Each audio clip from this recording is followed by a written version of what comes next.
Moscow from March 29 to April 8, 1966. 23rd Congress of the Communist Party of the Soviet Union. Contents.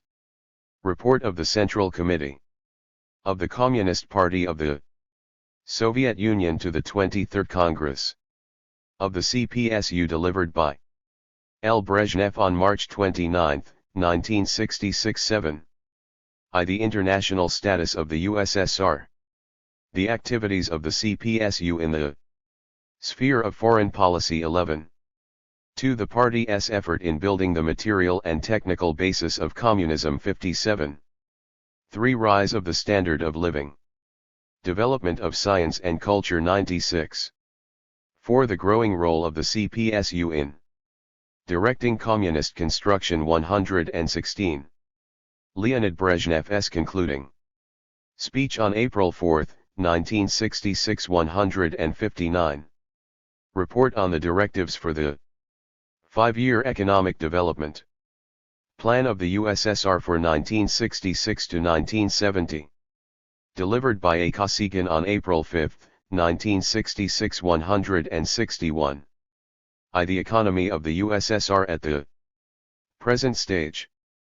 Economic and cultural development over the last 7 years. 163. 2. The main tasks of the new 5-year plan. 174. 3. Industry. 188. 4. Agriculture. 205. B. Transport and communications. 215. 6. Capital construction. 222. Will rise in the Soviet people's material and cultural standards under the new 5-year plan. 228. 8. The development of foreign economic relations of the USSR. 249. 9. The international significance of the 5-year plan. Alexei Kosygin's concluding speech on April 7, 1966. Resolution of the 23rd Congress of the Communist Party of the Soviet Union on the report of the Central Committee of the CPSU. Resolution of the 23rd Congress of the Communist Party of the Soviet Union on the CPSU. Draft of the directives of the 23rd Congress of the CPSU for the 5-year economic development plan of the USSR for 1966-1970. Directives of the 23rd Congress of the CPSU for the 5-year economic development plan of the USSR for 1966 to 1970. Resolution of the 23rd Congress of the Communist Party of the Soviet Union on partial changes in the CPSU rules. Statement of the 23rd Congress of the CPSU concerning USAG-Zion in Vietnam. Communique on the CPSJ Central Committee plenary meeting. Leonid Brezhnev's speech at THF closing of the 23rd CPSU Congress on April 8, 1966. Report of the Central Committee of the Communist Party of the Soviet Union to the 23rd Congress of the CPSU. Delivered by Leonid Brezhnev, First Secretary of the CPSU. Central Committee. Comrade delegates, the period between the 22nd and 23rd Congresses of our party has been packed with big and important events, both in our own country and in the international NAL sphere. All these years the CPSU, guided by the line laid down by the 20th, 21st, and 22nd Party Congresses, has led the Soviet people unswervingly along the path of communist construction. All the activities of the CPSU have been directed to implementing the party program, to building the material and technical basis of communism, ensuring a higher standard of living, improving social relations and educating the Soviet people in a spirit of lofty communist consciousness. The party has devoted every effort to ensuring peaceful conditions of work for the Soviet people. It has fought actively to maintain peace throughout the world. Insofar as concerns the development of the Communist Party of the Soviet Union, the period under review has seen the further consolidation of the party's ranks and a growth of its political and organizing role in Soviet society. Lenin's principles of party life have been firmly established in the party. Today, at the 23rd Congress, we may confidently assert that the Communist Party of the Soviet Union has become stronger and more monolithic, and its ties with the people have become still sounder. The Communist Party of the Soviet Union, together with other fraternal parties, has actively worked for the cohesion of the world communist movement on the basis of the invincible doctrine of Marx, Engels, and Lenin, for the unity of action by the communists of the whole world against the common foe, imperialism. Insofar as concerns the internal development of the Soviet Union, it has been a period in which the Soviet people have, by their enthusiastic labor under the leadership of the Communist Party, completed the 7-year plan. New achievements in the development of the economy, science, technology, and culture have made the Soviet Union still more powerful economically, politically and militarily. The Soviet standard of living has risen. The consolidation and extension of socialist democracy in various spheres of social life has continued. There has been a further strengthening of the foundations of the socialist system, the alliance of the working class and the collective farm peasantry, the friendship of the peoples of the multinational Soviet Union, the ideological and political unity of all working people. 8. 4. And their cohesion round their vanguard, the Communist Party. Insofar as concerns the international situation in the period that has elapsed since the 22nd Party Congress, there has been a steady growth in the international influence of the Soviet Union and the entire world system of socialism. The countries and peoples fighting for independence and progress against the yoke of colonialism have scored fresh victories. The struggle of the working class in the capitalist countries has become more active, and there has been a further development of the international communist and labor movement. On the other hand, there has been a continued exacerbation and deepening of the general crisis of capitalism. Imperialism, primarily imperialist circles in the USA, has on a number of occasions resorted to insolent provocative acts, going so far as war adventures. This has resulted in an exacerbation of the international situation. The increased aggressiveness of imperialism by no means signifies that there has been a change in the alignment of world forces in its favor. On the contrary, this aggressiveness is a reflection of the growing difficulties and contradictions confronting the world capitalist system in our days. The events of the past few years have again shown that no matter what methods and means imperialism resorts to, it is not in a position to check the course of historical development. Contemporary revolutionary forces are continuing their offensive. The people's fight against imperialism is increasing. 1541-9. The CPSU has taken into consideration all the complications of the world situation in elaborating the course of the party and the state in foreign policy. It has been guided by the vital interests of the peoples of the Soviet Union and by the desire to ensure peaceful conditions for the building of communism and socialism in the countries of the world socialist community and to prevent the unleashing of a new world war. In elaborating and implementing foreign policy, the Central Committee proceeded from its internationalist revolutionary duty both to the fraternal socialist countries and to the working people of all countries. The results of past years show that the political line of the CPSU is correct and enjoys the full support of the entire Soviet people. Our chief task is to work for the implementation of this line. Loyalty to the cause of communism, proletarian internationalism, and socialist solidarity has been and will always be the law of life and struggle of the great party of Lenin. I. The international status of the USSR. The activities of the CPSU. In the sphere of foreign policy. 1. The world socialist system, the efforts of the CPSU to strengthen its unity and might. Comrades, work to strengthen the might and cohesion of the socialist community occupies an extremely important place among the multifarious activities of our party and state in the sphere of foreign policy. We regard the socialist community as one of the greatest historical achievements of the world working class. We regard it as the main revolutionary force of our time, the most reliable support for all peoples struggling for peace, national liberty, democracy, and socialism. During the period under review, the world socialist system has grown substantially stronger. It has increased its international prestige and its impact on world affairs.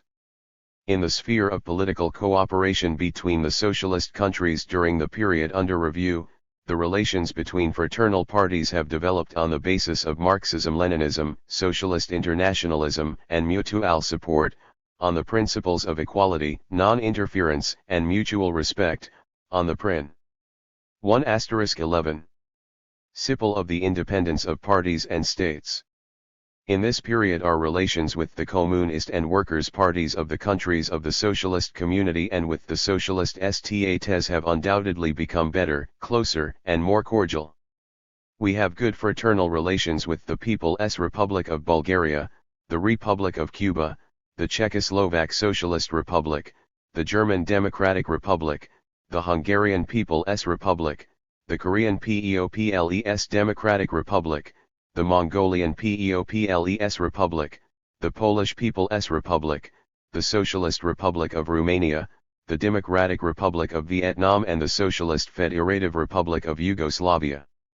Treaties of friendship, cooperation, and mutual assistance play a great role in the development of relations between the Soviet Union and other socialist states. These treaties are real charters of friendship embodying the experience accumulated in the course of many years, the maturity and warmth of the relations of fraternal peoples, their lofty internationalist spirit. They are doing excellent service to our common revolutionary cause and will continue to do so. It is a pleasure to note that the socialist system is being steadily consolidated in the fraternal countries, that the new social relations are being perfected, that the standard of living is rising and that the international prestige of the socialist states is increasing. The world socialist system is making steady progress. The basic laws of socialist construction are common to all countries, they are well known and have been tested in practice. Nevertheless, 1 foot 2 inches. As the socialist countries develop, they are constantly coming up against new problems engendered by the realities of life in all its complexity and variety. It stands to reason that there are no ready-made solutions to these problems, nor can there be any. The development of the world socialist system, therefore requires a constant creative approach, on the tried and tested basis of Marxism-Leninism, to the problems that arise. It requires the pooling of experience and opinions. Business-like contacts and political consultations between the leaders of the fraternal parties of socialist countries have developed into a system. During the year and a half that have elapsed since the October, 1964, plenum of the CC, members of the Presidium and secretaries of the CC, and many members of the CPSLJ have, on a number of occasions, met leaders of the communist and workers' parties of almost all the socialist countries for negotiations and detailed talks. Our friendly meetings, sincere talks, our pooling of opinion and experience, always take place in a spirit of comradeship, profound mutual respect and common loyalty to the great ideals and aims of socialism. Such meetings make it possible to summarize and use, in good time and more fully, all that is worthwhile in the practical activities of each country and of the entire socialist system, to elaborate more successfully the policy of communist and socialist construction in all our countries and the most correct line in international affairs. Everything, all our experience, tells us that this is a practice that is very necessary. 13. Sorry and useful, and we should like to see it developed in every way. As far as the CPSU is concerned, we shall continue to do everything to develop and strengthen political relations with the fraternal socialist countries. In the sphere of the economic cooperation between socialist countries, our relations have developed and reached a higher level in recent years. Bilateral and multilateral economic relations have been substantially expanded. Trade turnover between socialist countries has greatly increased. Trade turnover with the countries belonging to the Council for Mutual Economic Assistance alone has increased from 5,600 million rubles to 8,500 million rubles in the period under review. A number of measures have been carried out for specialization and cooperation in production on mutually beneficial terms. In the interest of our people, scientific, technical, and cultural contacts are constantly being multiplied and strengthened. The Council for Mutual Economic Assistance is acquiring increasing importance in expanding the economies of the participant countries. Economists are now busy working on problems of the greater specialization and cooperation in production and the more rational dovetailing of economic plans. Like many fraternal parties, We are of the opinion that only in this way can the national economies of the socialist countries keep pace with the tempestuous scientific and technical revolution of our days and thus ensure conditions for further achievements in the economic competition with capitalism. 14. The economy of the socialist countries is developing more rapidly than that of the countries of the bourgeois world. Suffice it to say that in the period 1961 to 65, the industrial output of the world socialist system increased by 43% and that of the capitalist system by 34%. As you see, the difference is substantial and, apart from that, industrial growth figures in capitalist countries are not an indicator of higher living standards as they are in the socialist countries, but are primarily evidence of the growing profits of the monopolies and the progressing militarization of capitalist economy. The socialist countries are maintaining and developing their superiority in economic growth rates and are making increasingly effective use of the advantages of socialist mode of production, thereby fulfilling one of their primary, genuinely revolutionary tasks. As far as the CPSU is concerned, we shall continue to do all we can to ensure that economic relations with the fraternal socialist countries are extended and strengthened. In the sphere of military cooperation, there has been further consolidation of our relations with the socialist countries in the face of growing aggressive acts on the part of the imperialist forces headed by the USA, a strengthening and improvement of the mechanism of the Warsaw Pact. The Warsaw Pact is the reliable protector of the gains of the peoples of the socialist countries. The armies of the Warsaw Pact countries are equipped with the most up-to-date weapons. In field exercises, in the air and at sea, cooperation between the armed 15. Forces of the Allied States is being developed, the power of modern weapons tested and the fraternity of the armed forces of the Warsaw Pact countries strengthened. If the need arises, the closely knit family of signatories to the pact will rise solidly in defense of the socialist system, and the free life of our peoples, and deliver a crushing blow at any aggressor.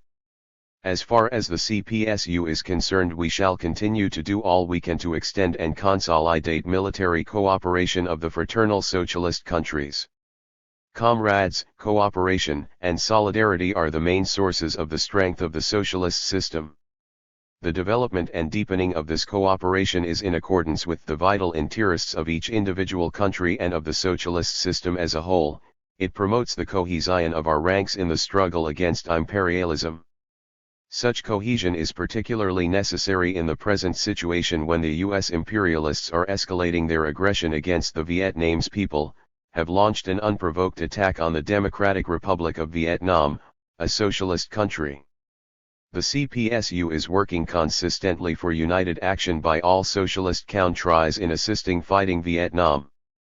Permit me, comrades, to speak at greater length about the events in Vietnam and our support of the fraternal Vietnamese people somewhat later.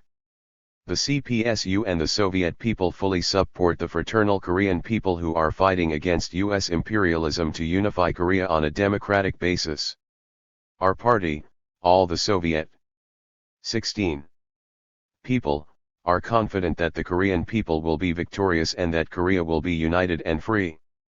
The heroic people of Cuba, the first American country to carry out a socialist revolution, are fighting and building socialism under difficult circumstances. Cuba is not alone, she is a member of the mighty community of socialist states. Our people are wholeheartedly with the Cuban people in their efforts to build a new society. The Soviet Union has been giving all-round support to fraternal Cuba, and will continue unswervingly to do so. While speaking of the consolidation of the world socialist system, comrades, we must at the same time note that our relations with the parties of two socialist countries, with the Communist Party of China and the Albanian Party of Labor, unfortunately remain unsatisfactory. Our party and the Soviet people sincerely desire friendship with People's China and its Communist Party. We are prepared to do everything possible to improve relations with People's Albania and the Albanian Party of Labor. You know that in November 1964 there was a meeting in Moscow between the CPSU and a delegation of the CCCPC. Somewhat later our delegation had a talk with the leadership of the CPC in Peking. It was proposed to the Chinese comrades that a new meeting be held at the highest level in Moscow or Peking. We still believe that such a meeting would be valuable, and are prepared at any moment to examine existing differences with the leadership of the 17. CPC in order to find a way of overcoming them on the principles of Marxism-Leninism. We are convinced that our parties and our peoples will ultimately overcome all difficulties and will march side by side in the fight for our common, great revolutionary cause. The CPSU puts forward for the future as one of the main orientations of the party and the Soviet state in the sphere of foreign policy the development and consolidation of ideological, political, and organizational bonds with the communist parties of all the socialist countries based on the principles of Marxism-Leninism, the development and consolidation of political, economic, and other bonds between the USSR and the socialist states, the promotion in every possible way of the cohesion of the socialist community and the strengthening of its might and influence. The CPSU will do everything in its power to ensure that the world socialist system becomes still more powerful and advances from victory to victory. 2. Exacerbation of the contradictions of the capitalist system. Development of the class struggle of the proletariat.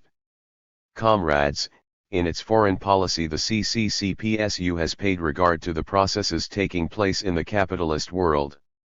The capitalist system as a whole is gripped by a general crisis. Its inherent contradictions are growing more acute. In their efforts to surmount these contradictions and hold their ground in the struggle against social 18.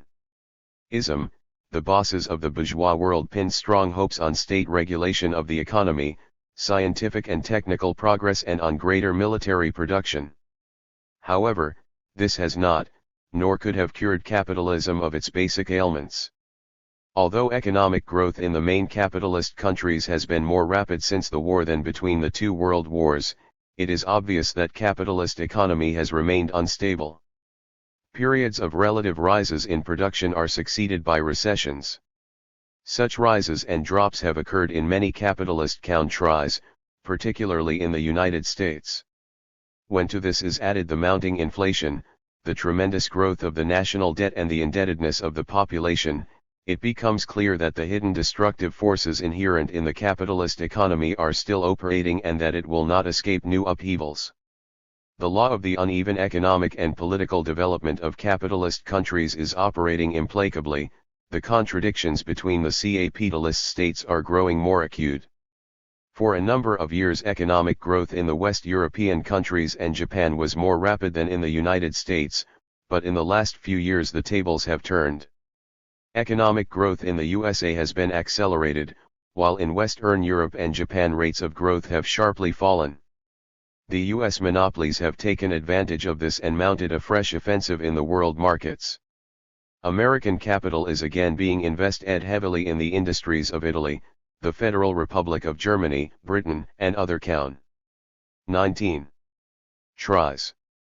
However, unlike the early post-war years, the US monopolies are having to deal now with stronger competitors, who are hitting back at the dollar more and more frequently. The competitive struggle in Western Europe, including the common market and other state monopoly associations, has also become sharp. A process of disintegration has set in the imperialist blocs, as a consequence of the contradictions among the member countries. The United States is no longer able to direct the latter's policy as sweepingly as before. It is long since any serious politician, let alone the people, has given credence to the myth about a threat of Soviet aggression, which once helped forge these blocs. American aggression, on the other hand, is a patent fact. The allies of the United States are becoming increasingly conscious of the dangers involved in blind conformance with Washington policies. Thus, a new area of contradiction and rivalry is appearing within the capitalist world. Militarization of the economy, the most abhorrent development in the bourgeois world today, must not be overlooked. National riches created by workingmen are being increasingly used for the manufacture of death-dealing weapons, rather than for improving people's lives. Mountains of arms have been stockpiled by now, yet the arms race continues at an unheard-of pace, consuming an immense portion of the national income of the bourgeois states. Since NATO was founded, more than $1,000 million have been spent in building up and improving its war machine. In 20. The 20 post-war years U.S. military expenditures have exceeded those of the 20 years preceding the Second World War 48 times over. Today, more than 3/4 of all U.S. federal budget expenditures are being spent directly or indirectly for military purposes. Increased production of weapons of war in the main imperialist countries is compelling other countries as well to spend considerable funds for strengthening their defenses. Militarization of the economy is inseparably connected with the general aggressive policy of the imperialist powers, above all that of the United States. The imperialists would like nothing better than to subjugate many of the independent states and erect barriers to the social progress of mankind. Time and again, the course of history is bearing out Lenin's description of American imperialism as a predatory, piratical, and hateful oppressor of the peoples. As before, the contradiction between labor and capital, the main contradiction of capitalist society, operates to the full extent in the capitalist world. The monopolies are trying to impose greater burdens on the working class and other sections of working people. Never before has the degree of exploitation been so high as now. The fruits of scientific and technical progress, and of the growth of productive forces, are falling into the lap of a handful of monopolists. In the meantime, millions of people are unemployed, even at times of good business. Large numbers of peasants are being ruined and driven off the land. The facts play havoc with the lying tales. 21. Of people's capitalism and the welfare state spread by bourgeois ideologists. What sort of general welfare is it if, say, the 1965 net profits of the U.S. monopolies aggregated $45,000 million, or 4 times as much as annual average during the Second World War, while 32 million Americans, as the U.S. government itself admits, live in poverty? Mounting exploitation of the working people is giving impetus to the class struggle. The social battles in capitalist society are growing more bitter. The proletarians of Italy, Japan, France, Belgium, the United States, Britain, and other countries have been fighting back staunchly in recent years with strike actions against the monopoly offensive on their standard of living, and on many occasions they have been victorious. Suffice it to say that in the last 10 years the number of people involved in strikes has doubled and now totals some 55 to 57 million annually. The range of socio-economic and political demands raised by the working class has widened in the course of the class battles in the capitalist countries. In Italy, France, and other countries, factory and office workers are demanding with mounting vigor that trade unions should share in the administration of enterprises, that the key economic sectors should be nationalist. They oppose the omnipotence of finance capital. In Japan, millions of working people demand not only higher wages, but also the removal of American war bases and a ban on U.S. nuclear submarines calling at Japanese ports.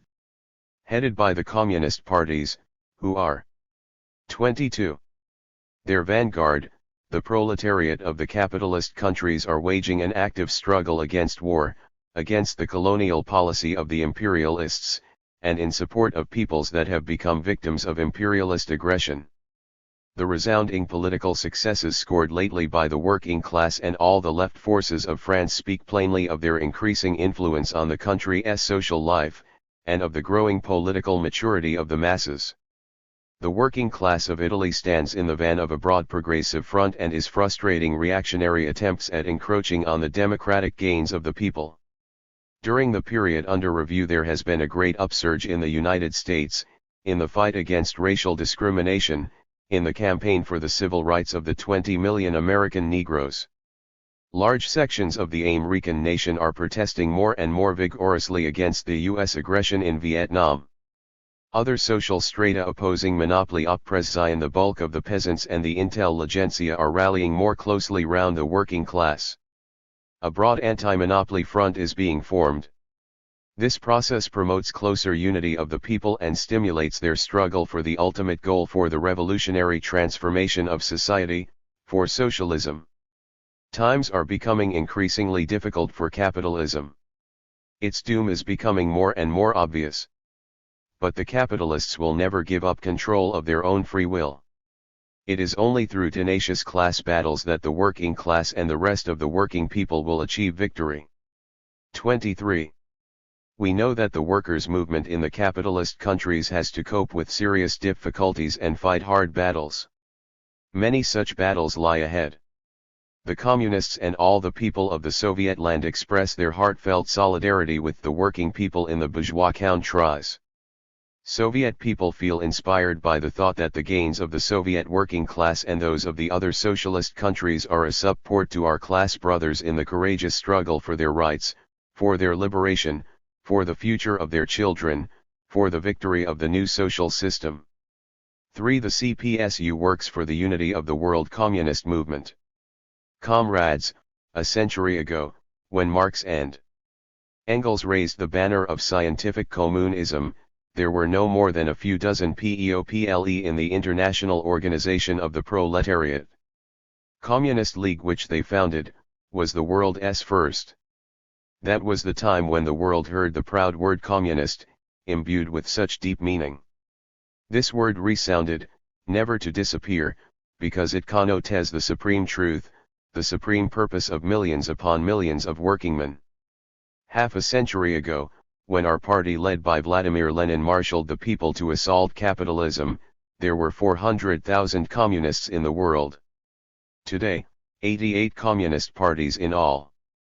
24 continents have a membership of nearly 50 million. What is the reason for the steady growth of the communist ranks, and of their influence? The reason is that the communists express the basic interests of the working people more fully than anybody else. Selfless dedication to the working class cause, living, unbreakable bonds with the people, the ability continually to learn from the people's revolutionary experience and the capacity to stand at the head of the people and fearlessly lead them in struggle, all these are sources of communist strength.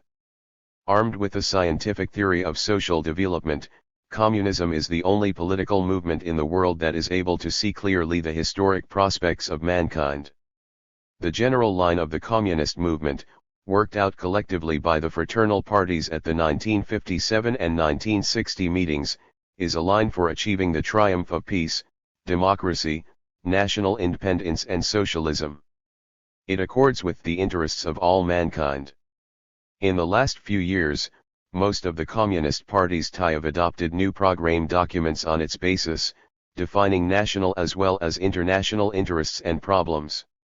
In the period under review, the international activities of the CPSU have been imbued with the unchanging desire to strengthen unity and fraternal solidarity with the other communist and workers' parties and to work with them for implementation of the general line of the world communist movement. Since 1960, the number of communists in the world has increased by 14 million. Their bonds with people have grown stronger.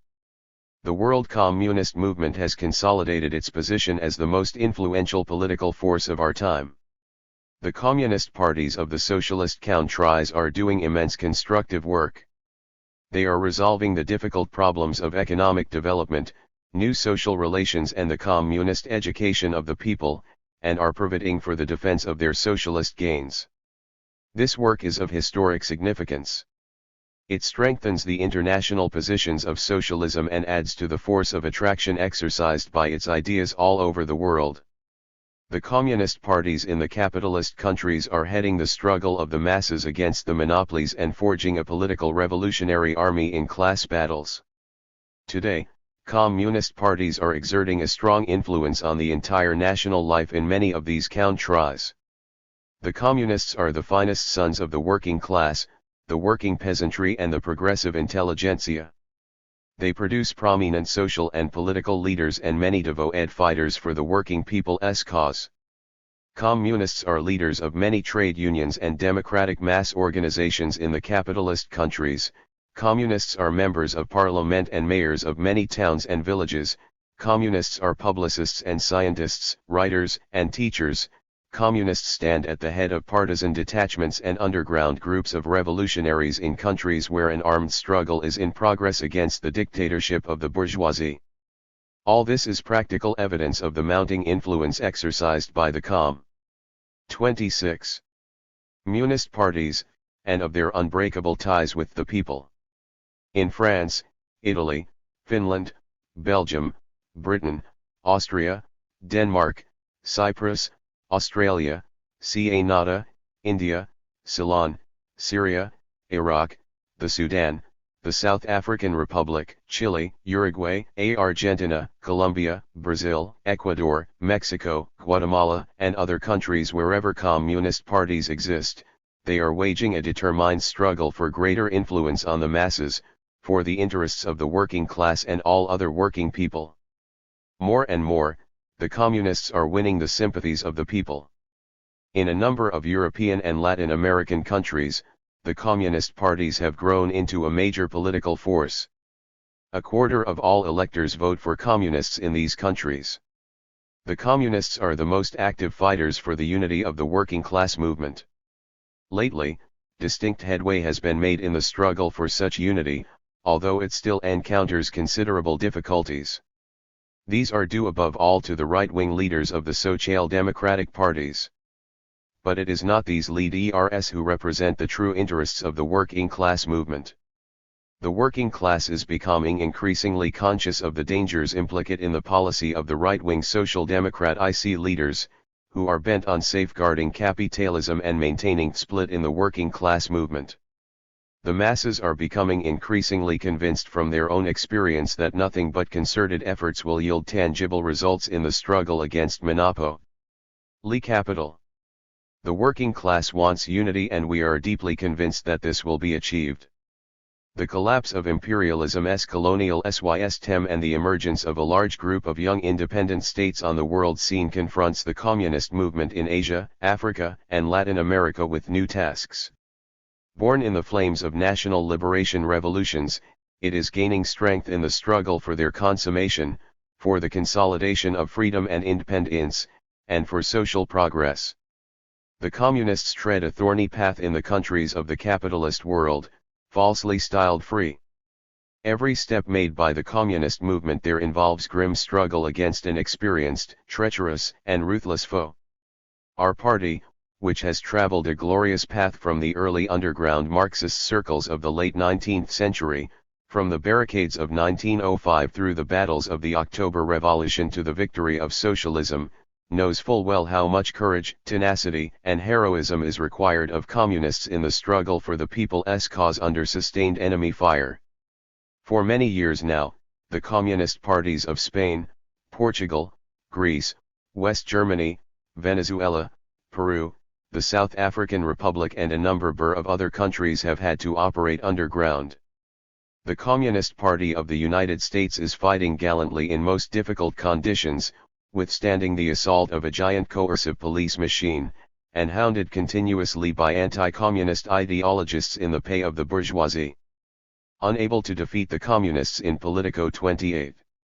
Ideological combat, bourgeois reaction resorts to terrorism against the communist parties and to physical violence against loyal sons of the proletariat and all the working people. The whole of our party and all our nation condemn the anti-communist terror in Indonesia. The reactionary forces in that country have, without trial, brutally exterminated tens of thousands of people whose only guilt was their being members of the Communist Party. The persecution and banning of the Communist Party prejudices the unity of the revolutionary forces of Indonesia, undermines the anti-imperialist front, and greatly damages the interests of the friendly Indonesian people. We demand that the criminal butchery of communists, those heroic fighters for Indonesia's national independence and the interests of the working people, be stopped at once. In the recent years, executioners have depleted the communist ranks of many outstanding leaders. Many gallant fighters for the happiness of their peoples, for socialism, have been tortured and done to death by the police. These men are immortal. They will live on in the memory of generations. No tortures, no terror by the reaction can break the communists. We are proud that our movement produces wonderful heroes, that it produces models of ideological devotion, civic and personal courage. Comrades, the successes of the communist movement are incontestable. But communists take a sober view of the situation. Vladimir. 29. Lenin taught us to take into account not only victories but also setbacks, in order to draw from them the correct conclusions. Giving leadership to the class struggle is a great and complicated art. Today, it is probably more intricate than ever before. The conditions in which the fraternal parties are waging the struggle vary from country to country. New social strata, whole nations, are joining the revolutionary struggle. They have different traditions, different economic conditions and different experience in struggle. All this affects the activities of the respective communist parties.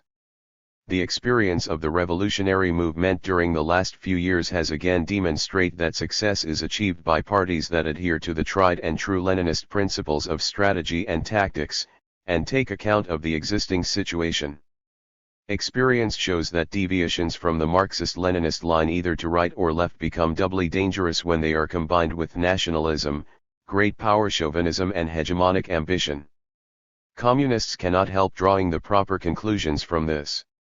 Comrades, you know that the world communist movement has run into serious difficulties over the last few years. The attitude of the CPSU on this score is well known to the Congress delegates. We regret deeply that the differences from which none but our common adversaries benefit have not been overcome to this day. This, we believe, goes against the interest of every fraternal party and the common interest of the entire world communist movement. The CPSU 30. Believes that it is the duty of all communists to work for the consolidation of the ranks of our movement. The CPSU believes that the stronger the solidarity of all the detachments of the communist movement, the stronger will be the international anti-imperialist front and the more successfully the world revolutionary process will develop. What concrete ways does our party conceive in the present situation for strengthening the unity of the communist movement? In the opinion of the CPSU, there is good common Marxist-Leninist ground for closing the communist ranks, namely, the general line worked out by 1957 and 1960 meetings of the fraternal parties. Developments since then have put it to the most exacting test and it has withstood that test. Today there is every reason for saying that loyalty to this line is a dependable guarantee of unity and of new successes in the revolutionary movement. Greater unity calls for the observance of the collectively defined rules governing relations between parties, those of complete equality and independence, non-interference in each other's internal affairs, mutual support, and international solidarity. The communist parties possess vast experience in revolutionary work and none can find the right conclusions for the problems that arise before them better than they themselves. The CPSU is opposed to any and all hegemonic trends in the communist movement. The CPSU stands for truly internationalist relations between all the parties on the basis of equality. 31. Like the other Marxist-Leninist parties, the CPSU believes that, despite the differences, it is possible and necessary to work for united action by the communists of all countries in the struggle against imperialism, in order to repel its aggressive actions more strongly, in the name of freedom and independence of the nations. The more closely united the worldwide army of communists, the greater success will be achieved in such important tasks in the contemporary anti-imperialist struggle as the fight to end U.S. aggression in Vietnam, support of the progressive forces of Africa, Asia, and Latin America against imperialist intrigues, and defense of our brother communists from reactionary terrorism in some countries. The conferences and meetings held lately by representatives of communist parties have served to strengthen the unity of the world communist movement. Our party attaches great importance to such contacts. In the last 18 months alone, we have had meetings with more than 200 delegations from 60 fraternal parties. Further multilateral and bilateral meetings, the continuous exchange of experience, and comradely discussions of current problems. This is a correct and useful practice in the relations between fraternal parties and, at the same time, a good way of promoting the solidarity of the communist movement. The Central Committee of the CPSU fully shares and supports the fraternal parties' view that international conferences of communist parties are an important and tested form of securing the international unity of communists. 32. And holding collective discussions of new problems. We stand for a new conference when conditions for it are ripe. The facts confirm that the overwhelming majority of the communist parties are strongly in favor of the international unity of the revolutionary vanguard of the international working class. The objective identity of the basic interests of all the revolutionary contingents is the foundation on which the unity of communists rests and flourishes. Today, at this Congress, the CPSU again repeats the appeal to all communists: close the ranks tighter for the struggle against the common enemy imperialism.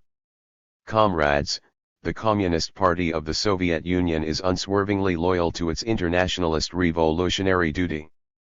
From the rostrum of our Congress we assure the representatives of the world communist movement, and through them the communists of the whole world, that the CPSU will work steadfastly for stronger international unity of all the fraternal parties on the basis of the great teaching of Marx Engels Lenin in accordance with the line worked out collectively by the world communist movement. We shall continue our determined struggle against revisionism, dogmatism, nationalist tendencies, and shall promote the creative development of the Marxist-Leninist teaching. Our party will continue to promote the line for joint action by the communist parties of the world in the struggle against imperialism for 454133. The great goals of peace, democracy, and national independence, for socialism and communism. For development of the national liberation movement. Our party's support of the national liberation struggle. Comrades, all these years the CPSU has consistently followed a policy of giving every possible support to the struggle of the peoples against colonial oppression and promoting all-round cooperation with the newly free countries on a basis of equality, strict respect for sovereignty and non-interference in one another's internal affairs. In the past few years the cause of national liberation has made considerable progress. The world has witnessed the emergence of another 17 independent states, including the Algerian People's Democratic Republic, Kenya, Uganda, Tanzania, and Zambia. Almost the whole of Asia and Africa have now shaken off the yoke of colonial slavery. This is a great gain in the people's liberation struggle against imperialism. But there are still countries in the world today where the imperialists are seeking by force of arms to preserve the shameful colonial system. In Angola and Mozambique, in Portuguese Guinea and in South Arabia patriots are heroically fighting the foreign enslavers and invaders. In South Africa and in Southern Rhodesia the resistance of the people to the racist regimes is mounting. Our party and the entire 34 Soviet people actively support this struggle. We are giving effective all-round assistance to people's fighting against foreign invaders for freedom and independence and shall continue to do so. We are firmly convinced that the day is not far distant when the last remnants of colonialism will be destroyed and the peoples will raise the banner of national freedom in the liberated territories. That is the sentence passed by history, and it is irrevocable. The peoples of the countries that have won state independence are working to abolish the grim aftermaths of colonial rule. These countries have vast natural resources. Nevertheless, on a population basis, output is only 1/40th to 1/20th that of the economically developed countries.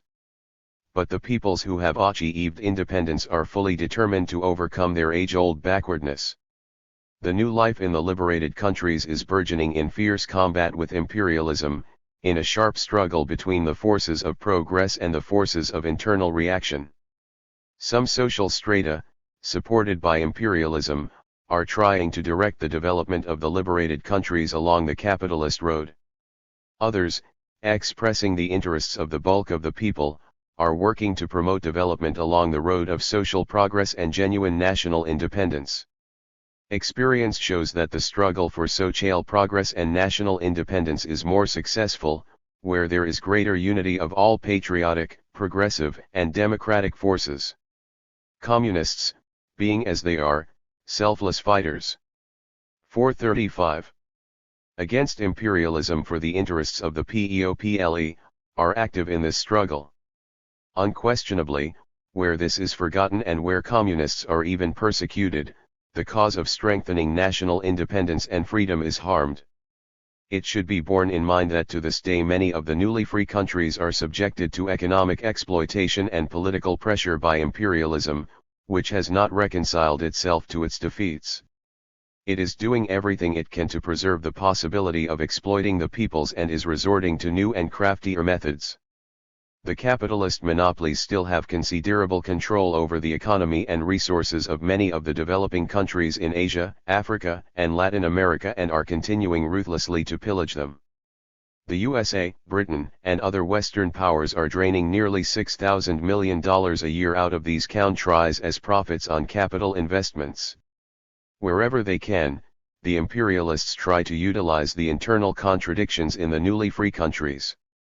They provoke clashes between various social, national and tribal groups and strive to set various politicians against each other.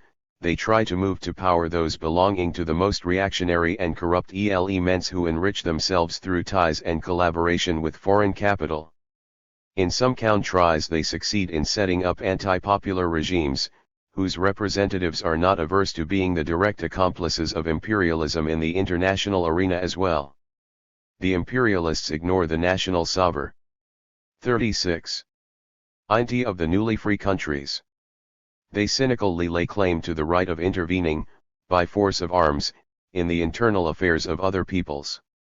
An example of this is the recent resolution of the House of Representatives of the U.S. Congress on armed interference in the internal affairs of Latin American countries, a resolution which has evoked indignation throughout the world. Essentially, this is an attempt to legalize aggressive imperialist action like the recent U.S. armed intervention in the Dominican Republic. All this is a manifestation of the policy of neocolonialism, the struggle against which the whole of progressive mankind regards as one of its cardinal tasks. There is no doubt whatever that the people who have risen to fight for independence will carry this struggle on until final victory is achieved and will oppose all attempts to re-enslave them. The CPSU informs the Congress with satisfaction that in the past few years our relations with the overwhelming majority of the independent countries of Asia and Africa have developed successfully. There has been a considerable extension of trade, economic and cultural cooperation between the USSR and these countries. Nearly 600 industrial, agricultural, and other projects are being built in Asian and African countries with the aid of our design organizations and with the participation of Soviet building specialists. Soviet geological surveying teams are working in many of these countries, in jungles and sun-scorched deserts. Help. 37. The young countries to explore and utilize their mineral resources. More than 100 educational and medical institutions as well as research centers have been built or are under construction in these countries with Soviet assistance. The number of students from Asian, African, and Latin American countries studying at Soviet institutions of higher learning and technical schools has almost doubled in the past 5 years. The number of Soviet teachers, doctors, and other specialists in the cultural field now working in 28 Asian and African countries has increased fourfold. In these countries Soviet people are working selflessly, conscientiously, without sparing themselves. They are contributing greatly towards strengthening friendship between countries. The proletarian internationalism of the Soviet people is manifested in all this. Our party and government are also rendering all possible support to the newly free countries in the international arena as well. The USSR actively opposes imperialist interference in the internal affairs of the young national states. It opposes the attempts of the neocolonialists to provoke conflicts between the independent countries with the object of exhausting their strength in internecine struggle. In many vital international issues we are successfully cooperating with the independent countries of Asia, Africa, and Latin America. We shall continue to promote this cooperation in the interests of progress and peace. Comrades, an important development of the past few years has been the emergence of a 38 number of newly free countries on the road of progressive social development. Experience has thereby confirmed the conclusion drawn by the 1960 Moscow meeting of Communist and Workers' parties, and recorded in its statement, the masses are beginning to see that the best way to abolish age-old backwardness and improve their living standard is that of non-capitalist development. Only in this way can the peoples free themselves from exploitation, poverty and hunger. Major social reforms have been carried out in such countries as the United Arab Republic, Algeria, Mali, Guinea, the Congo, Brazzaville, and Burma. Foreign monopolies are being driven out. Feudal estates are being confiscated and capitalist enterprises nationalized.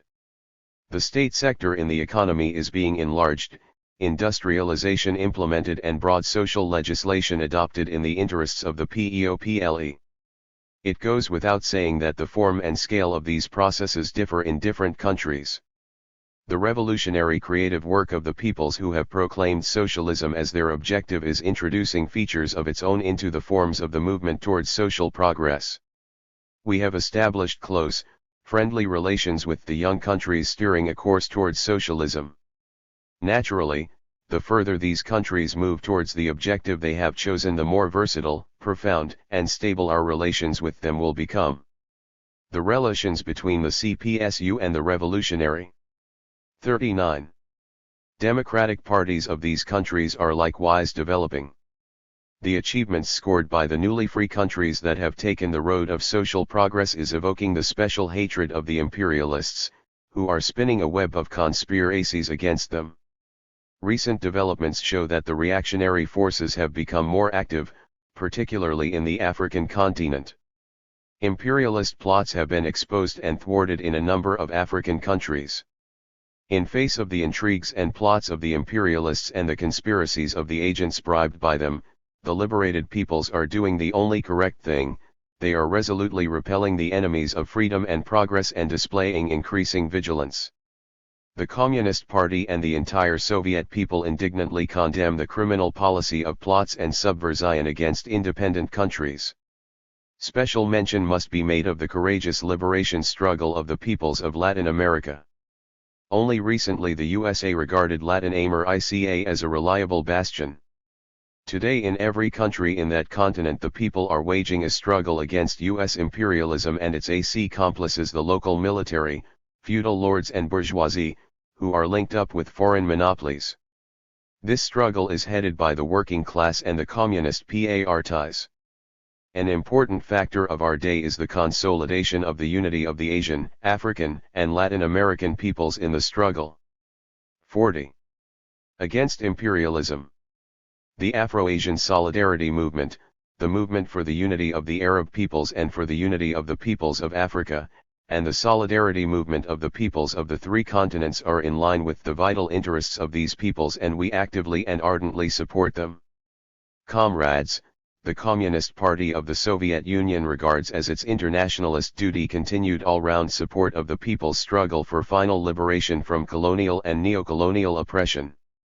Our party and the Soviet state will continue to render the utmost support to the peoples fighting for their liberation and work for the immediate granting of independence to all colonial countries and peoples, promote all-sided cooperation with countries that have won national independence and help them to develop their economy, train national cadres and oppose neocolonialism, strengthen the fraternal links of the CPSU with the communist parties and revolutionary democratic organizations in Asian, African, and Latin American countries.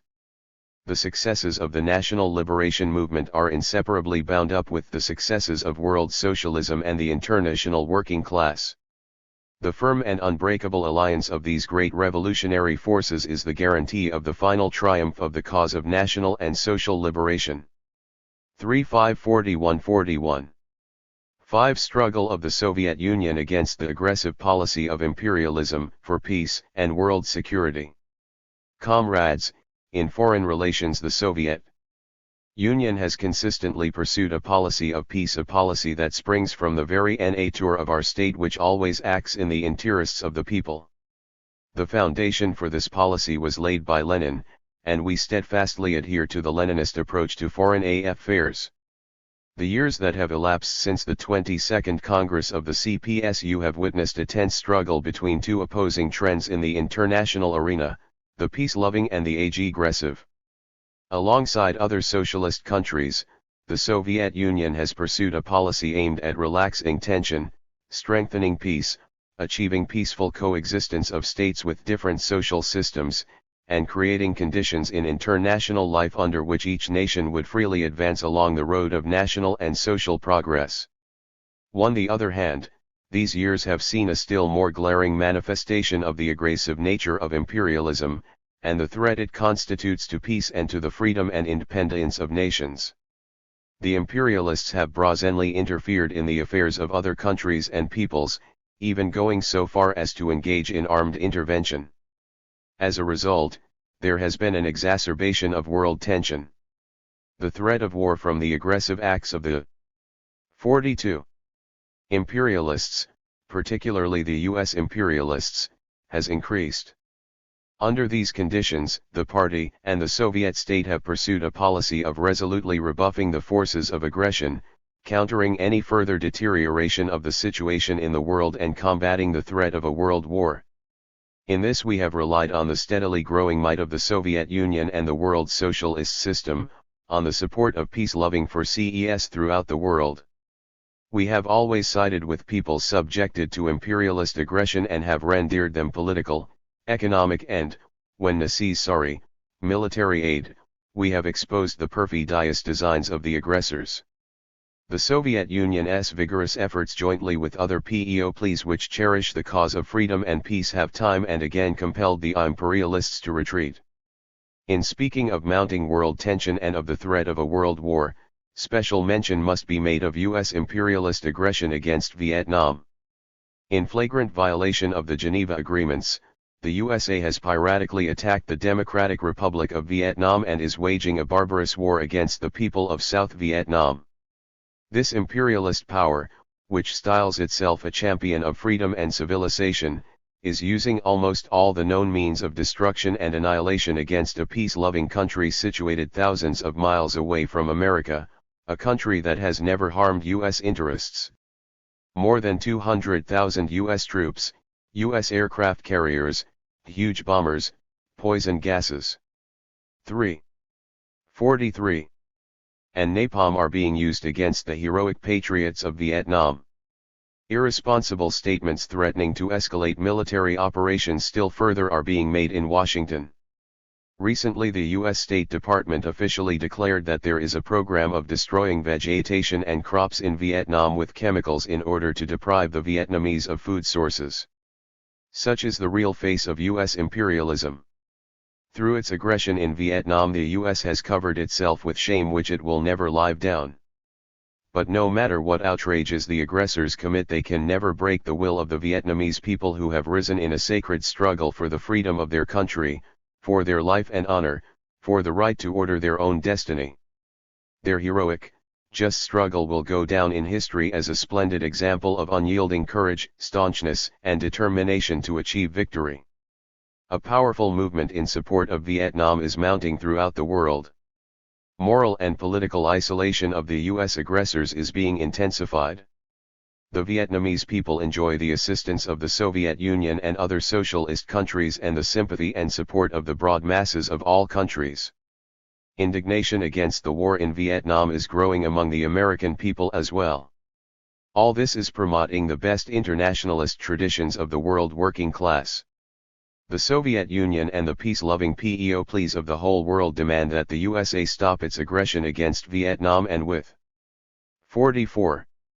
Draw all interventionist troops from that country. Continuation of this aggression, which the American military are seeking to extend to other Southeast Asian countries, is fraught with the most dangerous consequences to world peace.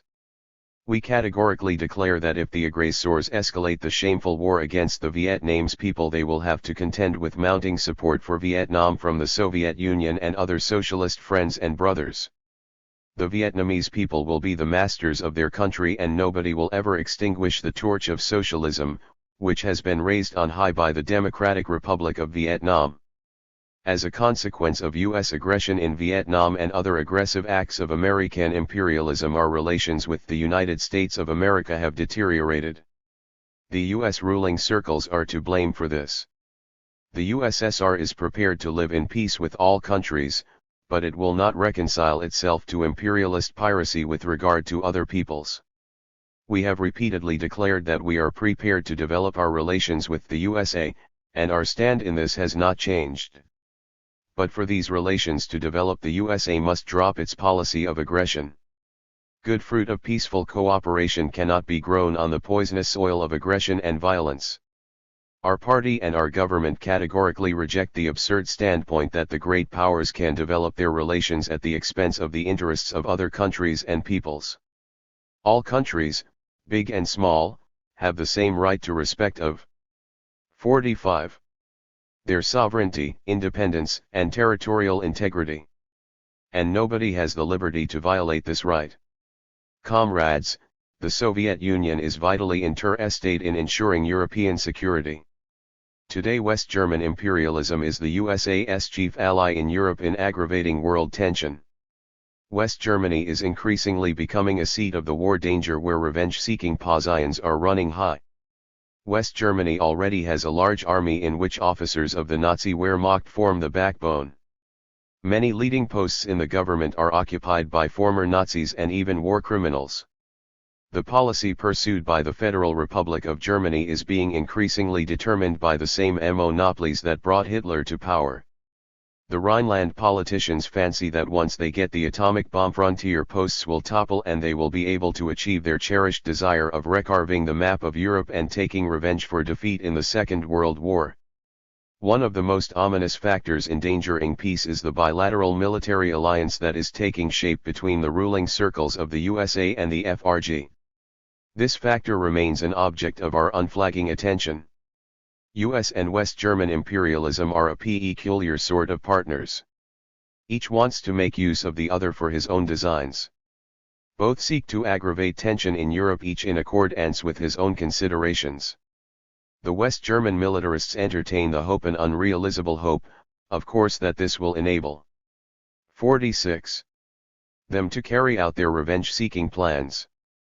The USA, for its part, wants some pretext to enable it, more than 20 years after the war, to continue keeping its troops and war bases in Europe and thereby have the means of directly influencing the economy and policy of the West European countries. The Washington rulers count on West German New York continuing faithfully to serve the interests of the US imperialists in Europe, and if necessary, on pushing the West Germans into the inferno of war first. In the meantime, Bonn is hoping to involve the USA and its other NATO partners more deeply in its revenge-seeking plans and thereby secure a revision of the results of the Second World War in its favor. It is not difficult to see that all these designs are spearheaded against the Soviet Union and other socialist countries, against peace and security in Europe and the whole world. The threat stemming from the aspirations of the West German revenge seekers is well appreciated by the peoples of Europe. In the course of half a century, many European countries have twice been the victims of German aggression. Like us, the peoples of 8 socialist countries know only too well the predatory ways of the German militarists. The burden of German occupation has been experienced by most of the West European peoples. Today, therefore, the struggle against the threat of another war is the vital affair of all European peoples. Even in West Germany itself, more and more people are protesting against the bellicose policy of the Bonn rulers. 47. The recent speech of the Federal Chancellor at the Congress of the Christian Democratic Union shows that the government of the FRG intends to continue an aggressive revenge-seeking policy. This is also evident from the FRG government's proposals to the Soviet and some other governments concerning key international issues. The balance of forces in Europe today is not at all what it was like on the eve of the Second World War. Nobody will succeed in changing the present frontiers of the European countries. Even by climbing on the shoulders of their US ally, the West German imperialists will not become taller. They will only hurt themselves more when they fall. The aggressors are now opposed by such a mighty, invincible force that if they unleash war it will bring them nothing but destruction. The unanimous and firm warning on this account made in January 1965 by the Warsaw Treaty countries was an important step by the Soviet Union and our allies in the struggle against giving the West German militarists access to nuclear weapons. We will never agree, nor reconcile ourselves, to the West German militarists obtaining nuclear weapons. If, in spite of everything this does happen, the necessary measures will be taken. The responsibility will devolve wholly on the ruling circles of the FRG and on those who encourage them. Nobody has the right to forget that after the defeat of the Nazi aggressors, the participants in the anti-Hitler coalition, the Soviet Union, the USA, Britain, and France, 48, solemnly pledged themselves under the Potsdam Agreement to do everything necessary to prevent Germany from ever again threatening her neighbors, and to preserve peace throughout the world. The Soviet Union will always honor this commitment. We highly value the fact that our friend and ally, the German Democratic Republic, the first socialist state of the German working people, is vigilantly defending peace in the heart of Europe. FUD has implemented in practice the peace-loving and democratic principles of the Potsdam Agreement and is consistently pursuing a policy of peace and advocating the strengthening of security in Europe.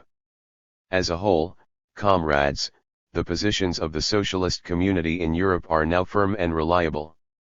This is an important factor helping to consolidate socialism throughout the world and ensuring the security of all peoples. As a counterbalance to the bellicose and the revenge-seeking policy of US and West German imperialism in Europe, the Soviet Union is consistently advocating the strengthening of European security and peaceful, mutually advantageous cooperation among all European states. We profoundly believe that the conclusion drawn by the international communist movement that it is possible to curb the aggressor and avert another world war remains valid. But to make this possibility real, the broad masses must participate in the struggle. There must be vigorous, ever-mounting action on the part of all the peace forces, the peace movement, trade unions, women's associations, youth. 49. Leagues and other mass democratic organizations must redouble their activity. The socialist countries play a special role in the defense of peace.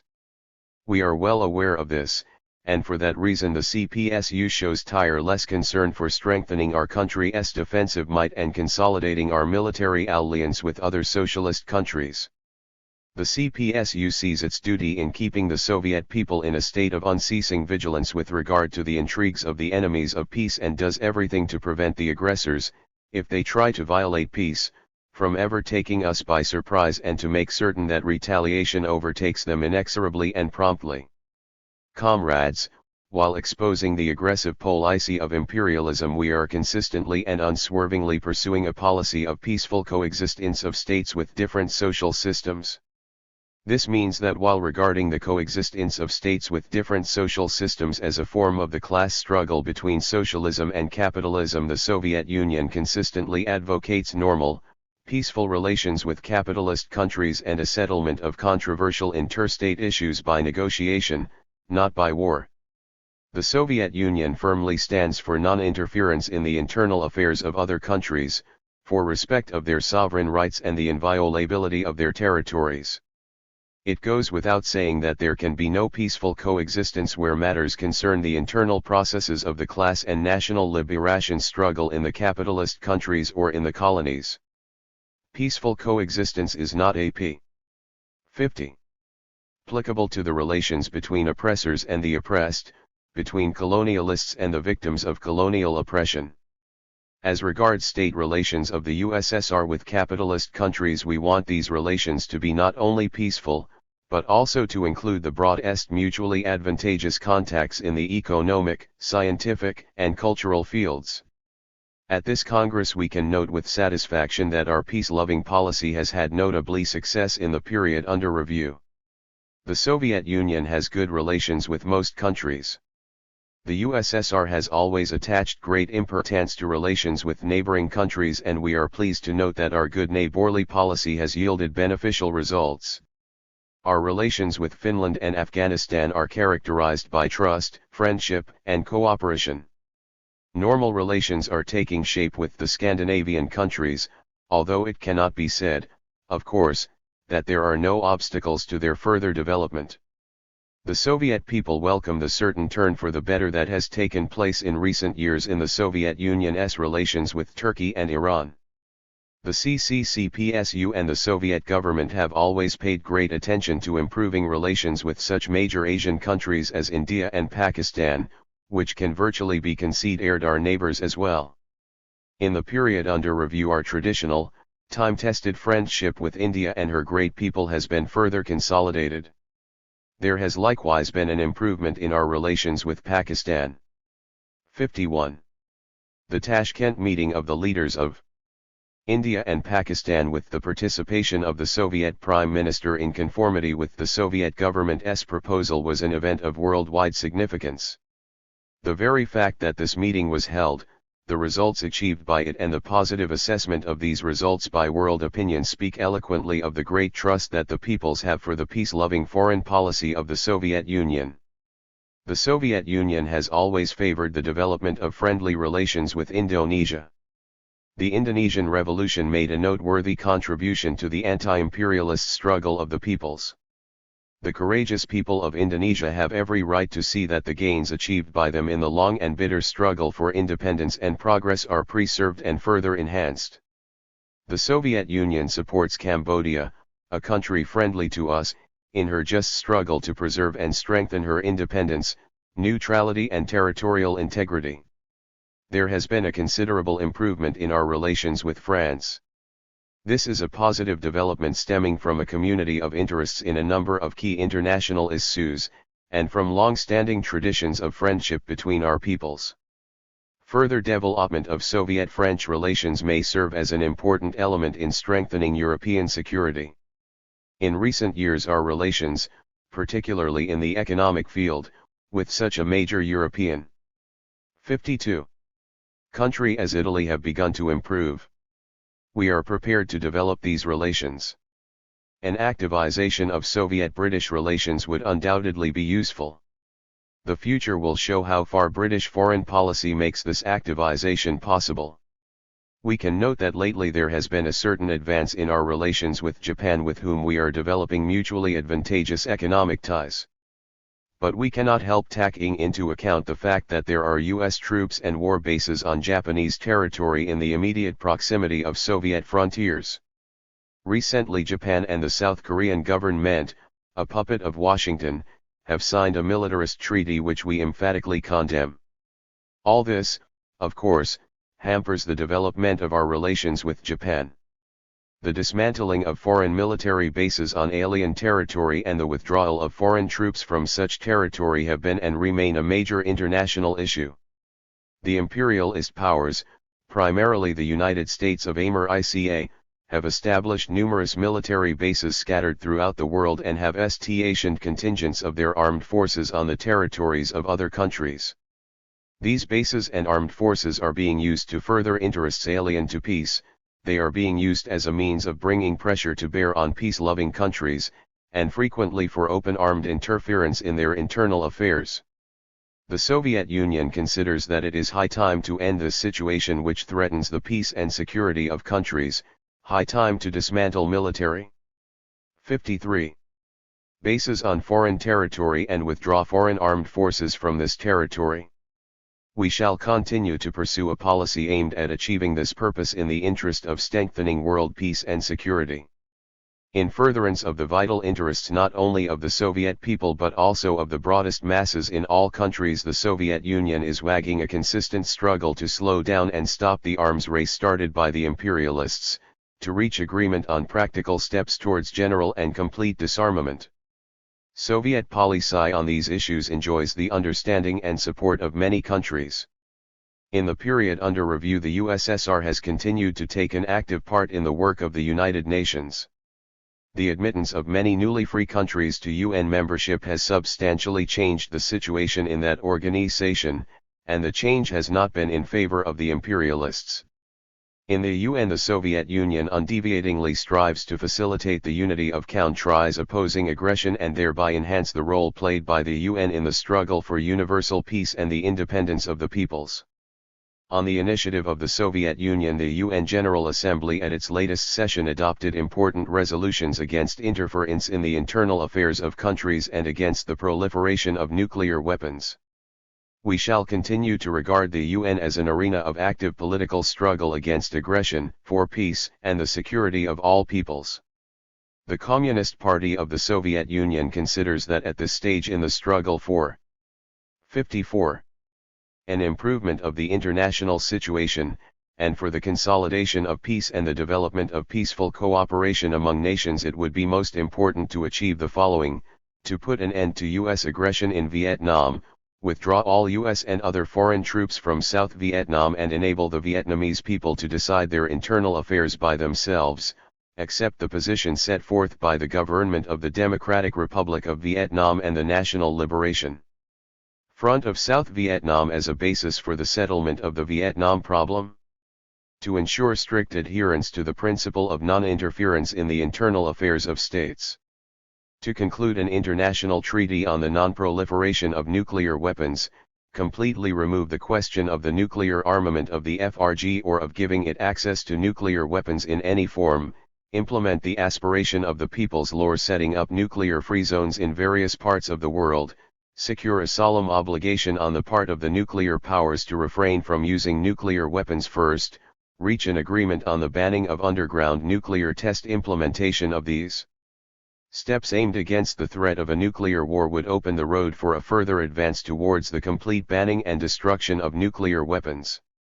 To initiate talks on European security, discuss the proposals of socialist and other European countries for a relaxation of military 55. Tension and a reduction of armaments in Europe and the development of peaceful, mutually advantageous relations between all European countries, convene an appropriate international conference for this purpose, continue to look for ways to a peaceful settlement of the German problem, one of the cardinal problems of European security, so that on the basis of recognition of the now existing borders of the European countries, including those of the two German states, the survivals of the Second World War in Europe can be completely eliminated. Such are our proposals. Many of them have been put forward earlier. Naturally, we do not regard them as all-embracing and are prepared to give our closest attention to all other proposals aimed at improving the international situation and strengthening peace. Comrades, we have every reason to declare that our country's international position is stable. The peace-loving foreign policy of the Communist Party and the Soviet government really ably serves the interests of communist construction and the cause of preserving and strengthening world peace and security. The CPSU will continue to pursue this tested course. The quicker our country moves forward in building new society, the more successfully will our international tasks be resolved. By the will of history, the land of Soviets was the first in the world to raise the banner of communist construction. The Soviet people, led by their Leninist Communist Party, will continue with honor to hold aloft this great, invincible banner. 2. The party's effort in building the material and technical basis of communism. Comrades, with your permission, I shall now give you a general picture of our country's internal situation and report to the Congress on our party's policy and the results of its activities in the sphere of economic development. The Central Committee's economic leadership was aimed at achieving our principal program economic target: creation of the material and technical basis of communism. The Congress is meeting at a time when the 7-year plan, an important stage in the fulfillment of that task, has been completed. Allow me, therefore, to report briefly on the most important results of that period, which was marked by the further growth and consolidation of the socialist economy on the basis of scientific and technical achievements.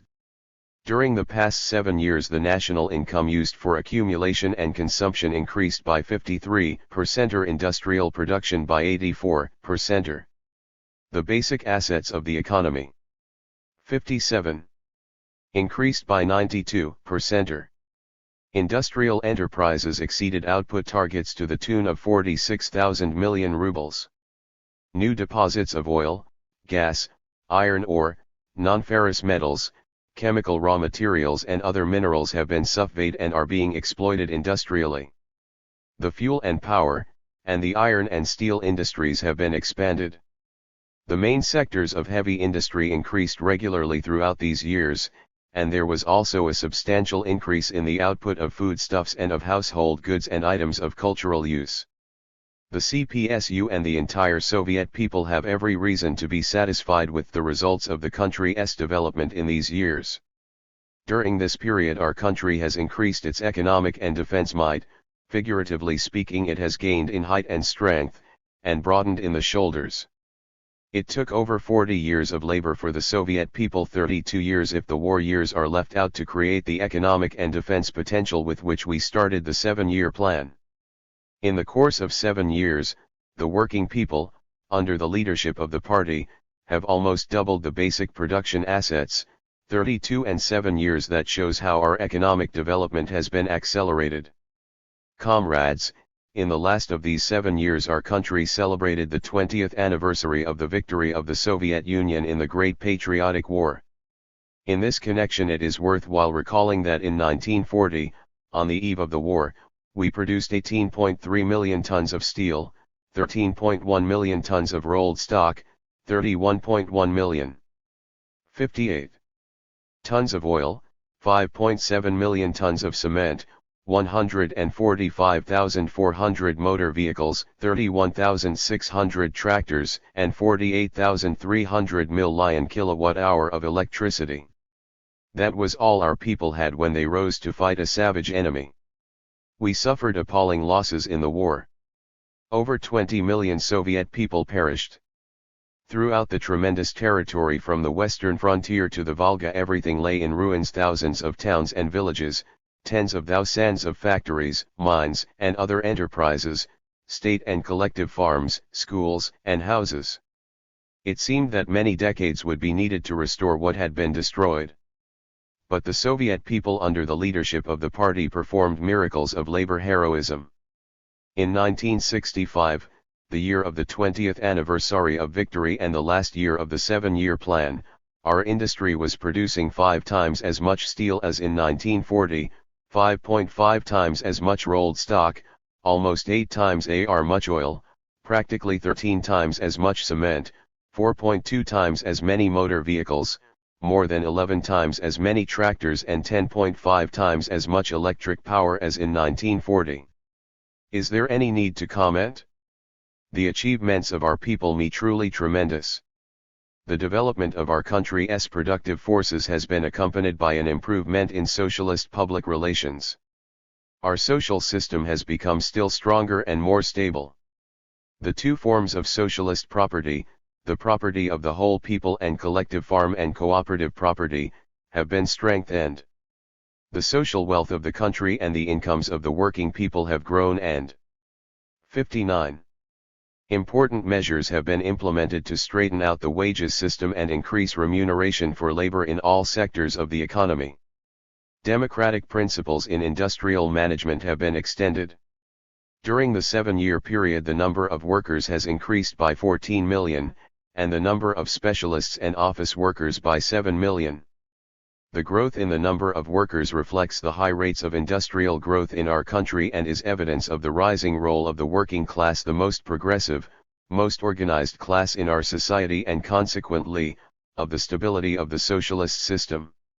Factory, office, and professional workers, and their families now constitute 75.4% of the population of the Soviet Union, and the collective farmers make up the other 24.6%. The fraternal alliance of the working class and the collective farmers ensures the unity of the entire Soviet people. The organizing and educational role of the party, its ability to arouse the people for great deeds of labor, was again demonstrated in implementing the 7-year plan. You will remember, comrades, that after the 21st Congress of the CPSU, Muscovites and Leningraders, working people from the Urals and Siberia, from the Ukraine and Belarusia, workers, collective farmers, and intellectuals in all the Union republics, launched a competition at the call of the party for a mighty new economic upsurge. The workers, engineers, and technicians. 60. The office employees of industrial enterprises and transport by their devoted labor have further increased the economic might of our country and raised it to a higher industrial level. Collective farmers, state farm workers, agronomists, and cattle breeders have worked hard on farm and field.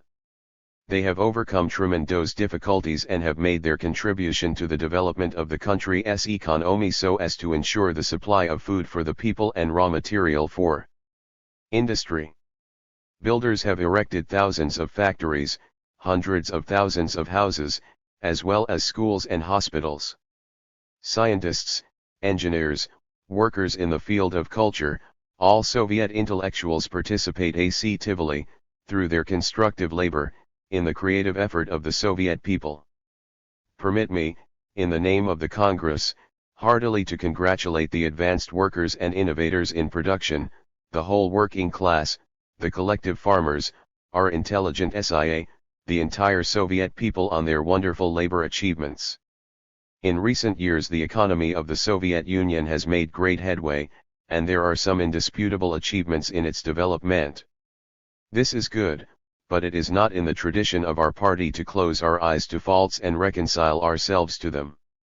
For a number of reasons, of which I shall speak later, we did not succeed in reaching a number of important 7-year plan targets. This is true, first and foremost, of agriculture. 61. The output of which increased by only 14%. This lag in farm production has begun to hamper our advance. It has had a bad influence on the growth rates of the food and light industries and has prevented the measures planned to raise living standards from being carried out in full. Certain disproportions have been discovered in some sectors of heavy industry. The 7-year plan targets for the output of some chemical products, coal, machines, and equipment, as well as consumer goods, were not reached. In several industries not all the new enterprises went into operation at the planned time and many of those built did not reach rated capacity. As a consequence the growth of the national income was slower than envisaged in the 7-year plan. Comrades, the period under review was an important stage in the implementation of the 7-year plan, and in the fulfillment of the tasks set in the CPSU program. For this reason permit me to report in greater detail on the party's work in the sphere of economic development during the period between the 22nd and 23rd Congresses and also on the prospects for the further development of our economy. Since the figures in the report at the last Congress were given up to 1960 inclusively, we shall examine the main index figures for the 1961-65 period. This will make for a more vivid comparison of the results of the last 5 years with the target figures envisaged in the directives for the next 5 years. 62. Industry and construction. Socialist industry has big achievements to record for the period under review. This can be seen from the basic figures on the growth of industrial output over the past 5 years. Growth of industrial output. 1960-1965 percent of 1960 gross industrial output, 1,000 million rubles, 155 234 151 electric power, 1,000 million kilowatt hour, 292 507 173 oil, million tons, 148 243 164 gas, 1,000 million M3, 47 129 274 coal, million tons, 510 578 113 steel, million tons, 65 91 139 rolled stock, million tons, 5171 139 output of engineering and metalworking industries, 1,000 million rubles, 3461 179 textiles, all varieties, 1,000 million meters, 8.29.1 111 leather footwear, million pairs, 419. 486 116 granulated sugar, million tons, 6.411 173 meat, including processed and packed meat, million tons, 4.45.2 118 animal fats, 1,000 tons, 737 1073 146 vegetable oil, 1,000 tons, 1,586 2,770 175 fish, whales and marine animals and seafood, million tons, 3.55.8 163. It can be seen from these figures that a substantial increase in the volume of industrial output was achieved in the period under review, especially in the leading industries. In the past 5 years the social product has increased by 35% and the gross industrial product by 50%. The increase in industrial output over the past 5 years totaled 79,000 million. 63 rubles. That is 3.5 times the increment achieved during all the pre-war 5-year plan periods. The Soviet Union's share in world industrial output is steadily rising. In 1965 the USSR accounted for about 1/5 of world industrial production, whereas on the eve of the Second World War the Soviet Union's share was less than 1/10. It must be mentioned, furthermore, that the population of the USSR is only 7% of the world population. The task set by the party to surpass the per capita output of the developed capitalist countries is being steadily fulfilled. The difference in the levels of industrial production of the USSR and the USA is being reduced. Deep-going qualitative as well as quantitative changes have taken place in our economy. Scientific and technical progress has brought into being many new industries. A number of sectors of the country's economy have been re-equipped. A large number of machines, installations, and instruments of various types have been designed and are in use, some of them unique, the first of their kind in the world. Technical progress, mechanization, and automation made it possible to increase labor productivity in industry by 25% in the last 5 years. Technical reconstruction of the transport services is proceeding on a broad scale. Electric and diesel trains carried 85% of all railway freights last year. Increasing numbers of heavy and fast aircraft, heavy cargo motor vehicles and ships are being made available. 64. Laying long-distance oil and gas pipelines is proceeding on a large scale, their total length now amounting to more than 70,000 kilometers. A gigantic construction program has been carried out. In the 1961-65 period the capital invested in the economy amounted to 211,000 million rubles, approximately as much as during the preceding 10 years. Our country has never before seen construction on such a tremendous scale. There are comrades here present who have come from all corners of the Soviet Union. They confirm that everywhere, from Moscow to the farthest border, as the song has it, people are hard at work building factories and power stations, housing estates and whole towns, laying railways and pipelines. In short, no matter how far you may travel across the boundless expanse of the country, construction sites are to be seen everywhere. Such is the typical landscape of our country. The economy of each Union Republic has been developing successfully as part of the economy of the USSR. Production plans were fulfilled by the Russian Federation where industrial output increased by 45% in 5 years, by the Ukrainian SSR which increased output by 53%, and by the Belarusian SSR with an increase of 64%. Production continued to grow in the Georgian, Azerbaijanian, Armenian and Moldavian republics. In the 5 years production increased by 34% in Turkmenia, 50% in Uzbekistan, 54% in Tajikistan, 63% in Kazakhstan, and 67% in Kyrgyzstan. Industrial 6541-65. Production in Lithuania, Latvia, and Estonia increased at rates higher than the average for the whole country. The 25th anniversary of the re-establishment of Soviet power in those republics was recently celebrated by the whole country.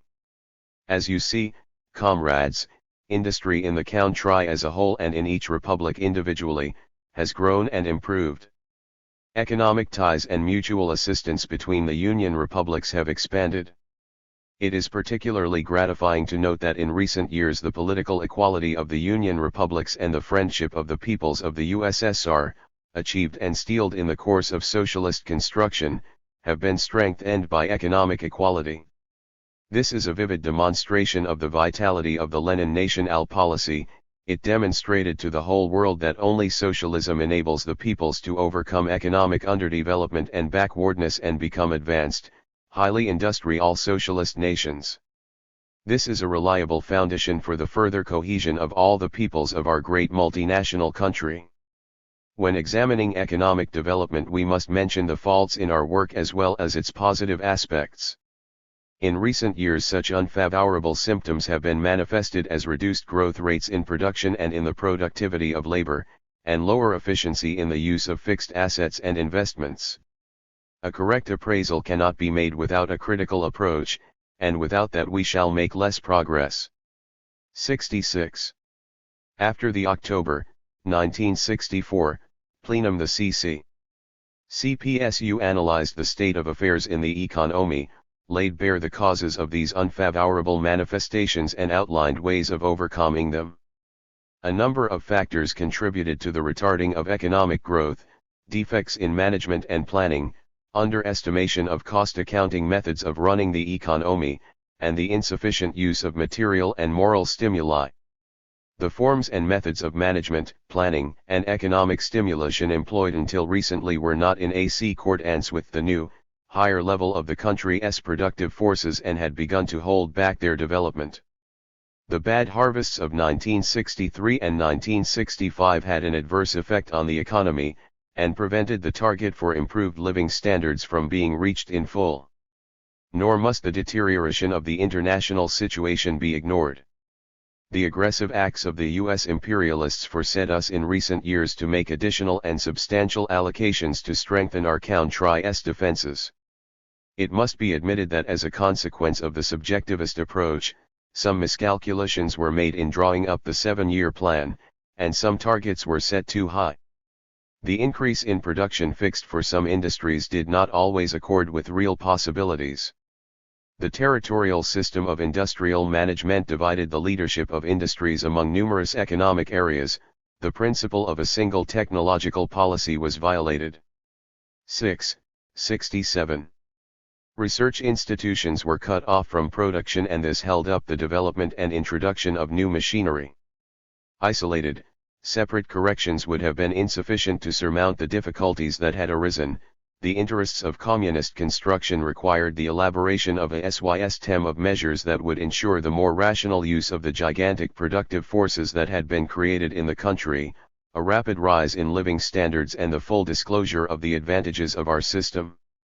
After the October plenum, the Central Committee concentrated its attention on the basic problems of improving economic relations in our society, improving the system of economic management, planning, and stimulating production.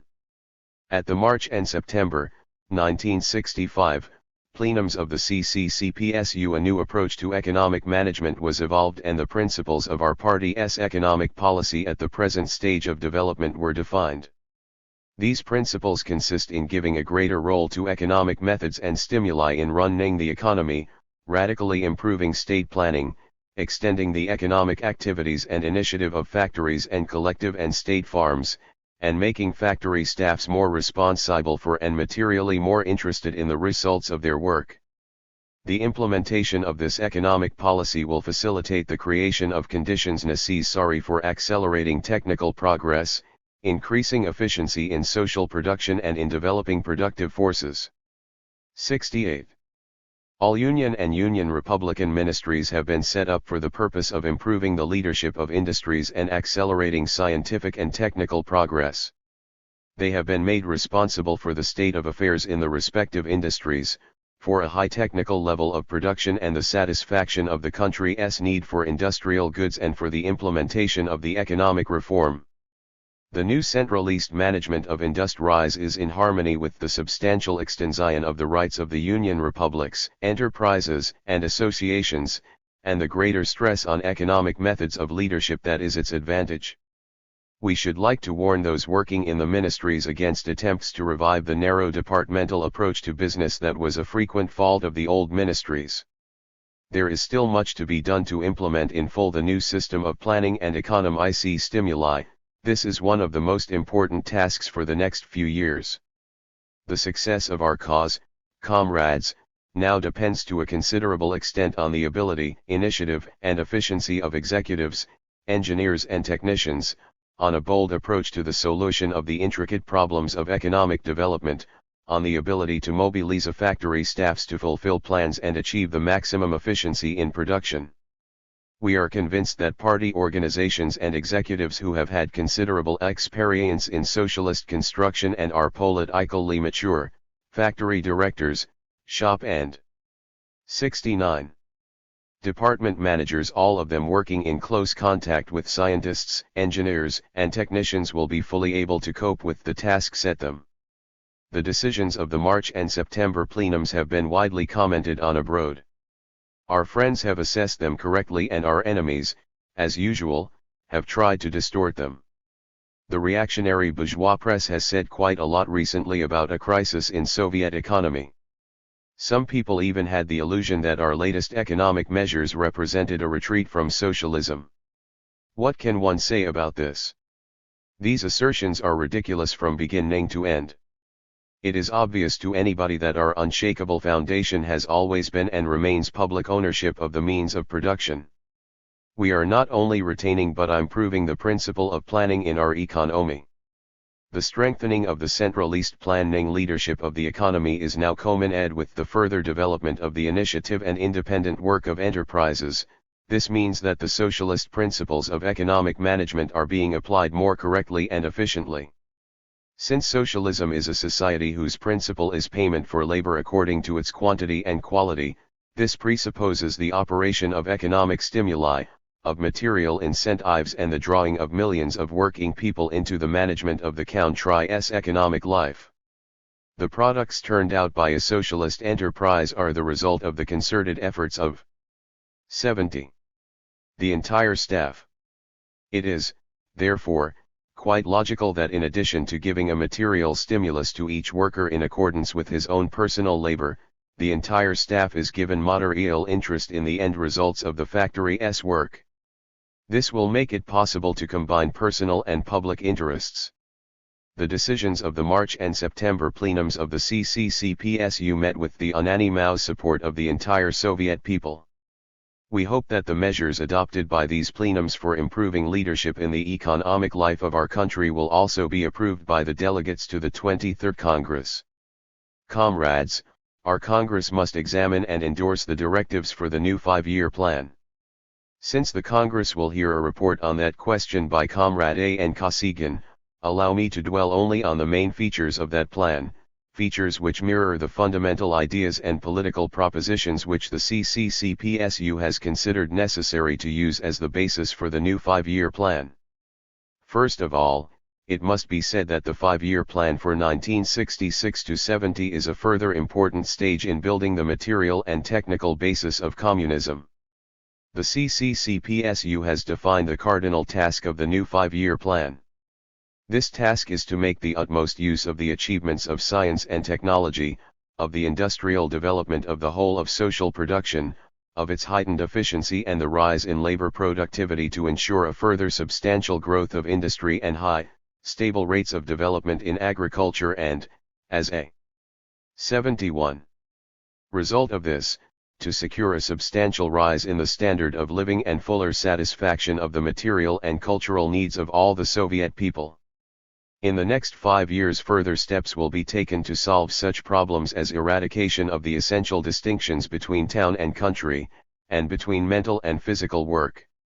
The fulfillment of major economic and social tasks will still further strengthen the political and material basis of the alliance between the working class and the peasantry. The fraternal alliance of the peoples of our country will be further developed. The tasks of the 5-year plan thus reflect the inherent unity of the development of the material and technical basis, and the rise in the standard of living, the quantitative growth of the resources of the economy and the further deep-going qualitative changes in the economy, the enhancement of the productive forces and the improvement of social and economic relations. The main targets of the new 5-year plan take into consideration the need to further strengthen our economic relations with the fraternal socialist countries and the developing states. As a whole, the draft directives reflect the striving to make better use of all our potentialities so as to ensure faster economic growth and a fuller satisfaction of the people's material and cultural needs. Provision has been made for high rates of growth of social production and the national 72. Income during the next 5 years. The total output of all branches of material production, i.e., the gross social product, will increase by an average of more than 7% annually American Samoa against a little over 6% during the preceding 5 years.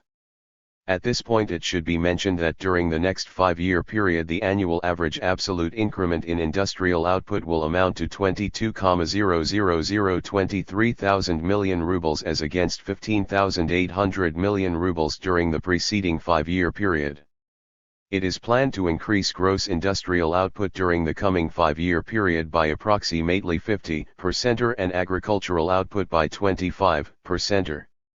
Investments in the economy will amount to approximately 310,000 million rubles, i.e., 50% or more than during the preceding 5 years.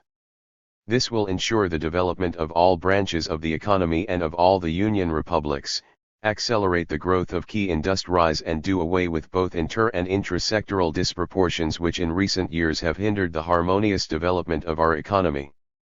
Prime importance is attached to the development of agriculture. The task is being set of boosting this major sphere of material production and thereby satisfying the country's requirements in farm produce more fully. It is planned to increase labor productivity in agriculture through mechanization, chemization, and electrification, and consistently, step by step, bring the technical facilities and organization. 554173 of production in agriculture to the level obtaining in industry. An important feature of the coming 5-year period is that the gap between the rate of growth of the production of the means of production, Group A, and the production of consumer goods, Group B, will be considerably narrowed down. The party, which holds the welfare of the people above all else, will devote particular attention to this most important economic and political task, the fulfillment of which accords with the interests of millions of people. There was a time when to achieve rapid development of heavy industry we had deliberately to restrict our requirements. Now we have mighty productive forces, which enable us to develop those branches of social production which directly satisfy the material, cultural and other requirements of the people at a faster rate. This party line finds expression in the 5-year plan measures to narrow the gap between the rate of development of the production of the means of production and the production of consumer goods, and between the rate of development of agriculture and industry. In the preceding 5-year period production in Group A increased by 58% and in Group B by 36%. In the next 5 years we plan a 49 to 52% increase in the production of the means of production and a 43 to 46% increase in the output of consumer goods. As these figures show, the party will continue to give priority to the development of heavy industry, continue to provide a faster 74. Growth of the production of the means of production. At the same time, due to the successes that have been scored in developing heavy industry, we have the possibility in the new 5-year period of investing much larger resources into industries producing consumer goods. This will enable the country to increase its industrial might and, simultaneously, implement far-reaching social and economic measures aimed at further improving the people's material welfare. In the next 5 years special attention will be given to the extremely important economic and political task of accelerating scientific and technical progress and raising the efficiency of social production. Research and designing organizations and material and monetary resources must be concentrated on the main, cardinal trends in the development of science and technology. Research must be closely integrated with the development of production. The specialization of scientific and designing organizations must be strictly demarcated, and undefined responsibility and duplication must be eliminated. The task is to secure a rapid rise in labor productivity and the profitableness of production. Party and economic bodies, scientists and specialists and all workers in industry must devote their energy to the fulfillment of this task. The growth of labor productivity must spring primarily from a rise in the technical level of production through the development and introduction of new machinery and modern 575 processes, the broad application of comprehensive mechanization and automation, greater specialization, and an improvement in the production cooperation of enterprises. Comprehensive mechanization and automation is a most important means of increasing productivity and making labor easier. Much is being done along this line in our country. But the gap between the levels of mechanization of basic and auxiliary processes is still wide. Although factories are well equipped with modern machines, the share of manual labor is shrinking slowly. This is becoming a grave hindrance to the further growth of labor productivity and the profitableness of production. All economic bodies and party organizations at enterprises must perseveringly steer a line towards the overall mechanization of production processes, steady reduction of the share of manual labor and more rational use of manpower. Today it is particularly important to organize production and labor scientifically. Naturally, it is important to equip all branches of the economy, all production sectors with new machinery. It is just as important to have skilled personnel able to make the fullest use of this machinery. This problem was successfully resolved by the party during the period of socialist construction. Soviet industry has emerged to a leading position in the world as regards the technical level of production and the level of training of workers and specialists. Unfortunately, many of our enterprises still fail to attain harmony between man and 76. Machine in organizing the production process. The introduction at all enterprises of scientifically organized production and labor in line with modern scientific and technical progress has therefore been put forward as one of the cardinal economic tasks. The party considers that one of the most pressing tasks is to achieve a radical improvement in the quality of goods. In speeding up technical progress, special attention must be paid to improving the quality of goods, lengthening the service life of machines and making them more reliable in operation. The better the quality of goods, the more effective and productive the whole of social labor will be. This task is important for other reasons as well. Today, when we have entered the world market on a large scale and are competing with the leading capitalist countries, it is very important that Soviet machines, machine tools, equipment, in short the entire output, not only reach the world standard but surpass foreign goods in quality. The high technical level of our industry ensures the output of machines, appliances, apparatus, and other items whose technical and economic specifications fully conform with the growing requirements of the economy and the world market. The 5-year plan devotes much attention to improving the structure of industrial production and eliminating bottlenecks. It gives priority to the development of the power, engineering, chemical and electronic industries. A pressing task is to abolish the shortage 77. Of fuel, particularly in the European part of the country. Provision is made for the further accelerated development of the oil and gas industries. At the same time, there must not be, as had been the case in the past few years, any neglect of the coal industry, which continues to play an important role in supplying the country with fuel. Radical steps will be taken to eliminate the shortcomings in the development of the iron and steel industry. Experience has upset the mistaken viewpoint that in our day, when polymeric materials have appeared, the demand for metal will shrink greatly. This viewpoint had an adverse effect on the development of the iron and steel industry. I should like to dwell specially on the manufacture of motor vehicles, tractors, and farm machinery. The shortage of motor vehicles and tractors is becoming a weak spot in the economy.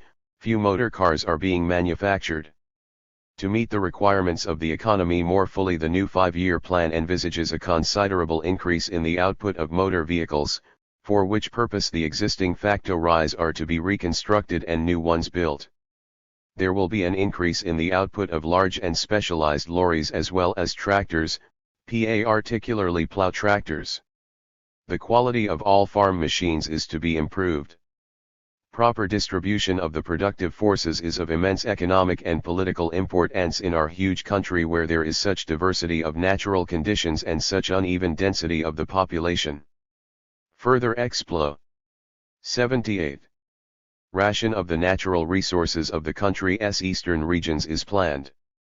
To develop the economy of Siberia and the Soviet Far East faster, a number of social and economic measures have to be carried through in the next 5 years. In particular, these measures will help to retain people already working there and to attract new people. This is an important party and state matter. Attainment of the 5-year plan targets for the increase of industrial and agricultural production, as well as the solution of major social problems, depend to a large extent on the successful fulfillment of the program of capital construction.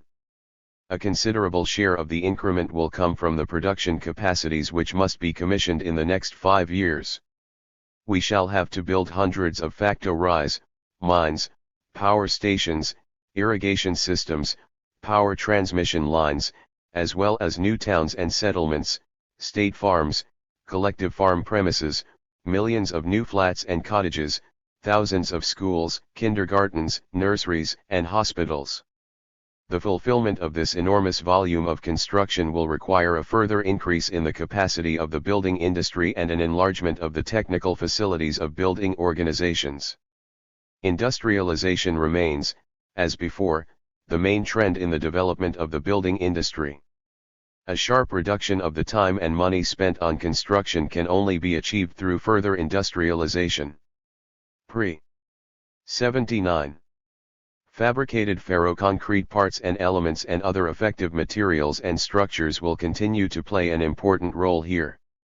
The recent practice of eliminating the so-called non-industrial materials brick, tiles, natural stone and timber and their replacement by reinforced concrete even where this was economically unjustified, was wrong. These materials must not be underestimated, particularly in rural construction work. The questions of accelerating construction, improving its quality, and increasing the efficacy of capital investments acquire particular importance. An end must be put to the pernicious practice of scattering capital investments and material and technical resources among numerous projects, since this retards construction and freezes investments. The delayed commissioning of a new plant causes heavy losses to the state. The CPSU and the government consider it necessary to take steps to improve planning and increase economic incentive in the building industry so as to speed up construction, raise its quality and reduce costs. The speedy commissioning of plants and the high quality of construction work should be made the main criterion in planning and assessing the work of building organizations. Greater material encouragement must be given to individual workers and collectives of building organizations for the timely commissioning of projects. The Central Committee of the Communist Parties of the Union Republics and the Territorial, Regional, Town and District Party Com. 80. Committees must devote constant attention to problems of construction and secure a more rational utilization of state capital investments, the timely commissioning of plants and an improvement in the quality of construction. They must show concern for the working and living conditions of builders, a large contingent of the working class. The directives for the new 5-year plan lay emphasis on the development of all transport facilities. This sector of the economy must ensure the uninterrupted turnover of material resources in the economy and provide access to unexploited natural resources and undeveloped regions. The 5-year plan targets for building up transport technical facilities and improve correlation between the various types of transport will be a major factor in enhancing the efficiency of social production. Comrades, the new 5-year plan sets far-reaching tasks in the development of industry, transport, and construction. It accords with the vital interests of the Soviet people and meets their high material and cultural requirements. The Soviet people approve the 5-year plan, calling it a people's plan. This is gratifying to the party, since it sees in the nationwide support for the new plan confirmation of the correctness of its policy. We are confident that the new program for building up the industrial might of our socialist country, which is to be endorsed by this Congress, will be successfully carried out. 81. Agriculture. Comrades, in the period under review, the Party Central Committee and all local party and government bodies have devoted much attention to agriculture, which is an important sector of our economy. Despite difficulties, our collective and state farms continue to grow and develop steadily. Their economy is becoming stronger, material and technical facilities are expanding, and the living standard and cultural and technical level of agricultural workers are rising. The following table shows the output of staple farm products, by all categories of farming. 1961 to 65 to, CN.52. Average annual output. 1956 to 60. Average annual output. However, the rate of increment in the last 5 years has been considerably lower than in the preceding 5-year period. As we have already pointed out, the result was that in agriculture the targets of the 7-year plan were not fulfilled. This situation in agriculture could not but draw the attention of the Central Committee. Delegates to this Congress know that this question was examined at the plenary meeting in March 1965, and that the Central Committee found that the slow development of agriculture was due to a violation of the requirements of the economic laws of production, neglect of the material incentive and of the correct combination of public and personal interests. There were, of course, other reasons as well. Serious shortcomings in the system of procuring farm products hindered the planned management of agriculture. The purchasing prices of many farm products did not cover actual expenditures and gave the collective and state farms little incentive to expand production. Agriculture was allocated insufficient funds and material and technical resources. An increase in output was also hindered by the unjustified reorganization of agricultural bodies, the imposition of stereotype recommendations from above and the underestimation of science and the experience of long years of practice. After the March plenary meeting, the Central Committee and the government undertook a 83 series of important measures to improve planning and provide greater incentives in order to boost agricultural production.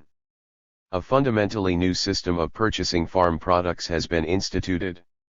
Collective and state farms have been given realistic, fixed plans of purchases covering a period of 5 years. The purchasing prices of many farm and animal husbandry products have been raised, and higher prices introduced for the sale of staple grain to the state over and above the plan. At the same time, there has been a reduction in the sale price of many types of machinery equipment and materials and also in the cost of electric power for collective and state farms. In the countryside the prices of manufactured goods and foodstuffs have been lowered to conform with the corresponding prices in town. These steps have yielded beneficial results. Despite last year's severe drought that hit many regions, particularly regions producing market-able grain, the total output of farm produce added up, in comparable prices, to 55,300 million rubles, which exceeds the value of the output of any preceding year. In 1965 the collective and state farms had quite good harvests of the majority of crops with the exception of grain. Special mention, comrades, must be made of the fact that last year a fine job was done by cotton growers, sugar beet growers, and livestock breeders. They have every right to be proud of the results of their work. A noticeable improvement has also been achieved in livestock breeding. Here are figures to illustrate this. 84. Livestock population and productivity at collective and state farms and other state enterprises. 1961, 1962, 1963, 1964. 1965.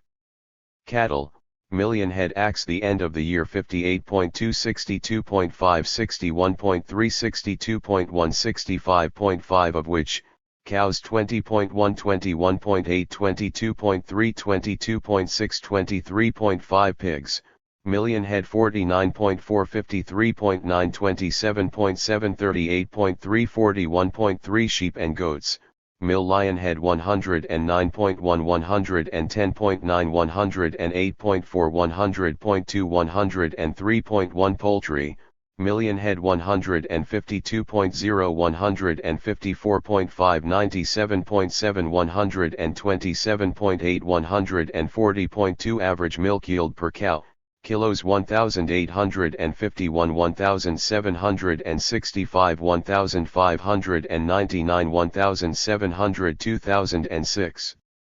The table shows that the collective and state farms have surmounted the difficulties that arose in 1963 and achieved an increase in the head of cattle, including cows, and also of pigs and poultry, although the pig and poultry population is still below the 1962 figure. Last year the average meat yield per cow increased by 306 kilos. In 1965 the collective and state farms considerably increased their output and fulfilled the state purchasing plan for all animal husbandry products. We must devote more attention to this important, though still lagging, Branch of Agriculture.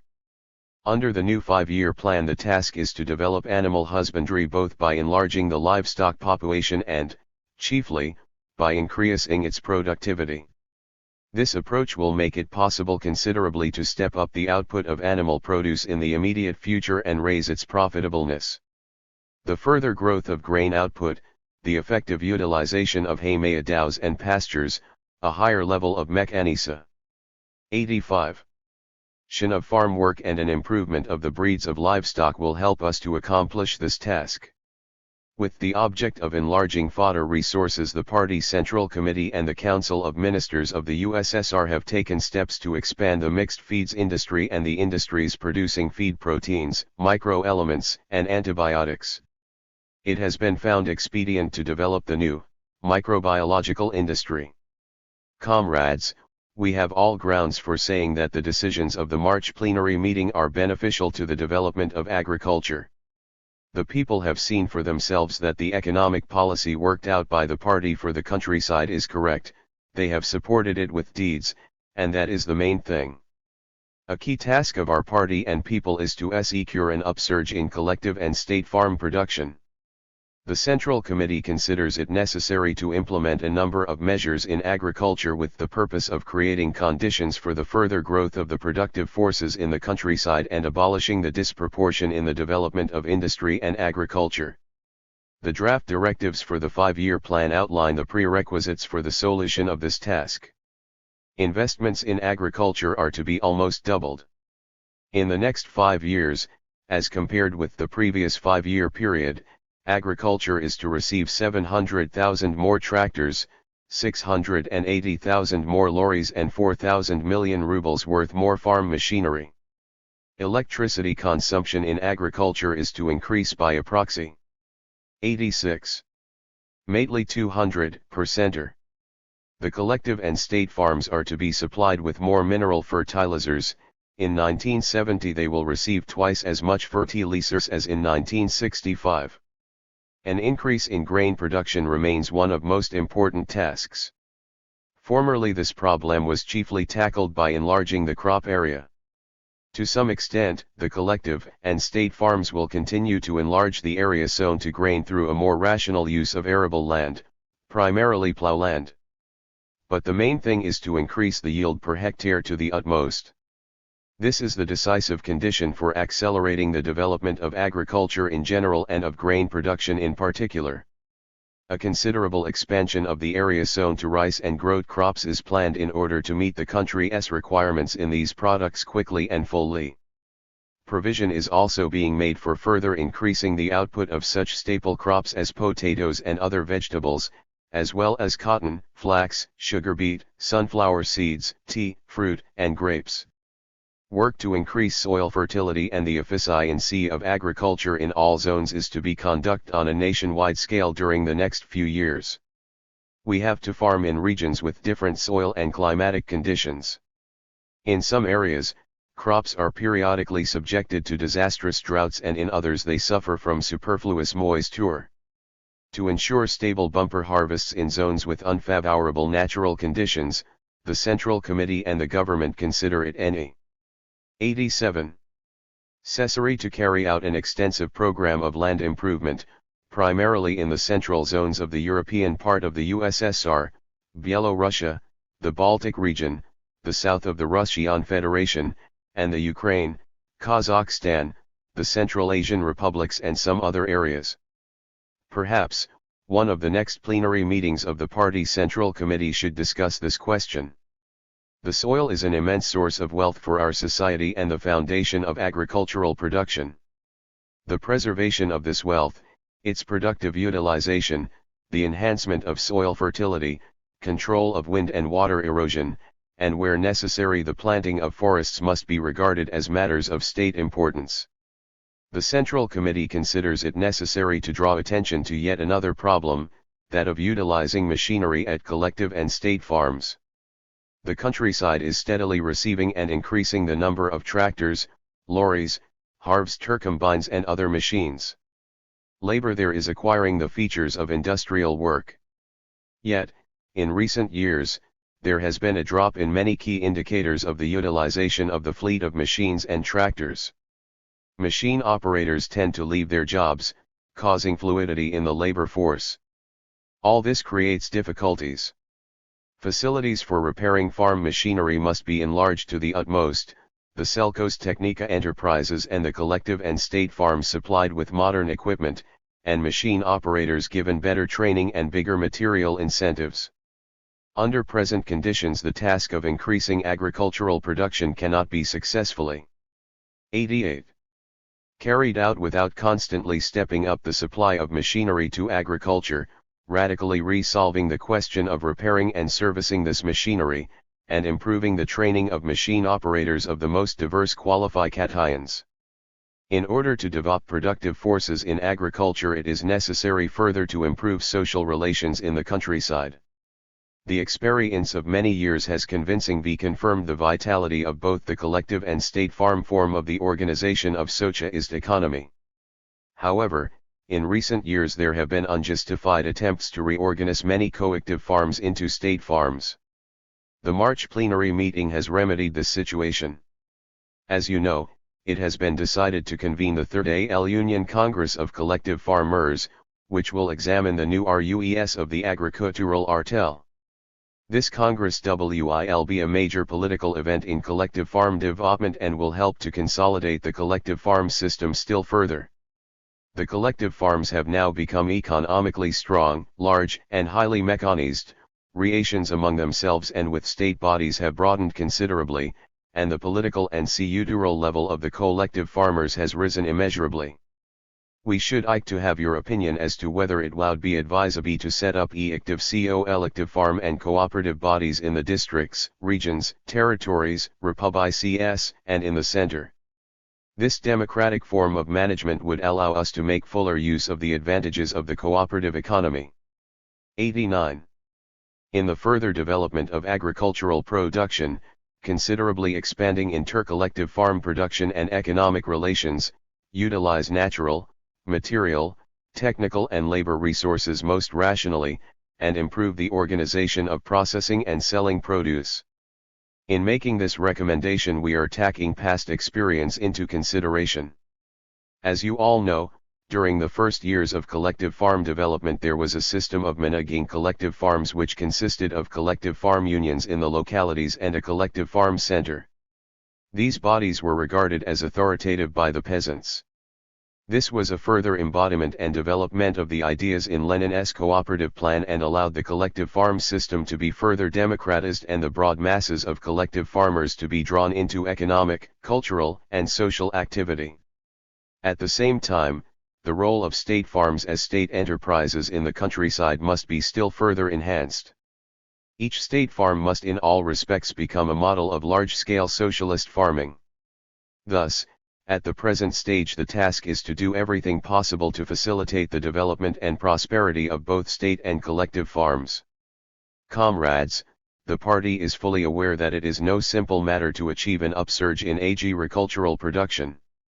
It would be wrong to think that now, when huge material and technical resources are being allocated for the development of agriculture, everything will run by itself. 90. It is the duty of party, government, and agricultural organs, of all workers in agriculture to make the fullest use of each hectare of land, of every invested ruble, of every machine and ton of fertilizer, and to do this ably and economically.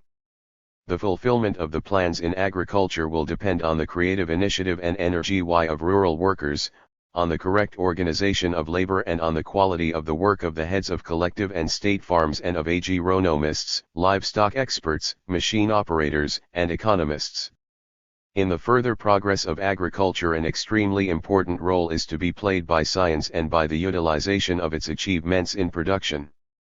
We are sure that scientists and specialists will bend every effort to solve contemporary problems of agricultural and biological science and economics, and will make a worthy contribution to the promotion of agriculture.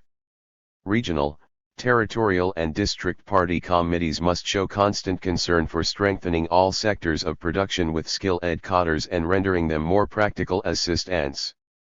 Organizational and educational work with people must be raised to a higher level, the work of party organization at the co-elective and state farms improved and their activity enhanced. Allow me, on behalf of the Congress, to express profound confidence that party, local, government, agricultural, trade union and Komsomol bodies in the republics, territories, Re. 91. Juns and districts, all collective farmers and state farm workers, workers in industries supplying the collective and state farms, scientists and specialists will with the energy and perseverance inherent in Soviet people enthusiastic ally undertake to accomplish the great task set by the party to achieve an upsurge in agriculture, and that they will fulfill this work with honor. Comrades, we can note with satisfaction that the new 5-year plan is approved and supported by the peoples and parties of the fraternal socialist countries as well. This gives us more strength, good humor, and confidence. The new 5-year plan is approved by communists and all our friends in the capitalist countries who regard it as yet another victorious step on the road to communism. Even ill-wishers and undisguised enemies of the Soviet Union are compelled to admit that our plans are realistic. Implementation of the political line mapped out by this Congress and the practical program of economic and cultural development will still further enhance the economic and defensive might, prestige and influence of the Soviet Union.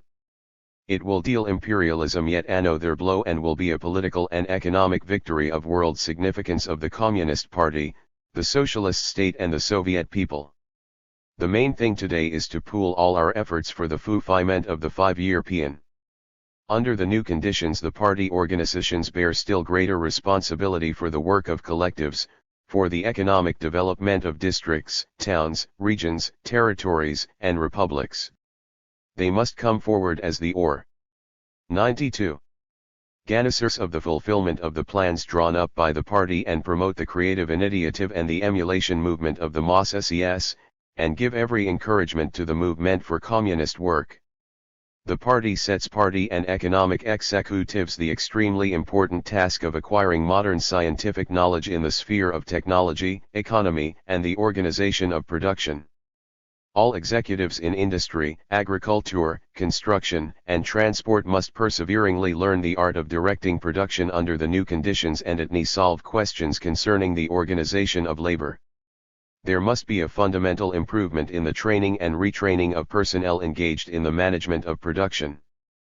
Party organizations must do everything to facilitate the introduction of the new system of economic management so as to make it possible to utilize its potentialities to the utmost.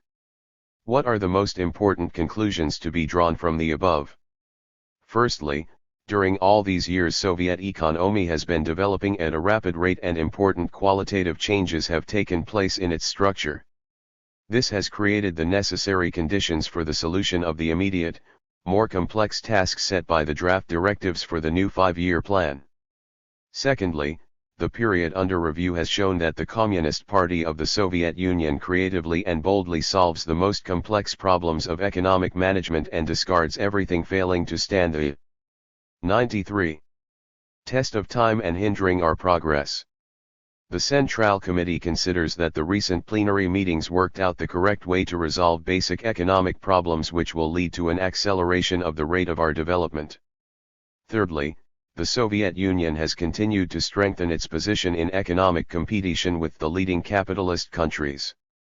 The experience of the past few years has confirmed that the steady expansion of production at a high and, what is most important, at a stable rate is the law of development of socialist economy in our country. Such development is beyond the power of the capitalist countries. This is an indisputable advantage of socialism over capitalism.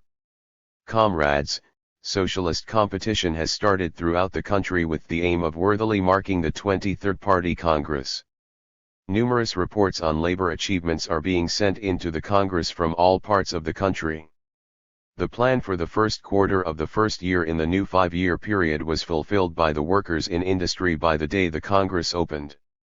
The country will receive a large quantity of metal, electric power, coal, mineral fertilizers, cement, rubber, automobile tires, machines and equipment, clothing, knitwear, leather footwear and a large amount of foodstuffs over and above the plan. By March 20th, workers in agriculture had overfulfilled the quarterly plan for sales of meat, milk, butter, eggs and other animal products to the state. The repair of tractors and other farm machines has, in the main, been 94. Completed. Spring sowing is in progress in the southern regions. In the course of the sowing campaign, collective farmers, machine operators and state farm workers are displaying a high level of organization. May the banner of socialist emulation, raised by the heroic working class at the dawn of Soviet rule, continue to be held high throughout the struggle by the party and people to fulfill the new 5-year plan for our country's economic development.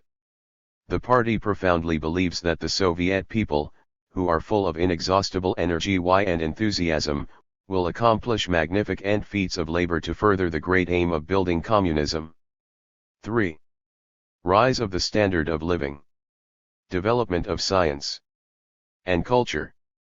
Comrades, by securing the rapid development of the economy, of the productive forces, the socialist system has created most favorable conditions for a steady rise in the living standards of the workers, peasants, and intelligentsia of all the working people.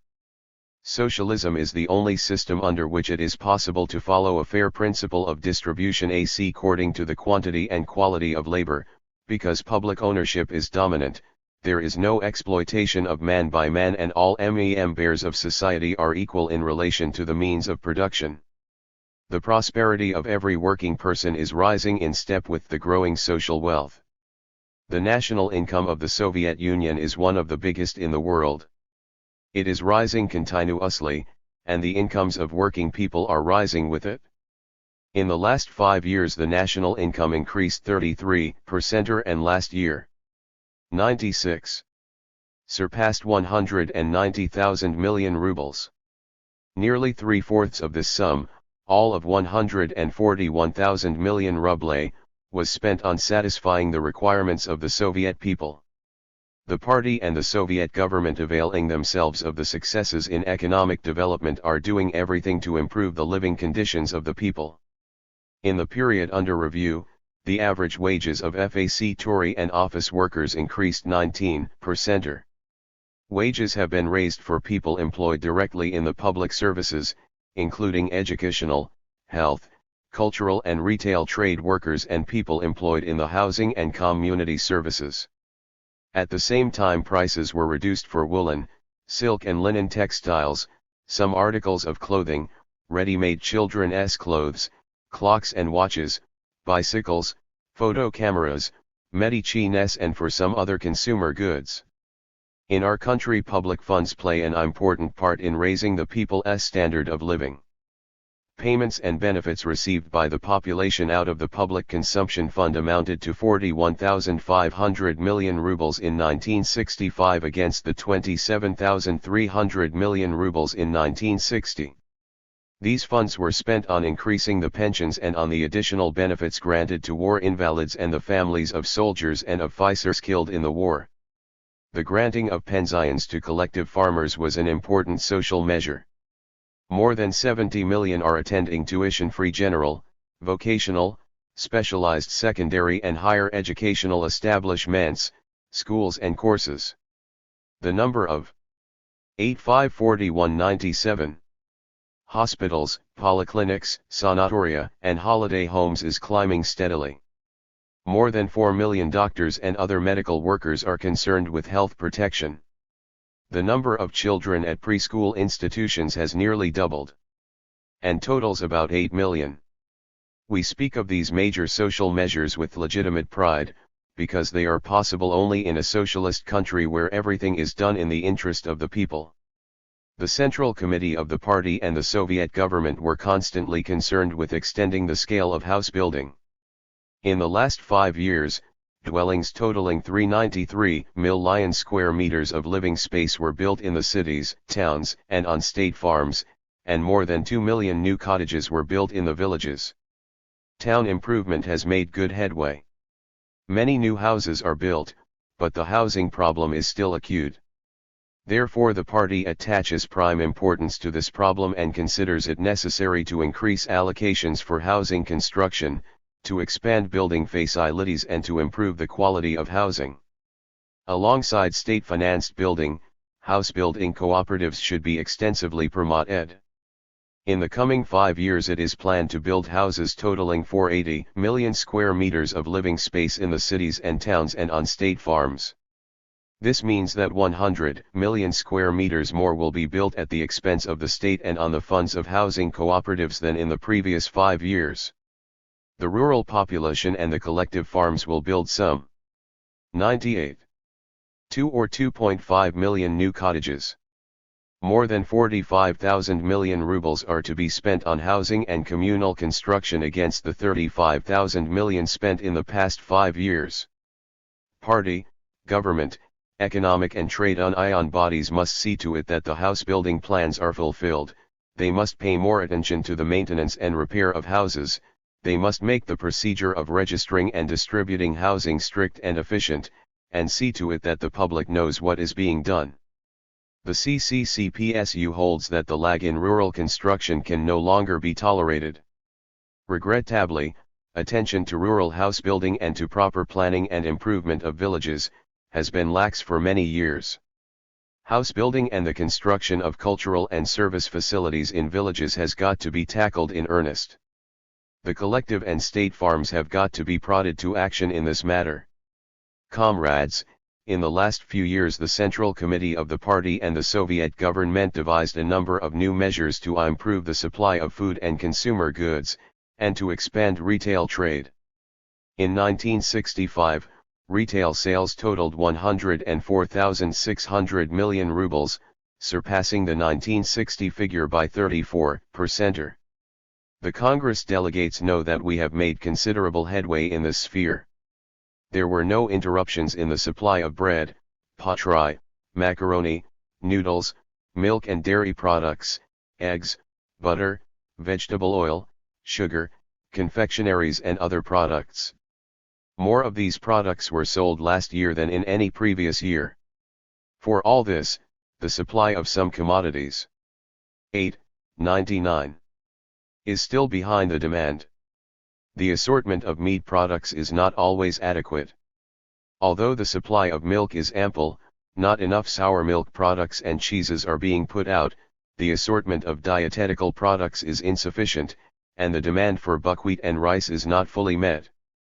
In the new 5-year plan the Central Committee has set high targets for agriculture, the fulfillment of which will enable us to satisfy the mounting food demand. The growth of people's incomes has considerably stimulated the demand for consumer goods in the last few years. In 1965, industry produced more than 9,000 million meters of fabric and 486 million pair of leather shoes. The sale of household utensils and goods meeting the people's cultural requirements has expanded. As many as 3,300,000 TV sets, 4,800,000 radio receivers, nearly 1,500,000 refrigerators, more than 3 million washing machines, etc., were sold to the population last year. This, comrades, is not bad at all. Yet the working people have good cause to complain about the work of the light industry and the other industries producing consumer goods. So far, the market is not getting enough necessary commodities. It is not always possible to buy attractive clothes for children, the dress, suit, or overcoat you like, or choose a pair of shoes to your liking. Not all the factories making consumer goods take account of the taste and the increasing demand of the customer. Many articles made by the sewing, textile, and shoe industries are of low quality. We shall have to work hard, comrades, and 100. Remedy this situation. What we need is to ensure full satisfaction of the population's mounting demand for consumer goods within the coming 5 years. In this, special attention will have to be paid to improving the quality and finishing of commodities. It is planned to expand sharply the construction of factories in the light, food, chemical and other industries producing consumer goods. Some 15,000 million rubles, or nearly twice as much as was spent in the previous 5 years, are to be allocated for this purpose in 1966-1970. The technical re-equipment of the light and food industries, retail trade, and communal services will have a pronounced bearing on the expansion of consumer production and the improvement of the quality of consumer goods. Party and government bodies, ministries, associations, and factories must treat consumer production as an important government task. Possibilities for increasing consumer production should be made fuller use of not only at factor IES of the light and food industries, but in all other industries. Much greater amount of goods may be obtained through a more rational use of manpower and raw materials available in the villages, and this without any particularly large capital outlays. We ought to afford greater scope for the development of various manufactures and ancillary plants processing farm surpluses, wild fruits and berries and local natural materials on collective and state farms. It is planned to build more shops, industrial refrigerators, warehouses, and other ancillary trading facilities. People employed in 101. Retailing at towns and villages, and the employees of consumer cooperatives, play the decisive part in improving retail services, for it is up to them to develop and improve new forms of trade most convenient for the population. It is essential radically to improve public services in towns and villages, extend the number of catering establishments, laundries, barber shops, and hairdressers, dry cleaning establishments, tailoring and clothes repair establishments, and furnish the service sphere with enterprising personnel. If all these measures are fulfilled, we shall be able to improve the supply of food and manufactured goods, and increase retail sales. Comrades, our party attaches immense importance to raising the welfare of Soviet people. It is striving to activate all the levers of economic development. By increasing production, raising the productivity of labor and boosting the national income, we shall achieve a further improvement of the Soviet people's standard of living in the next 5 years. Real incomes per head of population will rise something like 30% in 5 years. The CPSU considers that higher wages for factory and office workers and higher pay to collective farmers should be the chief means of raising incomes. The wage question is a major political and economic issue. Its solution has a bearing on the vital interests of millions of people. In these 5 years it is envisaged to raise the minimum wage in the national economy to 60 rubles monthly. As much as 12,500 million rubles will have to be spent annually to cover 102. The new expense involved and the wage and salary rises for factory and office workers in the medium pay bracket. This is a huge sum. Wage additions and benefits for people working in the far north, far east, and Siberia will be increased. It is also planned to invest more heavily there in the building of houses, schools, hospitals, preschool and other cultural and public facilities, which will do a lot to develop those highly important economic regions. A word about the pay system at collective farms. Often, the present procedure of distributing collective farm incomes creates fluctuations in payments for the collective farmers' labor. On many collective farms permanent earnings for work done are not guaranteed. A guaranteed monthly pay is to be introduced at collective farms in the coming 5 years, which will be brought closer to the wages of state farm workers for corresponding jobs and work rates. This will mark an important stage in the development of collective farming and in improving the collective farmers' standard of living. Besides raising and adjusting wages, it is envisaged in the new 5-year plan to reduce retail prices on goods as their output increases and the productivity of labor grows. This, too, will contribute to improving the people's standard of living. Comrades, recently we allowed by way of experiment a number of enterprises in the Ivanovio, Perm, Dnepropetrovsk, and some other regions to transfer to a 5-day working week and 2 days off. Experience shows that, given the appropriate organizational and technical 103 adjustments, production at these enterprises has improved perceptibly.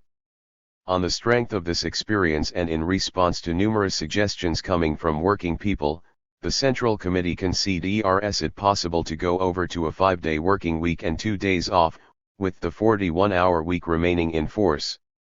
The transition of factory and office workers to this new working week should be gradual, depending on the extent of readiness of the given enterprise, so that the PEOPLE and the country gain from it. The introduction of a 5-day working week will have a far-reaching effect on our society, since it creates additional opportunities for improving labor conditions and for a rational use of leisure by factory and office workers.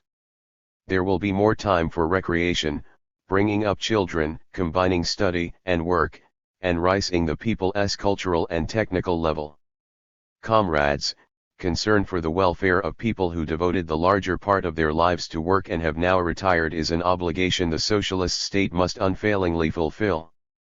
In contrast to the capitalist countries, pensions in the Soviet Union are paid entirely out of state and public funds. At present, we are annually spending about 11,000 million rubles on pensions, which constitutes a substantial part of the national income. In the next 5-year period it is planned to further improve the pension scheme.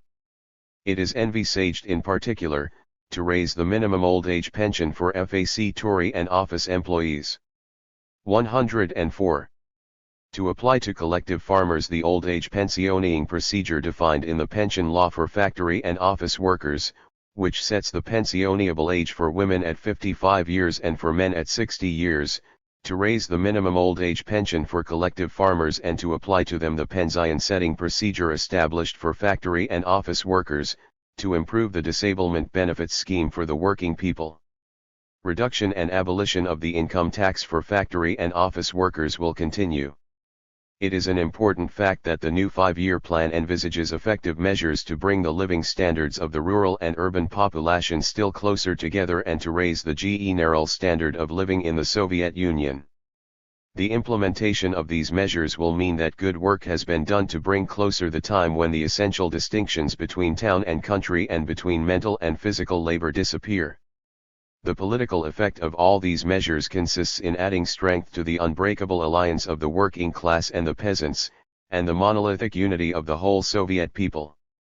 They will constitute a new and wonderful gain secured by our party and the Soviet state. Comrades, unprecedentedly rapid scientific development is the most striking feature of our time. Science is exercising an ever-mounting influence on all the aspects of material and cultural life. In our time, it is impossible to secure technical progress and a high rate of growth of 7 to 54.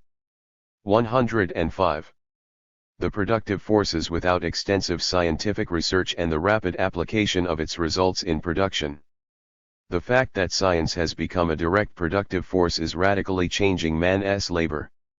In socialist conditions, science is not only changing the nature of man's labor but also the material and cultural pattern of his life. The Communist Party and the Soviet people have trained a whole army of eminent scientists, devoted to the cause of communism and able to cope with the most complex scientific problems of our time. Today, more than 660,000 scientific workers are employed at the country's 4,650 research institutions and higher educational establishments. They comprise 1/4 of all the scientific workers of the world. We pride ourselves on the USSR Academy of Sciences. The party and people show it every attention and concern. It serves our country and world civilization selflessly and loyally. The great conquests of Soviet science, which have added to the glory of our country, are directly associated with the work of the USSR Academy of Sciences. In the time under review, the Academy of Sciences and the Republican research institutions kept expanding and gaining strength. Many gifted scientists and researchers were trained there to take an active part in solving the nation's economic problems, in cultural development and in training research personnel in the national republics. The establishment of the Siberian branch of the USSR Academy of Sciences was 106. An important step forward in the country's scientific development.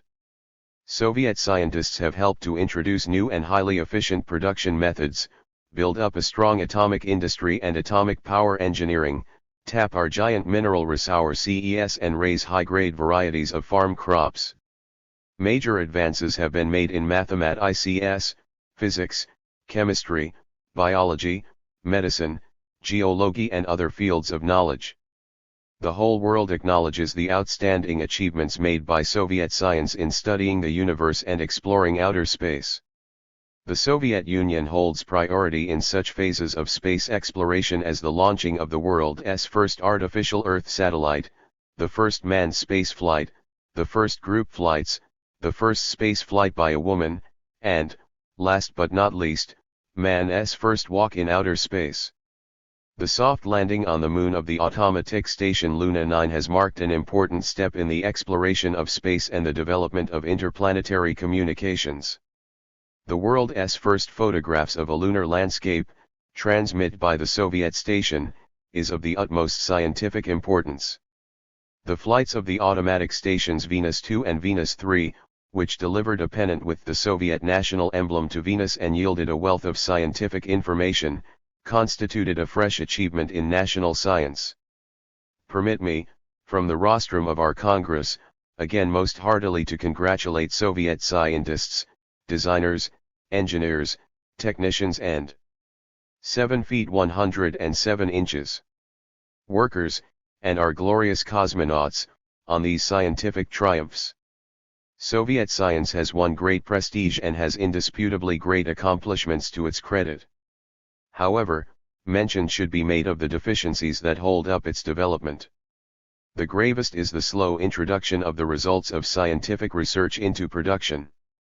There is an unjustifiable gap between theoretical research and its technological and design development. Often, years pass before a discovery is applied in production, a fact damaging the national economy and science itself. Poor use of electronic computer techniques is one example of this.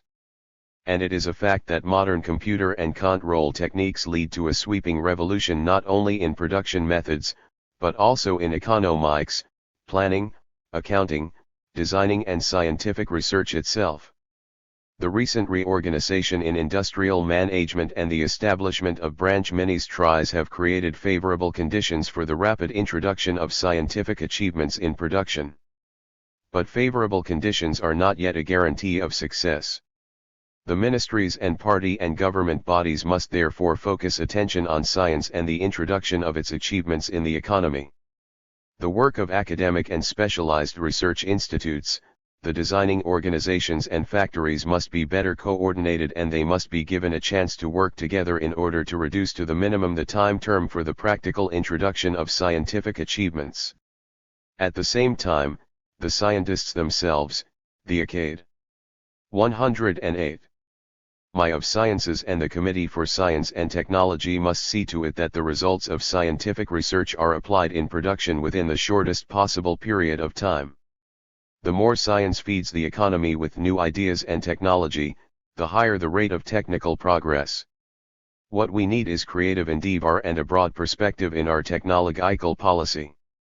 The problems Soviet science has still to solve are truly immense. The construction of a new society requires an amount of scientific knowledge unprecedented in history, both in order to develop the productive forces and to remodel all social life. It is the purpose of science to multiply the material and cultural riches of the people, to make their life still more prosperous, and to help the party and people build a communist society successfully. The party and the people will stint no strength and energy for the further advancement of Soviet science. The scientists can count on the Communist Party, the government, and the whole Soviet people for support in their big and fruitful work for the good of their country.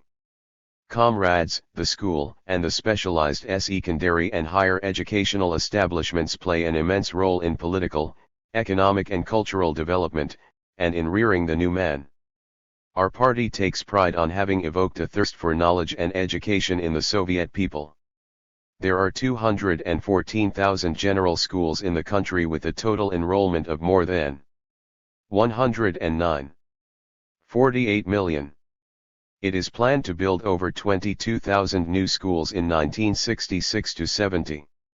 Communist construction requires further improvement in the work of the schools, expansion of their material basis and improvement in teaching methods. The Soviet school must develop as an institution of general learning, a school that teaches rising generations to work, as a polytechnical school. It must equip its pupils with sound knowledge of the fundamentals of science and educate in them the materialist outlook and communist morality. It must prepare the youth for life, for a thoughtful choice of profession. The teacher plays a decisive part in the fulfillment of this task.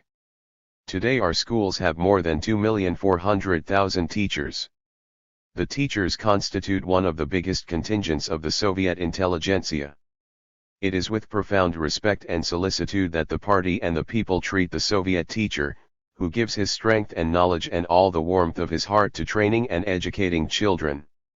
The immense program of industrial and agricultural development confronts the party with the task of continuously reinforcing the working class and the labor force on the farms with skilled personnel. This responsible job falls to the vocational and technical schools. There are more than 4,000 such schools in the country today, attended by more than 1,500,000 young men and women. In the coming 5 years the vocational and technical schools are to train over 6 million skilled young workers. The party, trade union, and Komsomol 110 organizations, and all the ministries and institutions must give them daily help in coping with this task. We are sure that the instructors and teachers, and other employees engaged in vocational and technical training will fulfill their duty honorably. Comrades, more than 12 million specialists, including about 5 million that have a higher education, are employed in different branches of the economy and culture. The School of Higher Learning has splendid accomplishments to its credit. The party will continue to show constant concern for the development of higher and specialist secondary education, for in our time the demand for competent specialists has grown immeasurably. In the coming 5 years the number of students will increase by almost 1 million. Personnel for economic, party, government, diplomatic, military and social work are chosen chiefly from among specialists trained at the institutions of higher learning, higher schools. Our specialists must not only have complete command of their profession, but also know the laws of social development, home and foreign policy, and have a broad outlook. We cannot conceive of a good Soviet specialist without knowledge of Marxist-Leninist theory and a clear understanding of the party and government policy. To meet this challenge, the teaching of social sciences at School of Higher Learning has got to be improved considerably. Comrades, the Communist Party has always held in high esteem the role of creative intelligentsia workers in art and literature. Soviet 111. Art and literature, imbued with the lofty spirit of partisanship and service to the people, has become a powerful source of communist education. Works of art and literature have been made accessible to all people in our country. The high educational and cultural standard of the Soviet people, and the fact that they are masters of their country, have created splendid conditions for the development of Soviet art and literature.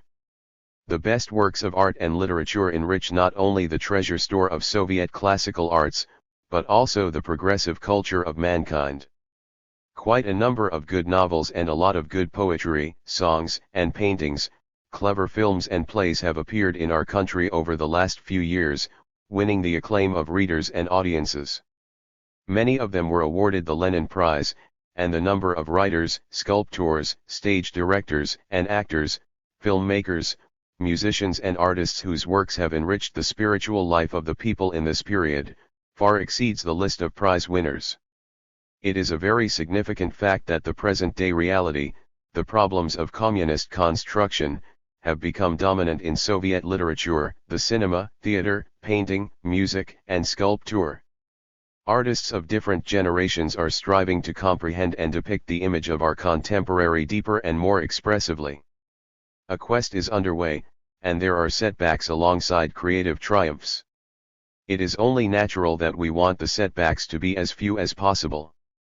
We believe the earnest of the successful development of Soviet culture lies in our creative intel. 112. Legentsia being guided by the same aims and tasks as the rest of the Soviet people and their Communist Party. In the past few years many gifted works by art workers of the Union republics have won fame in the Soviet Union and abroad. Every one of our republics can boast of outstanding art workers and of splendid achievements in art and literature.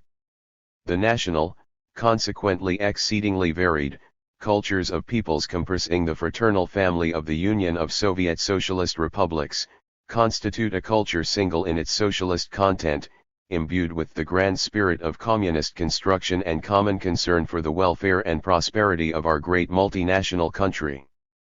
The Communist Party of the Soviet Union has always shown, and will continue to show, concern for the development of art and literature. The party has always guided, and will continue to guide, the activities of creative organizations and give them every possible support and assistance. The party is opposed to administrative arbitrariness in matters related to art and literature. At the same time, it proceeds from the principle of partisanship in art and literature and the class approach in assessing all matters in the cultural sphere. We never forget Lenin's words that literature must become part and parcel of the general proletarian cause. The party will always support the art and literature that assert faith in our ideals and fight irreconcilably against all manifestations of alien ideology. Socialist art and literature are profoundly 113. Optimistic in spirit. They have the ability of perceiving the new and progressive trends in our life, and of brightly depicting the beauty of the world we live in and the grandeur of the aims and ideals of the men of the new society. Yet, this does not mean that writers should write only about the good. As you know, we have many shortcomings, and their criticism in works of art is useful and necessary, for it helps the Soviet people to overcome them. Unfortunately, there are hacks in literature who make it their business to fling mud at our system and slander our heroic people, instead of helping them. True, they are only a handful, and certainly do not express the sentiments and thoughts of our creative intelligentsia, who are closely linked with the people and the party. These renegades scorn what is most cherished by every Soviet citizen, the interests of the socialist land. It is only natural that the Soviet people cannot remain indifferent to the disgraceful activities of these people. The Soviet people treat them as they deserve to be treated. The party shows concern for the needs of the intelligentsia and always supports creative unions and societies. Art organizations, institutions, publishing houses, theaters, and film studios must have an exacting, critical approach to their work and the artist's responsibility to the people. Marxist-Leninist criticism is important for the development of art and literature. The Soviet artist is an active fighter for the revolutionary reconstruction of the world. May 114. Our art and literature, while constantly improving the artistic forms and methods, continue to portray the various aspects of our life fully and richly, thus inspiring the Soviet people in their titanic labor and struggle for the lofty and noble goals. Comrades, everything done in our country to raise the people's living and cultural standards, promote science and education, literature and art, bears out the simple truth that socialism's main goal is centered on man's welfare and his all-round development. We have now reached a level where we can speed up our advance to this goal, and cope with still greater tasks. There must be no unrealistic propositions in our plans for the future. They must be based on the possibilities of the Soviet economy, and on the level already achieved in the development of the productive forces. What we must do now is make the most effective use of these possibilities, and steadily increase the material and spiritual wealth necessary to man. The party will spare no effort to achieve this end. At the head of the people and hand in hand with the people, the communists will do their utmost for the life of Soviet people to become better and richer. This is what we consider our supreme duty. It is in the name of this that we are building communism. 4. The growing role of the CPSU in directing communist construction. The consolidation of the party and the enhancement of its organizational and political work. Comrades, the period under review was characterized by the further growth of the party's role in the life of Soviet society, the consolidation of its ranks, the perfection of forms and methods of work, and the strengthening and development of the party's bonds with the masses. Our Leninist Communist Party is the leading and guiding force of Soviet society. Its ranks unite the more advanced representatives of the working class and the working people as a whole. Guided by Marxism-Leninism, the militant revolutionary ideology of the world working class, the party is confidently leading the Soviet people forward along the road of communist construction, is directing and organizing the life of socialist society and successfully. U6. Fulfilling its role of teacher, organizer, and political leader of the entire Soviet people. Thanks to the political and organizational work of the party among the masses, thanks to their selfless labor, the Soviet people have increased the economic potential, raised the living standards, and thus made it possible to further strengthen our socialist state and promote the Soviet Union's prestige in world affairs. An important stage in the life of our party was marked by the October 1964 plenum of the CPSU, which expressed the firm determination of the party to develop and observe strictly Lenin's standards of party life and principles of leadership. Defects in the sphere of the economic and party organization, errors due to the unjustifiable reorganization of party, government, and economic bodies are being corrected on the basis of the decisions of the October plenum. The October plenum had a beneficial effect on all aspects of the life of the party, the socialist state and Soviet society as a whole. It also served as clear evidence of the monolithic character and unity of the party, its political maturity and ability to remove boldly and decisively everything that hinders our progress. The Communist Party of the Soviet Union, armed with the great theory of Marxism-Leninism, believing deeply in the creative potentialities of the masses, is leading the Soviet people confidently to communism. The Central Committee notes with great satisfaction that the party meetings, conferences 117 and congresses held prior to the 23rd Congress fully approved the decisions of the October and subsequent plenums of the CC. The party meetings, conferences, and congresses were conducted at a high level of political consciousness, their participants manifesting great activity. Almost 2,300,000 members and candidate members of the party spoke at meetings of primary party organizations alone. Most of these speeches were delivered in a clear-cut and business-like manner. The speakers analyzed the results and defects in the work and stressed the growing demands they made of leading party bodies and officials. The party report and election campaign was a vivid demonstration of the close cohesion of communists round the Central Committee of the CPSU and their complete understanding of their lofty tasks and duties.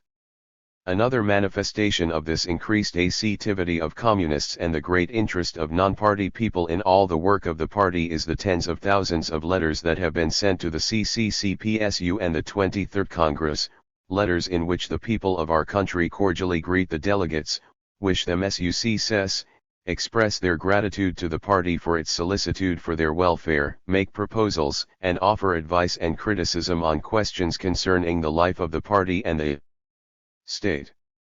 One cannot read without feelings of deep emotion these sincere messages in which Soviet people write about their innermost thoughts and aspirations. 118. Many proposals and wishes expressed by working people were used or were taken into consideration in the materials prepared for the Congress. In the course of their work, the leading bodies of the party, government, economic, trade union and Komsomol organizations must put into effect useful proposals, advice, and comments from communists and non-party people. Comrades, permit me on behalf of the Congress to express sincere thanks to the party organizations, groups of working people, men serving in the Soviet Army and Navy, rank-and-file communists, all Soviet people who have sent letters to the Congress, and to assure them that the party will give its utmost attention to their criticism, proposals, and advice. Comrades, the Communist Party of the Soviet Union has 12,471,000 members and candidate members. In the period under review, the party ranks have grown by 2,755,000 new members. The increase in the membership of the CPSU reflects the high prestige enjoyed by the party and the boundless faith Soviet people have in it. We are proud of our millions of fellow communists who, in all fields of communist construction, carry the ideas of the party to the masses and stand in the van of the working people in our country. The army of communists, many million strong, has devoted all its efforts, knowledge, and organizational ability to increasing the might of our country, to our great revolutionary cause. Now allow me to inform you of the composition of the party. 119. Composition of the CPSU, percentages on January 1, 1966, A. Social status B. Length of party workers 37.8 membership peasants 16.2 under 10 years 47.1, collective farmers, 10 to 30 years 47.3 office employees and others 46.0 over 30 years D. Educational qualifications 5.6. C.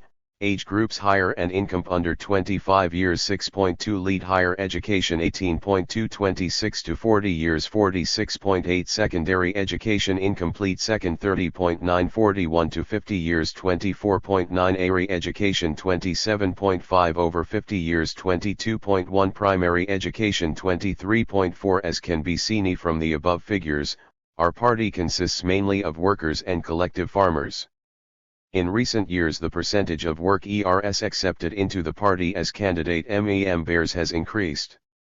Between the 20th and 22nd Congresses, among those admitted as candidate members only 40.6% were workers whereas in the period under review they constitute 47.6%. In the future, too, the working class must maintain its leading position in the social composition of the party. Among the office and professional employees joining the party over two-thirds are from the technical intelligentsia, specialists in various branches of the country's economy. Half of the communists have either higher, incomplete higher, or secondary educational qualifications. The composition of the party according to length of membership is noteworthy. Here we see the veterans of the party who have been through 3 revolutions, communists who were steeled in the struggle for the industrialization of the country and the collectivization of agriculture, for the great socialist transformation of our country. We see here, too, those who linked up their fate with the party in the difficult days. 120. Of the Great Patriotic War and who, after the war, raised their Soviet country from ruins and ashes. All of them in a single army of political fighters are now actively building communist society. The composition of the party gives a good picture of the combination of old and young communists. Today more than half the party membership are people under 40 years of age. Vladimir Ilyich Lenin was always proud that young people join our party. He saw in this an expression of the continuity of the generations, the continuity of the party's revolutionary spirit and militant traditions. The historic role played by the CPSU in the great victories of socialism and its high prestige naturally inspire many Soviet people to link up their lives ideologically and organizationally with the party and devote themselves to the revolutionary effort to transform society, to achieve the victory of communism. The exacting demands made of every person who joins the party are dictated by the party's tremendous responsibility to the Soviet people. The Central Committee has recently checked up on the work of a number of party organizations and has found that in some of them lower demands have been made of those joining the party. Certain party committees directed their primary organizations to speed up the enrollment of new members with the result that in some cases ideologically immature people found their way into the party. This has now been corrected. It is a principle of party life, a law for all party organizations that they show concern for. 121. The purity of the party's ranks, that every communist bear proudly and justify his lofty title of member of the Leninist party. Lenin said it is better for 10 who work not to call themselves party members than for one chatterbox to have the right and opportunity to be a member of the party. The further consolidation of the party insistently demands higher efficiency on the part of the primary organizations that constitute its foundation. The primary party organizations with their ramified network of shop organizations and party groups play a decisive role in implementing party policy and in educating communists. They are the link between the party and the masses. They function where creative activity is actually underway. In the party today there are 320,000 primary organizations. They are to be found in almost all enterprises and offices. The whole life of the party, its achievements and its faults, everything that gives us pleasure or sorrow, all of this is reflected in the activities of the primary party organizations. They usually produce much that is new and that often becomes the property of the whole party. They, too, come up against negative phenomena and struggle against them. The primary party organizations should take correct account of the individual characters of people and of their needs, demands, abilities, and attitude to their work. This accounts for the diversified nature and intricacy of the work of primary party organizations and of the huge contingent of the most active party members, the secretaries of primary party organizations and party group, or 122. Ganasers. It is the duty of all party bodies to show constant solicitude for the primary organizations. Party committees must be in constant contact with primary party organizations, and the officials of district, town, and regional committees and the central committees of the communist parties of the Union republics should regularly visit primary organizations, talk with communists, listen to their advice and deliver reports to them. The activities of primary party organizations must be directed towards instilling in communists and non-party people a lofty ideology, a conscientious attitude to their duty, and a profound understanding of the policy of the CPSU. Party organizations must raise political and organizational work among the masses to a still higher level. They must promote the creative activity of the people in the struggle to fulfill the new 5-year plan and ensure better labor and living conditions for industrial and office workers and collective farmers. Everybody knows how great is the role of the territory, regional, city and district party committees in the practical implementation of party policy and party measures. At this Congress we note with pleasure that the November 1964 plenum of the CPSU reunited the regional industrial and agricultural party organizations into single bodies, thus reestablishing Lenin's principles of party structure and eliminating the serious mistakes that had been made in this sphere. Rural district party committees have also been restored and 123. In a short time have again regained their position as militant and authoritative propagandists of party policy in the countryside. Comrades, the party and all its leading bodies must strictly observe inter-party democracy and ensure its consistent development. The Central Committee of the CPSU has recently taken a number of important steps in this direction. The development of the principle of democratic centralism has found expression in the further consolidation of the principle of collective leadership at the center and locally, in enhancing the role of the plenary meetings of the CPSU and local party bodies, in showing full confidence in the membership and in improving inter-party information. It is essential for the members and alternate members of the Presidium, the secretaries and members of the CPSU, members of the government, ministers, and other leading officials to speak regularly to the party activists and to all working people on current problems of economic and cultural development, on the country's internal affairs and on the international situation.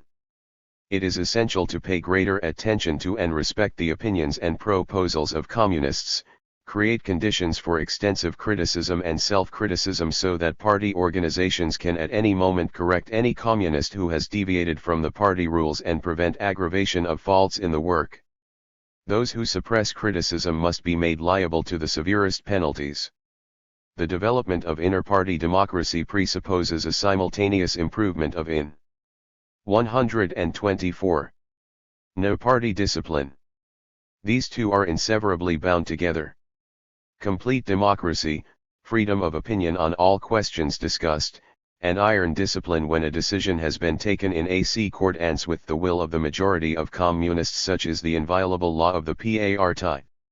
And we must demand its unswerving observance by all communists, no matter where they may work or what posts they may hold. The task is one of enhancing every communist's sense of responsibility for the state of affairs in his organization and in the party as a whole, of being exacting to all party members so as not to permit liberalism in respect of those who contravene party and state discipline, who forget their duty to the party and think that party membership gives them certain privileges.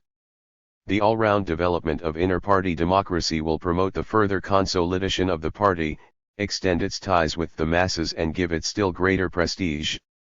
Comrades, economic and cultural development is now proceeding on a greater scale than ever before, and foreign policy problems have become more complicated.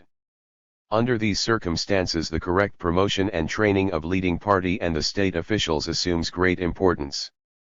The party has educated and promoted to leading posts an army of many millions of ideologically sound, well-trained, and energetic officials who are carrying out the party line on a scale and in a business-like manner that are typical of our system. In recent years, the leading party personnel have become more qualified. Most of the party 125 officials are experienced people who have got a good schooling in political and organizational work. This is one of the Communist Party's gains, and the party is proud of its cadres. The frequent reorganizations of party, government, and economic bodies that have taken place in recent years have had an adverse effect on the selection, promotion and training of cadres. As a rule, these changes were accompanied by unjustifiable shifting and changing of officials, and this resulted in a lack of confidence among them, prevented them from making full use of their abilities, and provided grounds for irresponsibility.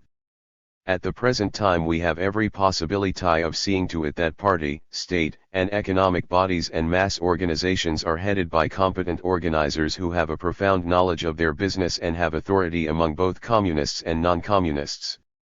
The interests of communist construction demand the bolder promotion of young, energetic people. In so doing, it is essential to remember the need to maintain a correct proportion of old and young executives. Comrades who have been through a big school of practical work in the local bodies should be more actively promoted to work at the top. The business of the selection and education of cadres must be regarded as a major party and state affair. We must concentrate the attention of all party bodies, from top to bottom, on the main task: the selection, promotion, and education of cadres, the verification of the fulfillment of party directives, the improvement of 126. The work of party organizations and government bodies. We still have to make a serious improvement in the training and retraining of officials for party, government, and economic bodies. A wide network of permanently functioning courses to improve the qualification and raise the ideological level of leading officials must be set up at the center and locally, and at the same time the work of party educational establishments must be perfected. Experience also shows that party and state bodies must improve the ways in which specialists are appointed to jobs and see that they are correctly used. The selection and promotion of cadres is inseparable from the day-to-day verification of the fulfillment of party and government directives, of how they cope with the jobs entrusted to them. This well-organized verification is the most important way of training cadres correctly. Verification must be regular, it must help rectify mistakes and find the best possible way of achieving the goals we have set ourselves. Regional and territorial committees and the central committees of the Communist Parties of the Union Republics must make regular reports to the CPSU, district and city committees must report to the regional and territorial committees and to the central committees of the Communist Parties of the Union Republics. The Party Control Commission of the CPSU and the Party Commissions of local party bodies must play a greater part in verifying the observance of party and state discipline by communists. 127.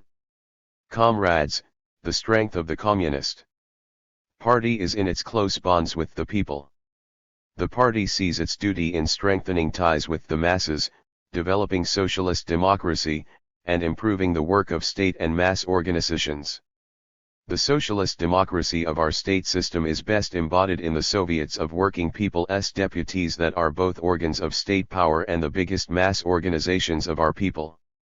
The local Soviets have the duty of improving education, health services, social security, trade and catering, and the provision of cultural and other amenities for the people. They must be more active in improving towns, villages, and housing estates and in building roads and dwelling houses. The improvement of the work of the Soviets must be based on their further democratization. The sessions of Soviets of Working People's Deputies must play a still more important role. Local Soviets must be given a larger measure of independence in dealing with economic, financial and land questions, in guiding local industrial establishments, in providing welfare and cultural services for people, the standing committees must be more active, deputies must make periodic reports to the electorate. Reporting to sessions of the Supreme Soviet of the USSR must become an established practice of the USSR Council of Ministers as well as the Councils of Ministers of Union Republics. Territorial, regional, city and district executive committees must report to the corresponding Soviets of Working People's deputies at their 128 sessions. The most important draft bills and other acts should be the subject of nationwide discussion. The Supreme Soviet of the USSR and the Supreme Soviets of the Union Republics have to exert still greater efforts to develop Soviet legislation, to verify the fulfillment of laws, and put on the agendas of their sessions a broader range of questions concerning economic, social, cultural and state organization. Deputies to the Supreme Soviet of the USSR and to the Supreme Soviets of Union Republics must be more active in their work. This could possibly be done by the establishment of new standing committees of the two chambers of the Supreme Soviet of the USSR. Party bodies must completely eliminate their petty tutelage of the government bodies and the practice of replacing them, which begets irresponsibility and inertness on the part of the officials. It is the duty of party organizations to develop the activity of the Soviets in every way, support their initiative and show great concern for the selection and promotion of people to jobs in the Soviets, and also for the observance and further development of the principles of socialist democracy. Success in the work of the Soviets depends to a considerable extent on drawing the masses into their work. In this respect the people's control bodies are of great importance.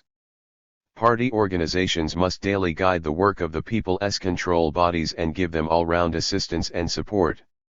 In developing the democratic principles of 10.541-129 state organization, the party proceeds from the assumption that all the activities of Soviet bodies and the extensive creative participation of the people in running the country's affairs should be based on the strictest observance of socialist legality.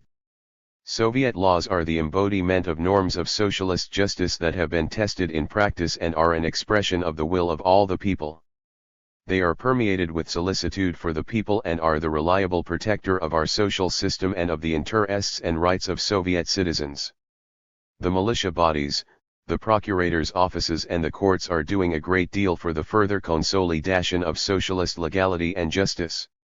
The state security bodies and the border guards are vigilantly doing their duty of exposing and counteracting imperialist intelligence services and their agents. Comrades, constant solicitude for the strengthening of our country's defense potential and the might of our glorious armed forces is an important duty of the Soviet state. The Soviet army, both in the Civil War and in the years of grim trials during the Great Patriotic War of the Soviet people, showed that it is a worthy offspring of the working class, peasantry, and intelligentsia of our country. Soviet troops heroically defended the liberty and independence of our country. The achievements in economic, scientific, and technical development have enabled us to equip the Army and Navy with the most highly perfected nuclear rocket weapons and other armaments of the latest design. The armaments of 130. The Soviet troops are on a level with modern requirements, and their striking power and firepower are sufficient to crush any aggressor. We must never forget the possibility of future trials that may again fall to the lot of the Soviet people. In the present strained and complicated world situation, it is our duty to maintain untiring vigilance. The party deems it essential to ensure the further development of the defense industry, to perfect nuclear rocket weapons and all other types of armaments. This is essential to the security of our country. We must perfect civil defense, improve the patriotic work of preparing the people, especially the youth, for defense, increase the patronage of the enterprises, educational establishments, state and collective farms over army formations and units, and do more for the officers and men of the Soviet Army and their families. This is a matter for the entire party and for all the Soviet public. The Communist Party, the Soviet government and our entire people appreciate the honorable and hard labor of the soldiers, sailors, sergeants, petty officers, generals, and admirals, show great love for their armed forces and are proud of their glory won in battle. The party will in the future continue to strengthen in every way the defense potential of the Soviet Union, increase the might of the armed forces of the USSR, and maintain the troops at a level of preparedness that will reliably ensure the peaceful labor of the Soviet people. Comrades, in solving the problems of communist construction, the trade unions have a 10*131 great role to play. Their membership is about 80 million. Under present-day conditions, the functions of the trade unions as a school of communism are being given a new content. The extension of the rights and economic activities of enterprises, the consistent use of economic stimuli makes the trade unions residential possible to a much greater degree for the fulfillment of the state plan, for the technical improvement of production, and for invention and rationalization on a mass scale. They have a growing role to play in developing the creative activity of the people, in drawing the working people into the management of production, in developing socialist competition and the movement for communist labor. The attention of the trade unions must be focused on the political education of the working people, problems of improving the organization and remuneration of labor, and training workers in higher skills. They must take care of sanitary conditions and safety measures at enterprises. The trade unions must take daily interest in services for the people and in the way plans for housing and the building of nurseries and kindergartens are being fulfilled. For the work of the trade unions to reach a higher level, party leadership must be improved and party organizations must pay still greater attention to the selection and training of trade union functionaries. They must give greater support to proposals put forward by trade union organizations. The Leninist Komsomol, with its membership of about 23 million young men and women, and 132. The splendid Soviet youth it heads are an active creative force in Soviet society. The party is proud of having educated whole generations of people in the spirit of boundless loyalty to the great ideals of communism. It regards the Komsomol as the militant vanguard of the Soviet youth, the party's reliable reserve. At all times, at all stages of the life and development of our society, the Komsomol has held sacred and continued its tradition to follow the Communist Party of Lenin in all things and be its loyal and reliable assistant. Komsomol members, Soviet young men and women, display a high sense of responsibility and consciousness in their attitude to the destiny of the people and the state. The continuity between generations and the tremendous strength of revolutionary traditions are brought out clearly in the practical work of young people, in their lofty political ideals. The labor exploits of young people, the builders of mammoth power stations, railways, and new towns, the conquerors of virgin lands and the pioneers of space exploration have added glorious pages to the history of the Soviet Union. The years will pass and our descendants will extol the heroism of the present generations and their clarity of purpose in the struggle to consolidate socialist ideals in the world. The young people are our future. We want them constantly to feel the temporal bond between our revolutions, learn to see life in all its depth and complexity and be conscious of their role in and responsibility for the building of communism. Soviet young people are 133.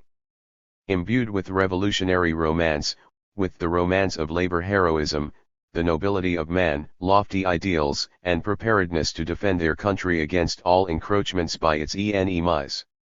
The party and the entire people have faith in the creative strength of young men and women. We want to see the life of young people filled daily with concrete work for the good of our country. Young Soviet men and women enthusiastically respond to all calls of the party and the government. The realities of life, furthermore, make great demands on the content of Komsomol activities, and of all work among the youth. There are many organizations and institutions in the country whose vocation it is to educate the rising generation. In their activities, however, they are frequently isolated one from the other. It must not be forgotten that our country is, speaking figuratively, a country of the youth. Half its population are people under 26 years of age. It is, therefore, extremely important for the party, the Komsomol, and all other organizations to pay greater attention to the upbringing of the youth. To put ideological and educational work among the youth on a higher level and enrich its content is an important task of the party and the Komsomol. It is excellent that Komsomol members and other young people are working enthusiastically on building sites and are participating in the solution of economic problems. Nevertheless, the cardinal feature of Komsomol work, the upbringing of the youth, must not be overlooked. 134. We have to admit that there are shortcomings in the ideological and educational work among young people. There are cases of certain party and Komsomol organizations not taking account of the fact that the present generation of young people has not gone through the trials of revolutionary struggle that fell to the lot of the older generation. Some young people want to keep aloof from our busy life, tend to remain the dependents of others, demand much from the state but forget their duty to society, their duty to the people. Our enemies, the bourgeois ideologists, seek out and try to make use of these weaklings who are susceptible to any ideological infection. Luckily, there are only a few such people among the youth. The ideological and political work of the party and the Komsomol must promote and strengthen a Marxist-Leninist awareness among the rising generation, develop in them a class approach to all the phenomena of life, and teach them loyalty to the cause of the Communist Party. That is the mighty force that will make young people feel still more responsible for their country and the defense of the great gains of socialism, and serve as a sharp weapon against the influence of bourgeois ideology and morals. Party organizations must improve their leadership of the Komsomol, must patiently and attentively train Komsomol cadres and pass on to them their political and organizational experience. We should strengthen the party nucleus inside Komsomol organizations. It is clearly wrong that out of 2.5 million communists under the age of 30, only about 270,000. 135. Are working in the Komsomol. Young party members must be more actively drawn into the work of the Komsomol and must regard that work as an important party duty. Higher demands must also be made of the content of the work of the Komsomol organizations themselves. Organizational ability and discipline must be made stronger in the Komsomol, and the forms and methods of its educational work must be improved. The Komsomol must also step up its work among children, and must take measures to improve the young pioneer organization. Trade union, sports, cultural and educational organizations, and the management of enterprises and construction sites, state and collective farms must, alongside the Komsomol, pay considerably greater attention to the upbringing of the youth. The party has confidence in the strength and possibilities of the Leninist Komsomol and has entrusted it with big and important tasks in the past and will continue to do so in the future.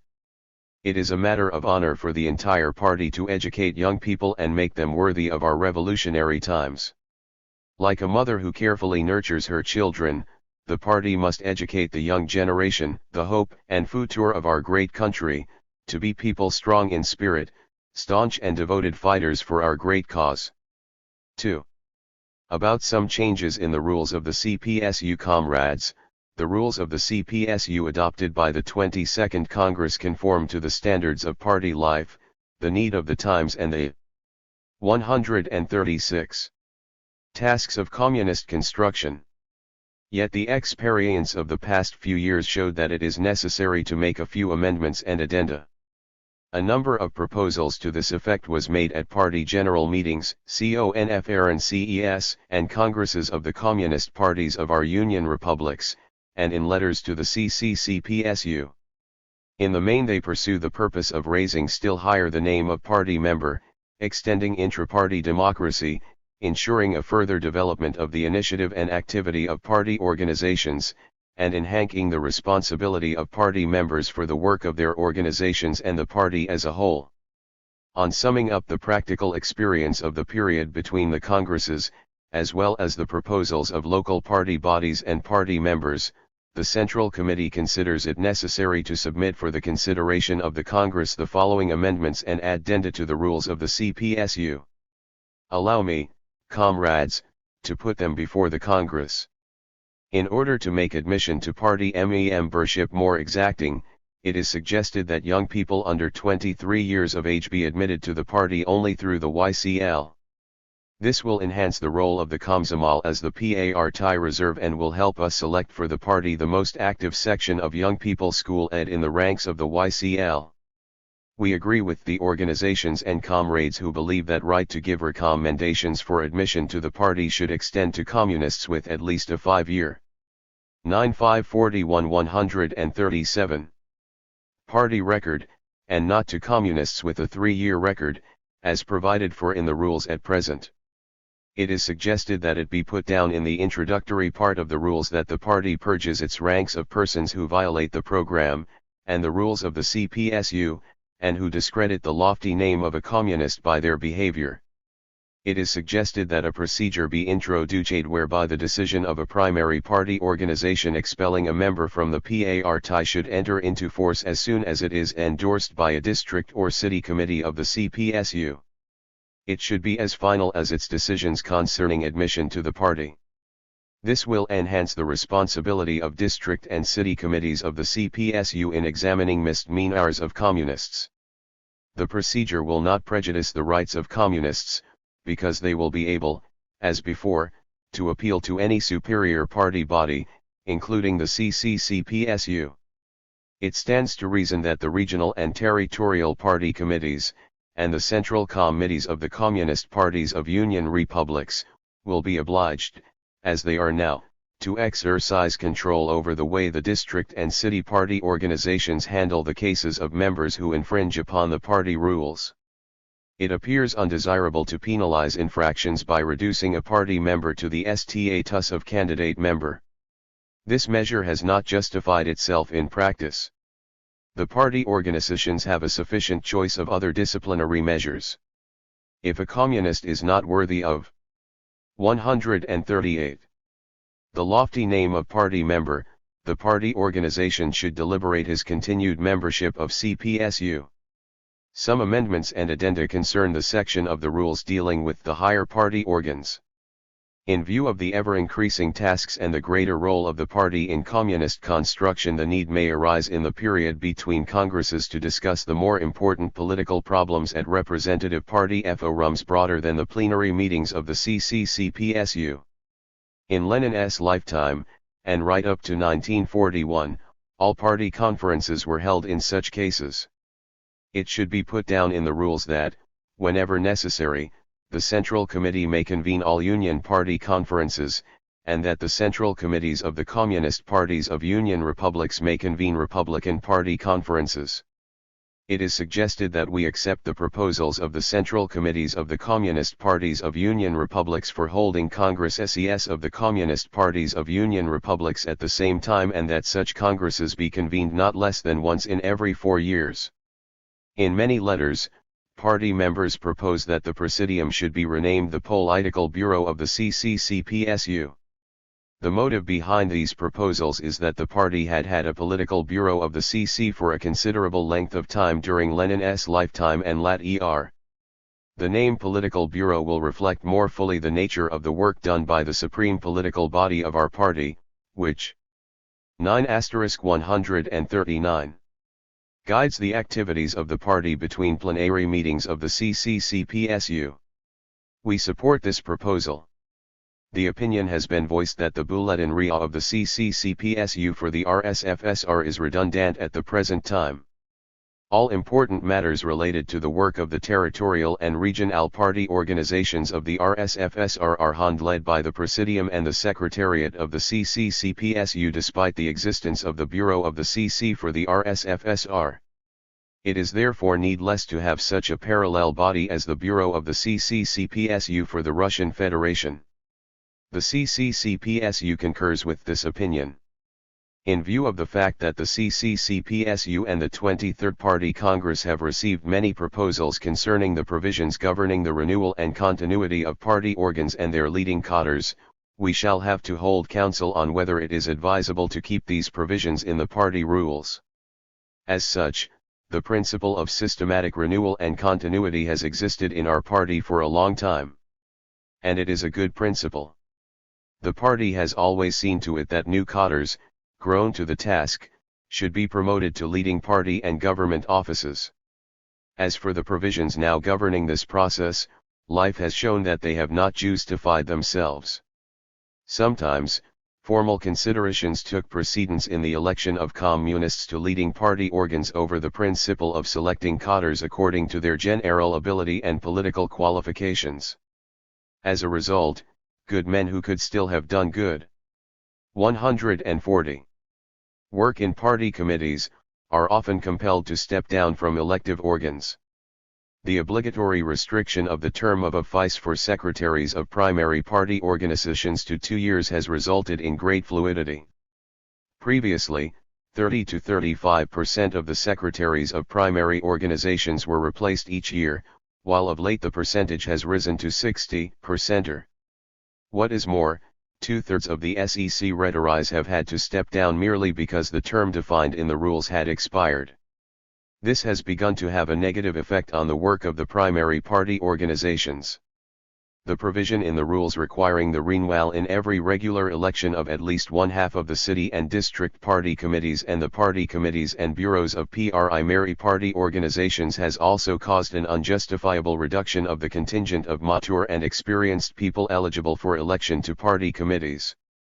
In view of this, the said provisions in the rules of the CPSU should be examined at our Congress. It seems more desirable to retain in the rules only the programmatic provision that the principle of systematic renewal and continuity of leadership is observed in the election of all party organs from primary organizations to the Central Committee, and to delete from the rules the provisions restricting this process. It is more proper and democratic for the party membership to decide for themselves whether this or that member of the party is fit to serve on a leading party organ by virtue of his political qualities and business efficiency. 141. It is proposed to formalize in the rules the existing practice of granting the powers of a district committee to the party committees of large party organizations and to establish that such party committees are elected for a term of 2 years. The Central Committee of the CPSU is convinced that the suggested amendments and addenda to the rules of the CPSU will tend to raise still higher the level of organizational party work and to improve the efficiency of the party. 3. Party ideological education. Comrades, theoretical work and the ideological and political education of communists and all working people is a most important element in the activities of the Communist Party. Our party has always held aloft the all-conquering banner of the revolutionary Marxist-Leninist theory. Loyalty to this revolutionary teaching and irreconcilable struggle against its enemies has always been a key principle of the party's wide range of activities. Lenin always called on the members of the party to untiringly master the revolutionary theory of Marxism and to develop it creatively.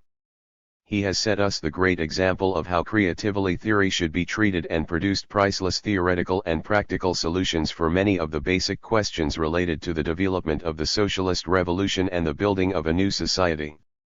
His ideas, his plans and instructions are exerting an inestimable 142. Influence to this day on our daily social, political and economic life. All the great victories socialism has scored in our country are based on the Marxist-Leninist teaching. The hopes of our enemies about an ideological degeneration of the Communist Party and the Soviet people could not be more futile. This will never happen. No force on earth can undermine or dampen our unshakable faith in Marxism-Leninism. The theoretical legacy of Marx Engels Lenin is the most cherished possession of our party and the world communist movement.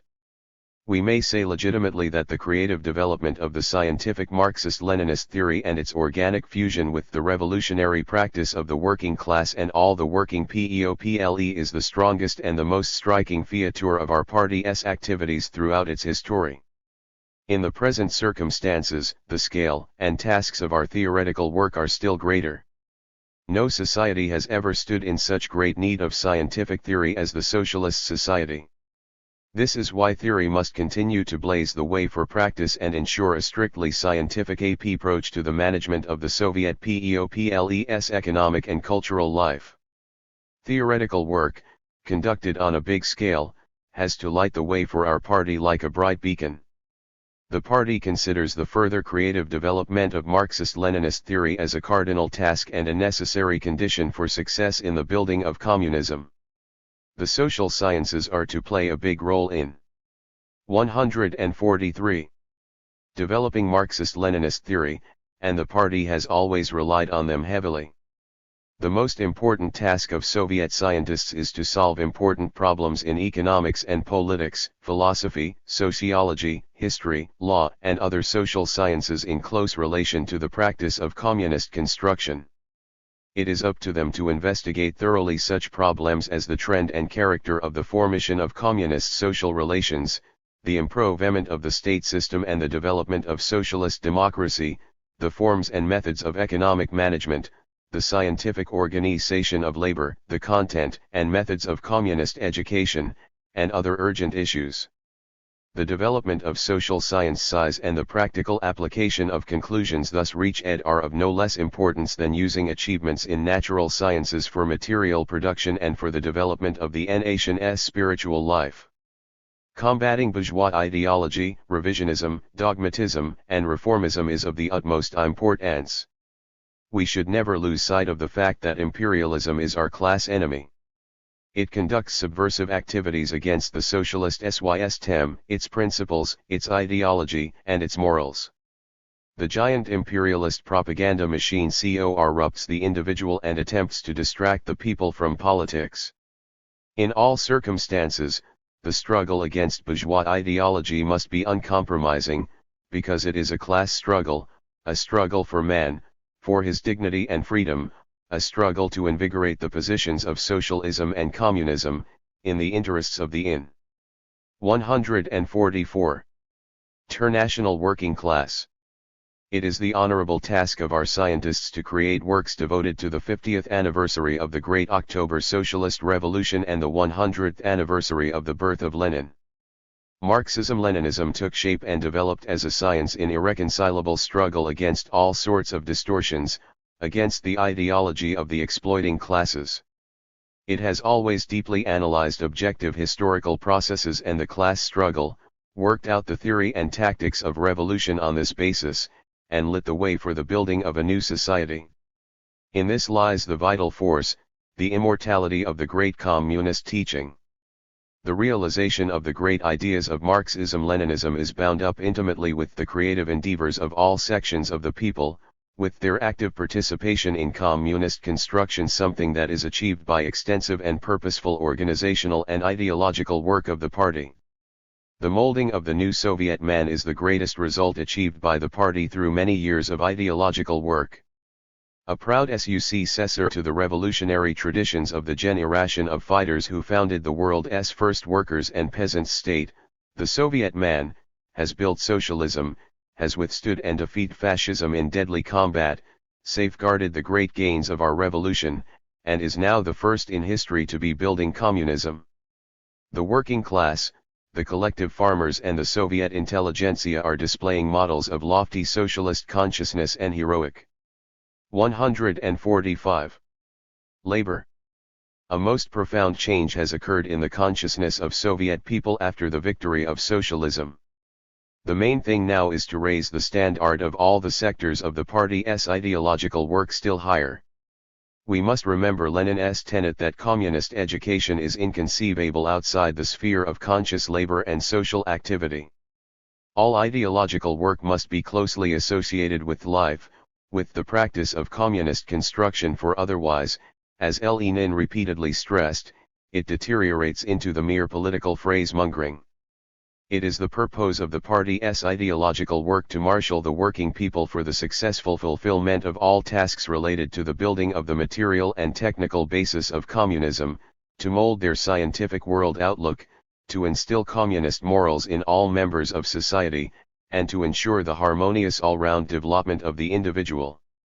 The Soviet people are accomplishing the greatest social turn in the history of mankind by building communism. Tens of millions of people are participating in this creative process. We must teach the majority, and then also all the working people, to work as well as our splendid shock workers work today. This is quite feasible. The shock workers and innovators of today are ordinary people. But they stand out because they have gained complete mastery over the machine, because they serve society consciously, because they are bearers of lofty ethical and moral principles, of the collectivist spirit, and because they pour. 146. perform their duty to the people selflessly and to the utmost of their ability. In a manner of speaking, they belong to the future. They work in a way all people will work in communist society. This has an immense bearing on the success of our ideological work. We have the example, the model that others should follow, that others can learn from. The party organizations must see to it that every Soviet citizen finds the program for his own work in the targets of the new 5-year plan, and that he contributes to its fulfillment to the full extent of his ability. Our party has always attached prime importance to instilling a sense of discipline in all members of society. Far from conflicting with the democratic basis of the Soviet system, good labor discipline and the requirement to observe the laws and rules of socialist society, unconditionally, promote the development and extension of Soviet socialist democracy. The substance of socialist democracy lies in good socialist organization of all society for the sake of every individual and in the socialist discipline of every individual for the sake of all society. It is the task of the party to maintain a high sense of discipline and organization in all the links of the party and government. Instilling thriftiness and a sense of concern for the maintenance and expansion of public wealth in all Soviet people should occupy an important place in the work of party organizations. Now already, Soviet society possesses immense national riches. But the country's riches have got to be ceaselessly multiplied and 147. Used with thrift and care. Unfortunately, there are still cases of extravagance and misuse of material wealth. How much richer and stronger our country would be, if we learned to treat every kilogram of metal, coal, cement, and petroleum and every public ruble, with thrift and care. Teaching thrift should be just as prominent a task in the party's ideological work as teaching people to be conscientious about their work. Comrades, our country, the great Soviet Union, rests upon the fraternity, friendship, and cooperation of all the peoples of our land, on their common socio-economic system, political system, and socialist ideology. The economic and cultural ties of the peoples of the USSR are becoming closer and more varied. The great process of the coming together of peoples, the strengthening of the unbreakable bonds of their friendship and fraternity, unity, and cohesion is well underway. For nearly half a century, the party worked tirelessly to forge, invigorate, and perfect this union, until it turned into the unconquerable and powerful force of our state that the friendship and fraternity of the Soviet peoples represent today. Time and again, our enemies attempted to disrupt and shake this friendship by force of arms and the venom of their bourgeois ideology. But all their designs were dashed, while the friendship of the Soviet peoples is gathering fresh strength, flourishing, and developing. The Communist Party of the Soviet Union is the living embodiment of the Leninist ideas. 148. Of proletarian internationalism, the friendship and fraternity of the peoples.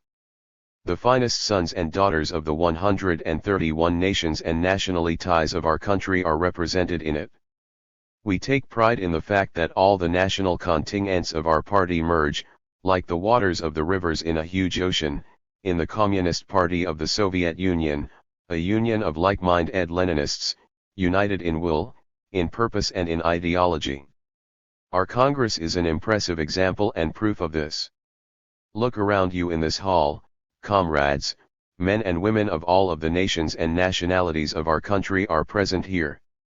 Each of them is the son of his socialist nation, and at the same time the son of the party, its fighter, a communist and internationalist for whom the interests of his own people and those of any other nation of the Soviet Union are equally dear and understandable.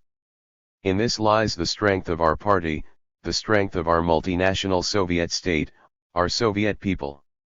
The party and all the communists, irrespective of their nationality, will continue to work tirelessly for further consolidation of the friendship and fraternity of the peoples of the Soviet Union so that their economic, cultural, and spiritual ties become closer and more varied.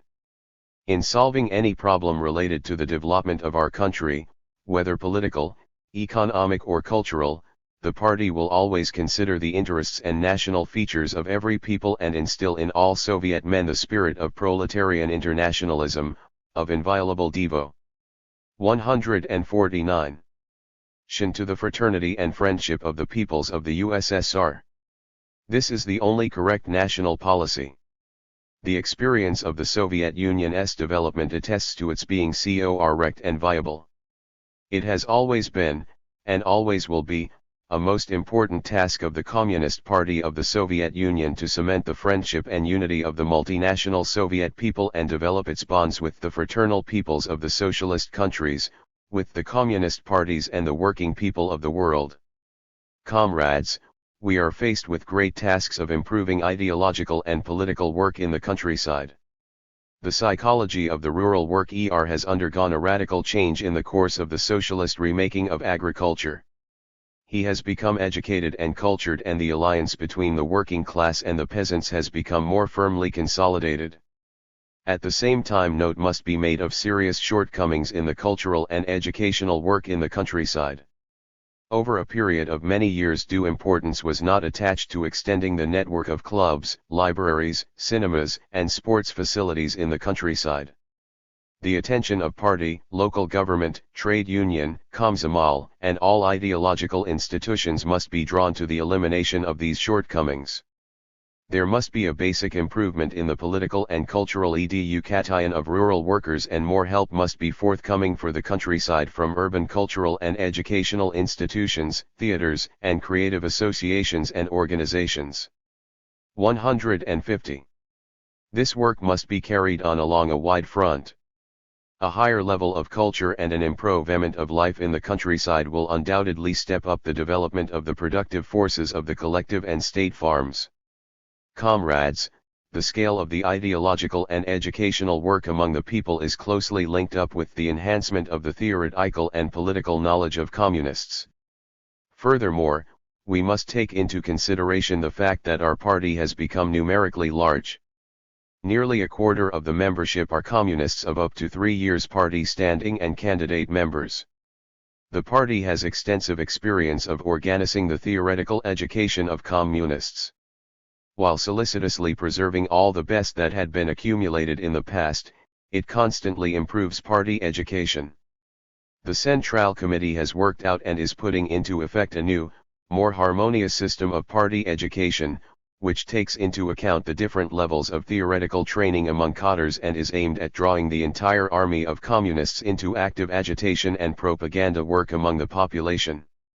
Today, when the party is working on far-reaching political and economic tasks, it is the duty of each communist to keep in step with life, master the great theory of Marxism-Leninism, cultivate Bolshevik ideology and principles, learn to support everything new and advanced, and show intolerance of inertness and routine.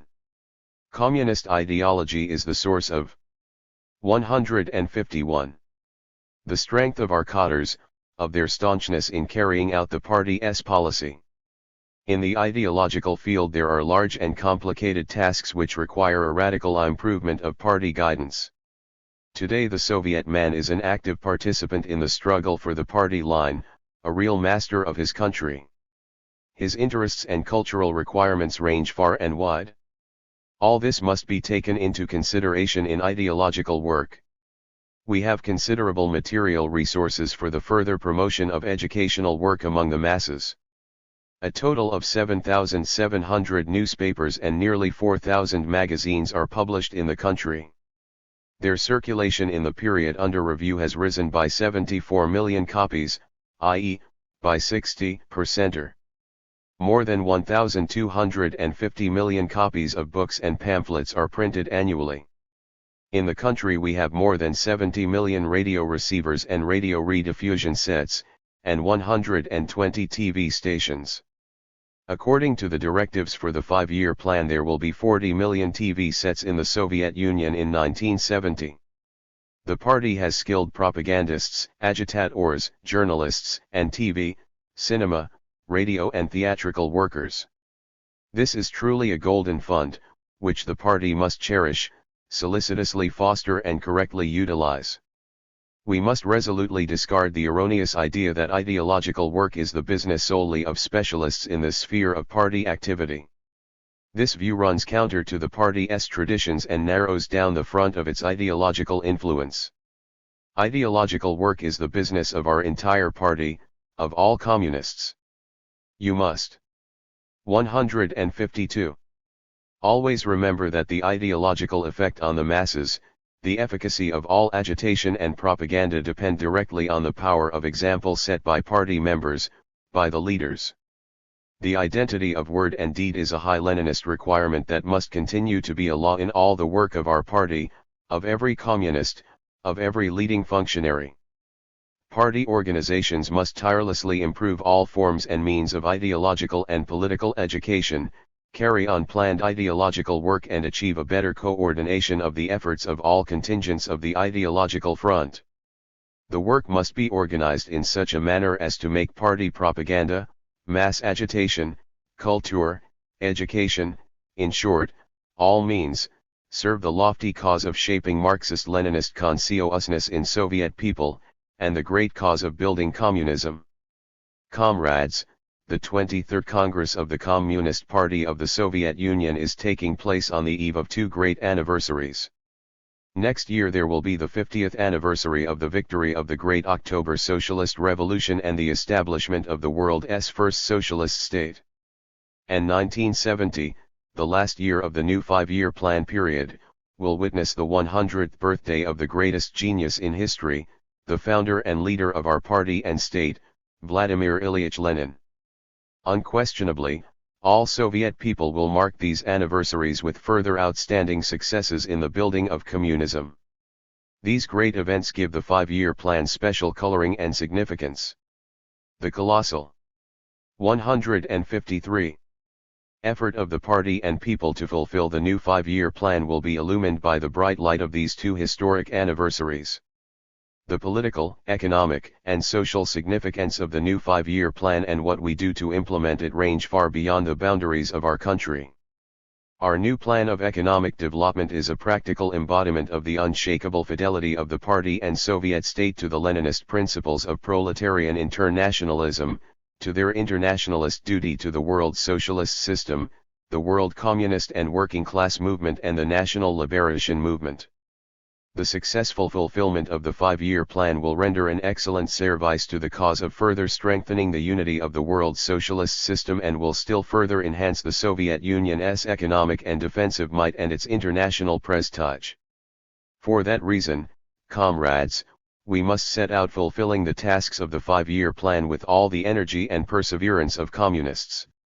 In devoting all their strength to the building of the future, our party and all Soviet people proudly look back to the difficult but glorious road they have traveled in the course of the past half-century. We have much to be proud of, comrades. No other nation in the history of mankind has accomplished such colossal feats in the building of a new society and in the development of the economy, science, and culture within such a short span of time and under such incredibly difficult conditions as our Soviet people. The 154 heroic, 50-year history of the world's first socialist society will be worthily crowned with new accomplishments and feats, with what has already been done through the efforts of the Communist Party and the Soviet people. Today the difference between the past and present of our socialist state is particularly evident. Permit me to recall an episode from history. Early in March 1918, when the Soviet government was moving from Petrograd to Moscow, Lenin wrote his famous article "The Chief Task of Our Day in a Train at Night in the Dim Light of a Tiny Lamp." That was a grim time for our socialist motherland. German imperialism had savagely attacked the young socialist state. At the time, many members of the party were gripped by desperation and a sense of frustration. But Lenin was not the kind of person to panic and lose his head even for a fleeting moment. In his article he called upon the party and the people to display unbending determination to move forward on the road to socialism, to build up a firm foundation for socialist society stone by stone, to work unstintingly to create a modern engineering industry, build up discipline, strengthen law and order, and promote efficiency and cooperation on a nationwide scale. He ended his article with a brilliant forecast. Comrades, listen carefully to these words. That is just what the Russian Soviet Socialist Republic requires in order to cease being wretched and impotent and become mighty and abundant for all time. V. I. Lenin SEI. Works, Volume 2, p. 671. 155. This forecast has come true. Yes, there is such a socialist country in the world, which has irreversibly become abundant and mighty in the economic, military, and every other respect. It is our Soviet homeland, the Union of Soviet Socialist Republics. This is solely due to the fact that year after year the party and the people moved steadily along the road mapped out by Lenin. Our multinational socialist state will mark its 50th anniversary in the full bloom of its power, glory, and might. In the past half-century it has been brutally attacked many times by the imperialists, but each time our people crushed its enemies in hard and sanguinary battles and continued their triumphant onward movement. The monumental gains that Soviet people are rightly proud of have been achieved by them under the leadership of the Communist Party of the Soviet Union. Our party has immortalized its name by having been able to organize and inspire the people to accomplish great feats. Our country owes all its achievements to the party's leadership. As regards the party, it has been able to accomplish these successes solely thanks to the selfless work and wholehearted support of the people. The heroic working class, the glorious elective farm peasantry, our talented intelligent SIA, men, women, and young people are the ones who carried out the party's great plans. They are the ones who smelted metal, mined coal and ore, sowed grain, built, multiplied the country's wealth and, when necessary, fought to defend. 150. Her against enemy invasion. Our party is boundlessly proud and happy that a great and heroic people like the Soviet people entrust their destiny and their future to it. On behalf of our Congress, which represents our entire Communist Party, allow me to address the Soviet people and warmly thank them for their great trust and support, for their great work, for their wisdom, courage, perseverance, and valor in the struggle for the cause of Lenin, for the cause of the party. The Soviet people regard the party as their leader and the organizer of all their successes. They have seen and see daily in practice that the party's foreign and home policy is the only correct policy and that the road along which the party is leading them is the only true Leninist road.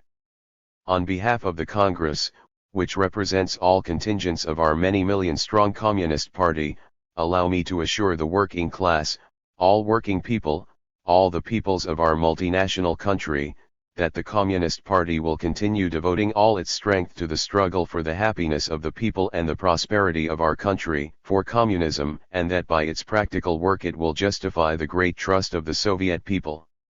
Long live the Communist Party of the Soviet Union, the party of Lenin. Long live the glorious, industrious, and heroic Soviet people. May our great multinational country, the Union of Soviet Socialist Republics, live long and flourish. 157. Long live the mighty community of socialist countries.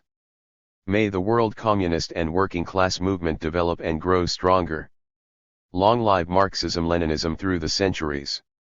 Long live communism. Leonid Brezhnev's report was heard with great attention and was frequently interrupted by prolonged applause. Leonid Brezhnev's concluding speech. Comrade delegates, the report of the Central Committee of the Party has been discussed at our Congress by delegates from the communist parties of all our Union republics that make up the great multinational Soviet motherland, by representatives of the party organizations of the Moscow and Leningrad hero cities, by envoys of the party organizations of the Urals and Siberia, the Volga area and the Far East and a number of other territories, regions, and autonomous republics of the Russian Federation. From this rostrum we have heard foremost workers and collective farmers, engineers, and scientists, men of literature and art, party, state, trade union, and Komsomol leaders.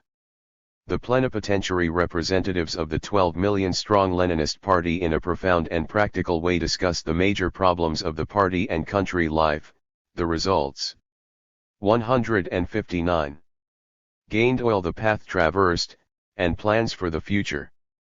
In short, the main features that characterized these speeches are, complete unanimity of the Congress on the political line of the Central Committee both in domestic and foreign affairs, warm Bolshevik internationalist solidarity with all socialist countries, with communists all over the world, with all fighters against imperialism, and finally, real party spirit of comradeship and serious exactingness to ourselves and others in the name of the triumph of our common cause, in a word, a good business-like mood of the vanguard detachment of the huge army of builders of communism. This is fine, comrades. It is an indication of the high degree of the political maturity of our party. Those delegates who spoke at the Congress not only actively supported the policy of the Central Committee, but also developed it by adding to and enriching the report of the Central Committee with voluminous factual material and by raising a number of new important problems. Speeches of all comrades at the Congress have thus merged with the report of the Central Committee to show the activities of our party in all extent and variety. All this, comrades, frees me of a more extended concluding speech.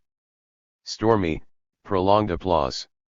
Report on the directives for the 5-year Economic Development Plan of the USSR for 1966-70, delivered by Alexei Kosygin, Chairman of the USSR Council of Ministers. Comrades, the Central Committee of the CPSU is submitting to the 23rd Party Congress draft directives for the 5-year plan of economic development of the USSR for 1966-70. The draft is a program of economic development for the next 5 years, which our party is putting before the Soviet people. It is a reflection of the main content of our party's policy expressing the vital interests of the Soviet PEOPLE, a policy of carrying forward the construction of communism in the USSR, as envisaged by the program of the CPSU. The draft directives have been published and widely commented upon at home and abroad. They have been studied at party congresses and conferences in the republics, territories, and regions, at meetings of primary party organizations and at working people's meetings, and have been widely discussed in the press. Everywhere they have met with unanimous AP 12-541-161 approval. Many suggestions have been received. These will be carefully studied when the 5-year plan is drawn up. Some will be reflected in the directives. Before one go on to the principal tasks of the 5-year plan, allow me to review the major results of our economic and cultural development. I. The economy of the USSR at the present stage. Economic and cultural development over the last 7 years. The report of the Central Committee of the CPSU, delivered at the Congress by Comrade L. BREZHNEV, First Secretary of the CPSU, vividly shows the colossal work that has been done by the party in the period since the 22nd Congress of the CPSU and the leading role played by the party in promoting the development of Soviet society, gives a comprehensive political characteristic of the Soviet Union's foreign and domestic situation and an assessment of the results of our country's social and economic development and defines the economic and political tasks in the building of communism.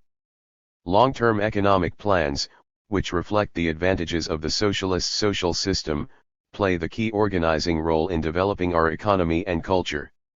Almost 40 years have passed since the party's 15th Congress, guided by the Leninist idea of socialist economy planning on scientific lines, approved the 12*163 directives for the first 5-year plan.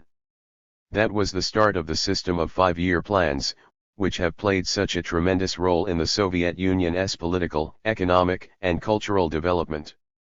When the first 5-year plan was being adopted, our country was virtually just starting to build its heavy industry. Private capital had a sizable share of industrial production and, in particular, retail trade. The countryside was a sea of small peasant farms, while state farms and agricultural cooperatives played a negligible role in farm production. Exploiting classes still existed in town and country. Under the leadership of the Communist Party, the working class and the toiling masses were only taking their first steps in laying the economic foundations of socialism. As a result of the fulfillment of the first, second and, partially, the third 5-year plans, the latter having been cut short by the Second World War, the gigantic task of industrializing the country and transforming agriculture along socialist lines was carried out. The exploiting classes and the causes of the exploitation of man were eliminated. New, socialist relations of production, which provided scope for the accelerated development of the productive forces, became dominant. The Soviet Union was turned into a highly developed industrial state, with a strong material basis for socialism. A real cultural revolution took place in the country. All the Soviet republics scored great successes in economic and cultural development. 164. The war, that the Nazis forced upon the Soviet Union, resulted in incalculable destruction. We lost more than 20 million men and about 30% of our national wealth. The party and the people were faced with the urgent task of restoring the economy in a brief period, and then considerably surpassing the pre-war level. In the main, we solved this problem by fulfilling the fourth five-year plan. Fulfillment of the fifth five-year plan advanced our economy still further. The party's 20th Congress, which set the course for the building of communism, endorsed the directives for the sixth five-year plan. 3 years later, the 21st Congress of the Party AP proved the targets for economic development for 1959 to 65. That span of time embraced 2 five-year periods. Altogether, our country thus carried out 7 five-year plans. Each plan was a great achievement of the Soviet people, a stage in our socialist country's heroic history and a further step in building socialism and communism.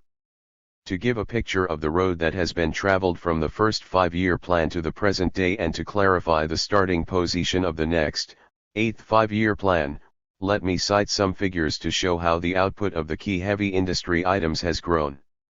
When we started on the first five-year plan, we were turning out only 5,000 million kilowatt-hour of electric power annually, that is, half of what the Lenin hydroelectric power plant on the Volga near Kuyabyshev now generates in a year. During the first and second five-year plans and the first 3 years of the third five-year plan, the output of electric power was increased almost tenfold. As a result of the war damage, the output of electric power declined. But in the period between the first post-war five-year plan and the seven-year plan, which has just been completed, output again increased rapidly from year to year. In 1965 the Soviet Union produced 507,000 million kilowatt-hour, i.e. 101 times more electricity than in 1928. The picture is roughly similar in the other heavy industries. The output of steel and oil in 1965 was 21 times the 1928 figure, coal, 16 times, cement, 39 times, metal cutting laths, 93 times. As for consumer goods, the following figures are characteristic. As you see, comrades, the Soviet economy is on a steady upgrade, despite the difficulties at various stages of its development. Our economic successes were achieved by drawing on the country's internal resources, through the heroic effort of the workers, peasants, and intellectuals, and thanks to the advantages of the socialist system. The main results of the fulfillment of the seven-year plan are also proof of our successes. In the last 7 years, industrial output increased by 84%, capital construction, building and assembly by 49%, and freight haulage by all types of transport, by 72%. The national income utilized for consumption and accumulation, rose by 53%. The basic production assets in the national economy grew by 90%, including a twofold increase in industry. During the seven-year plan, many new factories, the world's largest blast furnaces, coking ovens, rolling mills, and machine-building plants have been built or put into operation. It gave powerful push to the development of the light and food processing industries. New York, thousands of new machine models and much new equipment were put into operation. A great deal of work was done in the technical reconstruction of all types of transport. Our scientists have scored some remarkable successes. Soviet achievements in the exploration of space, the development of quantum electron ICS, the physics of solids, the creation of polymer 168. And various semiconductor materials, the use of atomic energy for peaceful purposes and in other fields are well known and have won worldwide recognition. The Soviet Union's defense industry is being steadily and all-sidedly improved on the basis of industrial and technological progress. While increasing the output of weapons, much attention was devoted to the development and production of new weapons and to the enhancement of the combat and technical specifications of our arms. The Soviet Army, Navy, and Air Force now have the most powerful modern weapons. We are proud of our talented scientists, designers, engineers, technicians, and workers of the defense industry who are developing weapons of the highest class. The Soviet Union has almost unlimited natural resources. Thanks to the selfless effort of our splendid geologists, more and more natural resources have been discovered and put at the service of man. The resources now at our command fully ensure the further development of the economy. In the past 7-year period, the population of the USSR increased by 23 million, reaching a total of 232 million. The number of industrial and office workers went up from 56 million to 77 million. There are now considerably more specialists in industry, agriculture, transport, and construction, and many more workers in science, culture, education, public health, and other fields of mental endeavor. This is evident from the following figures. 11,541 160. Census of 1926, shortly before start of first 5-year plan. January 1959. Start of 7-year plan. End of 1965. Intellectuals and profession ALS, total, MLN, 2.6 20.5 25.3 including Diploma D specialists with a specialized secondary or higher EDU cation, MLN, 0.57.5 12.1. There has been an immense rise in the general educational level of people engaged in manual labor. In the last 7 years the number of persons with a secondary education rose from 45 to 58% among industrial work ERS, and from 23 to 31% among collective farmers. Women and young people play a great part in social production. In the 7-year plan period, especially in 1965, a number of important measures were taken to raise the living standards.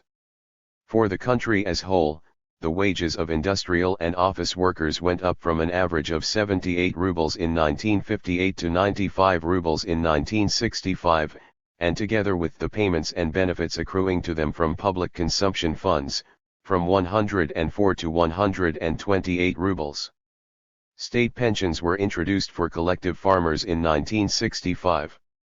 The number of persons receiving state pensions increased from 20 million to 32 million. In recent years, a great deal of attention was devoted to housing construction. In the 7 years, almost 17 million flats and cottages were built in town and country.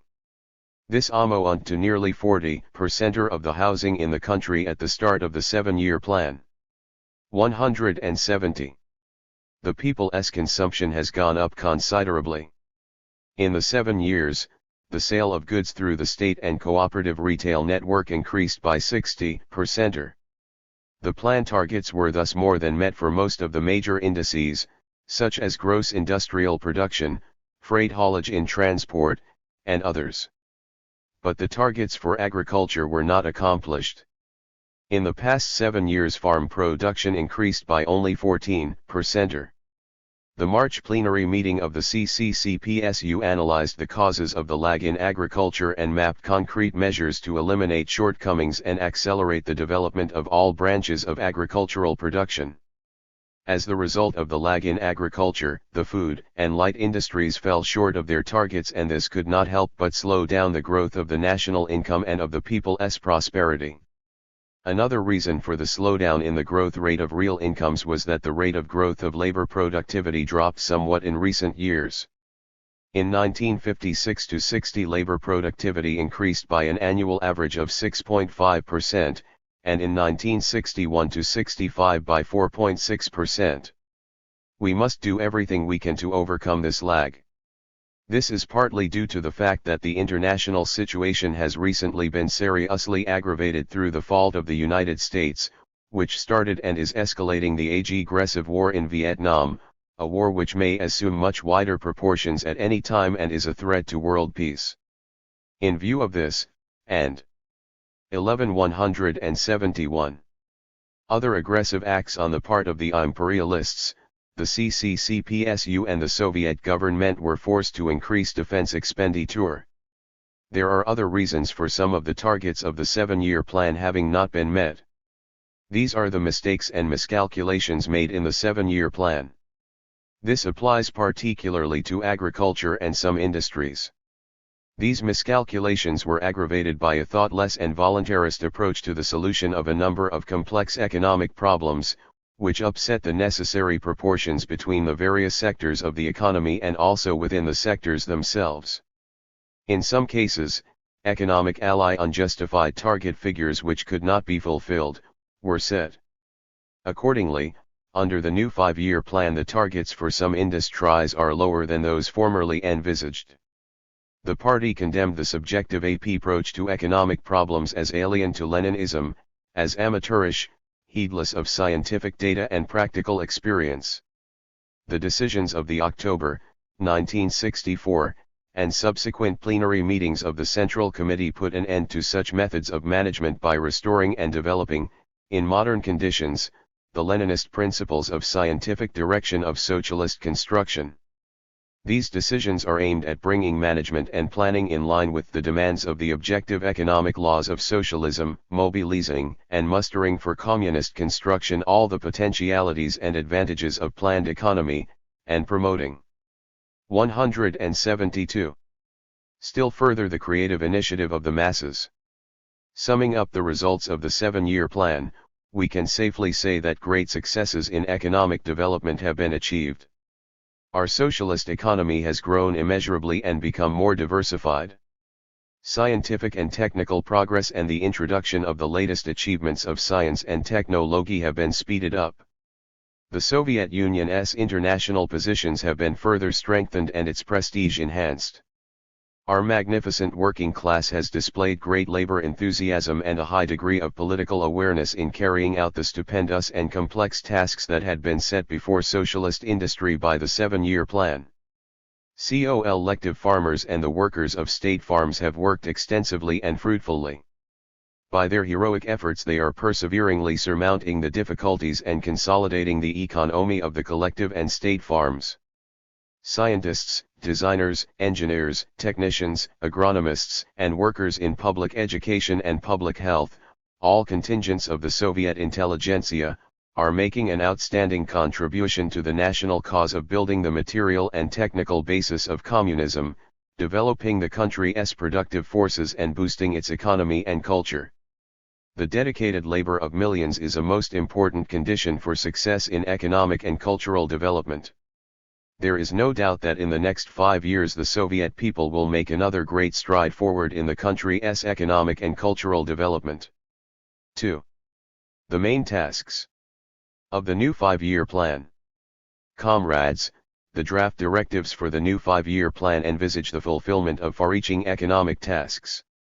In the next 5 years our country's material and technical basis will be given a further powerful boost. The economic and defense might of the USSR will be enhanced. Soviet society will make considerable progress in the building of communism.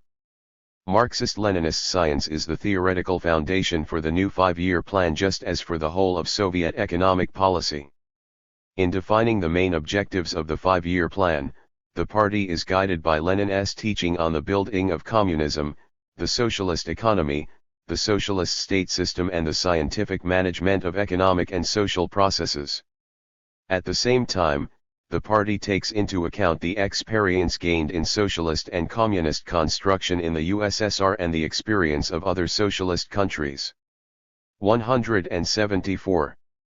Under the new 5-year plan the principal directions of Soviet economic development respond to the main trends in the modern scientific and technical revolution and take into account the latest achievements in physics, chemistry, mathematics, cybernetics, biology and other sciences. The draft directives state that the party considers the main economic task of the 5-year plan to secure through the utmost application of the achievements of science and technology, the industrial development of the whole of social production, and the enhancement of its efficiency and higher labor productivity, a considerable growth of industry and stable high rates of agricultural development, thereby achieving a substantial rise of living standards and fuller satisfaction of the material and cultural requirements of all Soviet people. To fulfill this task, provision is made for a higher rate of growth of the gross social product, the national income and real incomes of the population than during the preceding 5 years. The gross social product is to increase by 40% and basic production assets by more than 50%, including 60% in industry and roughly 90% in agriculture. The national income is to go up by 38 to 41%, and real income, per head of population, by 30%. These targets rest on a sound economic and scientific foundation.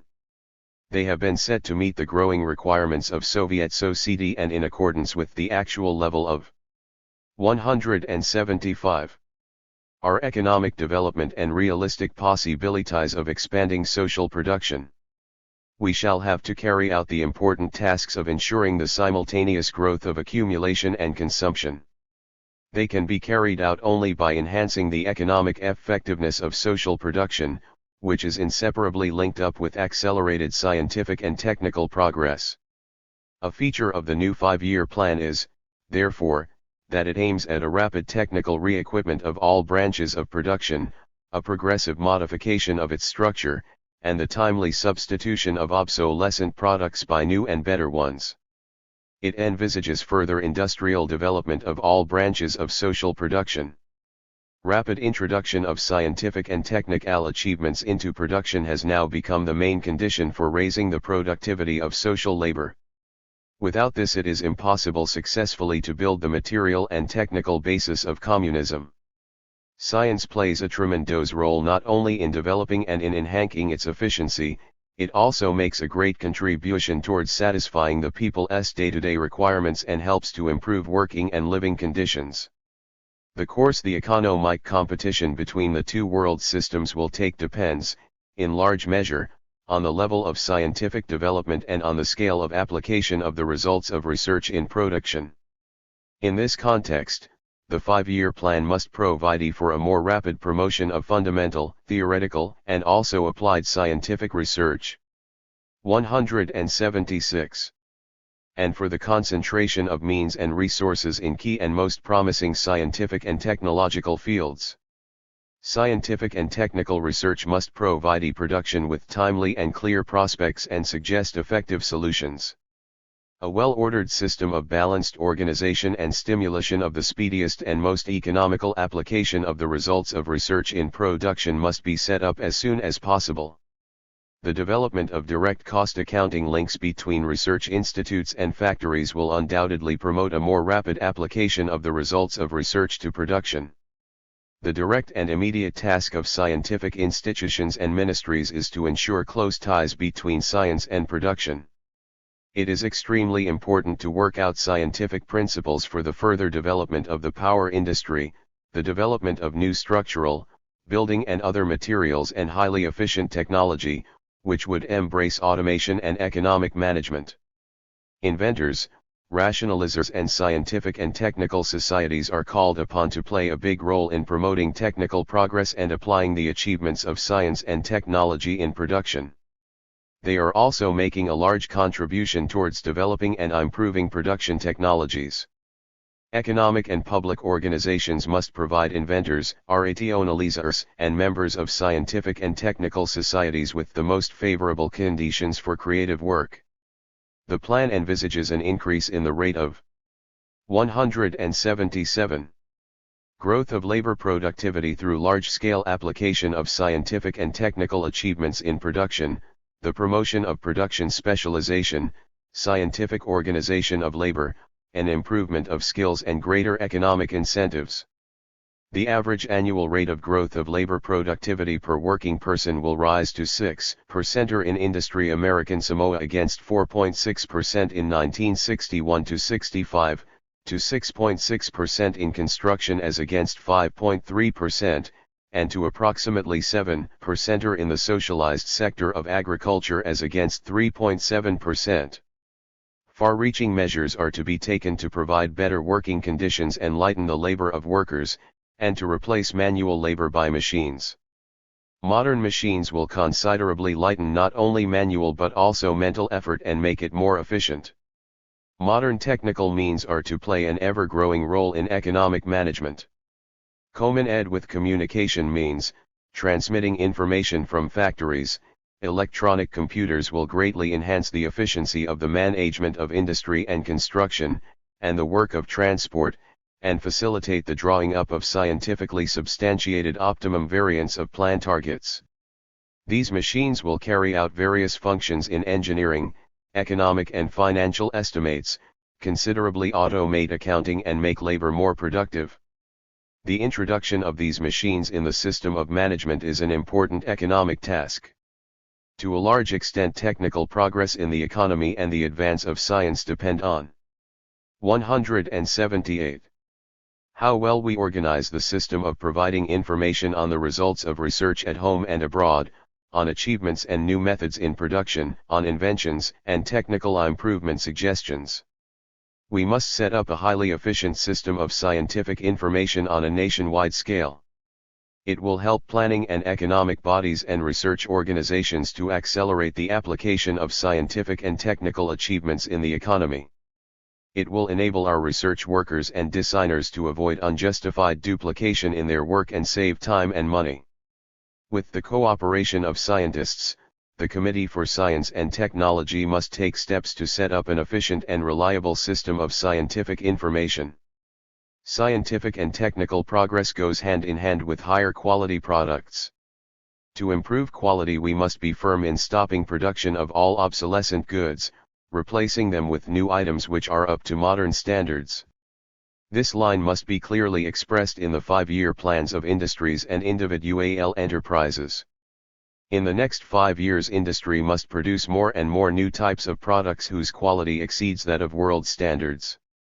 In order to enhance the effectiveness of social production, it is of immense importance to use fixed assets, raw materials, fuel, components, labor, and financial resources rationally and to reduce all per unit production costs. The 5-year plan calls for a reduction in the per unit consumption of ferrous rolled stock in machine building and metal working by 20 to 25%. 179. Of fuel in industry by at least 8 to 10%. The achievement of this target is an important condition for the fulfillment of the 5-year plan, because every percent in the reduction of material expenditure in industry adds more than 1,500 million rubles to the national income. In 1970 alone we must save more than 8 million tons of ferrous rolled stock, which is equal to the annual rolled stock output of a giant steel mill like the one at Magnitogorsk. We must save 85 million tons of conventional fuel, 50,000 million kilowatt-hour of electric power and a great quantity of other material values, which will be used in the interests of the country, for the people's welfare. The output to production ratio of assets, in terms of the quantity and quality of products marketed and in terms of profit, must become one of the main criteria in assessing the work of each enterprise. In drawing up the 5-year plans for the enterprises, the level of profitability, the profit to production ratio of assets must be correctly determined. The drive for the effective use of production assets is of primary economic and political importance and must be a matter of concern for the whole people. Other important tasks of the plan are, reduction of the share of work and construction in progress, reduction of the volume of uninstalled equipment and the mass of unsold goods, reduction of the period of construction and commissioning of new capacities and a cut in the cost of capital construction. Mechanization of auxiliary operations, the smooth running of industry, improvement of law. 180. Board discipline and elimination of workers' idle time are our economy's great potentialities. The draft directives provide for a considerable reduction of the cost of output and an increase in the profitability of the whole of production, including a more than twofold increase of the total profit in industry, which will be the main source for raising the standard of living. The development of production and the enhancement of its effectiveness, as envisaged by the draft directives, constitute the basis for the far-reaching social and economic program which we are to implement in the next 5 years. One of the cardinal social tasks of the 5-year plan is to accelerate the rise of the standard of living. Real incomes will rise rapidly as the national income grows. In the next 5 years we shall be able to attain a much more rapid growth of the consumption fund as compared with the preceding 5 years, it will grow by 36 to 39%. In other words, the consumption fund will grow at an annual average rate of 11,000 million rubles as compared with 6,500 million rubles in the last 5 years. In 1970 the resources used for raising living standards should go up by roughly 59,000 million rubles over the 1965 figure. For many years the production rate of consumer goods lagged markedly behind that of producer goods. The level of development achieved by the economy allows the new 5-year plan to envisage a considerable growth in the rate of development of agriculture and bring 181. It closer to the development rate of industry, and within industry, to narrow the gap between the rate of consumer goods production and the rate of producer goods production. With the gross industrial product to rise by 47 to 50%, the output of Group A is to go up by 49 to 52%, and of Group B by 43 to 46%. In the preceding 5-year period, Group A increased by 58% and Group B by only 36%. The next 5 years will thus witness an essential change of proportions in the national economy, a redistribution of funds in favor of production of consumer goods while continuing to give priority to the production of the means of production. It goes without saying that in the next 5 years, taking the present international situation into account, the Central Committee and the government will continue to strengthen the country's defense capacity and maintain our armed forces at such a level as to crush the aggressor should he dare to encroach upon the peaceful life and peaceful labor of the Soviet people. The acceleration of the growth of consumer goods production is to be ensured by doubling the output of producer goods for the branches on which the growth of public consumption immediately depends, namely, agriculture, the light and food industries, trade, housing construction, and cultural facilities and services, by creating a stable agricultural raw material basis for the light and food industries, by increasing the share of consumer goods output. 182. In the gross output of heavy industry, especially in the chemical and engineering industries. Better utilization of the means of production is a key condition for bridging the gap between the output rate of Group A and Group B. The better use we make of the means of production, the smaller the increment of the output of Group A will be needed to ensure a rapid rate of growth of the whole of social production, including the output of consumer goods.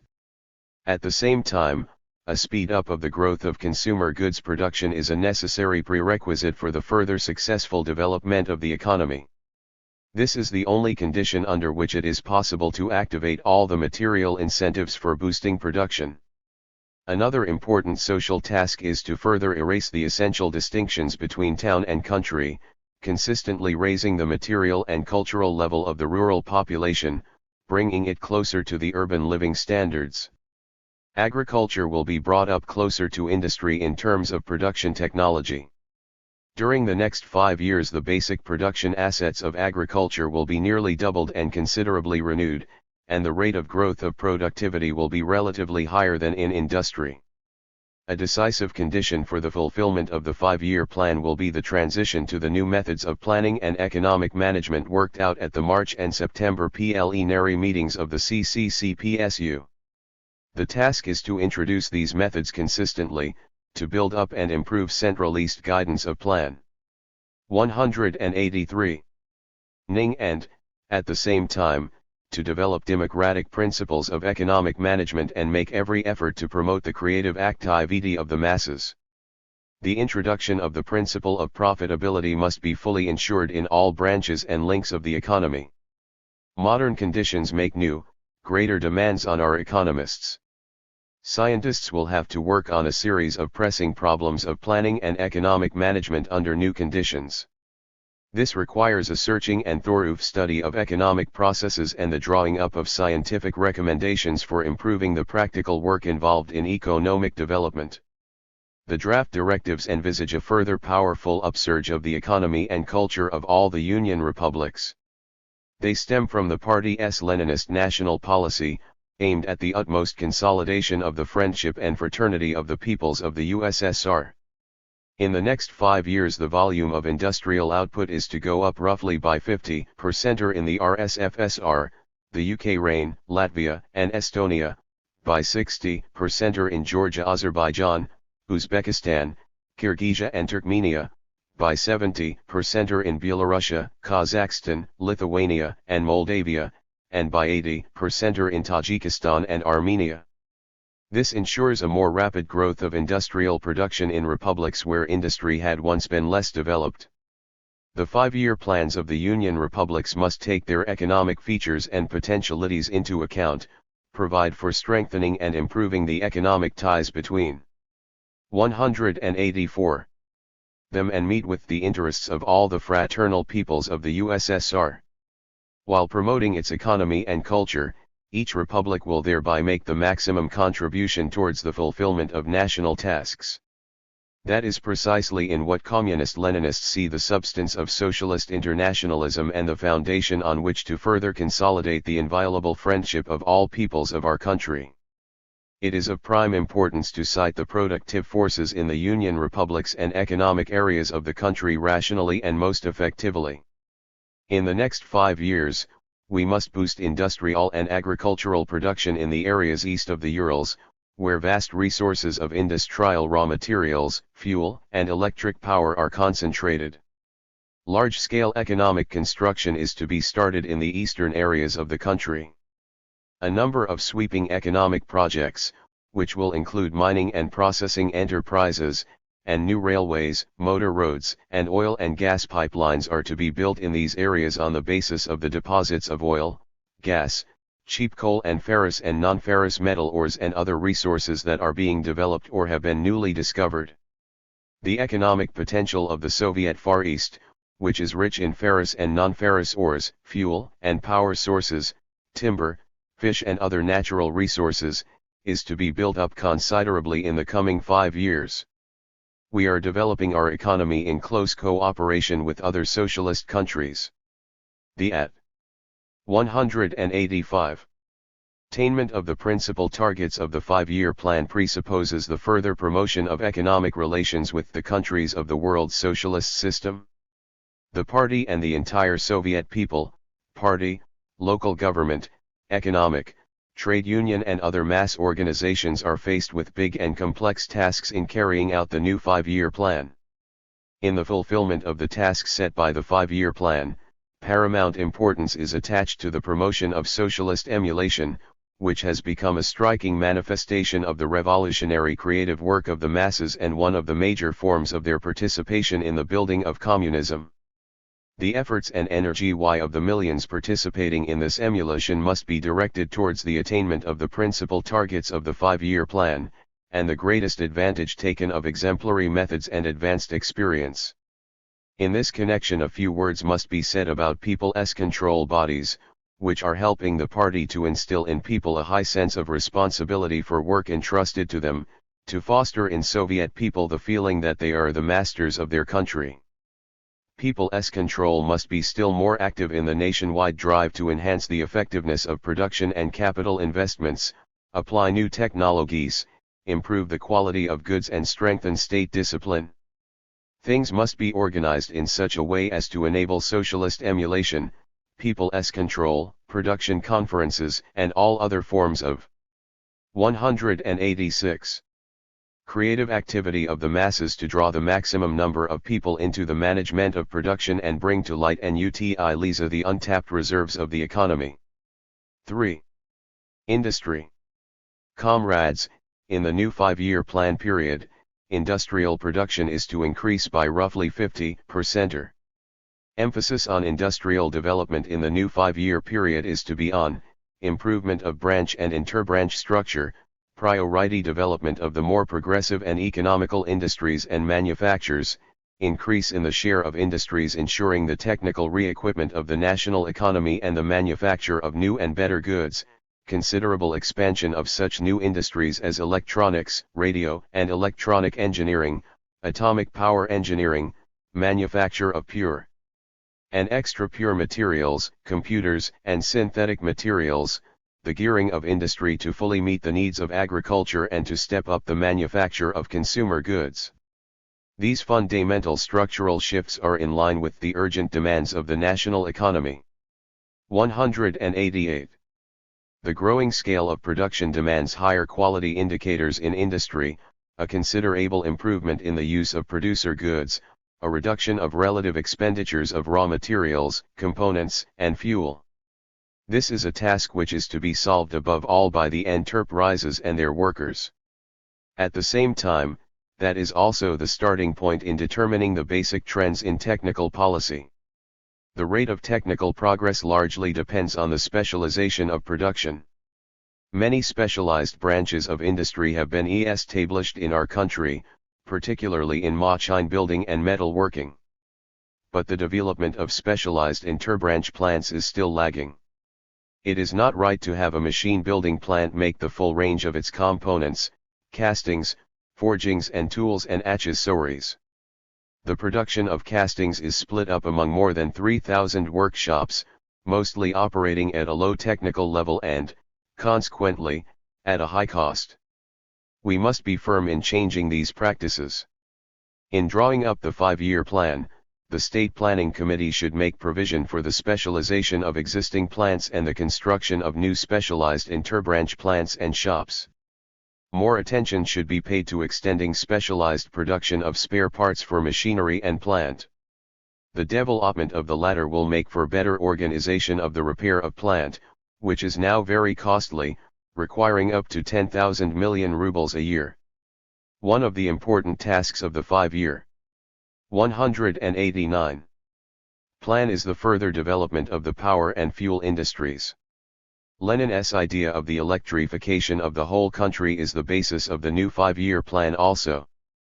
In the 5 years, the generation of electric power is to go up roughly by 70%. In the development of the power industry, emphasis is to be on the construction of large thermal power stations and economical hydropower stations. Several dozen large thermal stations will be commissioned, among them such giants as the Revtinsk in the Urals, and Uglegorsk in the UK Rain, where the first units are to be started during the 5-year period. The construction of hydropower stations on the Volga, the Kama, and the Dnieper is to be completed. In Siberia, construction of the Krasnoyarsk hydropower station, the world's largest, will be completed. The construction of atomic power stations is to be continued. The Soviet power industry is being radically remodeled. Large 300,000 kilowatts units will AC count for the bulk of the new capacities to be installed at the thermal power plants. 500,000 and 800,000 kilowatts power units are also to be commissioned. It is planned to complete the single power grid of the European part of the USSR, to start the construction of 1.5 million volt DC transmission lines from Siberia and Kazakhstan to the central areas and the Urals, and to develop distributing networks linking most of the rural localities and collective and state farms to state power grids.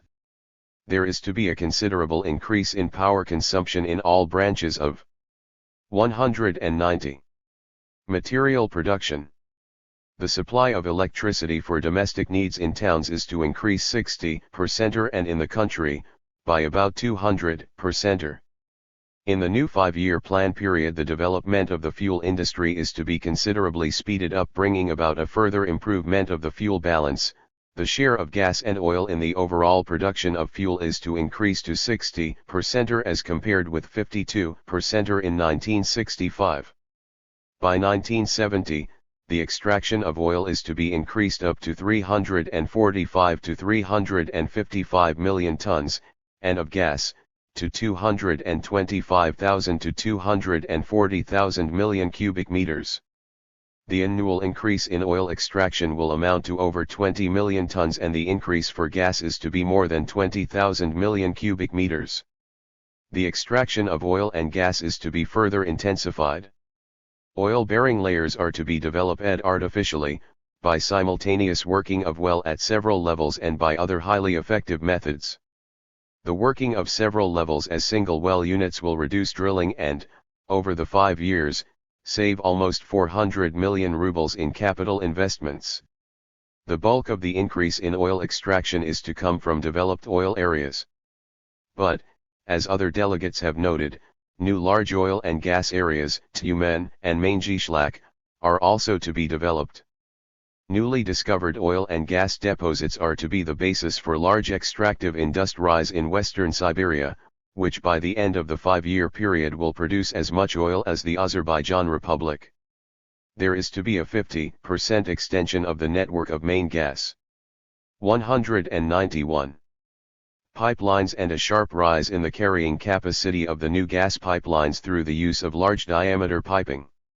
The twin gas pipeline between the Uzbek Republic, Bokhara, and the Urals, and the Igrim-Sarav gas pipeline are of great importance for developing the Urals power base and supplying low-cost fuel to the principal towns of the Urals, including Sverdlovsk, Chelyabinsk, Magnitogorsk, Nizhny Tagil, Orsk, and Sarav. The supply of gas has improved living conditions in many towns and changed technological processes at many plants. In the current 5-year period, pipelines will carry gas from Uzbekistan, Turkmenia, and Tyumen region to the country's central areas, for industrial and domestic needs. Oil refining capacities are to grow by almost 50%. There is to be a further improvement in the quality of oil products. Larger refining units are to be installed. The capacity of the units under construction is to be increased by 50 to 100%. This will help to reduce relative investments, cut the consumption of metal and raise labor productivity. Intensive development of the oil and gas industry in the new 5-year period is to be accompanied by development of the coal industry. The output of coal is to go up by nearly 100 million tons and in 1970 will reach 675 million tons. The mining of coking coals is to proceed as quickly as possible. The coal industry is to supply high-grade coals to satisfy all production requirements of the national economy and 192. Consumer needs. All the major coal fields are to be further developed. Mechanization of coal mining is to be stepped up. In the main, work will be completed on mechanizing coal loading in the long walls, and mechanized complexes will be introduced on a large scale to increase productivity and considerably improve the working conditions of miners. Fuller use must be made of open-cast mining. The measures outlined in the draft directives will help to ensure the planned increase in coal output without increasing the number of workers. Soviet metallurgy has considerable achievements to its credit. In a number of technical and economic indicators, it has surpassed the most developed capitalist countries. The USSR has built the world's most powerful blast and open hearth furnaces, and installations for the continuous pouring of steel, and has considerably improved the technological aspect of smelting. We must continue persistently to raise the technical level of our metallurgy. In the next 5 years, we intend to build even more powerful metallurgical units and blast furnaces with a volume of 2,700 cubic meters, large electric smelting furnaces and oxygen converters and powerful mechanized rolling mills. Widespread use is to be made of more productive methods and technological processes in the smelting of metal with the use of oxygen, natural gas, flux sinter and iron ore granules. Thus, in 1970 more than 1/5 of all the steel is to be made by the oxygen converter method. By the end of the 5-year period, 60 million tons of 14,541,193 cast iron and 90 million tons of steel are to be oxygen smelted annually. Extensive measures are to be taken to improve the quality of metal. The smelting of high-grade steels is to be increased several times over. The assortment of rolled stock, piping, and metalwares is to be extended. The production of high-precision shaped goods, cold-rolled and cold-drawn sheet and high-grade rolled stock, thin-walled steel pipes and wire is to increase. There is to be a 200% increase in the capacities for the production of high-grade cold-rolled transformer steel. There is to be considerable development of the hardening thermal working of metal. The Ministry of Ferrous Metallurgy must accelerate the building of shops for the hot and cold rolling of broadsheets, and sheets from stainless and transformer steel and tin plate at the Magnitogorsk mill, at the Chelyabinsk, Zaporozhstal, Verkhisitsk, and Zdanov, Ilyich, plants, the construction of rolling mills for the manufacture of broad-flanged beams and pipes, up to 1,420 mm in diameter, and the provision of rolling shops with plant for the manufacture of precision-shaped goods. This is of great economic importance. Suffice it to say that by 1970 the improvement in the quality and extension of the assortment of metals, envisaged in the draft directives, will be equal to an additional over 5 million tons of rolled stock. In the current 5-year period, the non-ferrous metals industry is to develop at a rapid pace. The production of aluminium is to go up by 90 to 110%, and copper and zinc, by 194. 60 to 70%.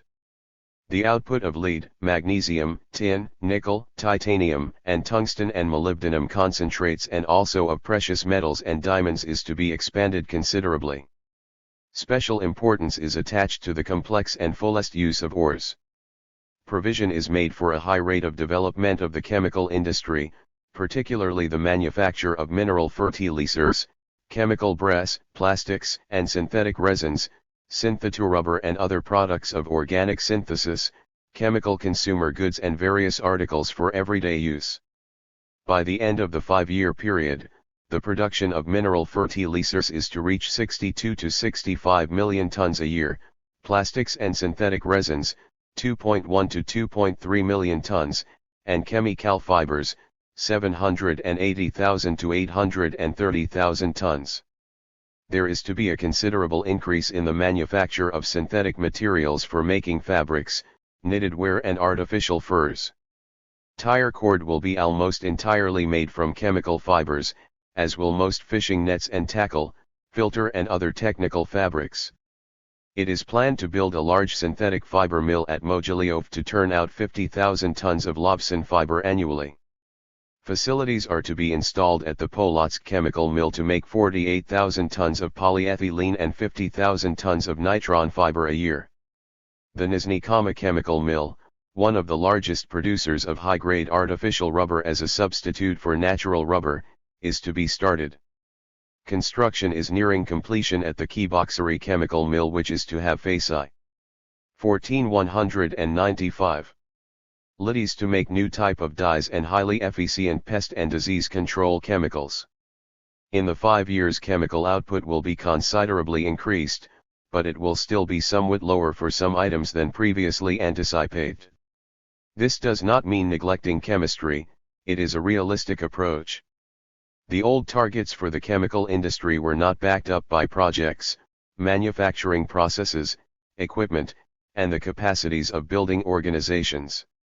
Many chemical plants started in 1965 operated far below capacity, owing to mistakes in projects, defects in plant, construction faults and lack of skilled personnel.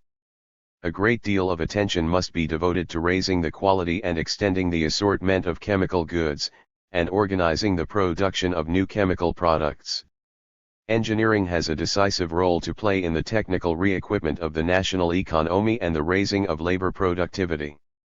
It can satisfy the requirements of the economy for highly productive machinery.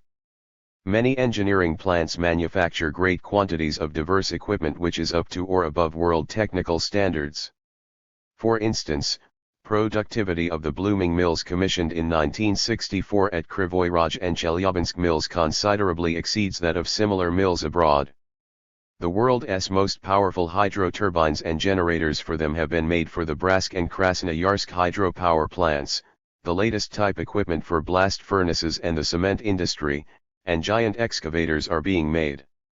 In the last few years, more 196 than 1,300 sets of modern automatic and semi-automatic lines for metalworking have been built. However, Many plants still continue to turn out technically substandard machinery and equipment. Here is an example.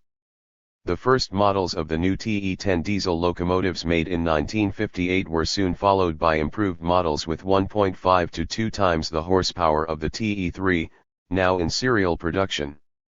That was 7 years ago, but the TE-10 are turned out in small amount and nothing has been done to start production of more powerful diesel locomotives. In 1965, the output of TE-10 locomotives was approximately 25% that of the old TE-3 locomotives. The management of the Lugansk, Kharkov, and Kolomna works have delayed the production of more powerful new diesel locomotives, and the management of the Kharkov Elektrotyazmash works have failed to supply the necessary electrical equipment. The state of affairs with regard to the production of electric locomotives at the Novokirkivsk and Tbilisi electric locomotive assembly plants is no better. The equipment manufactured at our plants must be up to the technical and economic standards of Soviet and world science and engineering. The task, in particular, is to develop the serial production of highly mechanized and automated complete plant. The equipment produced, chiefly power-generating units, blast furnaces, and steel smelting plant and installations for chemical plants and oil refineries must be optimally increased in size. 97. The importance of designing offices must be considerably enhanced by closer contact with plants. Better conditions must be provided for creative work by designers, allowing them to display their ability and to assume a great share of the responsibility for ensuring a high technical standard of design solutions. There should be greater incentives for worthwhile achievements in design work. There must be a permanent reserve of design projects to prevent delays in starting production of new series of machines, equipment, and instruments. The State Planning Committee and the Ministry of the Machine Tool and Tool Industry must ensure preferential production of forge and press equipment and the most progressive types of metal cutting lathes, especially high precision, special and building block machines, grinders and honers, automatic and semi-automatic lathes, and also automated lines. Steps must be taken to bring about a considerable increase in the output of programmed lathes. The Committee of Standards must work with the engineering ministries to unify and standardize units and parts, machines and instruments, and also to standardize technological processes. The task before us is to carry out the technical re-equipment of instrument-making plants, and increase the output of modern instruments, above all the means of automation, control, and regulation of technological processes, instruments for precision measurements. To raise the technical level of the national economy, we must produce more electronic computers, raise 198. Their quality and ensure the extensive use of computers in research, in drawing up estimates and designing and in the management of production. Taking into account the needs of the national economy, the draft directives outline the key problems of development in each of the branches of engineering. Provision is made for a considerable growth in the power, metallurgical, chemical, oil, electronics and radio engineering industries. Much is expected of the tractor building and farm machine building industries. The motor vehicle manufacturing industry is to be rapidly developed. It is planned to increase the production of lorries by 60 to 70%, and cars by almost 300%. This means expanding existing plants and constructing a new plant. Our engineering industry, with high technical standards, and qualified personnel, must produce goods which are competitive on the world market. Special attention should be given to developing branches of the engineering industry turning out plant for the light and food industry. There is to be a considerable enlargement of production capacities in these branches. Serial production must be started of up to 3,000 new types of highly productive machines for spinning, weaving, and finishing mills, knitted ware, haberdashery and footwear factories, and food and meat and dairy plants. The 5-year plan should provide for an increase in the output of devices for mechanizing arduous and labor-consuming operations. There are sizable reserves in engineering for 199. Increasing output at existing plants through better use of equipment, specifically by increasing the number of shifts. It will be easier to attract additional manpower, because the enterprises will be able to earmark part of their profit to build more homes. In the new 5-year plan period, a considerable change will take place in the timber, pulp and paper and woodworking industry. Up till now, the timber and woodworking industry has been turning out rather a limited assortment of articles, at the same time allowing a great deal of waste. What most of the enterprises can make of 1 cubic meter of timber is only about 20 to 30% of what factories equipped with modern technology produce. Capital investments must be allocated for the development of capacities for the complex processing of raw materials. Better use of raw materials will bring about a large-scale increase in the production of paper, pulp, cardboard, pressed wood, and wood fiber boards, joinery, alcohol, yeast and other goods. Large timber processing mills are to be built during the next 5 years, especially in the eastern part of the country. Among them are the Brask Timber and Wood Processing Complex, the Krasnoyarsk Pulp and Paper Mill, and the first section of the Pulp and Cardboard Mill in Komsomolsk-on-Amur, Siberia, and the Far East will have capacities for the manufacture of nearly 2.5 million tons of pulp and almost 1.3 million tons of cardboard. The attainment of the targets in the 200 production of cardboard, wood boards, and plywood will save the country, in 1970, more than 60 million cubic meters of timber. The raising of the Soviet people's living standards sets great tasks before industries producing consumer goods. In the light industry, almost 300 large enterprises will be built and more than 100 reconstructed. The annual growth rate in the light industry is to go up 110%. In 1970, it will manufacture 9,500 to 9,800 million square meters of fabrics, 1,650 to 1,750 million pieces of knitted goods, and 610 to 630 million pairs of leather footwear. Special attention is being paid to the development of the knitted goods industry. In the 5 years, it is planned to build 75 knitted goods factories, more than 100 garment factories, and capacities for the manufacture of 120 million pairs of shoes a year are to be commissioned and many operating footwear factories are to be reconstructed. Workers in the light industry have the task of renewing most of the items produced. New types of goods must be introduced systematically and offered to the population, thereby creating a demand for them. Workers in agriculture together with workers in industry must work out the necessary measures to ensure an improvement in the quality of cotton, wool, flax, leather, hides, and other raw materials, and to clearly divide responsibility for the quality of these goods during their production, for their delivery to purchasing centres and industrial enterprises. Accordingly, the plan must provide for allocation of transport FA 13,541-201. Facilities, containers, and other necessary items to the agencies involved, so as to exclude spoilage or deterioration of quality. Workers in the chemical industry must bring about a marked improvement in the quality of chemical fibers, dyes, raw material for artificial leather and films and other chemical goods, and bear strict responsibility for the supply of substandard raw materials to enterprises in the light and food industries. Implementation of these measures will enable us to extend the range of consumer goods turned out by industry, to increase productivity of labor, cut costs, and improve the quality of goods. We must ensure a flow of the most diverse and high-quality foodstuffs to the population everywhere.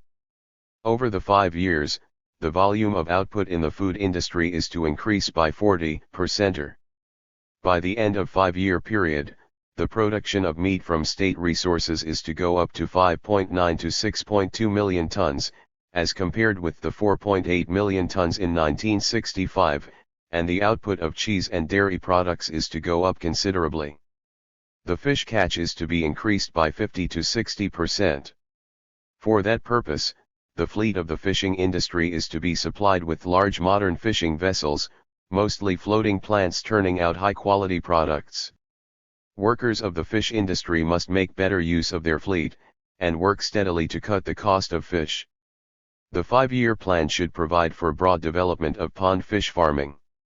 There must be an improvement in the protection of the 202 fish population in rivers and reservoirs. Those guilty of polluting and clogging up rivers, lakes, and reservoirs with unpurified drainage waters from industrial and municipal plants should be called to account. The food industry is now operating in new conditions.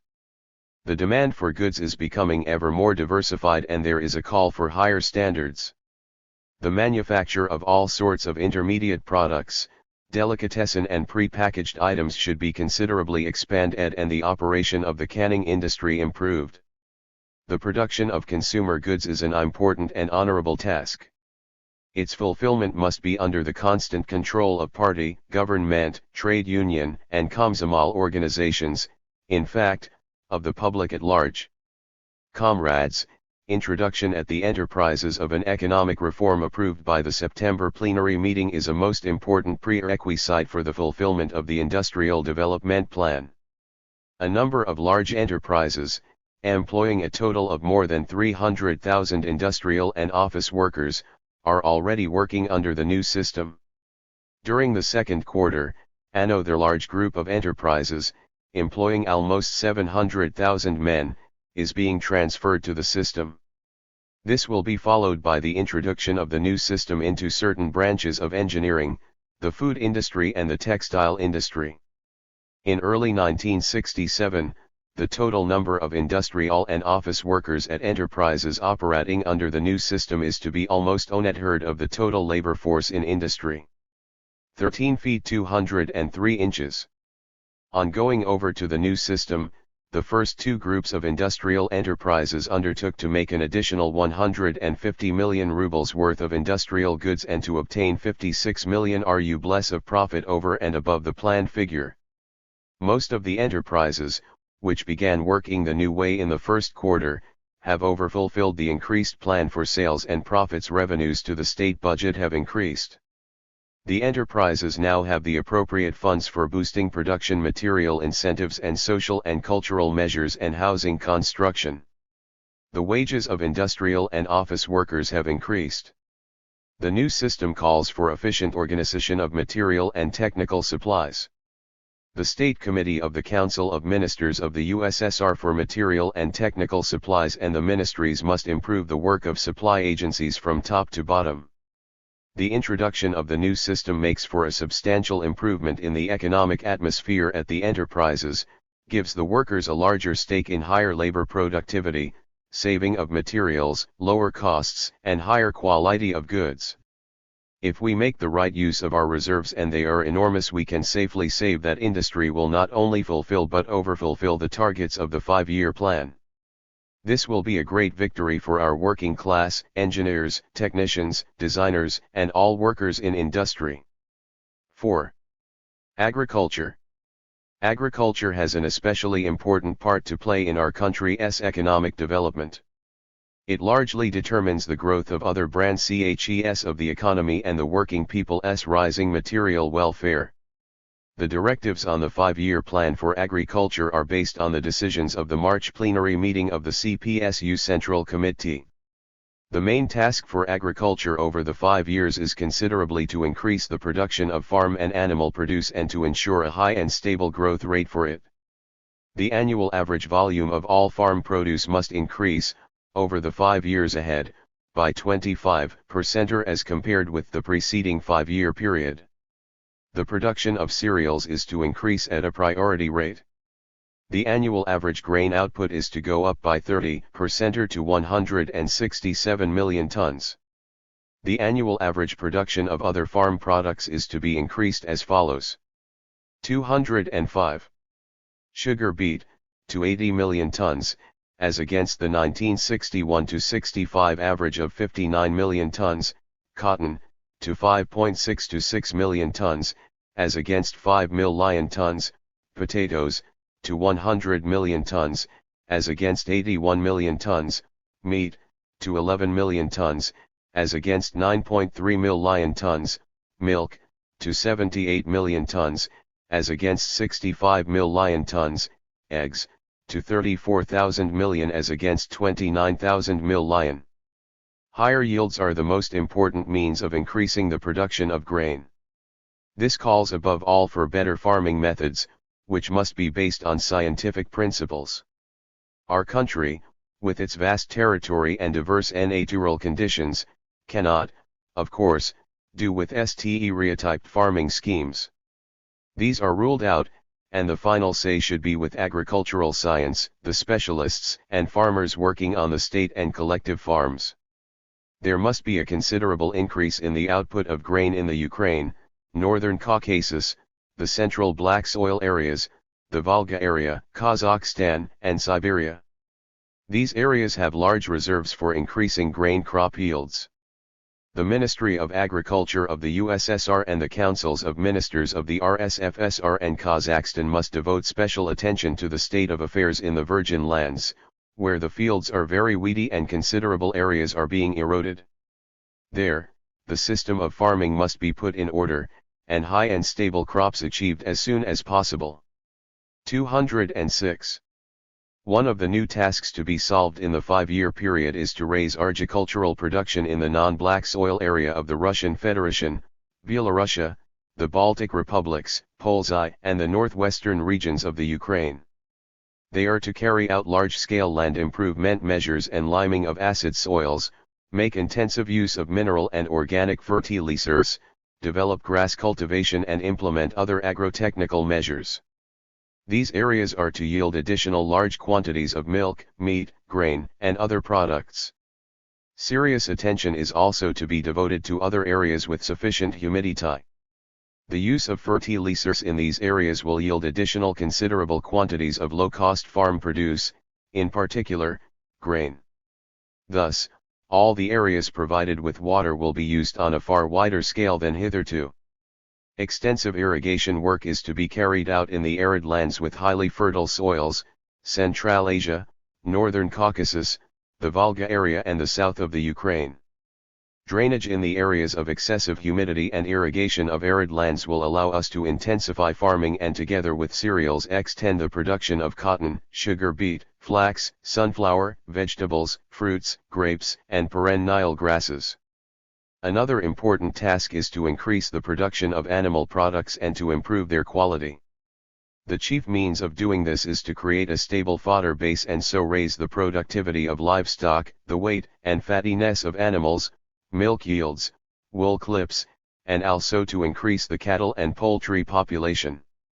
207.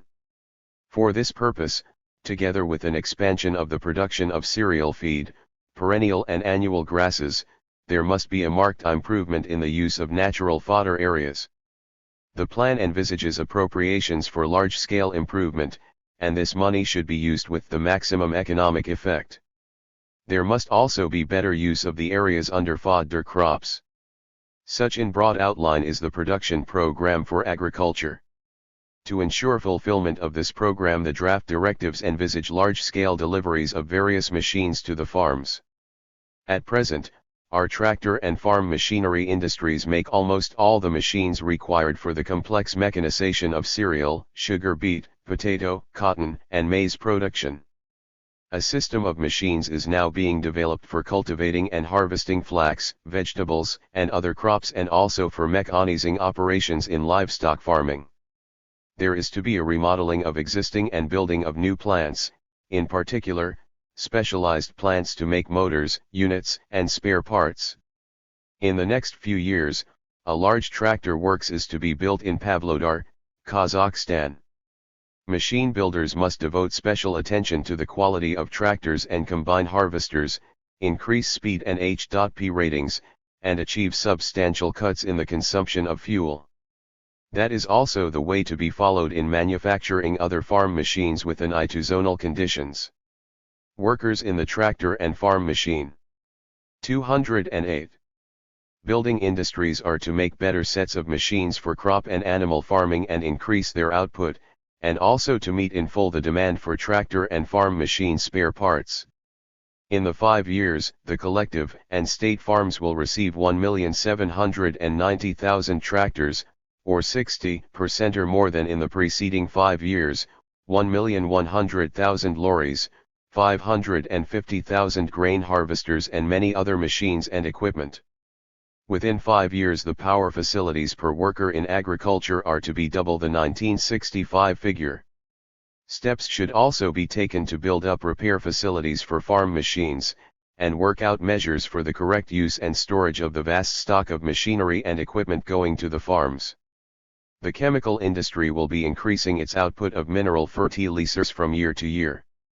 Their supply to the collective and state farms is to double. This will provide all the necessary mineral fertilizers for industrial crops and considerably increase the quantities of fertilizers for cereal and fodder crops. Apart from increasing the production of fertilizers, it is a matter of great urgency to improve their quality and eliminate losses in transit, storage, and use. The combined fodder industry is to increase output at least by 100% with large-scale production of high-protein feeds, vitamins, antibiotics, and feed additives enhancing the effectiveness of feed. In 1970, the consumption of electric power in the farmlands will go up to 60,000 to 65,000 million kilowatt-hour, that is, 200% or above the 1965 LE. 209 Vel, and 30% or higher than the total electric power consumption in 1940. The electric networks in the countryside are approximately to double, and the share of Central East electric supplies to collective and state farms from state power grids and electric power stations is to be increased. Electric power must become the basis of mechanization of labor-consuming operations, particularly in livestock farming, and at the same time of improvement of living conditions in the farmlands. The massive use of all sorts of electrical appliances, television and wireless sets, refrigerators and washing machines will make for a much higher cultural level and improve the living conditions of the rural population. Housing construction, supply of gas to homes, and the building of schools, hospitals, and urban-type cinemas is to be considerably extended in the farmlands. Over the 5 years, farmers' earnings are to increase by 35 to 40%, with additional earnings from individual subsidiary farms. Labor on the collective farms is to be rated, organized, and paid on lines running ever closer to those of the state farms. Guaranteed monthly remuneration of labor is to be gradually introduced for collective farmers everywhere. The pension system for collective farmers is to be more akin to that of industrial and office workers. To improve working and living conditions in the villages and boost the earnings of farmers from work on the collective farms is consistently to implement the historic task of bridging. 210. The gap between urban and rural living standards. Under the Agricultural Development Program, farm output is to be high and stable.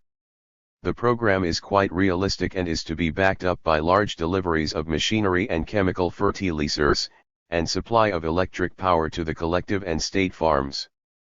The extensive measures being carried out by the party and government to raise rural living standards, improve cultural and everyday services and give the collective farmers and workers of state farms a greater material stake in highly productive labor will have a bearing on its successful fulfillment.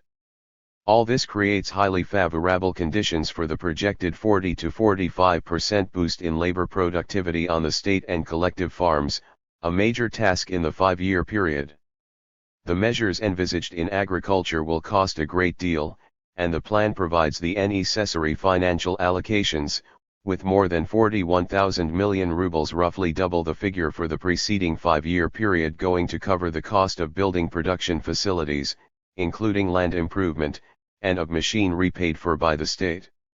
It should be borne in mind that the program for boosting agriculture calls for large state investments, for instance, in the tractor and farm machine building industries, the chemical industry, to increase fertilizer output, the power industry and other branches catering for agriculture.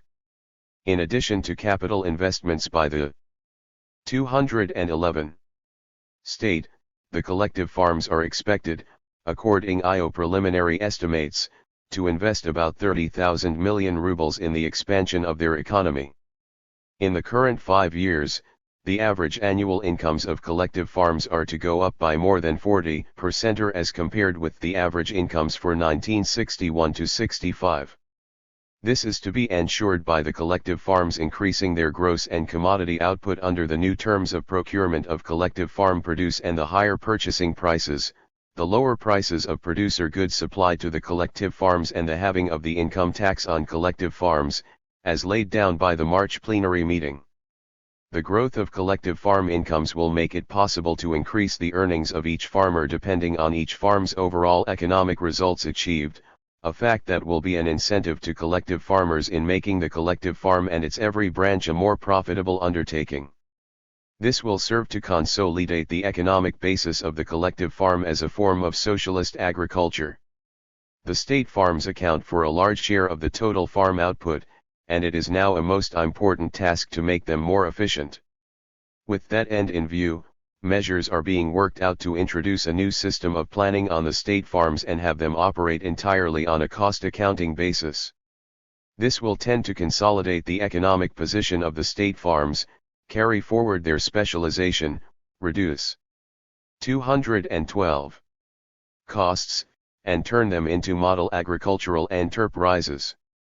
In the 5 years, the material and technical basis of purchasing and trading organizations is to be strengthened, the collective and state farms and purchasing organizations will be given more transport vehicles, and the practice of establishing direct ties between collective and state farms and industrial enterprises and shops is to be extended.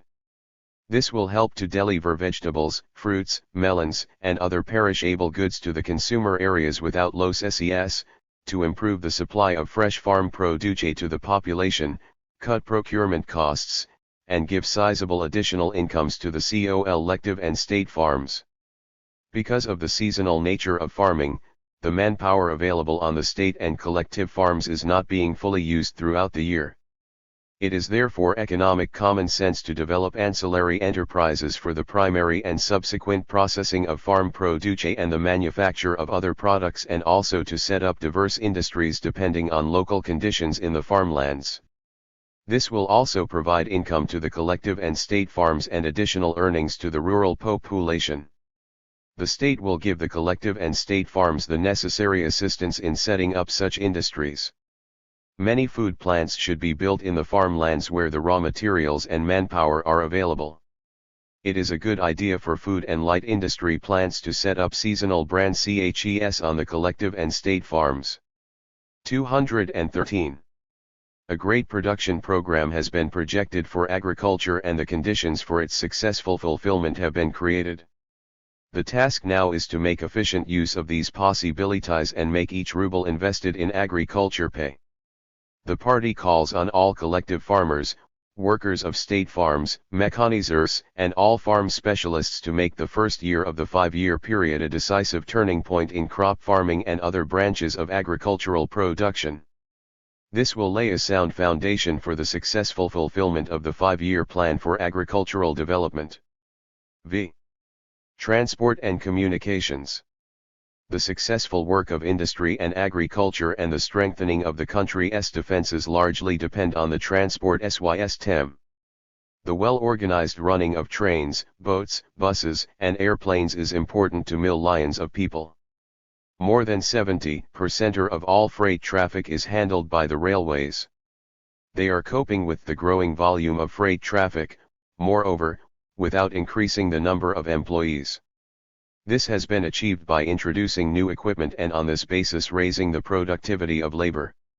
At present, 85% of all rail freight is hauled by electric and diesel locomotives. The switch over to these types of traction has radically changed the work of the railways, their economic performance and the working conditions of the railwaymen. The draft directives provide for substantial capital investments in the railways. Their switch over to electric and diesel traction is to be completed in the main by 1970. Rolling. 215. Stock will be supplemented by powerful locomotives and modern big-capacity wagons. Measures will be taken to increase the traffic capacity of many lines. Second tracks will be laid, stations enlarged, and automatic devices installed.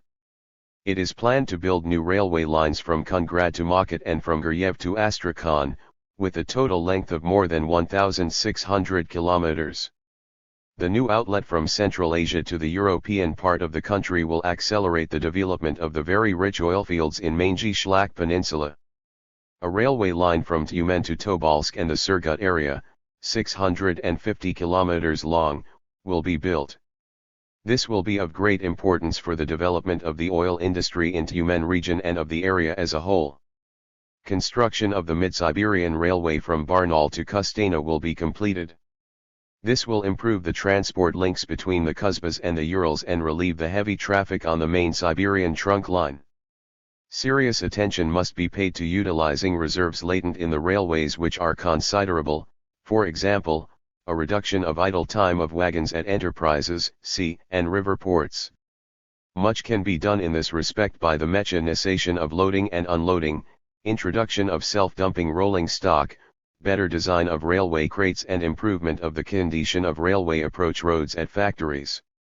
This is an economic problem of no little importance, because outlays on loading and unloading claim about 1/3 of all transport costs. 216.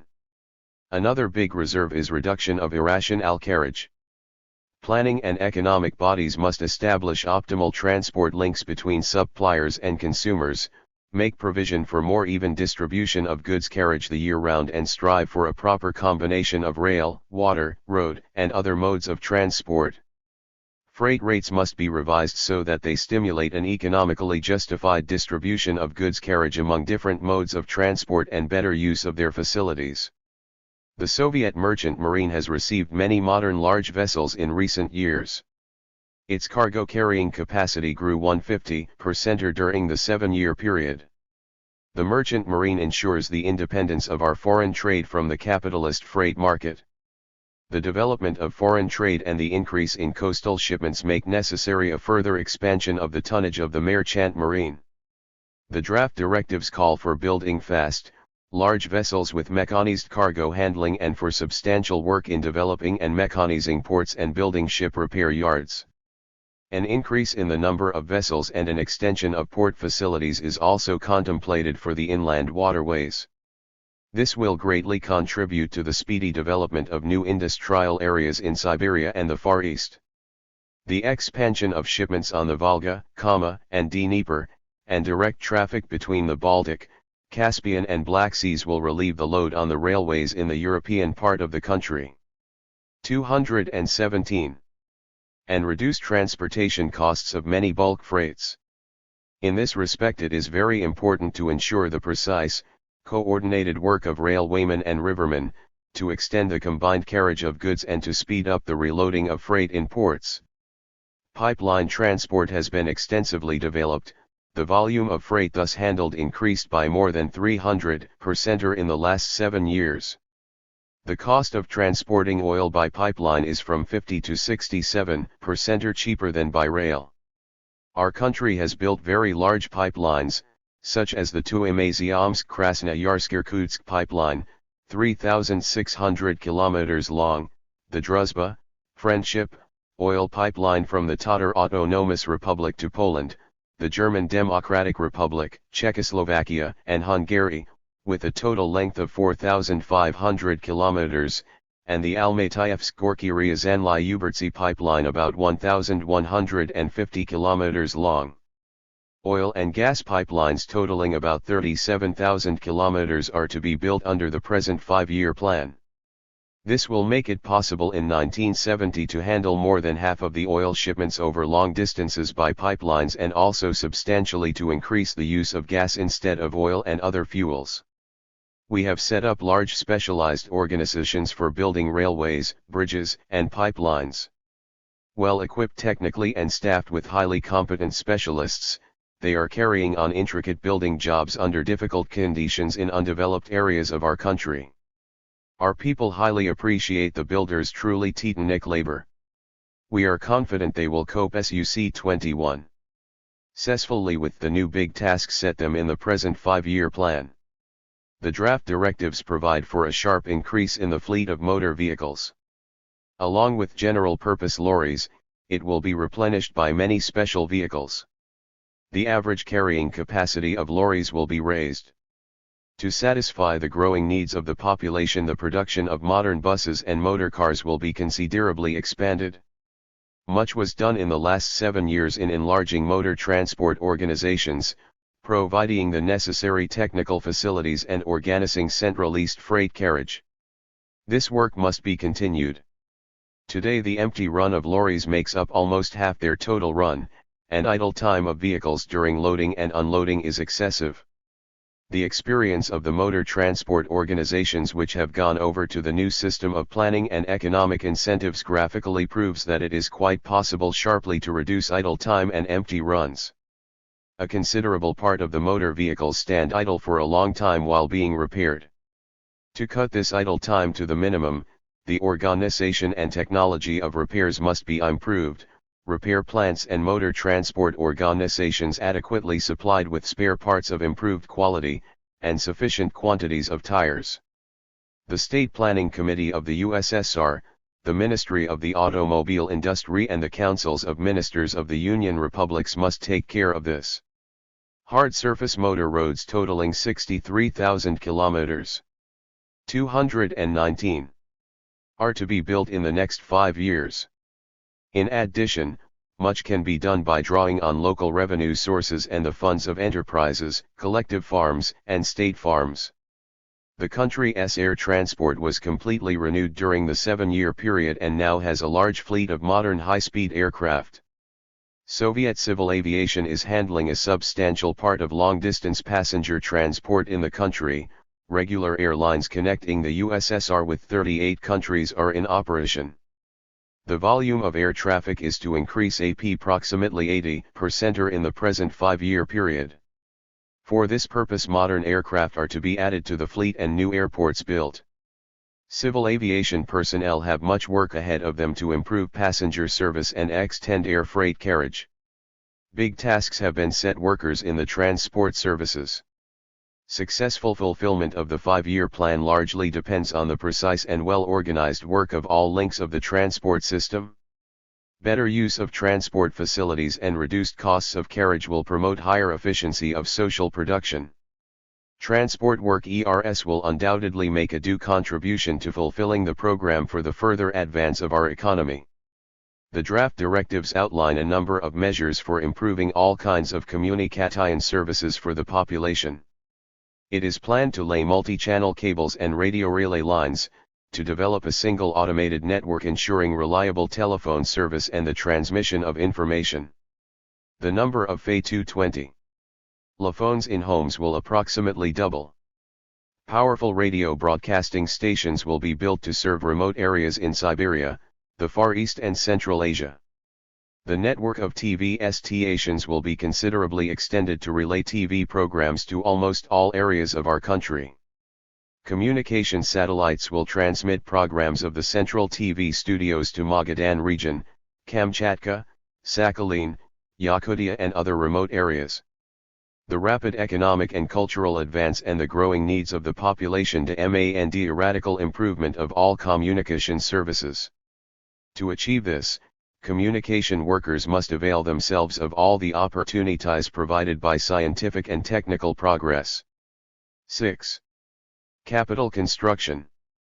Comrades, when capital investments are made on the scale envisaged in the new 5-year plan, it is essential to make the most efficient use of resources in construction. In the last 7 years much was done to improve capital construction, and the achievements of the builders and assembly workers are generally known.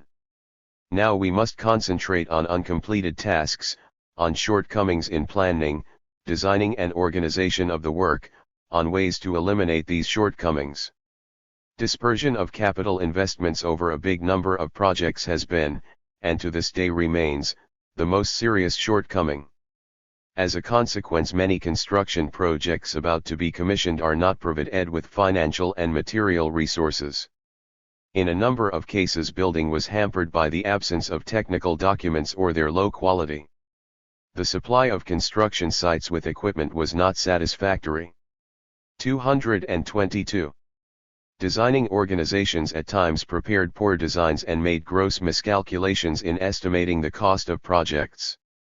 In the case of many projects, especially electric power stations, the original estimated cost was set without serious substantiation and calculations.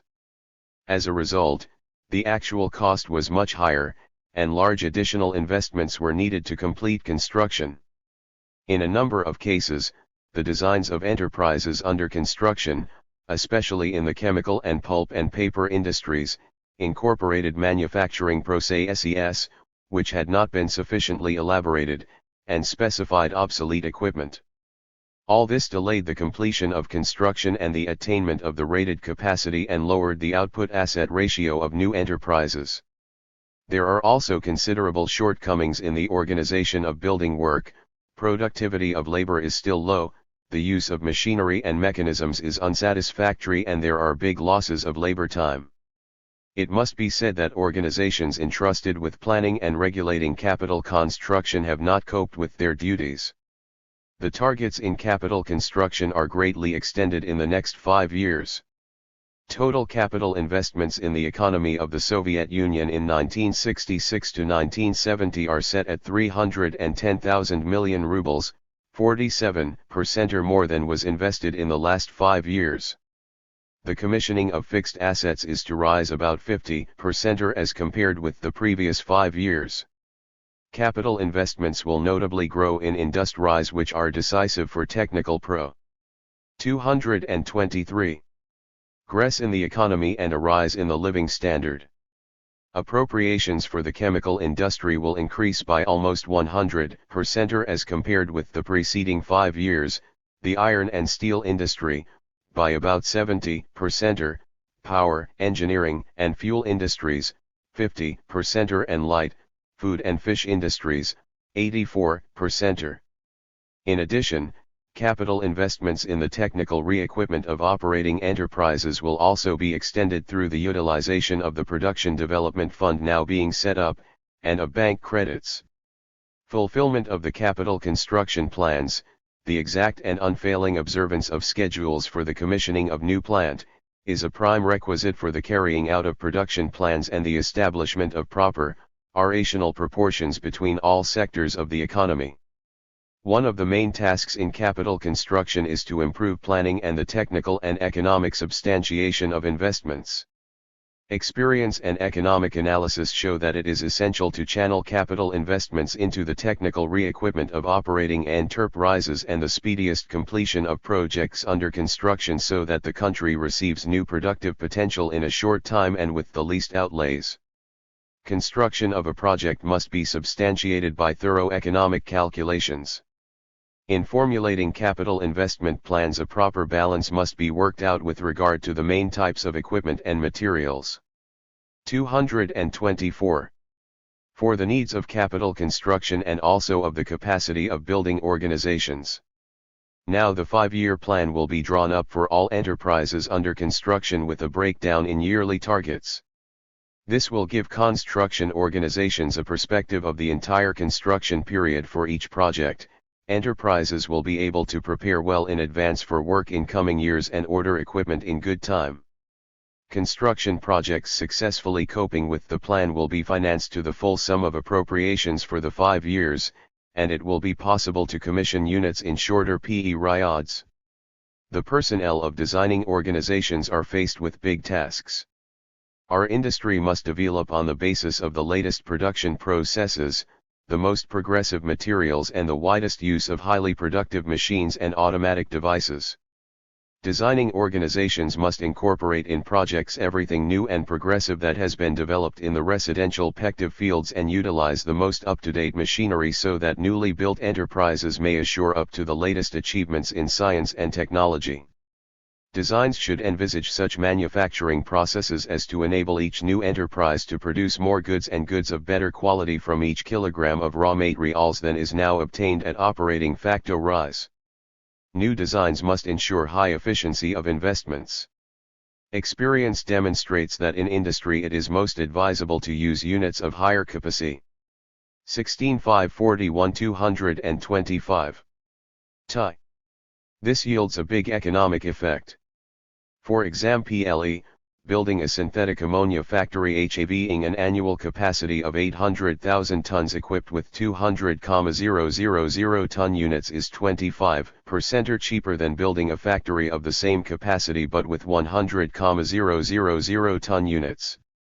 In the oil refining industry, doubling the capacity of each plant reduces investments in construction per unit output by 20 to 25% and doubles labor productivity. In order radically to improve designs and correctly calculate estimates, the responsibility of designing organizations for their work must be raised.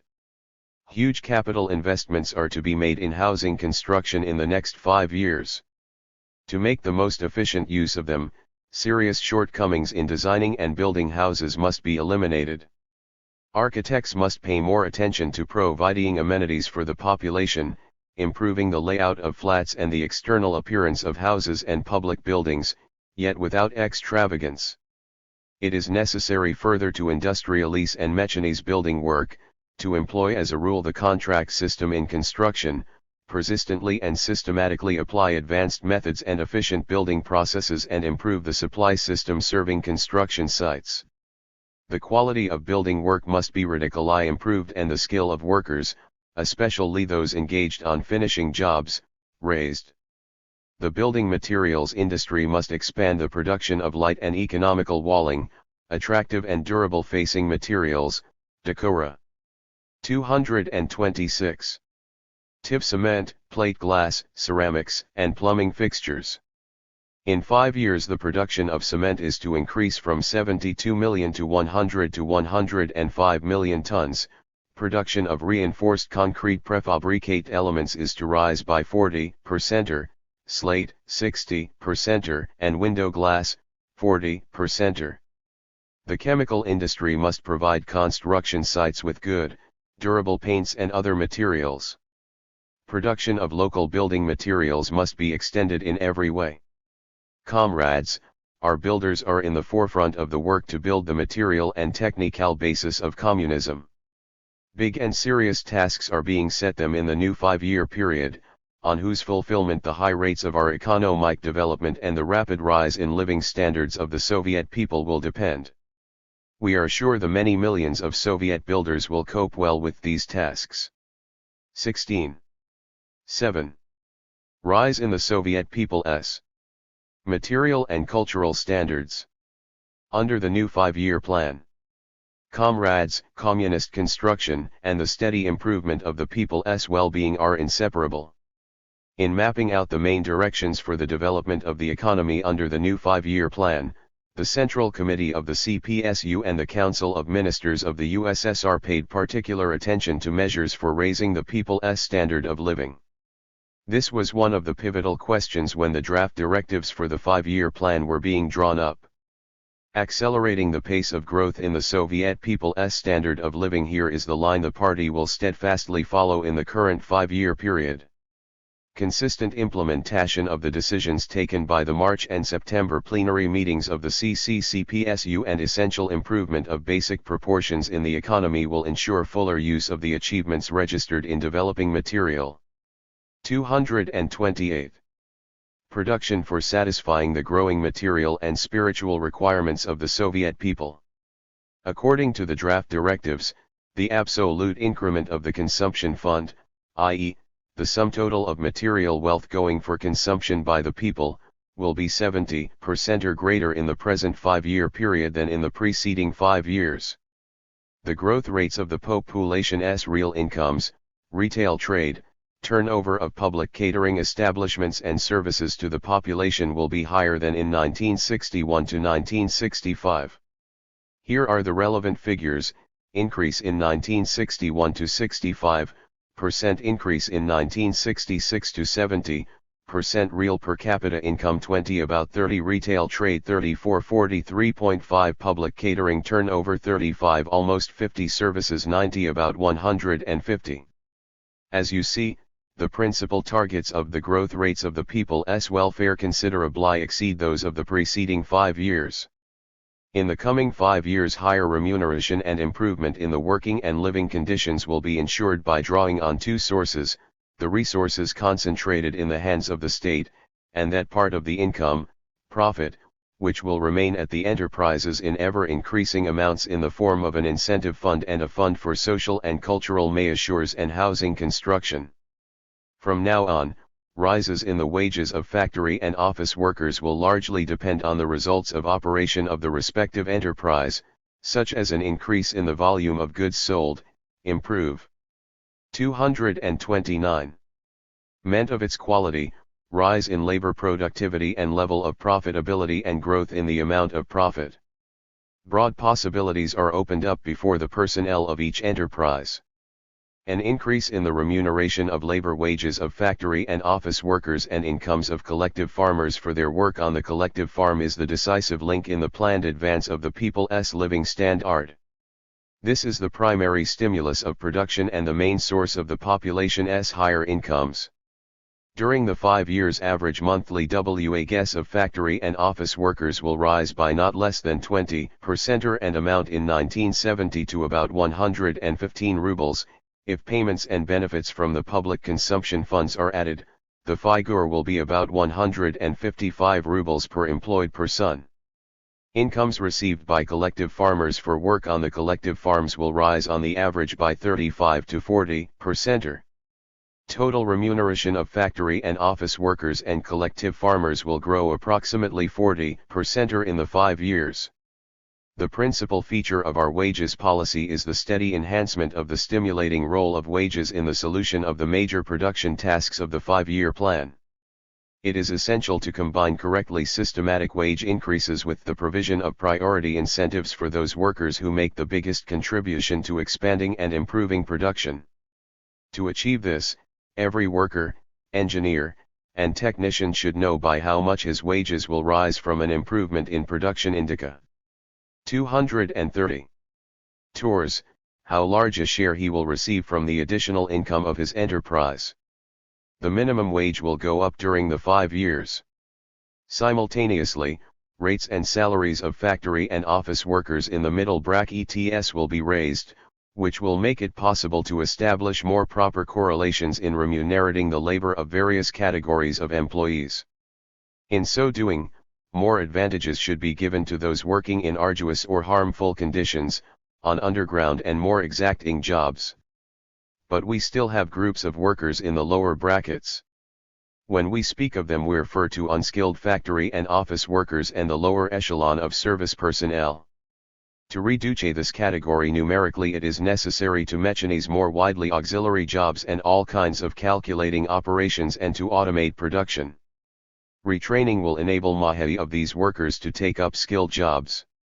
This is a natural process both as regards raising the efficiency of production and also as regards the party's main objective, improving the people's living standard. In addition to wage increases, the draft directives provide for continuing the abolition and reduction of taxes on wages of some categories of factory and office workers. The formation of incentive funds at enterprises will make it possible to enhance the collective interest of all workers in improving the results of an enterprise's operation. Accordingly, the new 5-year plan provides for increasing the share of bonuses and lump sum rewards in 231. The earnings of factory and office workers.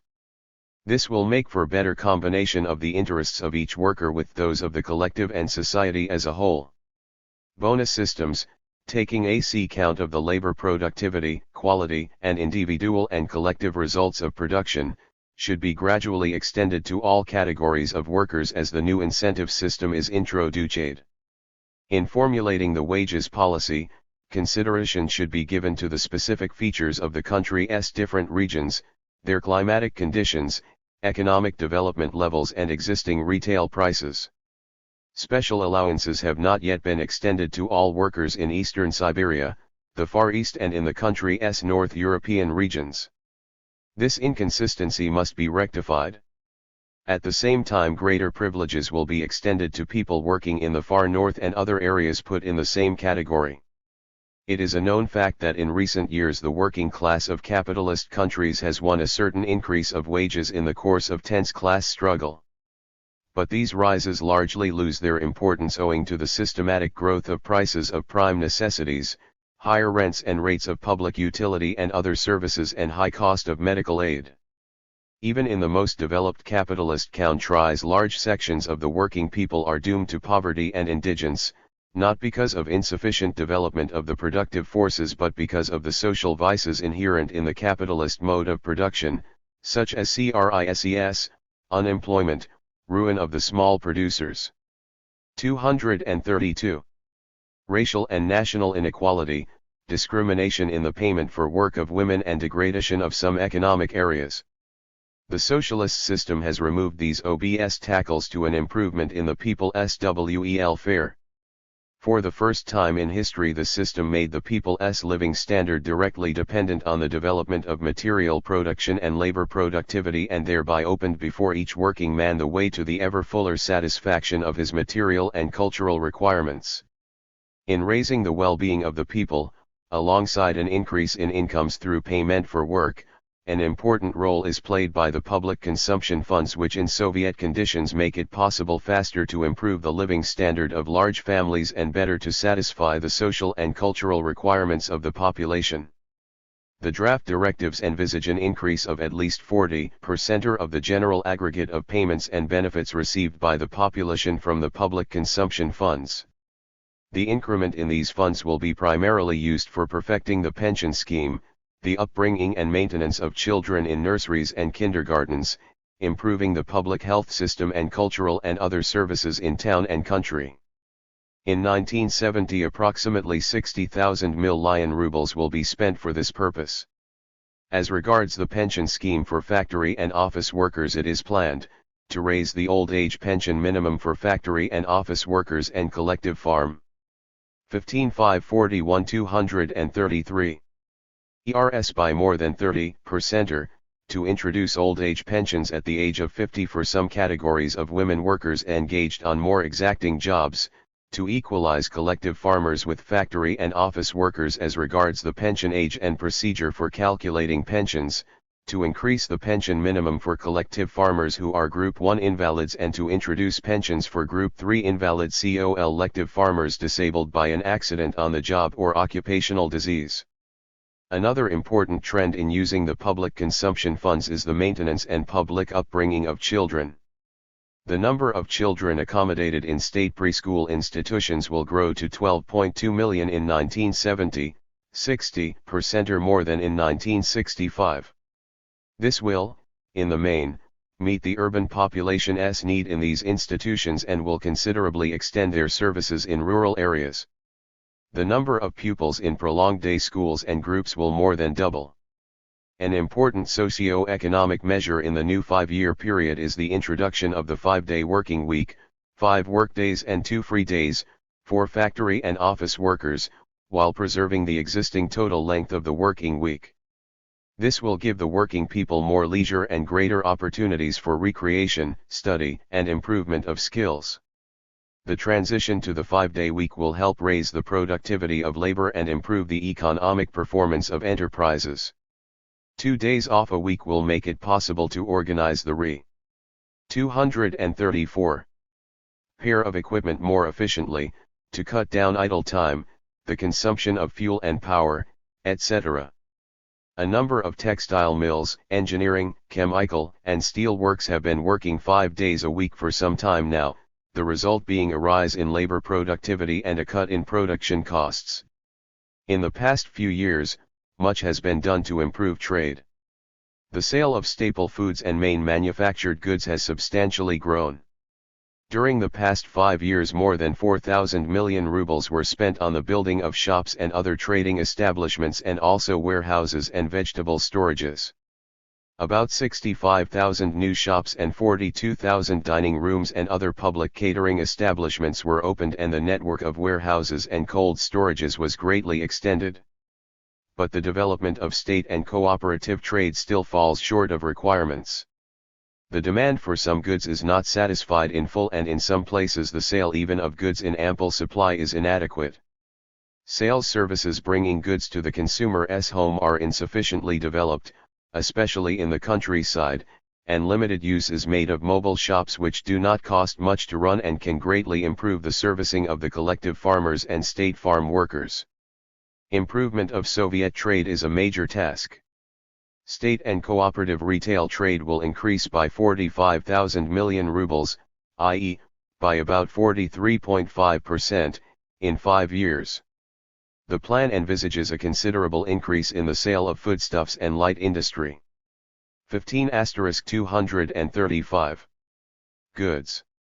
The sale of meat and meat products is to rise by 21%, milk and dairy products, 37%, fish and fish products, 71%, sugar, 22%, vegetable oil, 65%, margarine, 95%, vegetables and melons, 44%, fruit and grapes, 30%, fabrics, garments and knitted goods, 38%, and footwear, 26%.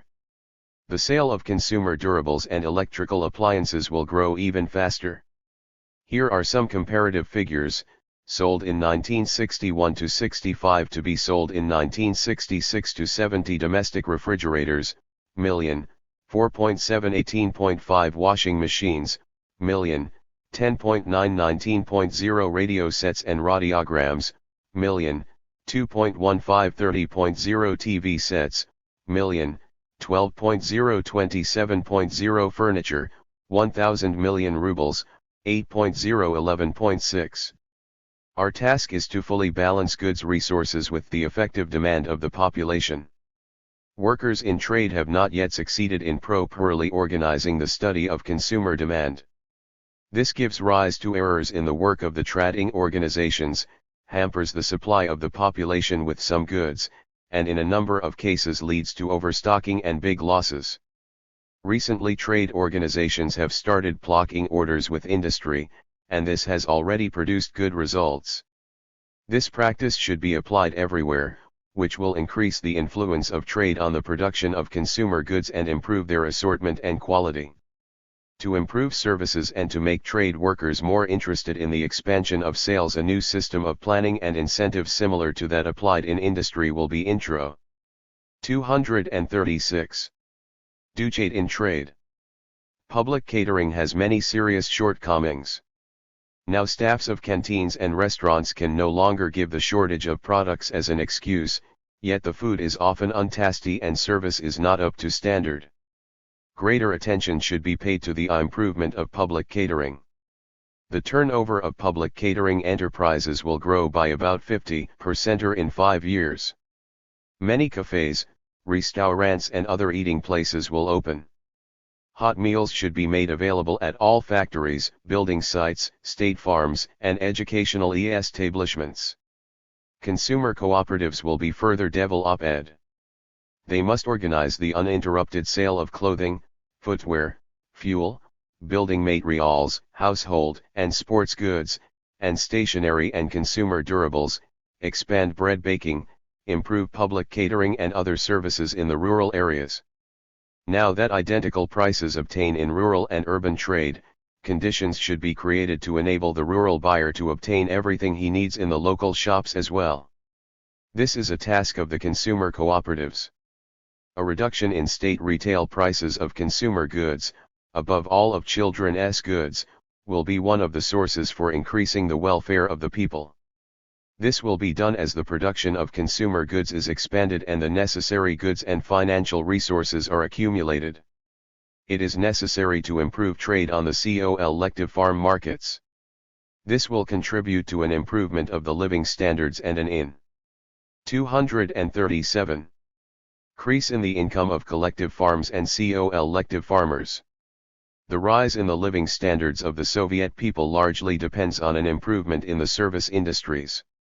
We must make them a large technically well-equipped sector of the economy. Favorable conditions are being created for this purpose. There will be a substantial increase in the output of plant, machines, and mechanisms for the services, particularly of laundry equipment, dry cleaning, shoe repair, and hairdressing equipment. The supply of materials and chemicals to service establishments will be radically improved. Considerable capital investments are earmarked for the building and equipment of these establishments, and more extensive use should be made of bank credits. The services will increase by about 150% in 5 years and in rural localities by more than 200%. Branches and reception centers of service establishments located in nearby towns and district centers will be set up in villages. Experience shows that outlay on the development of public services is rapidly recouped. It is advisable to transfer service establishments to the new system of planning and economic incentives so as to make the wages of their workers depend on increases in the volume and improvement in the quality of services rendered. But the main thing is to enlist for the organization of these services enterprising and competent people who would know how to provide. 238. Various amenities: renovate a flat swiftly and well, help move and settle in a new flat, deliver parcels home, repair footwear, clothing, and household utensils quickly and at a low cost. Housing is one of the cardinal social problems. The extent to which the population is provided with housing is an indicator of the living standards, which depends not only on the current national income but also on the level of accumulated wealth, because it takes decades to build up the housing facilities. In 1966 to 70 houses with a total floor space of over 480 million square meters will be built in towns, urban-type settlements, and state farms. In addition, 2 to 2.5 million dwelling houses are to be built by the population and the collective farms in the rural areas. Alongside greater Central East capital investments for housing by the state, enterprises should spend a greater part of their funds for social, cultural, and housing purposes on housing construction. Every encouragement should be given to cooperative house building, the volume of which is to increase by 200 to 300%. Assistance should be given to factory and office workers and collective farmers in building homes with their own money or with the aid of credits. The construction program envisaged for 1966 to 70 will improve housing conditions and, as a result, some 65 million people will move into new houses as compared with 54 million during the preceding 5 years. This is a sweeping program, but even this will not fully. 239. Solve the housing problem. Unremitting attention should, therefore, be given to the raising of funds for building more and more houses. The volume of capital investments for the development of public utilities will increase in 1966 to 70. Central East water supply system will be installed in a large number of towns and urban-type settlements, and many towns will be supplied with gas. Work will be started to supply gas to homes in rural areas. Electric power will be more widely used for domestic needs. Comrades, the Communist Party and the Soviet government are devoting great attention to the public health services. In the recent years, the Soviet Union has the world's lowest mortality rate. Our medical men have scored telling successes in combating many, especially infectious, diseases. That is their great contribution. Over 4 million medical workers, including 555,000 physicians, are engaged in health protection. The material basis of the public health services has been substantially reinforced. But there are still many defects in this field. Measures must be taken to raise the standard of medical service, patients must have more care and attention, the network of polyclinics and outpatient wards, sanitary services, medical aid at home, and first aid stations must be expanded and their work improved. The new 5-year plan provides for greater specialization of medical aid, and expansion of the material and technical facilities in the public health services. A large number of urban and rural district hospitals and polyclinics will be built and more drugs will be produced. 240.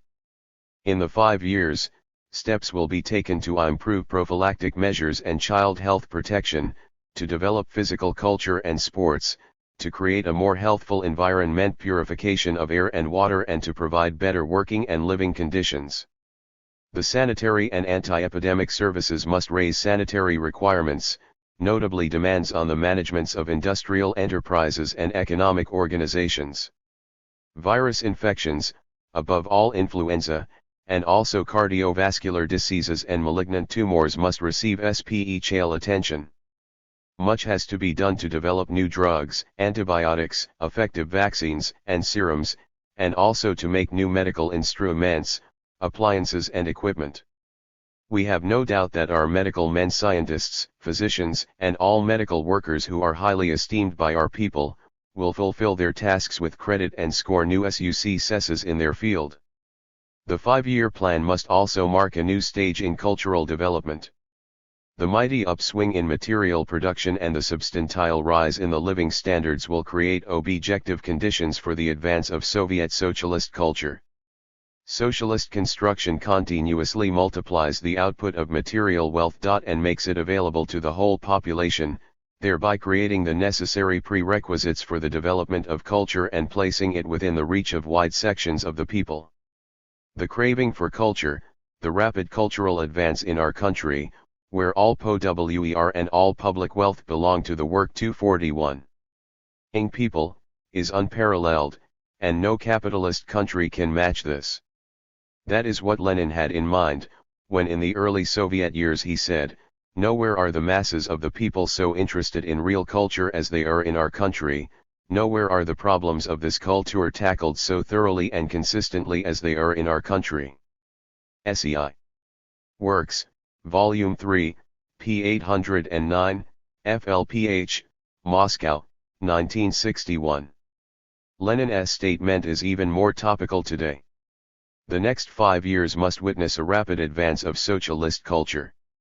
8 years ago, 8-year compulsory education was introduced in the Soviet Union for all children of school age. That was an outstanding gain of socialism. Now this achievement no longer satisfies the people in our country. We now have to raise education to an even higher level, to complete in the main the transition to universal compulsory secondary education. Large appropriations will be made for the building of schools, since the number of young people receiving a full secondary education in the next 5 years will be 4 times the figure for the preceding 5 years. Party, government, and trade union organizations must exercise unremitting control over the building of new schools and the organization of their work. Industrial enterprises and state and collective farms will undoubtedly give great assistance in the building and equipment of new schools. But the main responsibility for the solution of this really historic task of ensuring universal secondary education should naturally be shouldered by educational workers. Our secondary. 242. School has many achievements to its credit. But there are also serious defects in its work which can and must be remedied in the nearest future. School instruction is still poorly linked with the diverse requirements of modern highly mechanized production. Curricula are changed every year and are overloaded with questions which could well be omitted or replaced by others. More important from the modern scientific standpoint, there are no standard textbooks for a number of subjects. Much remains to be done in fostering in all pupils a sense of self-discipline, order, and perseverance. Little attention is still being given to physical training and aesthetic education. The work of the secondary school has to be greatly improved. Neither effort nor means must be spared to achieve this, for it is the school that molds the personality. Our schools must give sound knowledge, and bring up young people with the habit for work and a deep sense of civic duty, and develop in the youth the inner qualities conforming with the moral code of the builder of communism. Naturally, the improvement of teaching and instruction in schools is not some sort of campaign or reorganization scheme, but it entails painstaking work, which has to be carried out without haste and on scientific lines. Our teachers are doing a job of enormous importance, a truly noble task. We must raise the role and prestige of our teachers. Party, government, and trade union organizations, enterprises, institutions, collective and state farms must create conditions for the fruitful work of 243 teachers, and help them in their difficult and noble task of educating the rising generation. In the coming 5 years, 4 to 5 million people will annually leave the secondary and technical schools. Naturally, only a part of them can be enrolled in institutions of higher learning. The bulk will take jobs in the economy, and the 5-year plan must make provisions that will enable all of them to find their place in life. The importance of vocational training, too, will grow. By the end of the 5 years, enrollment in vocational schools will increase to 1.7–1.8 million people a year. Accordingly, the network of vocational schools will have to be expanded, and their material basis strengthened. The Soviet economy is very short of workers with a specialized secondary education. About half as many more people will therefore be enrolled in secondary technical schools, the enrollment figure mounting to 1,600,000 by 1970. Measures are to be framed to improve instruction in secondary technical schools and bring it up to present-day needs. In the 1965–66 academic year, 3,830,000 students are enrolled in Soviet higher educational institutions. By the end of the new 5-year plan period, annual admission of students is to be brought up to 940,000, total enrollment rising to about 5 million. It is essential that the standard of training be improved. This is insistently required by life, the development of production, scientific and technical progress. The higher and specialized secondary schools must equip their student. 244. With the scientific Marxist-Leninist world outlook, and with deep theoretical and practical knowledge.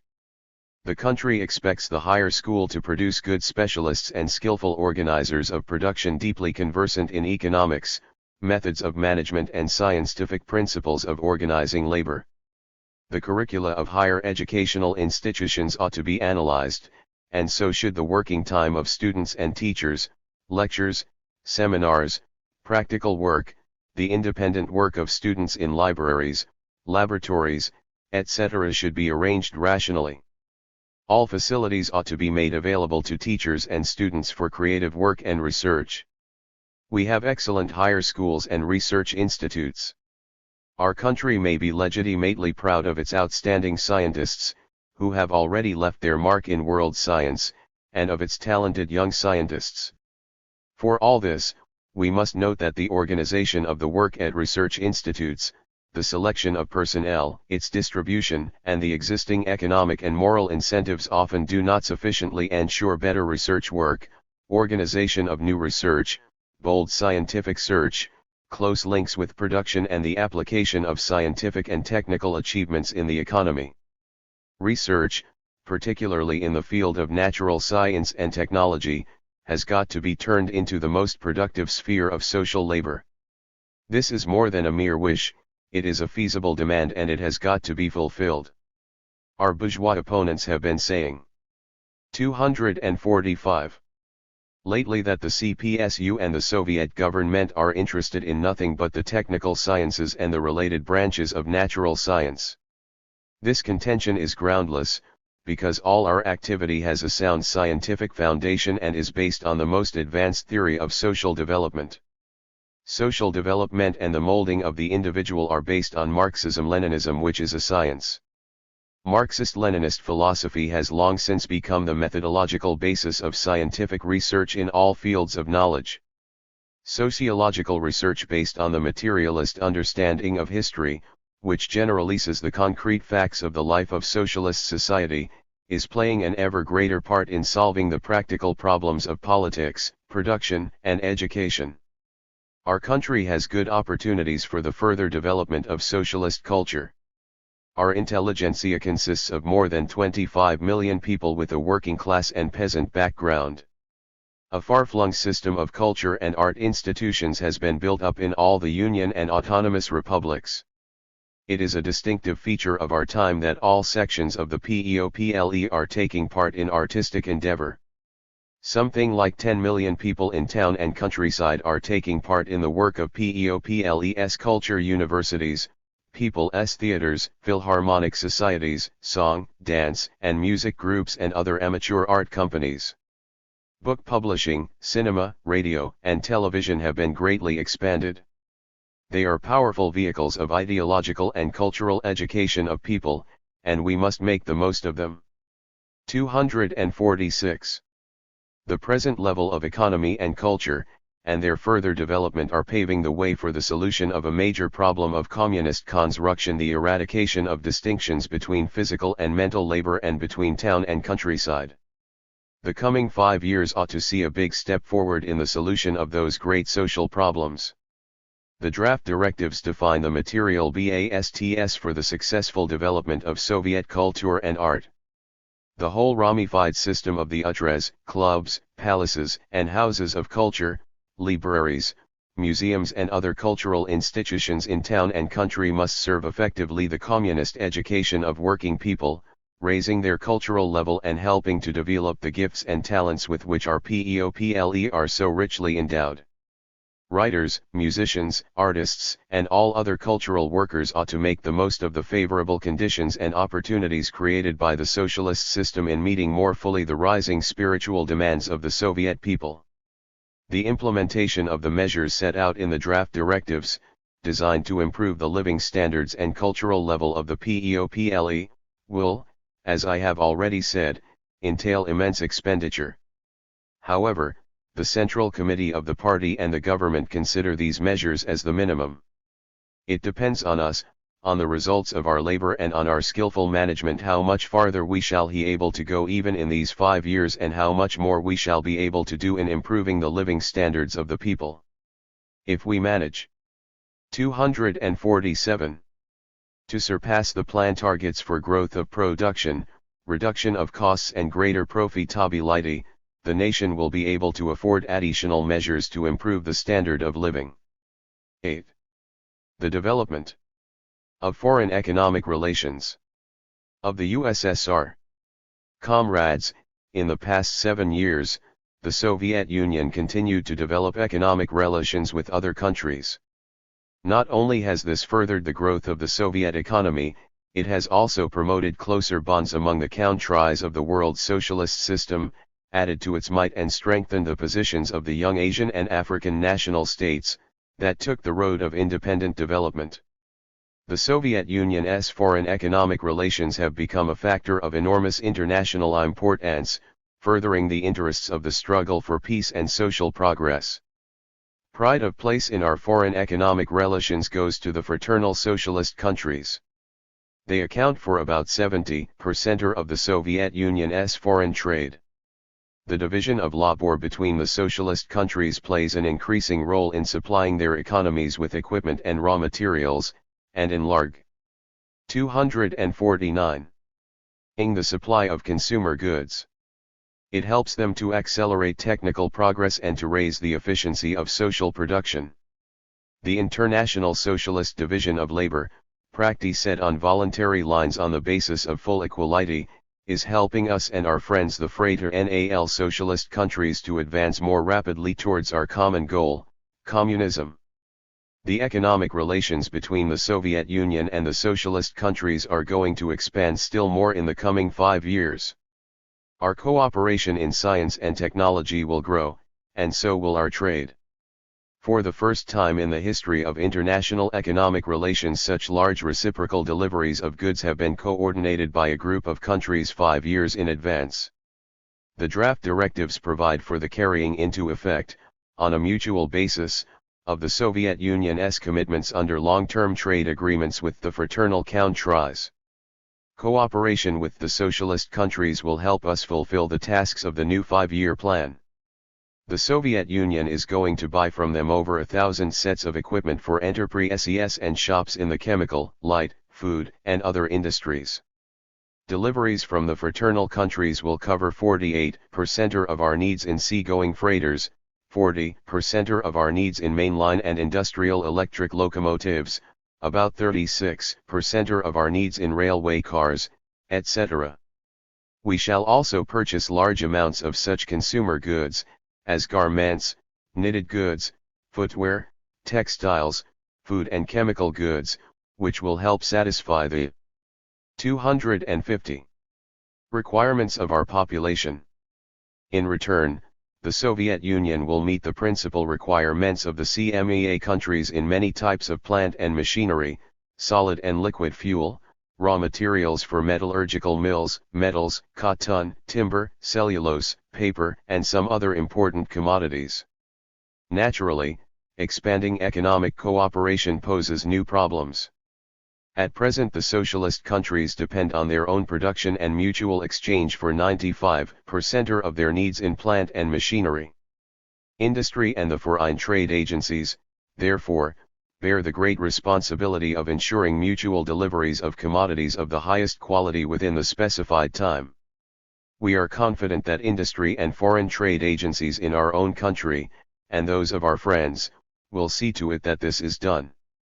The draft directives take account of the interest of the socialist countries in extending specialization and cooperation in industry. Naturally, socialist cooperation in production is based on strict regard for the interests of its every participant.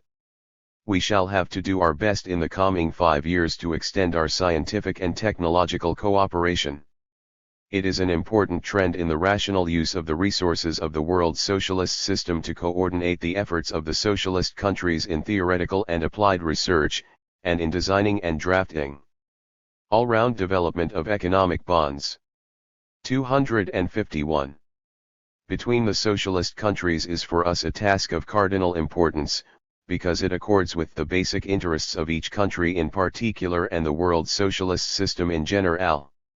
Acting on the Leninist principles of proletarian internationalism, the Central Committee of the CPSU and the Soviet government will continue to do their utmost to extend cooperation between the fraternal countries, to increase the economic power of the socialist community and to strengthen its unity. We attach great importance to extending our economic relations with the independent Asian, African, and Latin American countries. These countries, whose population comprises about half of all mankind, have now become the arena of violent struggle against imperialism. Soviet economic cooperation strengthens the economies of the young national states and is an important element in the effort to secure peace and the right to freedom and independent development. Economically, Soviet cooperation with the developing countries is designed to help the latter solve such cardinal problems as the creation of key industries, the training of technicians and scientists, and the strengthening of the positions of these countries on the world market. This cooperation enables the Soviet Union to make better use of the international division of labor. We shall be able to purchase in these countries increasing quantities of their traditional export commodities: cotton, wool, skins and hides, dressed non-ferrous ores, vegetable oil, fruit, coffee, cocoa beans, tea. 252. And other raw materials, and a variety of manufactured goods. Trade with the developing countries is to expand considerably in the coming 5 years. It is not only a question of expanding the volume of trade, but also of structural changes that will bring it in line with the changes in the economies of the developing countries. The draft directives provide for a considerable expansion of the export of plant and equipment to countries building independent national economies. It is essential to ensure a corresponding rise in the export of spare parts and components, and some types of raw materials and other supplies. The training of national personnel is of the utmost importance for the developing countries. It is no less important than building national industries. The draft directives envisage the further development of our cooperation in the training of national specialists. We have faith in the creative capacity of the peoples struggling against imperialism, in the triumph of their just cause, and shall spare no effort to expand our economic cooperation with them continuously. During the past 5 years, the volume of Soviet trade with the capitalist countries, notably with Finland, France, Italy, Japan, Britain, and Sweden, increased by over 50%. But the West's trade relations with the USSR are hampered by artificial barriers. A number of countries still levy high duties on Soviet goods. The United States is trying to obstruct the development of Soviet trade. 253. With other countries. But its attempts are unsuccessful. By doing so, the United States will only gain the unenviable reputation of trying, in the 20th century, to erect barriers to broad international commerce. The objective requirements of the international division of labor undoubtedly tend to bring the pattern of Soviet exports increasingly in line with the present pattern of our economy and its potentialities. If our trading partners take account of the changes in Soviet economy, we shall be able to increase substantially the size of our purchases in capitalist countries. The draft directives envisage a further expansion of trade with the capitalist countries. We believe that long-term trade and credit agreements, which reflect the desire to develop stable mutually advantageous trade relations, will boost foreign trade to an even greater extent than they did in the past. It is becoming more and more obvious in our time that the scientific and technical revolution at work in the modern world calls for freer international economic contacts and creates conditions for broad economic exchange between socialist and capitalist countries.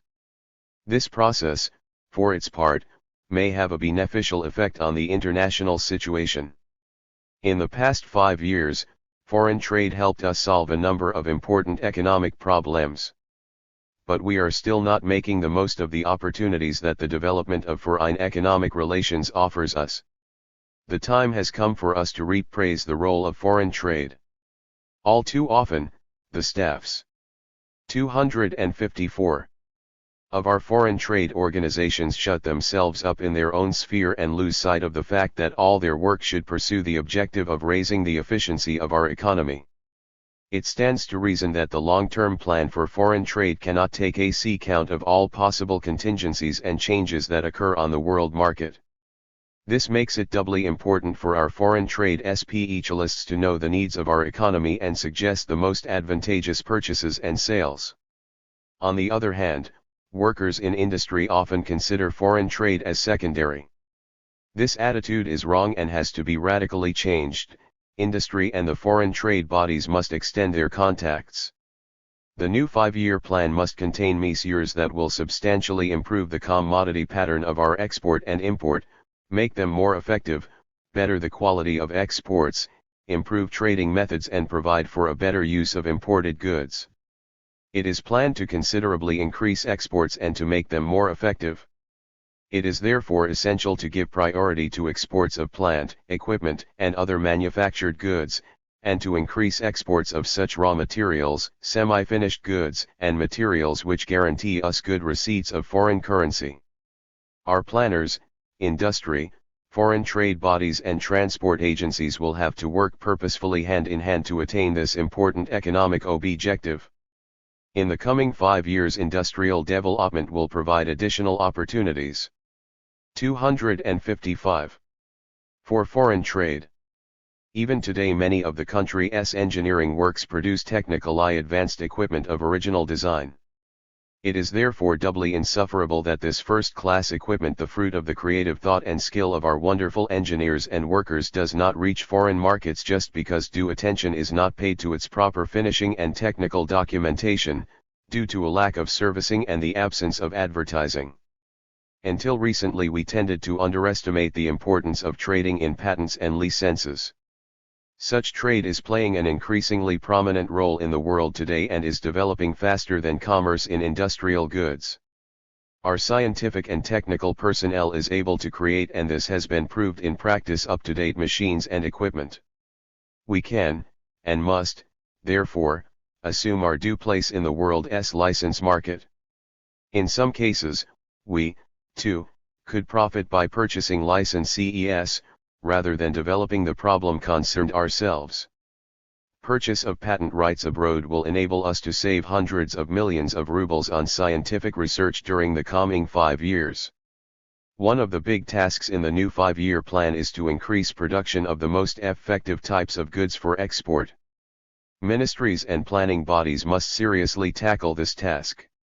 Workers in industry should study market conditions for their product both at home and abroad, and the Ministry for Foreign Trade 256 should supply them with the relevant information. Foreign economic relations are an important sector of our work. The people employed in this field are doing work of national importance, and ought to be helped, and their initiative supported. Successful development of foreign economic relations, and their greater effectiveness, will promote the further upswing of our economy and help the undeviating pursuance of the Leninist Soviet foreign policy. 18541. 9. The international significance of the 5-year plan. Comrades, our party congresses have always attracted close attention abroad. The Soviet Union is a great socialist power with a high economic and military potential and immense international weight. Our foreign friends, and we have friends in every corner of the world, regard the new Soviet five-year plan as a guarantee of the further success of the nation that was the first in history to build socialism and has started on the building of communist society. Our class enemies are compelled to reckon increasingly with the successes of the Soviet state. The force of example of the victorious working class following the path of socialism and communism is one of the key factors furthering the development of the world revolutionary process. We may say legitimately that our economic plans and successes are the best POS. 258. Civil publicity and propaganda for socialism and communism among the many millions of working people in all countries. More than ever before do we appreciate today the depth of perception in Lenin's statement that our socialist state exercises its chief influence on the world revolution by its economic policy. Lenin pointed out that socialism would create a higher productivity of labor than capitalism and viewed the economic competition of the two systems as an historically natural process. In effect, we entered the economic competition with the capitalist countries after crushing the internal counter-revolution and foreign intervention, when the Soviet people, under the leadership of its party, began to implement Lenin's ideas on the possibility of building socialism in one country. To be sure, in those days we could not in earnest set ourselves the specific task of surpassing the richest countries of the capitalist world. But as our economic positions gained strength, this task became increasingly realistic. Steel output figures, for example, indicate the steady growth of Soviet industry. In 1928 we accounted for as little as 3.9% of the world's steel output. Today we produce nearly 20% of it. In 1928 Soviet steel output equaled 8% of that of the United States. We were also far behind Britain, France, and Germany. In 1965 Soviet steel output amounted to 75% of the US steel output and far surpassed the output of steel in Britain, France, and the Federal Republic of Germany combined. 259. The capitalist system has organic sores, which cannot be healed. Government economic regulation and other factors on which bourgeois economists pin their hopes are unable to alter the spontaneous nature of economic development, ensure steady economic growth, eliminate the irregularity of economic development and remove the antagonistic class contradictions inherent in capitalism. Between 1948 and 1961, for instance, the United States suffered 4 recessions, touched off by overproduction. The accretion in industrial output, which was as much as 8 to 10% in the West European countries in some years, and even 15% and more in Japan, shrank considerably from time to time. A substantial drop in the rate of economic growth has occurred over the last year or two in Western Europe and Japan. All in all, post-war experience revealed the instability of the economic and, consequently, the political situation in the capitalist world. As for the Soviet economy, we have every reason to note its steady economic development. To implement the tasks of the new five-year plan means to strengthen still more the economic might of our country and to secure further changes on the world scene in favor of peace and socialism. As we all know, the state of a country's economy also has a bearing on its defense potential. This is doubly true in our times, when weapons are becoming more and more complex and costly, and when their manufacture calls for a high level of scientific and technical development. 260. Meant. By strengthening our economy, we strengthen the defense potential of the Soviet Union and the might of the whole socialist camp. The revolutionary gains of our people, and those of others, would be in jeopardy if they were not shielded, directly or indirectly, by the immense military strength of the countries of the socialist community and above all that of the Soviet Union. If at times the imperialists are apprehensive of doing what they would like, they are residential trained solely by the knowledge of the risk this entails for them. The report of the Central Committee to the Congress gives a comprehensive analysis of the present situation.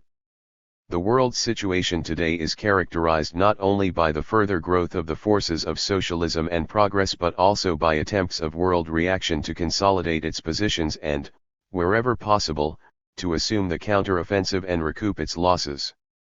The aggressive course pursued by the imperialists, especially the US imperialists and their West German allies, hampers the solution of many urgent problems.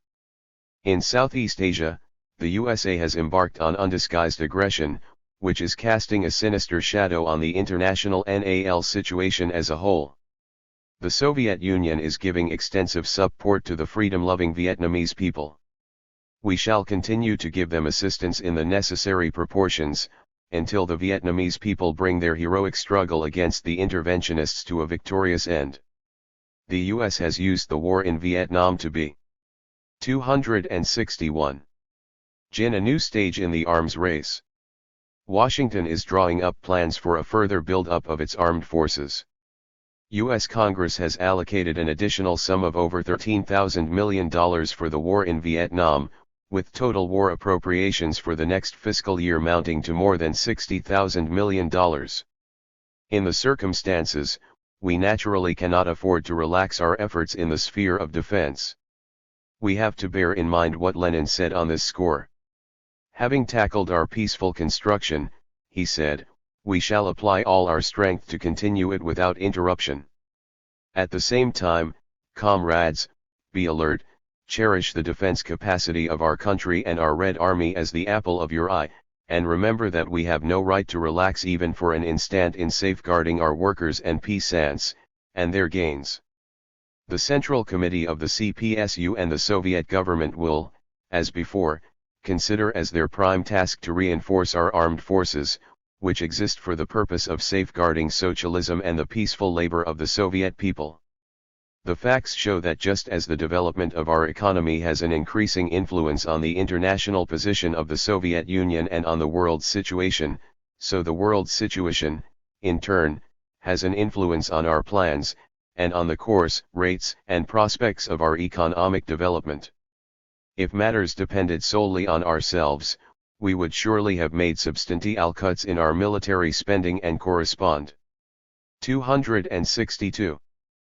Greater capital investments in the peaceful branches of the economy and further increase of the share of consumption in the national income.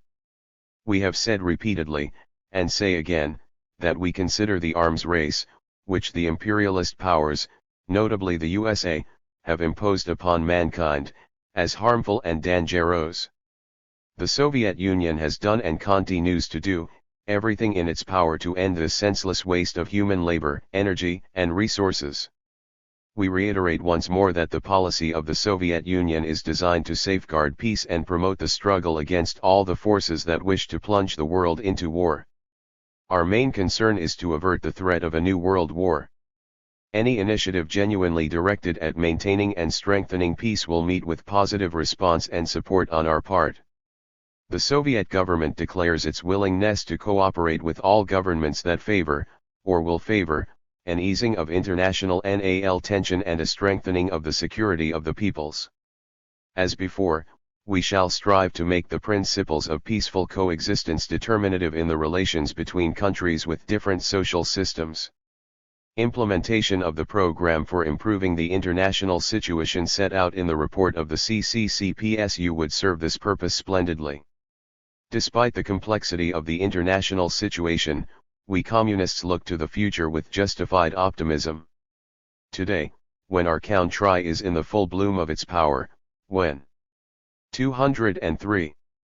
Socialism has won in so many countries, when we have so many allies and friends, represented by their delegations at this Congress, when the communist movement has spread to all the continents, we have good grounds to say, the aggressors must and shall be curbed, a new world war can and must be averted.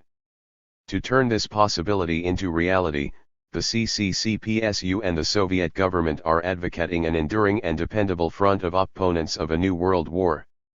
We believe that the broader this front becomes, the more difficult it will be for the enemies of peace to carry through their designs. All sincere friends of peace who constitute the vast majority in all countries can be sure that the Soviet Union will defend to the last the interests of world peace and the security of nations. We Soviet Communists have always been, and always will be internationalists. When dealing with our internal problems, we bear in mind that our plans and actions must also further new successes of the socialist community, the international working class, and the national liberation movement of the peoples. The realization of the big program we are discussing at this Congress for securing a further rise and greater efficiency of the Soviet economy will unquestionably exercise a far-reaching influence on the world's situation. We note with deep satisfaction that many fraternal delegations are devoting so much attention in their speeches here to questions related to the further development of the Soviet. 264. Economy. There is every reason to say that they are taking an active part in the discussion of the new 5-year plan. This shows that our new economic plan is not only the concern of the Soviet peoples. The communists of all the fraternal parties, all friends of the Soviet Union and progressives all over the world take it close to heart. On behalf of the Central Committee of the CPSU and the Soviet government, I should like to thank warmly the guests present in this hall, the representatives of the fraternal parties, for the lively interest they are showing in the program of our further economic development and for the good wishes they have expressed as to its implementation. Comrades, the tasks of the new 5-year plan are very great and imposing. Much more is to be accomplished than in the preceding 5 years. The fulfillment of these tasks will give added impetus to the building of communism, that great goal of the working class, of the whole Soviet people. All the versatile activity of our party, the vanguard of the builders of communism, is centered on this objective. To us, communism is not an abstract ideal. It is an objective historical necessity. It is the living day-to-day activity of millions of working people in the name of man's happiness, in the name of his welfare and free harmonious development. The targets of the 5-year plan were not set at random. They are based on a generalization of the practice of building the new society, on a scientific analysis of the objective trends. 17.541-265. And needs of socio-economic development in the contemporary stage. There is no room, and cannot be any, for subjectivism in the choice of the ways in which these tasks are to be implemented, and in setting their proportions. One must not pass off the desired as the existing. Naturally, we should like to solve all the problems that have accumulated in the course of our development American Samoa quickly as possible. But each step in their solution has got to be conclusively justified and has to proceed from what has already been achieved, from the real possibilities created by our common labor. The 5-year plan is laying an enduring foundation for stable rates of agricultural growth and the coordinated development of industry and farming, those two most important spheres of social production. As a result, we shall be able to bring the working and living conditions in town and country substantially closer together. In this lies the special significance of the 5-year plan. Scientific and technical progress requires well-educated, highly competent personnel that take a creative approach to their work. Our social system offers the most favorable environment for the development of such personnel. Harmonious combination of economic requirements and social opportunities lends itself to the further elimination of basic differences between mental and manual labor. The new 5-year plan is going to be a big step towards the solution of this historical problem. 266. Blem. In this, too, lies the big significance of the 5-year plan. The social homogeneity of our society, a necessary precondition for successful progress to communism, is going to gain added strength in the process of the solution of these major problems. No plan, however well it may be grounded, can be successfully fulfilled, unless the people take its implementation close to heart. The cardinal economico-political task is to set into motion, and give leadership to, the creative energies of the people, to enliven activity and develop initiative, the craving for the new, the high sense of responsibility of every communist, every worker in all the sectors of the economy. Comrades, nearly half a century has passed since the day our country embarked on socialist development. We have traveled a difficult and unexplored path. Today, the Soviet Union is a mighty socialist power, advancing together with the other socialist countries towards our common great goal. Our country owes all its victories to the wise leadership of the Leninist Party, its unshakable loyalty to Marxism-Leninism, its ability to lean at all times, as Lenin said, on the most wonderful force, the force of the workers and peasants. Guided by the eternally living, ever-creative, revolutionary teaching of Marxism-Leninism, our people shall, under the leadership of the party, win fresh victories in communist construction. 17*267. Long live our glorious Leninist Party! Long live the great Soviet people, the builder of communism! Alexei Kosygin-'s speech was heard with great attention and was frequently interrupted by applause. Alexei Kosygin-'s concluding speech. Comrade delegates, the discussion of the draft directives for the 5-year economic development plan of the USSR for 1966-70 has demonstrated that the outlined program of the country's economic development is unanimously approved by the Congress delegates and finds warm response among all Soviet people. This program meets the interests and the vital needs of the Soviet people. The speeches of the Congress delegates and the suggestions made during the nationwide discussion of the draft directives were permeated with concern for finding the best solution to urgent questions of economic development, for ensuring further strengthening of the might of our homeland and for raising the Soviet people's living standards. The proposals submitted by Congress delegates are a big contribution to the solution of many problems of our country's economic life. They have been considered by a commission set. 269. Up by the Congress. A part of them the Commission moves to include in the directives, the draft of which will be issued to you today for approval. Other proposals, which require study, are to be referred to the Council of Ministers of the USSR, the State Planning Committee of the USSR, and the ministries for careful consideration in drafting the 5-year plan. The unanimous approval of the draft directives is a vivid expression of the unity of the party and the people in evaluating the general line of building communism conducted by the Central Committee of our party. Now we are facing a task of tremendous importance, to compile a single state economic plan for 5 years on the basis of the directives. This is a big and responsible job. The State Planning Committee of the USSR, the ministries, the councils of ministers of the Union Republics, the economic and planning bodies must work out the 5-year plan with targets for every year and, what is of particular importance, make it known to every enterprise.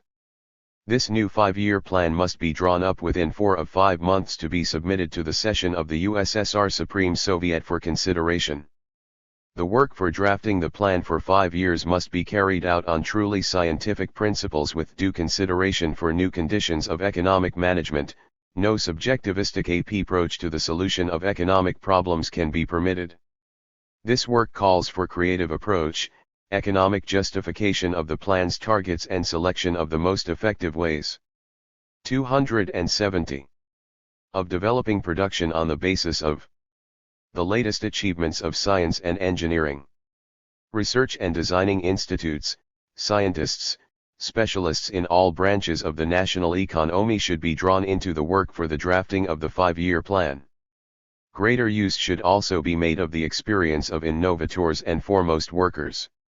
It must be remembered that the successful implementation of the measures for developing the national economy and raising the living standards of the people fully depends on the growth of the productivity of social labor, on the effective utilization of production funds and material resources, on the results of the economic activity of each enterprise. It is necessary to introduce the strictest economy in all sections of national economy, to create the necessary reserves for the utmost fulfillment of the program, to establish strict control over the expenditure of material and financial resources. Consolidation of the Leninist principles of economic management will make it possible to tie up closely the plans of enterprises with the interests of their workers. This is of great importance for intensifying the struggle for developing production and improving work indices. Only in these conditions can we accomplish successfully the set program of raising the material standards of the people and lay the foundation for a further rise in the Soviet people's living standards. The new plan, its goals and tasks, should be clear to every working man. It is the duty of party organizations to make clear to every 271 Soviet man the grandeur of the targets of our new 5-year plan, the specific ways and means of fulfilling it. The Soviet people have begun tackling the tasks of the first year of the 5-year plan in an atmosphere of high labor enthusiasm. Strengthening the unity of will and readiness of the broad masses of the working people to carry out the outlined program, party organizations must launch a nationwide movement for the fulfillment of the 5-year plan. With fresh force, with still greater labor enthusiasm, the Soviet people, led by our party, will carry on the struggle for the realization of the program, outlined by the 23rd Party Congress, for further development of the national economy, for new successes in building communism in our country. Stormy, prolonged applause. Resolution of the 23rd Congress of the Communist Party of the Soviet Union on the report of the Central Committee of the CPSU. Having heard and discussed the report of the first Secretary of the CPSU, Comrade L. BREZHNEV, on the work of the Central Committee of the CPSU, the 23rd Congress of the Communist Party of the Soviet Union has resolved, to approve in full and completely the political line and practical activity of the Central Committee of the CPSU, to approve the proposals and conclusions contained in the report of the Central Committee of the CPSU.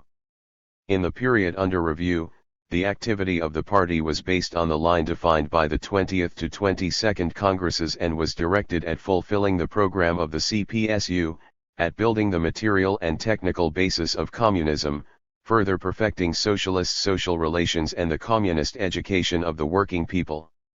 In this period, notable headway was made in 273. Economic and cultural development and in improving the standard of living of the people. The political foundation of Soviet society, the alliance of the working class and the collective farm peasants, the friendship of the peoples of the multinational Soviet Union, and the solidarity of all working people with the CPSU has grown stronger. The membership of the CPSU has increased, and its political and organizational role in Soviet society has grown. The Leninist principles of intra-party life have taken firm root in the party. Guided by Lenin's teaching, the party has improved forms and methods of economic management, casting aside all that failed to be worthwhile in practice and impeded our advance. The October, 1964, plenum of the CPSU has been of cardinal importance for the activity of the party and the further advancement of our society to communism. The growth of the economic and politico-military potential of the USSR has given added weight to its international position. The CPSU has always made, and now makes, every effort to safeguard the peaceful labor of the Soviet people. It is working actively for the maintenance of world peace and is waging a determined struggle against imperialist aggression. The USSR is constantly rendering support to the liberation struggle of the peoples against imperialism, colonialism, and neocolonialism, and making an increasing contribution to the fight of the working people in all countries for peace, national independence, democracy, and socialism. 274. One World Development has confirmed the conclusion of our party and of the communist movement as a whole that the main trend of the historical process in our time is determined by the world socialist system, the forces fighting against imperialism, for the socialist reorganization of society. In the period under review, the world socialist system has grown considerably stronger, its international prestige has risen, and so has its influence on the destiny of mankind. This period is highlighted by the fact that the relations between the socialist countries and the fraternal parties of these countries became stronger on the basis of Marxism-Leninism, the principles of socialist internationalism, equality, non-interference in internal affairs, respect for each other, and the independence of the parties and states. Relations between the Soviet Union and the other socialist countries have become more extensive, closer and more cordial in the last few years. Political consultations and exchanges of opinion are being held regularly between the leaders of the fraternal socialist countries. The economic cooperation of the socialist countries has expanded. The role of the Council for Mutual Economic Assistance is continuously mounting. The system of contractual relations between the Soviet Union and other socialist countries has been enhanced. It denotes the fraternal friendship of our peoples. The military cooperation of the socialist countries has become broad. 275. ER. The mechanism of the Warsaw Pact is being strengthened and improved. The Congress instructs the CPSU to continue developing and strengthening politico-ideological relations with the Communist and Workers' parties of all socialist countries in accordance with the principles of Marxism-Leninism, to promote in every way the cohesion of the socialist community, its might and influence, to extend economic, technical, scientific, and cultural cooperation, and to cultivate in Soviet people the spirit of friendship and internationalist solidarity with the peoples of the fraternal countries. The working class movement in the capitalist countries is waging major class battles against the monopolies. In a number of countries the proletariat attained new positions for a further offensive against the exploiting system. Over the last few years, good prospects have appeared in some countries for united action by different contingents of the labor movement. Other social strata fighting against the oppression of the monopolies are ranging themselves more and more behind the working class. The Congress considers it necessary to continue to extend and strengthen the bonds of comradeship and fraternity, the revolutionary solidarity of the Soviet people and Soviet communists with the working class and all other working people in the capitalist countries, and with their democratic organizations. The national liberation movement has continued to develop in the period under review. Another 17 countries have won their independence. 276. In the struggle against imperialism.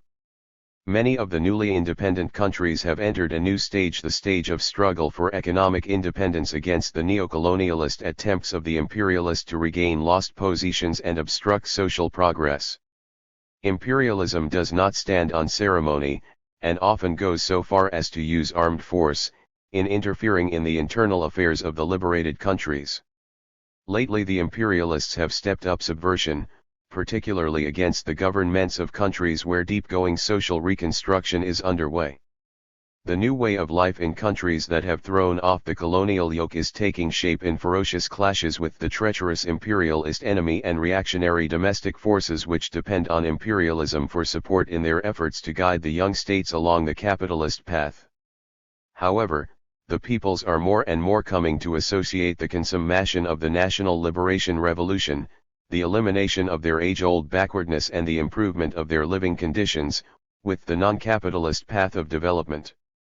Some young states have already embarked on this path, and the Soviet Union bases its relations with them on complete equality, friendship, and mutual support.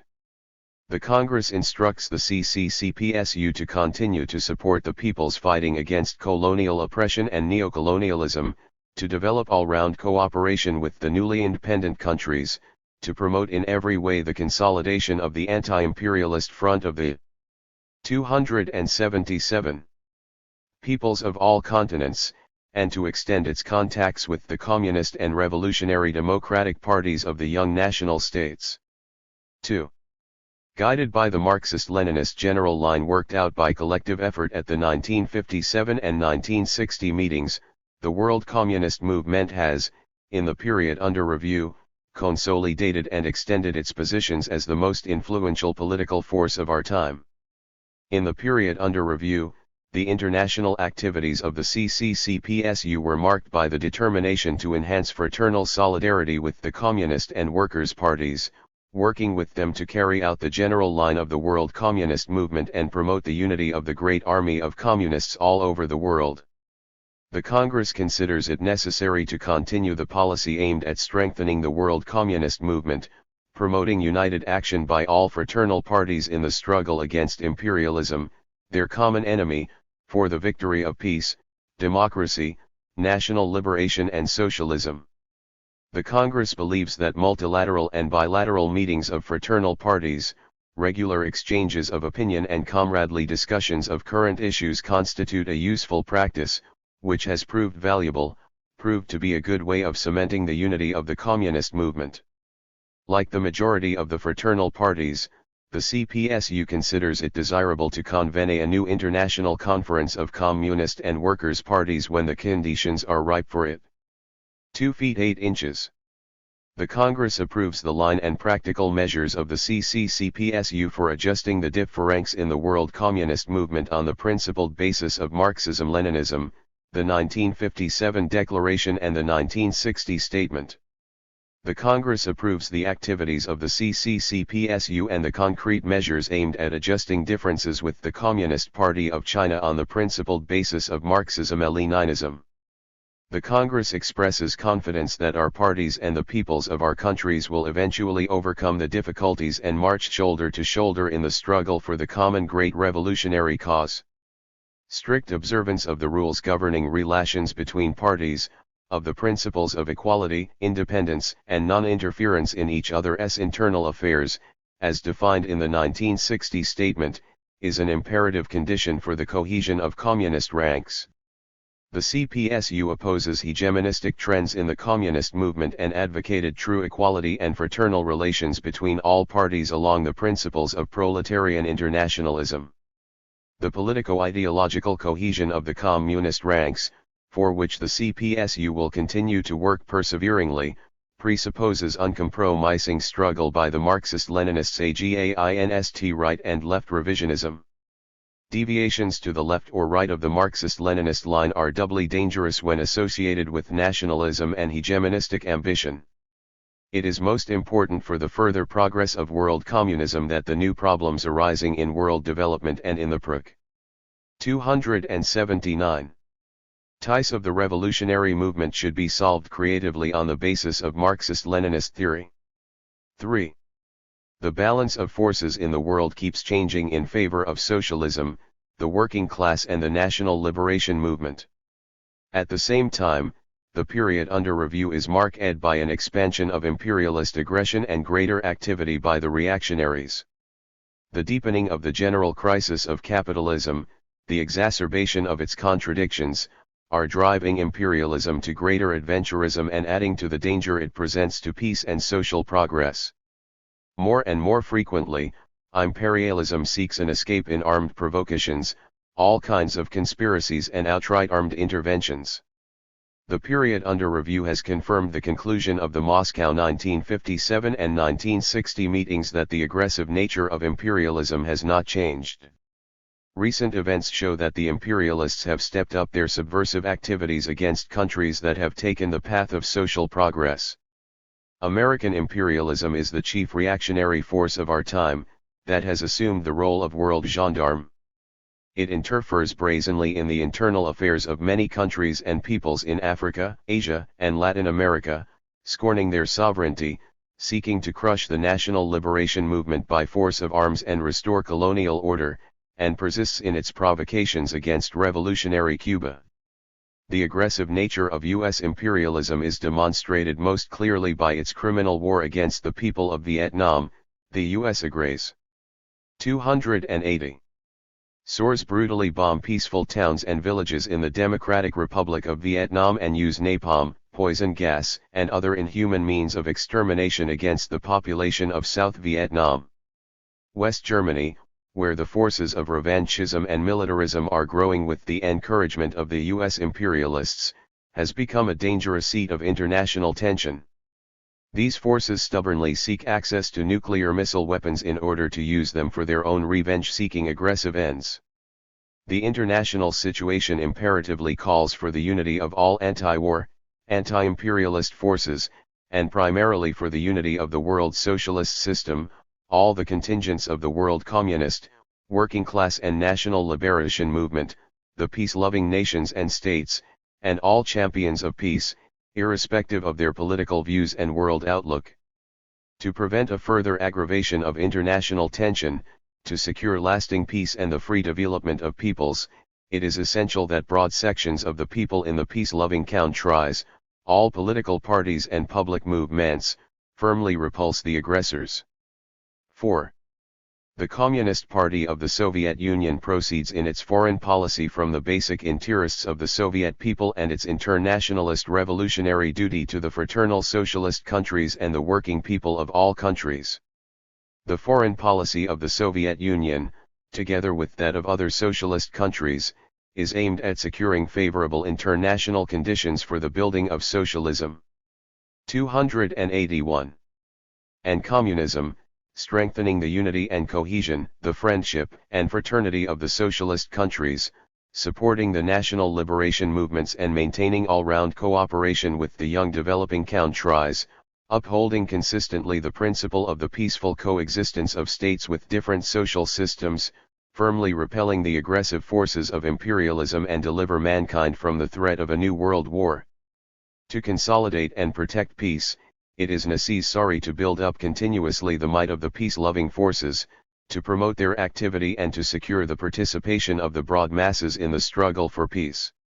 The socialist countries play a special role in safeguarding the peace. Our party is convinced that the conclusion of the world communist movement on the possibility to bridle the aggressor and avert a new world war is correct. The Soviet Union has always favored, and will continue to favor, normal relations with all countries and the settlement of international issues by negotiation, rather than war. It should be firmly stressed, however, that the principle of peaceful coexistence does not apply to relations between oppressors and oppressed, between colonialists and the victims of colonial oppression. The CPSU gives full support, and will continue to support, the just struggle for liberation waged by the heroic people of Vietnam. It will continue to give the people political, material, and moral support. It is the firm and consistent view of the CPSU, of the entire Soviet people. 282. That an end should be put to U.S. aggression in Vietnam, that U.S. troops must be withdrawn from South Vietnam and that the people of Vietnam must be given a chance to settle their domestic affairs on their own. Considering that the aggressive forces of imperialism are aggravating international tension and creating hotbeds of war, the CPSU will continue to sharpen the vigilance of the Soviet people, and to reinforce the defense potential of the USSR, so that the Soviet armed forces be ever ready to defend the gains of socialism dependably and deal a crushing blow to any imperialist aggression. The Congress fully approves the activities of the Central Committee of the CPSU and the Soviet government in the field of foreign policy, and supports the program of measures proposed in the Central Committee report, to settle key problems of world politics in the interests of the peoples, to strengthen world peace and international security. 2. 1. The Congress notes with satisfaction that the working class, the collective farm peasants and the intelligentsia have, in implementing the historic tasks set by the program of the CPSU, achieved major progress in economic and cultural development and in improving the people's living standard during the period under review. Having fulfilled the 7-year plan, the country made an important step forward in 283. Building the material and technical basis of communism. Industrial output has increased considerably. Key sectors of the economy have been technically re-equipped. The power, chemical, oil, and gas industries, the engineering and the instrument-making industry are developing at priority rates. The output of foodstuffs, manufactured consumer goods, domestic appliances, and goods for satisfying cultural needs has expanded considerably. The greater interest displayed by working people in production, the introduction of new machines, instruments, and means of mechanization and automation in all branches of industry, has made it possible to increase considerably labor productivity. Achievements in science and industry have enabled the Soviet armed forces to be equipped with the latest weapons. It is essential to continue to perfect the production of weapons of defense, in order for the Soviet army to have the most modern and formidable arms. The Soviet Union's share in world industrial output has mounted. The Soviet Union has consolidated its positions and scored fresh victories in the economic competition with the chief capitalist countries. The recent period confirmed that extended reproduction in our country, maintained at high and stable rates, is an objective law of the socialist economy. The living standard of the working people has improved. Major steps have been taken to adjust and raise wages and salaries in all branches of the economy. Taxes have been abolished or reduced for a large section of the working. 284. People, benefits, and pensions have been raised for certain population strata, and pensions have been introduced for collective farmers. A 7-hour working day, and a 6-hour day for some categories of work, have been set. In the 7 years, from 1958 to 1965, the country built as many new dwellings as in all the post-revolution years up to 1958. Imposing headway has been made in the fields of culture, education, and health. The number of people with a higher or secondary education has grown by nearly 50% in the 7 years, and the number of scientific work ERS has more than doubled. Measures taken by the party, particularly those taken after the October 1964 and subsequent plenums of the CPSU, are promoting the rapid economic and cultural advancement of all Union republics, the expansion of economic bonds and mutual assistance between these republics, and the further strengthening of the friendship of the peoples of the USSR. All this again graphically denotes for all the world to see that socialism is the only system which offers the peoples reliable opportunities for all-round development. The Congress notes that, despite major successes in the development of the socialist economy, some of the targets of the 7-year plan were not reached. The output of some items in the chemical industry, engineering, and the fuel industry fell short of the target. There is a lag in agricultural output, which had an adverse effect on the rate of growth of the light and food. 285. Industries, preventing the full realization of planned measures for raising the standard of living. The rate of growth of production and labor productivity has slowed down somewhat in recent years. The efficiency of production assets and the effectiveness of capital investments have dropped. There were delays in starting up new enterprises in some branches, and many of the newly built factories have not attained their designed capacity. As a result, the rate of growth of the national income fell short of the 7-year plan target. The reasons for these negative factors stem from drawbacks in economic management, underrating scientific methods of management and cost accounting, not making full use of material and moral stimuli, certain miscalculations in planning, and a subjectivist approach to the solution of some economic problems. The bad harvests in 1963 and 1965 have had an adverse effect on our economic development. It should also be noted that in view of the acute international situation, it became necessary to divert additional funds for reinforcing the country's defenses. 2. The Congress fully approves the decisions of the March and September 1965 plenums of the CPSU, which exposed the reasons for the drawbacks in economic development and worked out a new approach to economic management.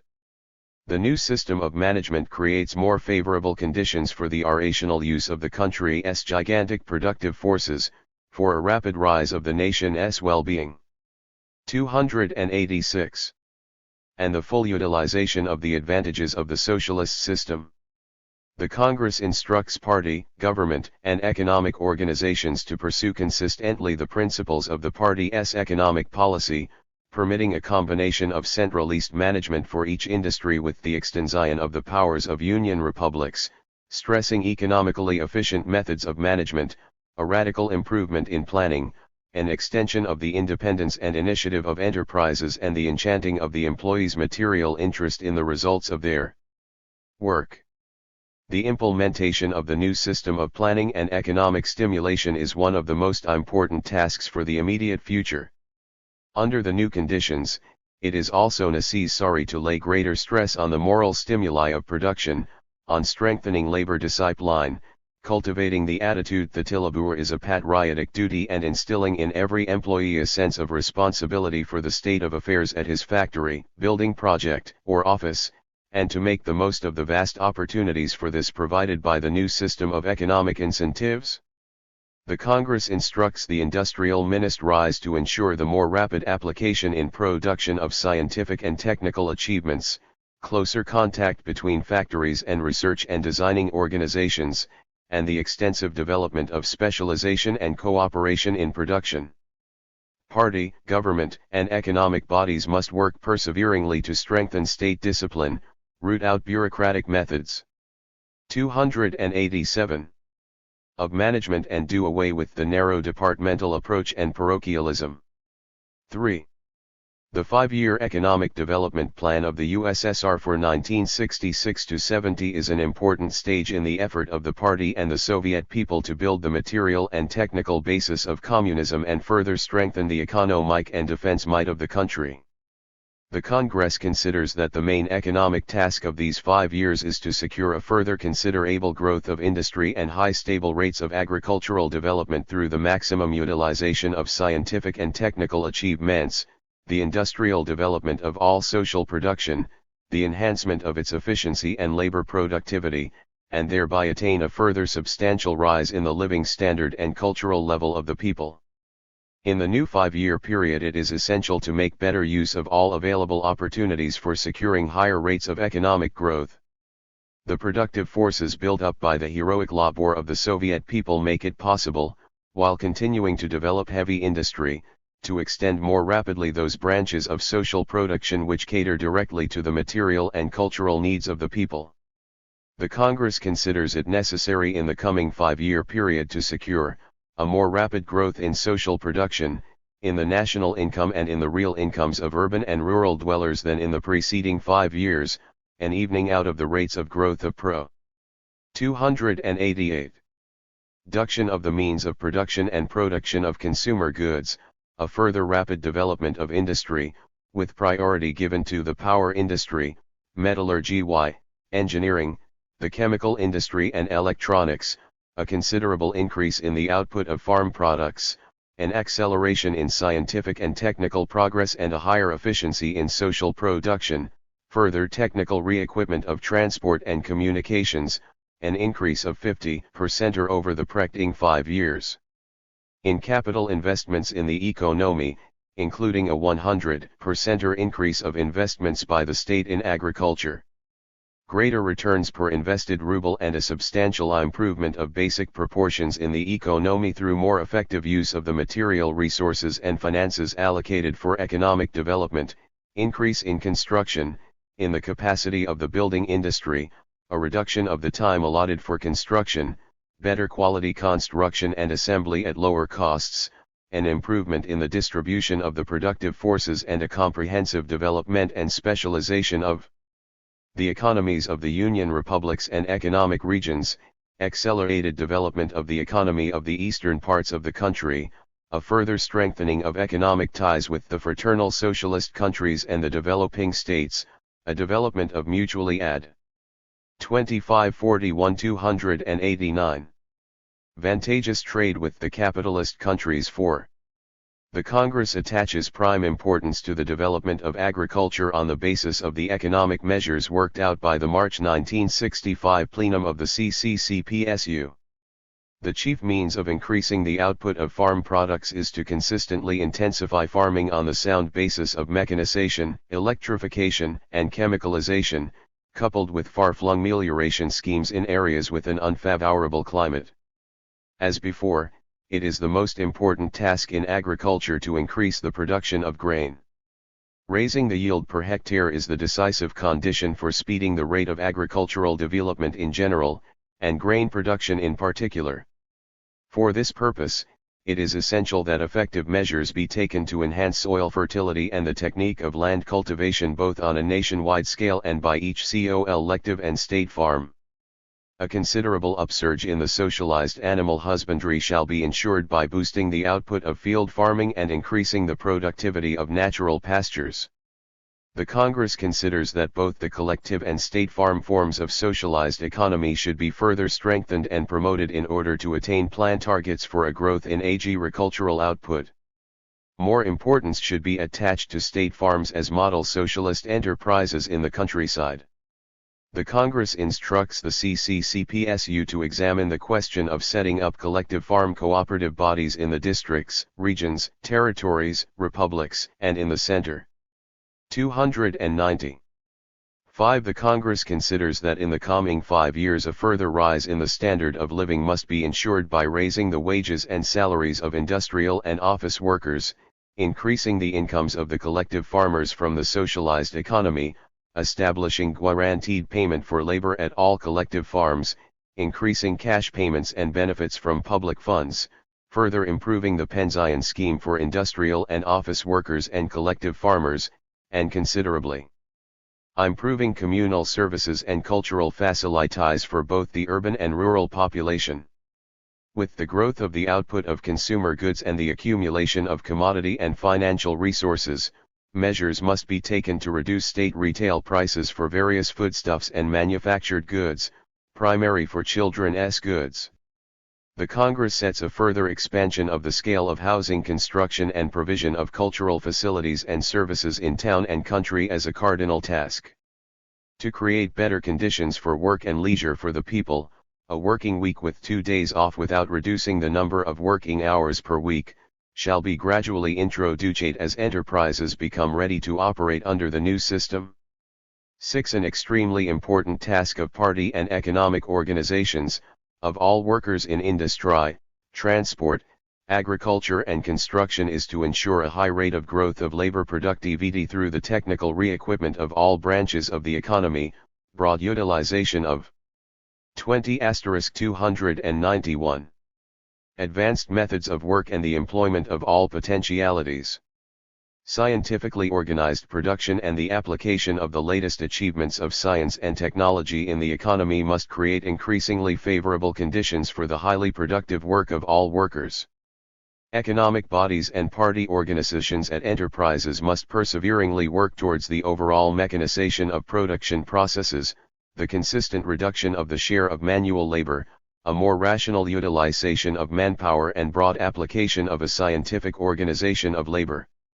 The Congress considers that party, local government, economic, trade union and comsomol bodies must concentrate attention on boosting the efficiency of production, particularly on improving the utilization of basic assets, on hastening the operation of newly commissioned factories and workshops at full capacity. The Congress sets as one of the most pressing tasks the radical improvement of the quality of goods, prolongation of the service life of machines, and increasing their reliability, insofar as our industry has already achieved a technical level that enables it to manufacture machines, instruments, apparatus, and other items whose technical and economic specifications fully accord with the growing requirements of the economy and the world market. 7. The Congress emphasizes that at a time when our country is building communism along a broad front, the all-sided education of the new man and the further development of public education and culture are of mounting importance. 292. Steps must be taken to achieve a marked expansion of the material basis of culture, ensure the improvement of all forms of cultural activity and better the work of clubs, houses of culture and libraries. Steps must be taken to build more stadiums, sports facilities, and other amenities, particularly at collective and state farms. This must become a matter for the whole party, for all its organizations, for local government bodies, trade unions, the Komsomol, and all working people in town and country. The transition to universal secondary education for young people is to be completed, in the main, in the course of the next 5 years.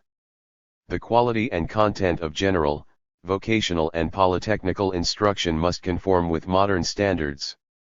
Schools are called upon to inculcate the principles of communist morals in children, and improve the aesthetic and physical education of the younger generation. Pedagogical science should be further promoted. It is necessary to strengthen the material basis of schools, provide them with modern equipment and make better, more rational use of funds allocated for public education. The growth of the general cultural and technical level of the people is inseparably linked up with the further development of the higher and secondary specialized school. At the present stage their prime task is to improve the training of specialists. Soviet specialists must be equipped with Marxist-Leninist theory, possess knowledge in keeping with the latest achievements in science and technology, have the necessary understanding of economics and be able 293. Competently to solve scientific and technical problems concerning the scientific organization of labor and management of production. Fuller use must be made of the press, radio, television, and cinema in order to mold a Marxist-Leninist outlook and promote the political and cultural development of all Soviet people. The work of central and local newspapers and magazines and also publishing houses throughout the country must be further improved. 8. The Congress attaches great importance to the development of Soviet science, which is increasingly becoming a direct productive force in society.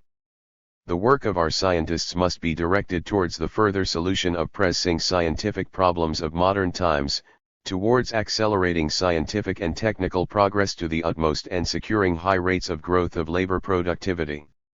In the sphere of social sciences, one of the most important tasks of Soviet scientists is to study problems of economics, philosophy, sociology, history and law in close connection with the practice of building communism. 9. The building of communism in the USSR and the all-sided improvement of Soviet socialist society are the basic contribution made by the CPSU and the entire Soviet people towards the world revolutionary process, towards the struggle of all peoples against imperialism, for peace, national independence, democracy, and socialism.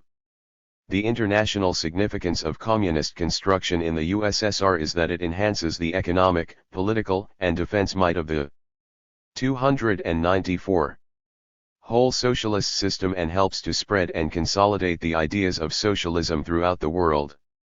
1. The Communist Party of the Soviet Union came to its 23rd Congress united and equipped with vast experience in directing communist construction and the home and foreign policy of our country. The Communist Party of the Soviet Union is the leading and directing force of Soviet society. Armed with Marxist-Leninist teaching, it confidently leads the Soviet people along the road of communist construction, successfully fulfilling its role of organizer and political leader of the entire Soviet people. There is close internationalist solidarity between the CPSU and the fraternal Marxist-Leninist parties and the revolutionary democratic forces. The 23rd Congress notes with satisfaction that, expressing the will of the party, the Central Committee resolutely steered a line towards the strict observance of Leninist standards of party life and principles of collective leadership. In this respect, the October and November 1964 plenums of the CC were of fundamental importance. The party corrected the mistakes arising from a subjectivist approach to the solution of major economic and political problems, from unjustified reorganizations of the party, local government, and economic apparatus. 2. The Congress approves the measures worked out by the Central Committee for the further improvement of the party's organization. 295. Al work, intensifying ideological work among communists and other people and promoting intra-party democracy, and considers that these measures must be consistently implemented. Criticism and self-criticism must be further promoted. The development of intra-party democracy presupposes the simultaneous overall strengthening of party discipline and increasing the responsibility borne by communists for the state of affairs in their organization and in the party as a whole. The Congress considers that a scientific approach, teamwork, and efficiency in directing the building of communism and in pursuing the home and foreign policy of the Soviet state, which have become the practice of the Central Committee, must continue to underlie its activities. 3.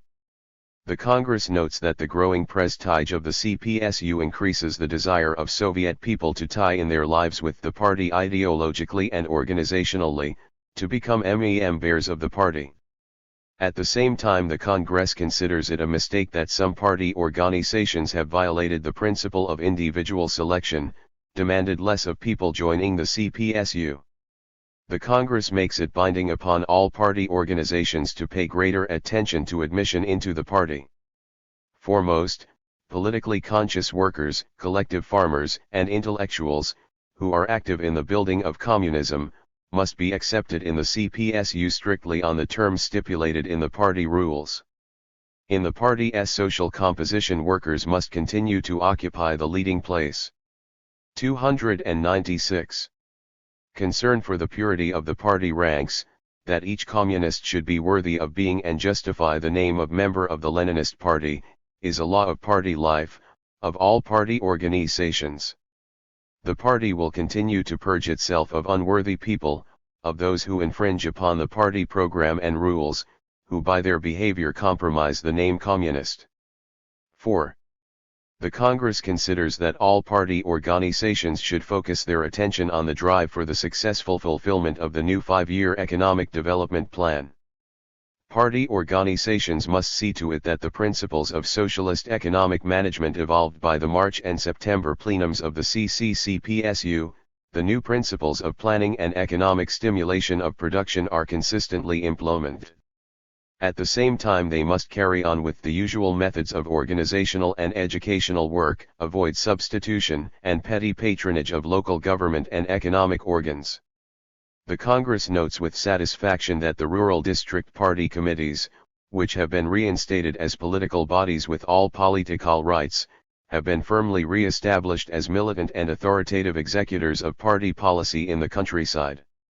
Special importance is attached to enhancing the militancy of all primary party organizations. Party committees must firmly rely on these organizations and help them to harmonize intra-party life and carry on mass political work among the people. 5.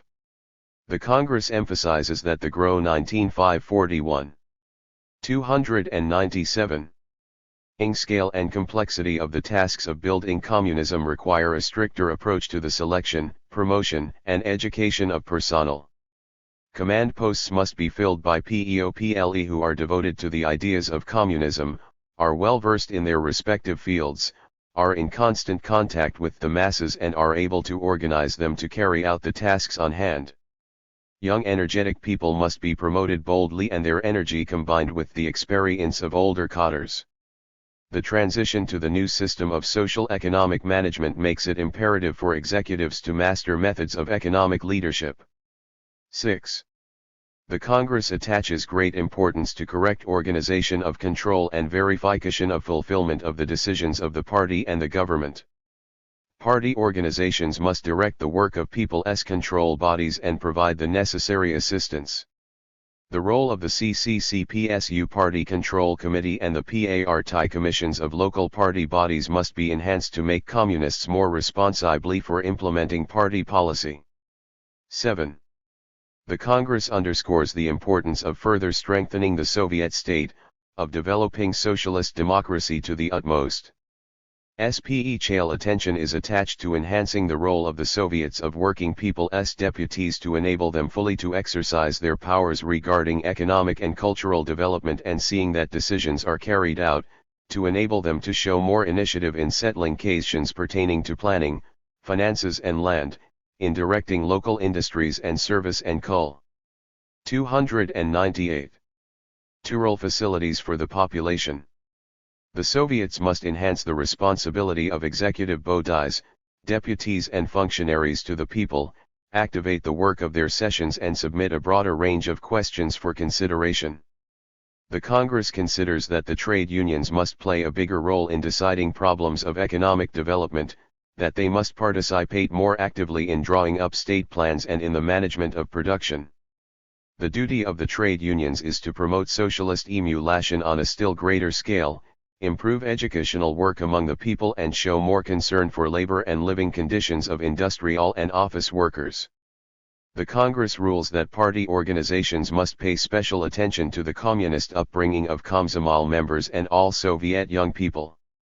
The education of Komsomol members and other young people in keeping with the revolutionary, labor and militant traditions of the Soviet people and the Communist Party is one of the key tasks. It is necessary to continue educating young men and women in a spirit of lofty ideological conviction and loyalty to the cause of the party, in the spirit of love for the socialist motherland, and preparedness to defend her, of fraternal friendship with the working people of socialist countries, of internationalist solidarity with all exploited and oppressed peoples. The Komsomol must play a bigger part in economic and cultural development, and in the country's political life. The party element in Komsomol organizations must be strengthened, and more communists of 19*299. Komsomol age should work there and regard their work as a most important party assignment. 8. The CPSU considers that in many ways continued success in building communism depends upon the scale and level of the ideological and political work of the party among the PEOPLE. The effectiveness of the party's ideological influence is inseparably linked up with its entire activity as the leading force in Soviet society. Ideological work must be centered on educating the people in a spirit of high political consciousness and a communist attitude to work. One of the prime tasks of ideological work is to mobilize the working class, the peasants, and intellectuals for an energetic drive for the fulfillment of the 5-year economic development plan, for building communist society in our country. The solidarity of the peoples of the Soviet Union in one fraternal family is a great gain of the Communist Party and Soviet system. The Congress makes it binding upon all party committees to continue steadfastly to implement the Leninist national policy, and educate all Soviet people in the spirit of Soviet patriotism and respect for the best, progressive and national traditions of the peoples of the USSR, in a spirit of friendship with the peoples of all fraternal socialist countries, with the working PEOPLE of the whole world, to relentlessly combat all manifestations of nationalism and chauvinism. 9. The Congress considers that a vital task of party organizations is radically to improve 3C0. The Marxist-Leninist education of party tyrabers, to bolster their ideological staunchness, particularly that of young communists. Higher demands must be made of the ideological and political training of higher-ranking party officials. The entire system of party education must be raised to the level of the tasks of the present stage of communist construction. The Congress makes it binding upon party ideological bodies and the corresponding government offices to take resolute steps to improve the teaching of Marxism-Leninism at institutions of higher learning and other educational establishments, to raise the ideological and theoretical level of the training of students and make sure that this training is closely linked up with present-day problems of social development, with the latest achievements in science and technology. The dissemination of the ideas of Marxism-Leninism is the foundation of the party's entire work in the ideological field. In all party activities, great importance is attached to the creative development of Marxist-Leninist theory on the basis of the experience of building communism, the development of the world revolutionary movement and the struggle against all manifestations of bourgeois ideology. 10. The Congress attaches great importance to the development of literature and art based on socialist realism.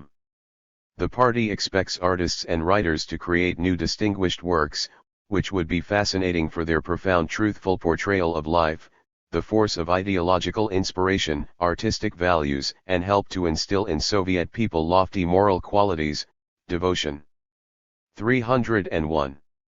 To core communist ideals, a sense of civic duty, Soviet patriotism, and socialist internationalism.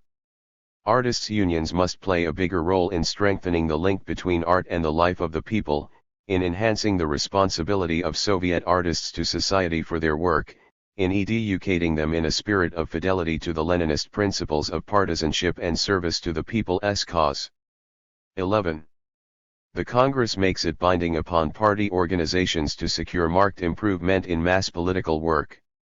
Party policy must be thoroughly and popularly explained, no acute problem should be avoided, heed must be paid to the desires and cultural requirements of the peoples, bearing in mind the higher cultural and educational level of Soviet people.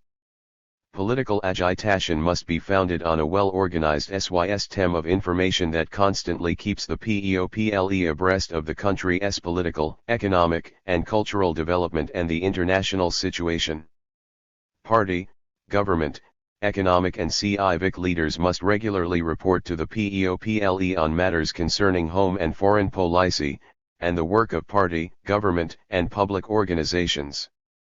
A regular account must be made to the people by leaders of the local Soviet and executives of public education and health bodies, trade organizations, and service establishments.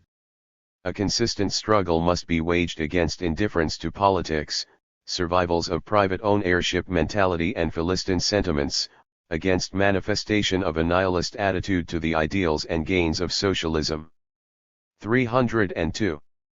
The Congress draws the attention of party organizations to the fact that ideological work is being conducted in conditions of a sharp class struggle between the two opposing social and political systems in the world arena.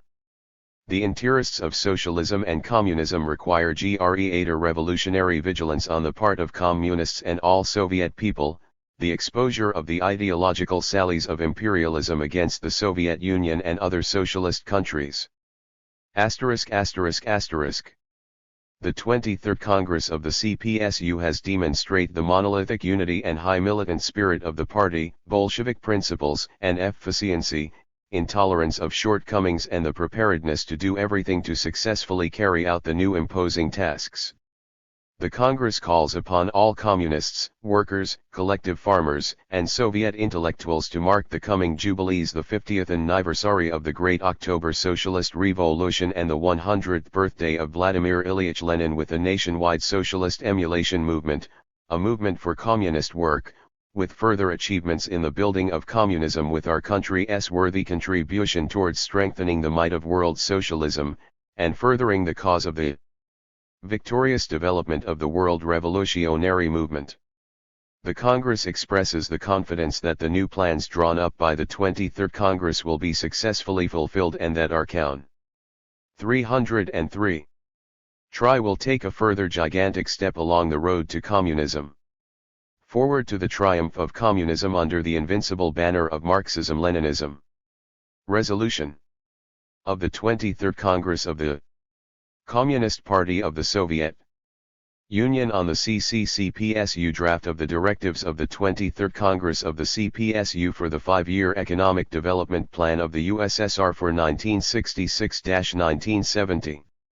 Having heard and discussed the report of Comrade A.N. Kosygin, Chairman of the USSR Council of Ministers, on the directives of the 23rd Congress of the CPSU for the 5-year Economic Development Plan of the USSR for 1966-70, the 23rd Congress of the Communist Party of the Soviet Union resolves to endorse the directives for the 5-year Economic Development Plan of the USSR for 1966-70, to instruct the Central Committee of the CPSU and the USSR Council of Ministers to provide, on the basis of the directives, the elaboration of the Economic Development Plan of the USSR for 1966-70, to consider, while elaborating the 5-year Economic Development Plan of the USSR for 1966-70, the suggestions made at Party Congresses in the Union Republics, at Party CONFR and CES in territories and regions, at meetings of 305 primary party organizations and at working people's meetings, as well as the suggestions made by individual workers, collective farmers, experts, and scientists. Directives of the 23rd Congress of the CPSU for the 5-year Economic Development Plan of the USSR for 1966-1970.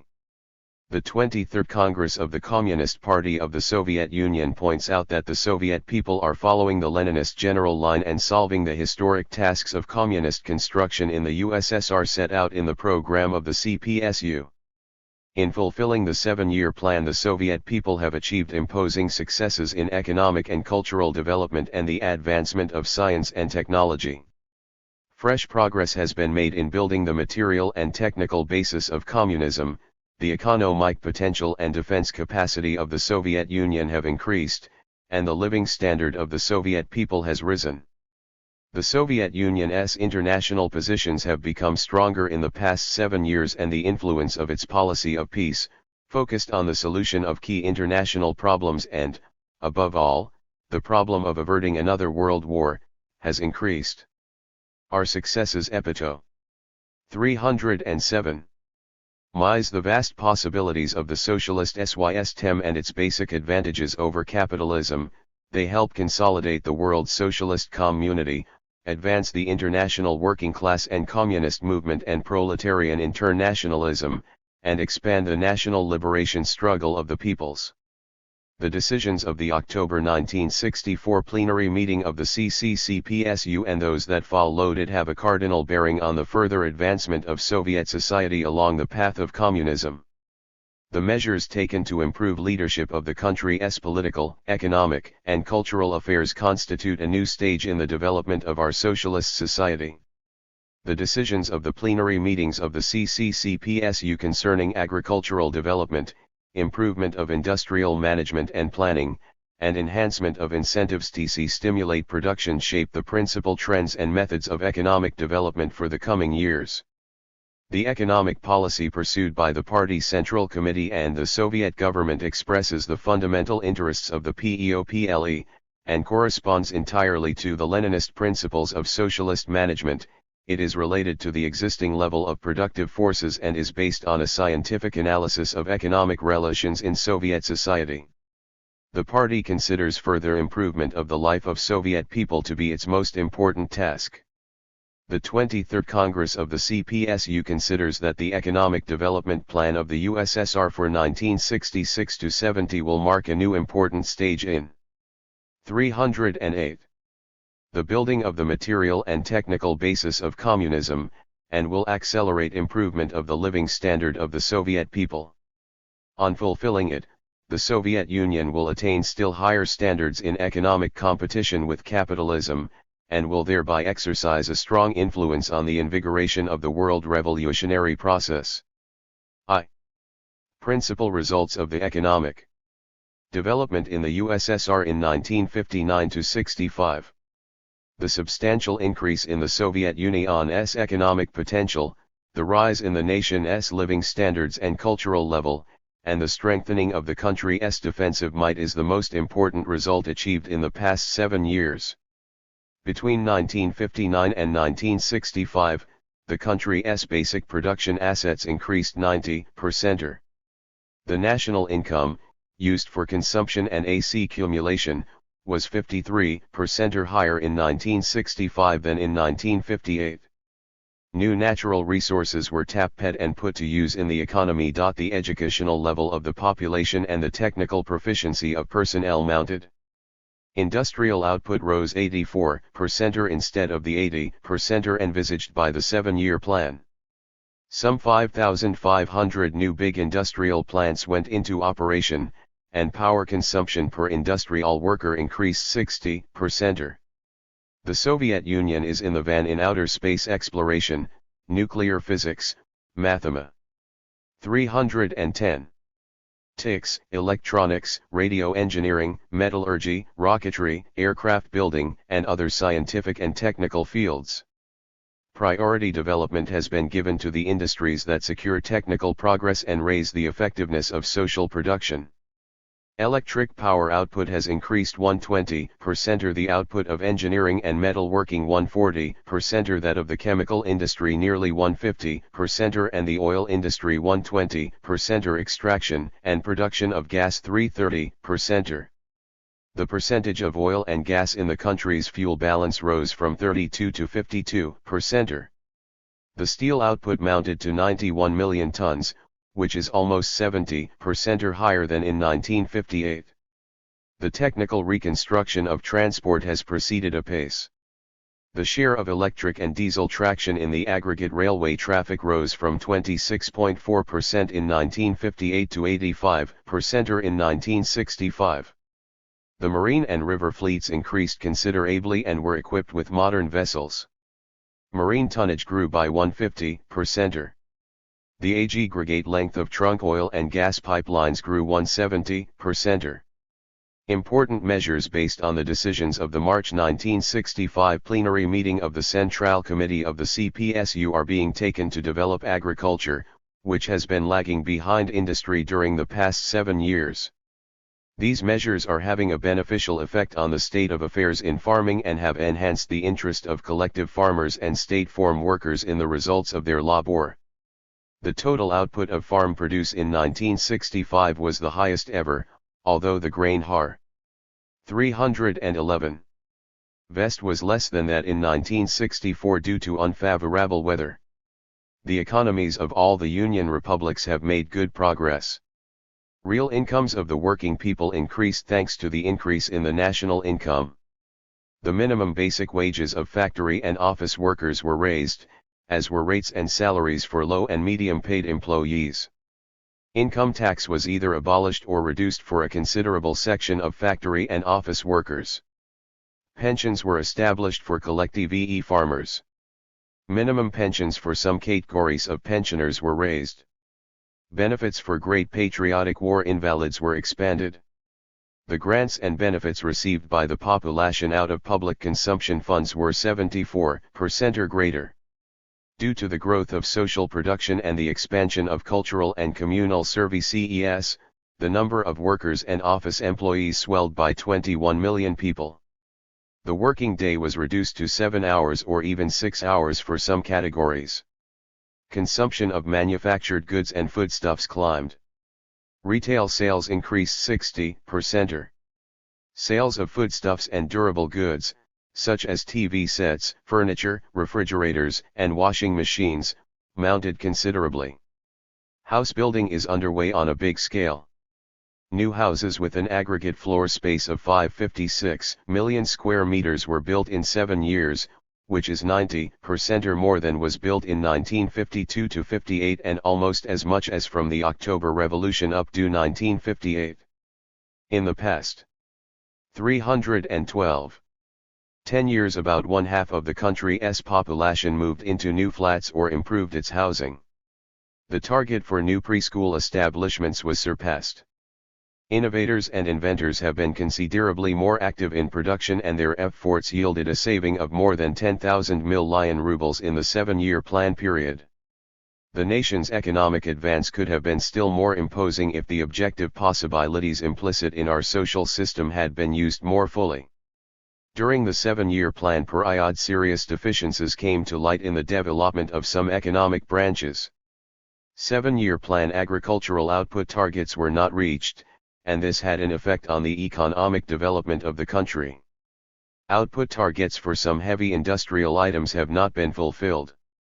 New capacities were started up too slowly. At some factories poor use was made of equipment. Losses of working time are still great. The rate of growth of labor productivity is insufficient. Many factories make products that are technically outmoded and of low quality. Scientific and technical innovations are being put to use in the economy too slowly.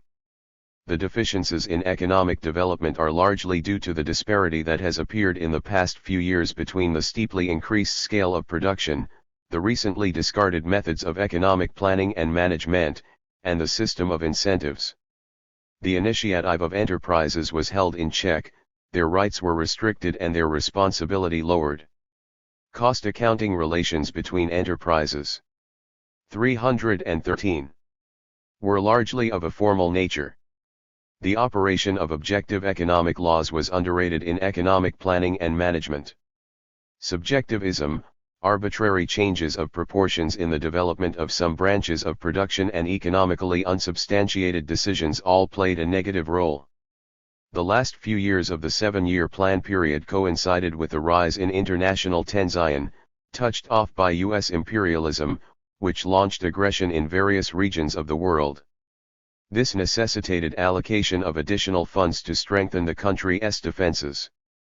It is essential to do away with deficiencies in economic development and to make fuller use of the advantages of socialism in the new 5-year plan period. 2. The main tasks of the economic development of the USSR in 1966 to 70. The 23rd Congress of the CPSU considers that the new 5-year plan is designed to secure a considerable advancement of our society along the path of communist construction, a further development of the material and technical basis, and an expansion of the country's economic and defense potential.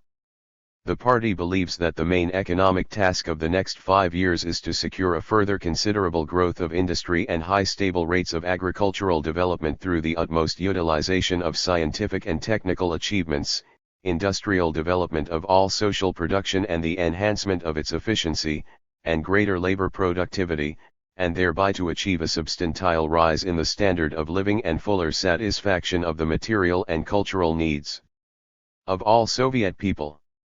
The targets of the 5-year plan must be based on scientifically sound requirements of socialist society, on objective estimates of pro. 315. Productive resources and potentialities, and must define the ways and means for the most effective development of the economy. Fulfillment of the 5-year plan will require that party, government, trade union, and economic bodies consistently carry out the tasks set by the party for the maximum development of democratic principles of management, coupled with the consolidation and improvement of centralized planned management of the economy. The economic measures provided for in the decisions of the March and September 1965 plenary meetings of the Central Committee of the CPSU must be effected in full, and the methods of economic development and management worked out by the party in the last few years must be developed further. In drawing up the Economic Development Plan of the USSR for 1966-70, the 23rd Congress of the CPSU considers essential, to increase the national income by 38 to 41%, to secure a rise of approximately 30% in per capita real incomes. The wages of factory and office workers, and the incomes of collective farmers, shall be increased, higher remuneration for labor being the chief means of enhancing the well-being of the people, to provide for further measures that will approximate the living standards of the rural and urban population, do away with the socio-economic and cultural distinctions between town and country, strengthen still more the alliance of the working class and the peasants, and the unity of the Soviet people as a whole. 316. To achieve a further rise in the general educational, cultural, and technical level, thus reducing the basic distinctions between mental and physical labor, to ensure rational use of manpower in all regions of the country, drawing young people and school leavers into production or training, to make better use of manpower in the countryside all the year round, to develop all aspects of the economies of all the Union republics. In distributing production, the interest of the country's economy is to be correctly aligned with that of the republics. To achieve the above economic and socio-political objectives, it is essential, 1. To increase industrial output by about 50% in the 5 years, to provide for the further technical re-equipment of agriculture, the consumer goods industries, building, transport, and communications through the development of heavy industry, particularly those which promote scientific and technical progress, to achieve more intensive utilization of the means of production, to increase the share in the total output of equipment and materials for agriculture, the consumer goods industries and cultural and communal services, to accelerate growth of output of consumer goods and bring closer the rates of agricultural development to the industrial growth rates, and the rates of the production of means of production to those of the production of consumer goods. 317. To ensure quicker sales of products in order to secure fuller satisfaction of the demand. 2. To increase considerably the output of farm products. To enhance the material and technical equipment of agriculture, stimulate the material interest of collective farmers and state farm workers in increasing output, intensify agriculture consistently and make farming more effective, to secure a stable increase in the production of grain and other farm products by raising yields, and to expand output of animal products. 3. To enhance the efficiency of production through technical progress, improvement of the organization of labor and production, better use of production assets and capital investments, improvement of the quality of products and stringent economizing. For this purpose, the new 5-year plan shall provide for more rapid growth of labor productivity. In the 5 years, power consumption per industrial worker shall be increased 50% and about 200% in agriculture. Comprehensive mechanization and automation of production shall be carried through consistently, and scientific methods shall be applied more extensively in the organization of labor. Wide application of electronic computers in the planning of the national economy and management of production, in transport, trade, and scientific research, systematic introduction of technically new, up-to-date products in production, and improve. 318. Ment of the quality of products in all branches of the economy, consistent intensification of all branches of production, greater output and higher profitability per ruble of production assets, radical improvement of capital construction, considerable reduction of schedules for building and starting up new capacities and fixed assets, and reduction of capital investments per unit of output, more rational distribution of productive for CES, and employment of the most promising natural resources in the economy. Ensuring the development of the water economy of the country through the integrated use and protection of water resources. To enhance the efficiency of production, broader use shall be made of the advantages of the Socialist International Division of Labor and of Foreign Trade. 4. To speed up scientific and technical progress by expanding scientific research, applying its results in production and utilizing inventions in industry. The 5-year plan shall provide for development of research in theoretical and applied mathematics, which secure broad use of mathematical methods in various fields of science and technology, development of research in nuclear physics and the physics of solid bodies in order to extend the use of nuclear methods in various fields of science and technology, to develop further the research on controlled thermonuclear synthesis.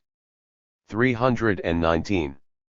And to create new radio-electronic and automatic devices, structural and other materials, further exploration of outer space and the use of results obtained to improve radio communication, radio navigation, and television, weather forecasting and other practical fields, expansion of scientific research of the Earth's mantle and the natural laws governing the distribution of mineral deposits so as to make better use of natural resources, elaboration and implementation of measures for the better protection of nature with a view to the more effective utilization of land, forests, reservoirs, rivers, game animals, fish, and other natural riches of the country, development of chemical research so as to create new, economically advantageous chemical processes and obtain effective substances and materials, further research into processes taking place in living matter and into genetic laws governing selection of microorganisms, plants and animals so as to develop new,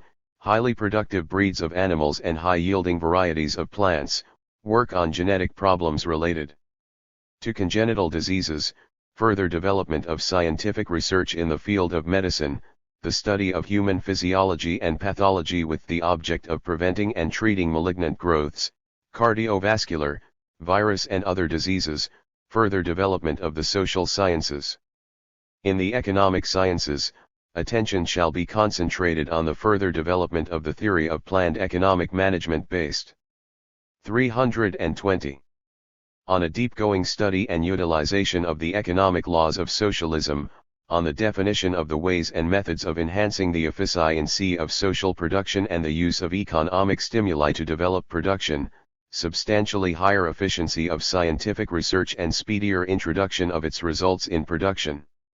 For this purpose, research personnel and material resources shall be oriented on solving the basic scientific and technical problems yielding the maximum economic effect. Experimental and productive facilities of research institutions, schools of higher learning and designing establishments and enterprises shall be improved and provided with the latest research and laboratory equipment, to enhance the role of higher educational establishments in scientific research work, to introduce more widely cost accounting in the work of scientific institutions. 5. To improve the management of the country's economy through undeviating realization of party decisions concerning improvement of planning, economic stimulation of production, extension of the initiative and economic independence of enterprises, and the enhancement of the working people's material interest in the results of their labor. To secure a correct combination of centralized planned management and the economic initiative and independence of industrial enterprises. For this purpose, centralized planned economic management shall be concentrated primarily on improving the basic national economic proportions, better. 22-541-321.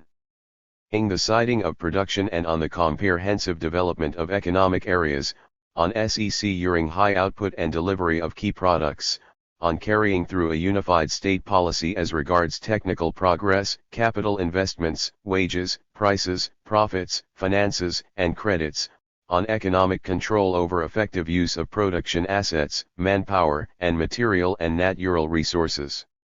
It is essential to improve decisively the system of material and technical supply and to pave the way for the gradual conversion to planned distribution of equipment, materials, and semi-finished goods by means of wholesale trade, methods of managing production shall be improved and the level of economic planning at factories, building sites, collective farms, state farms, and other enterprises shall be raised.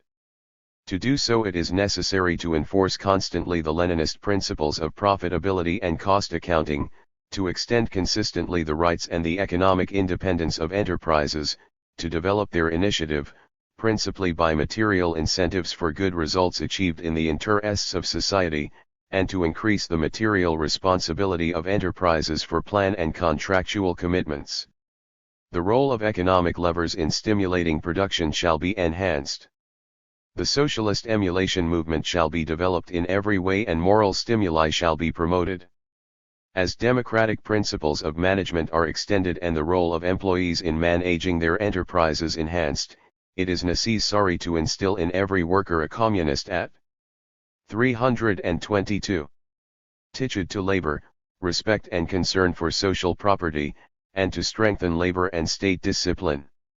Modern conditions and the tasks of economic development confront the managerial personnel with new challenges, obliging them to master methods of economic guidance, combat armchair administrating, apply the latest methods in management, use modern computing techniques and seek to cut down the number of office personnel. The principles of socialist economy shall be strictly and consistently observed, and redundant regulation of the economic and financial activities of enterprises shall be avoided. The 5-year plan shall ensure a further growth of the Soviet Union's defense potential, which will safeguard the Soviet people and the whole socialist community still more dependably from the danger of imperialist aggression, and reinforce the positions of the peace-loving and liberation forces all over the world. While steadfastly pursuing a foreign policy of peace and working for the implementation of the disarmament proposals, it is essential to keep our armed forces supplied with the most modern types of weapons. Growth of the Soviet Union's defense potential is a necessary condition for safeguarding peace and the security of the peoples. On the strength of the level achieved in the development of the productive forces and acting on the principal economic and socio-political. 22*323. Tasks of the coming 5 years. The following assignments shall be set for industry, agriculture, transport, and communications, capital construction, improvement of the living standards, siding of the productive forces and the economic development of the Union republics, and the foreign economic relations of the Soviet Union. 3. Industry.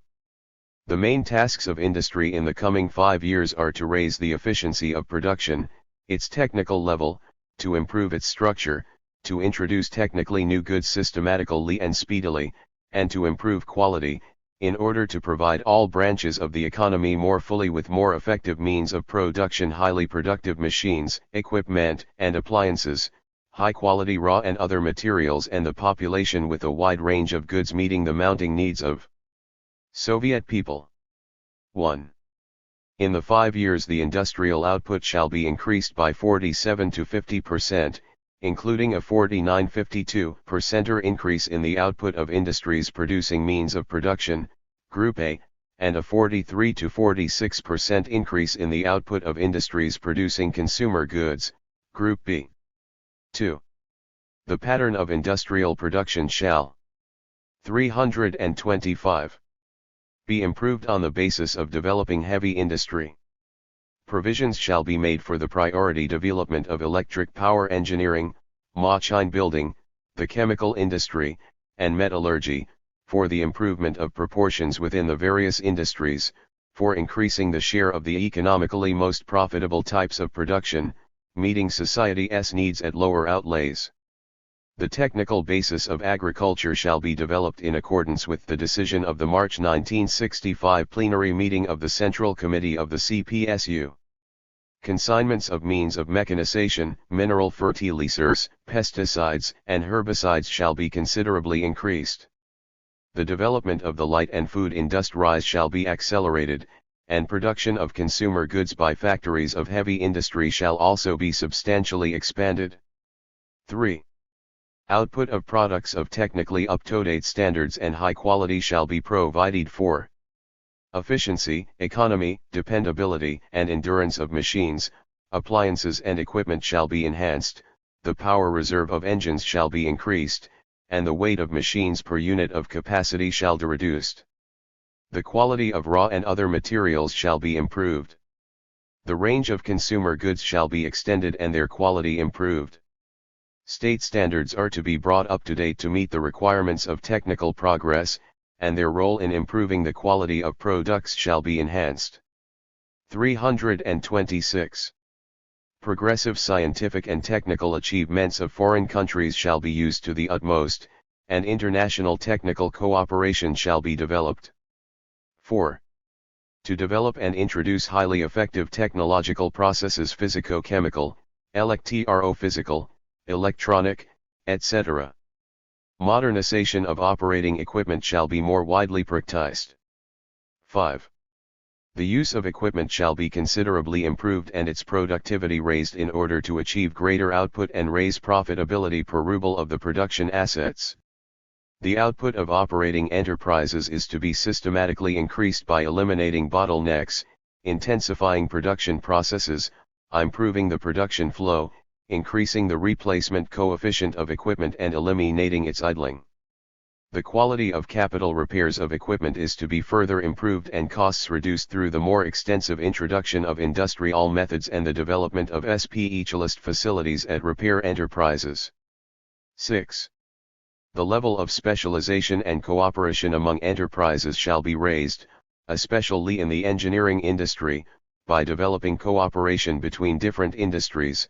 Unification and standardization of machine units and parts is to be introduced more extensively, and specialized factories set up to produce them. Economically desirable forms of combined production, which secure the best use of raw materials, shall be developed. 7. Use of raw and other materials and fuel. 327. Is to be improved. Consumption of ferrous rolled stock in engineering and the metalworking industry shall be reduced by approximately 20 to 25%. The relative consumption of steel in producing rolled stock is to be reduced, and cheap materials and bimetals are to be substituted more extensively for non-ferrous metals. In the 5 years, the rates of fuel consumption in industry are to be reduced at least 8 to 10%, including fuel for generating electricity by 11 to 14%, and electric power consumption by 6 to 8%. The output of finished products per unit of raw materials is to be increased. Losses of mineral raw materials during production and processing are to be cut down. Secondary fuel and power resources and secondary and raw materials are to be used more fully. Provisions are to be made for the development of an efficient system of specialized and highly mechanized all-purpose warehouses and depots. 8. During the 5-year period, labor productivity in industry shall be increased by 33 to 35% through technical progress, improved organization of labor, better working conditions, greater economic stimulation of production and bigger material incentives for the working people. Production costs are to be lowered and all industrial enterprises made to run on a self-supporting basis.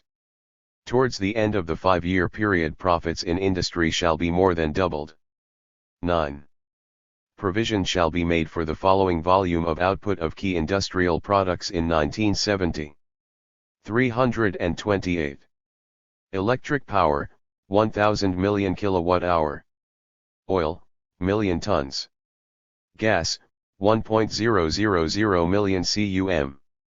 Coal, million tons. Pig iron, million tons. Steel, million tons. Rolled stock, million tons. Steel pipes, million tons.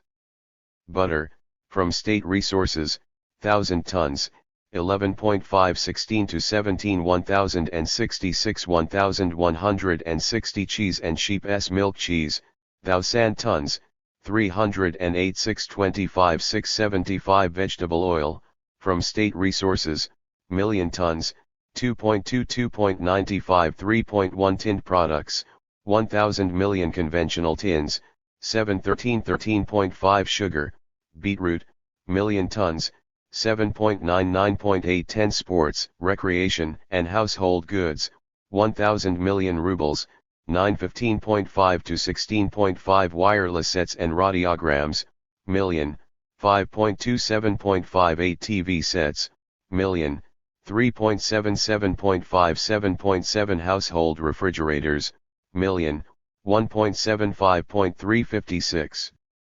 Motorcycles, scooters and scooter vans, 1,721 1,000,1.100 furniture, 1,000 million rubles, 1.82.62.8. 10. The priority growth of the power engineering industry is to be ensured by CPSU wanting 64 million to 66 million kilowatts of new capacities, mainly through the construction of large condenser thermal power stations with a capacity of 2,400,000 kilowatts and more, using chiefly 300,000 kilowatts power units. The technical and economic efficiency of the projected hydropower stations and those under construction is to be raised through the application of the latest technical designs and the installation of 500,000 to 550,000 kilowatts hydro turbines. The necessary preparatory work must be done to enable a large quantity of electric power to be transmitted from the eastern to the central regions. The building of the single power grid of the European part of the USSR is to be completed. The length of 35 kV power grids and higher shall be increased by approximately 50%, or while in rural areas the length of the 330 grids of up to 20 kV shall be increased by approximately 100%. The electrification of rural regions shall be expanded through the use of centralized sources of electric power. 11. The oil and gas industry shall be developed at an accelerated rate. The building of new oil and gas producing centers in western Siberia and western Kazakhstan, and a considerable increase of the output of oil in the old oil-bearing regions must be regarded as one of the most important tasks. The further application of the most up-to-date methods of developing oil deposits and speeding up the output of oil must be ensured. Efficient methods of developing gas deposits and stepping up the output of gas must be widely applied, and greater facilities must be provided for the underground storing of natural gas near industrial centers. At least 25,000 kilometers of trunk gas pipelines with brand CHES must be built. With the purpose of increasing the technical and economic efficiency of gas transportation, provision must be made for the use of large diameter pipes. 12. During the 5-year period, the volume of primary oil refining must be enlarged and the output of light oil products must be increased by 40 to 50%, and of lubricants by 40%. The output of diesel fuel with a maximum 0.5% sulfur content must be raised to 80% of total production, and of high-octane motor car petrol to 55 to 60%. High-grade additives must be used in the production of all diesel and automobile lubricants. 21*331. The output of liquid gases, aromatic hydrocarbons and other raw materials for the chemical industry shall be increased. Extraction of sulfur from natural and byproduct gases is to be increased. The production of protein vitamin concentrates from raw oil must be organized to meet the requirements of animal husbandry. 13. The production of coal, particularly for coking, shall be increased. In 1970, open cast coal mining is to account for up to 28% of the total coal output. Special attention must be given to developing coal concentration. The output of high-grade coal is to be raised. The growth of the coal output must be ensured without any increase in the number of work ERS. Mines and pits with an output capacity of 165 million tons must be commissioned. Their building schedules and the time necessary to bring them up to their rated capacity must be shortened considerably. In 1970, the output of combustible shale shall be brought up to approximately 28 million tons and that of peat to 92 million tons. Urban and rural requirements in high-grade fuel must be satisfied fully. 14. The iron and steel industry shall develop at a high rate, and particular attention shall be paid to improving the quality of metal, to considerably increasing the range of rolled stock, pipes, and metalwares, and to speeding up production processes. The output of cold rolled sheet metal shall be more than doubled, The output of high-grade 332 cold-drawn steel shall be increased by 120% and of steel wire by 110%, and the production of a wide range of pipes is to be substantially stepped up. There shall be an increase in the output of thermally and thermomechanically processed metal, high-precision shaped rolled goods, electrotechnical steels with low-voltage low SES, bimetals and metals with anti-corrosion coatings, highly pure metals with preset physical properties and highly durable cables. The preparation of iron ore raw material shall be improved. The production of iron ore granules must be organized on a large scale. The output of oxygen converter steels is to be increased by 400 to 500% and of electro steels by 50%. New installations for the continuous pouring of steel shall be placed in operation. Oxygen and natural gas shall be applied widely in the production of iron and steel. Production must be organized of broad flange beams, as well as of pipes from high-grade steels with the thinnest technically possible walls. The output of bimetal pipes and pipes with glass enameled, plastic, and other anti-corrosion coatings must be expanded. Further progress must be ensured in the development of powder metallurgy and in introduction of cermet articles in engineering and other industries. Increased procurement of scrap and waste ferrous metal must be ensured. The processing and utilization of metallurgical slags must be radically improved. Iron and steel mills must increase the output. 333. Put of consumer goods, enameled utensils, nails, beds, etc., and improve their quality. 15. In the non-ferrous metals industry, provision must be made for the priority development of the production of copper and light alloy and rare metals. The output of aluminium shall be increased by 90 to 110%, of copper and zinc by 60 to 70%. A considerable increase must be achieved in the production of lead, magnesium, tin, nickel, titanium, and tungsten, molybdenum and titanium concentrates, as well as precious metals and diamonds. The open cast mining of non-ferrous metals shall be increased by 50%, and in underground mines, with the utilization of efficient self-propelled equipment, by 400%. Fuller extraction of non-ferrous metals from ores must be ensured. Measures must be taken to master the production of aluminium with greater electric conductivity, wear-resistant copper, new economical shapes of rolled non-ferrous metals, combined processes of casting and rolling copper wire, aluminium bands, pipes, shaped articles, and wire. Specialized factories and workshops are to be organized for the production of materials for the electronic industry. Enterprises of the non-ferrous metals industry must increase the output of consumer goods by not less than 200%. Special attention must be paid to improving the quality of goods through the organization of specialized enterprises. 16. The scale of geological surveying shall 334 be enlarged and at the same time its efficiency improved and its cost reduced. Prospecting for deposits of oil, gas, and coal in the European part of the USSR must be intensified. The increase in the explored reserves of minerals shall be ensured chiefly in areas where their development is most profitable. 17. Provision shall be made for high rates of development in the chemical and petrochemical industry. The output of chemical products is to be doubled. There shall be a considerable increase in the output of concentrated and compound mineral fertilizers. Towards the end of the 5-year period, fertilizers must be supplied to agriculture only in granulated and non-compacting form. The assortment of plant disease and pest control chemicals must be increased and their quality improved. Greater use of oil and gas shall be made for the production of synthetic goods. The quality of plastics must be improved and the production of up-to-date polymeric materials must be expanded. The production and range of extra-pure chemical products must be enlarged. The output of synthetic rubber must be increased by 120%, of synthetic fatty acids by at last 200%, and of synthetic detergents by nearly 500%. The life service of tires must be increased by 50%. Provision must be made for increasing the output of a large assortment of high-quality chemical and other articles for domestic use by 150 to 200%.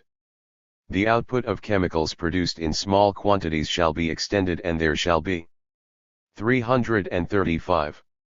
A renewal and enlargement of the assortment of synthetic dyes, varnishes, and paints, as well as all products used for improving the quality of plastics, rubber, fabrics, and artificial leather. Provision shall be made for the production of the reagents required for research. In the chemical and other industries where large quantities of plastic articles are used, sufficient capacities must be built for the processing of polymeric materials into articles for the national economy and for sale to the population. Capacities for the production of titanium white are to be developed to the maximum. The output of chemical products must be increased at iron and steel mills and enterprises of the non-ferrous metals, oil, and timber chemical industries through the overall use of the raw materials in these industries. 18. The output of the engineering and metalworking industry shall be increased by approximately 60 to 70% with priority given to the development of the production of equipment for the metallurgical, power engineering, chemical, coal, oil and gas industries.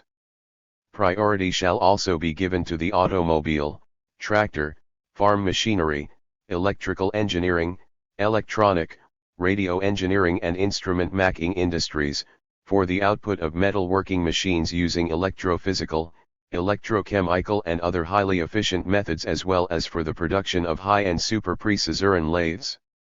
There shall be an increase in the manufacture of machines and equipment for the com. 336. Prehensive mechanization of hoisting, transport, loading and unloading operations, for labor-consuming production processes and for warehouse operations. Measures must be taken to accelerate the development and manufacture of new types of machines and equipment and considerably cut down the time for starting their industrial production and their use in the economy. The output of machines, equipment, and mechanisms intended for operation in low-temperature conditions must be started. The unit capacity of power and technological equipment must be enlarged.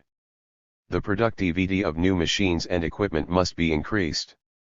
The organization of highly specialized mass production must be the guiding principle in the building of new engineering plants. The production of economical automated power units with a 500,000, 800,000 kilowatts and higher capacity must be mastered.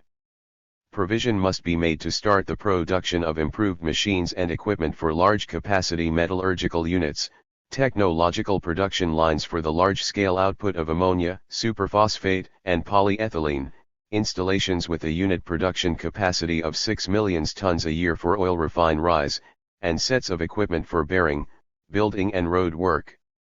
Measures must be carried out to ensure further improvement of the principal specific indices, consumption of metal, fuel consumption and motor power reserves, of all new type. 337. Ps of engines for transport vehicles with a view to surpassing the technical level of the best foreign makes of such engines. Production must be organized of new types of diesel engines with a 50 to 200% greater power reserve, lighter weight, and reduced consumption of fuel and lubricants. There must be an increase in the production of motor cars with a higher cross-country capacity, buses with a larger seating capacity, auto trains consisting of lorries with trailers and trucks with semi-trailers, as well as specialist vans for consumer goods haulage. The production of lorries with a payload of 65 tons and more must be mastered. Provision shall be made for the manufacture of general and multi-purpose machines for comprehensive mechanization in land cultivation and animal husbandry. There shall be a substantial increase in the output of modern plant for various light industries. A faster replacement of mechanical looms with automated looms at textile mills must be ensured. An increase in the manufacture of machines for knitwear factories by at least 100% and of dyeing and finishing equipment by 200% shall be envisaged. The production of equipment for the food industry is to be increased by 50% and for trade and public catering establishments by 70%.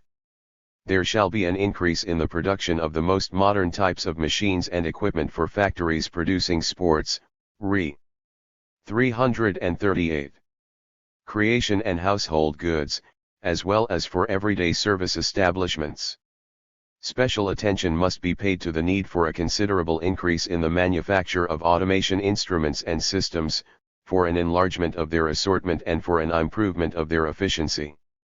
There must be a considerable increase in the output of semiconductor devices. There shall be a substantial increase in the manufacture of computers and programming machines, business machines, and machines for the mechanization and automation of computing and accounting. The range and variety of the machine tools of higher efficiency are to be increased in the engineering industry. For this purpose provision shall be made for the priority growth of the output of the latest types of metal cutting lathes and forge and press machinery, especially finishing machines and automatic and semi-automatic machine tools, universal lathe units and automatic production lines, unique equipment for the heavy engineering industry and latest types of foundry equipment. The production of special bearings made of electric slag and vacuum alloy steels is to be stepped up. More enterprises producing tools for the engineering industry are to be built and their specialization shall be ensured. There must be a considerable increase in the production of abrasive and diamond-tipped tools in the national economy. There shall be a considerable increase in the 339. Output, improvement of the quality and enlargement of the assortment of consumer goods, sports, recreation, and household goods at engineering and metalworking plants. Specialized bureaus designing technically new consumer goods are to be organized. 19. Provision shall be made for the further development of the building materials industry. The output of parts and elements of a higher level of prefabrication is to be increased, and the assortment of building elements and materials put on sale for the population must be enlarged and their quality improved. There must be an increase in the output of plate and sheet glass, of more effective types of plastic, linoleum, ceramics and natural stone finishing materials and elements, asbestos tiles and other types of roofing, non-metal pipes and special reinforced concrete structures. Production of pre-stressed building elements must be enlarged. Production of local building materials must be considerably increased. 20. The pattern of the timber, pulp and paper and woodworking industry must be considerably improved through the comprehensive utilization of timber raw material and a considerable development of chemical and chemical mechanical processing of timber. The felling of timber in the forest regions of the North, Siberia, and the Soviet Far East must be increased. Production of new types of pulp, paper, cardboard, plywood, and pressed wood boards must be initiated. Fuller use must be made of sawing and woodworking waste, deciduous timber, and fire. 340. Wood for the output of the pulp and paper, timber chemical and hydrolysis industries and for the production of pressed wood boards and wooden packing. There must be a considerable increase in the production at prefabricated housing plants of standard dwelling houses, sets of wooden components, fiber and wood particle boards and joinery articles. Reforestation and forestry are to be stepped up. 21. The output of the light industry shall be increased by approximately 40%. The most rapid development must be ensured for the manufacture of goods for which there is the greatest demand, i.e., knitwear, goods made of materials with synthetic fibers, of artificial leather and films, all sorts of finishing materials and haberdashery. Special attention shall be paid to developing the production of goods for children. The quality and design of garments, footwear and other articles must be substantially improved, and the range and variety of other consumer goods constantly enlarged and their design bettered.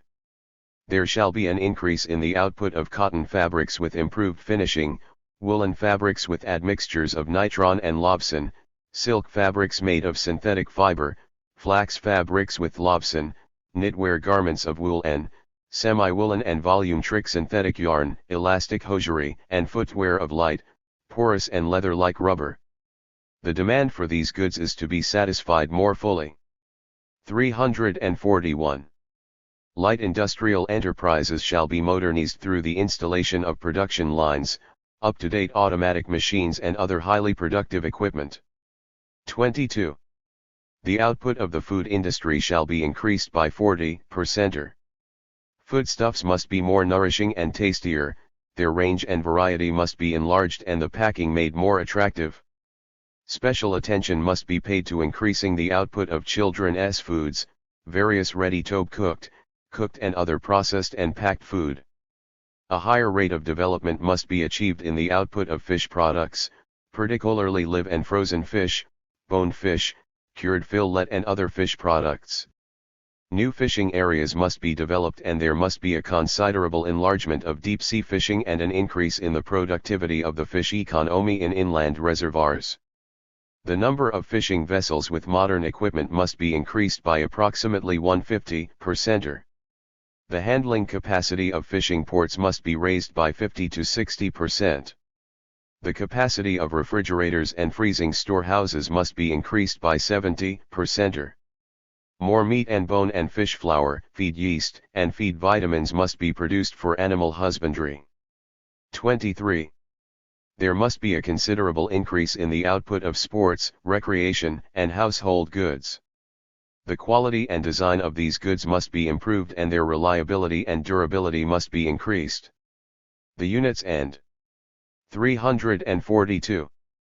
Parts of household machines and appliances must be standardized to the maximum. The assortment of these goods must be regularly renewed. Every effort shall be made to step up the production of transistorized radio and TV sets and radiograms. The mass production of color TV sets must be initiated. Considerably more furniture must be manufactured and its quality and design improved through the application of modern technology, as well as the use of the latest finishing materials. A large variety and assortment of sports goods and tourist gear, utensils, kitchen equipment, gardening tools, and other household goods must be ensured. The designing and production of new goods for comfortable everyday life must be AC seal rated. The demand of the population and everyday service establishments for spare parts for cars, motorcycles, radio and TV sets, refrigerators, and other household machines and appliances must be fully satisfied. 24.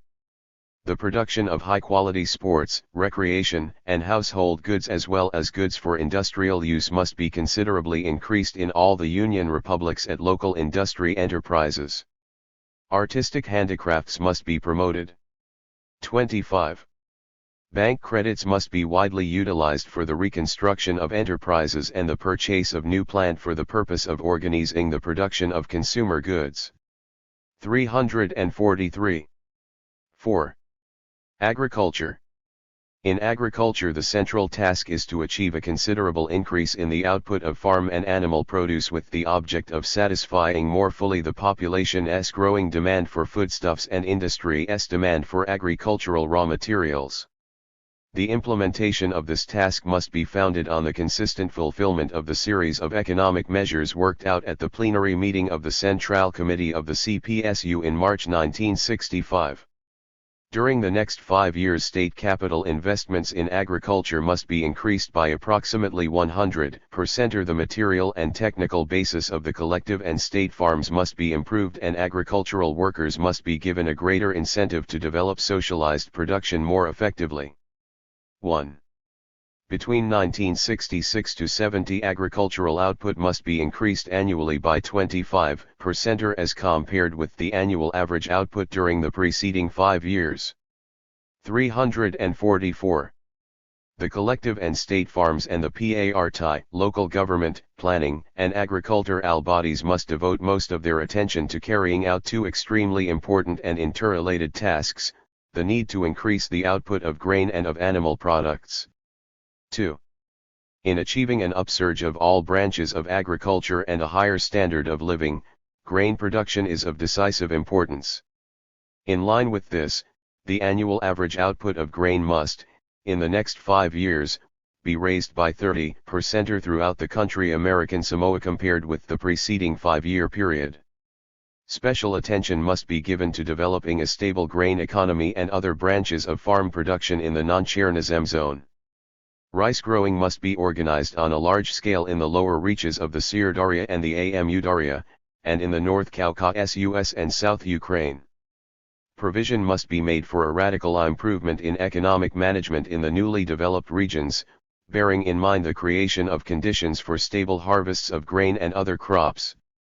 The production of cotton, sugar beet, oil seeds, flax fiber and other industrial crops, potatoes and other vegetables, tea, fruit, berries and grapes must be considerably increased. Steps must be taken to ensure a marked improvement in the quality, technical properties, and assortment of agricultural raw material designated for industrial processing. 3. An increase in the yield of all farm crops must be considered as the principal way to step 345. Up agricultural production.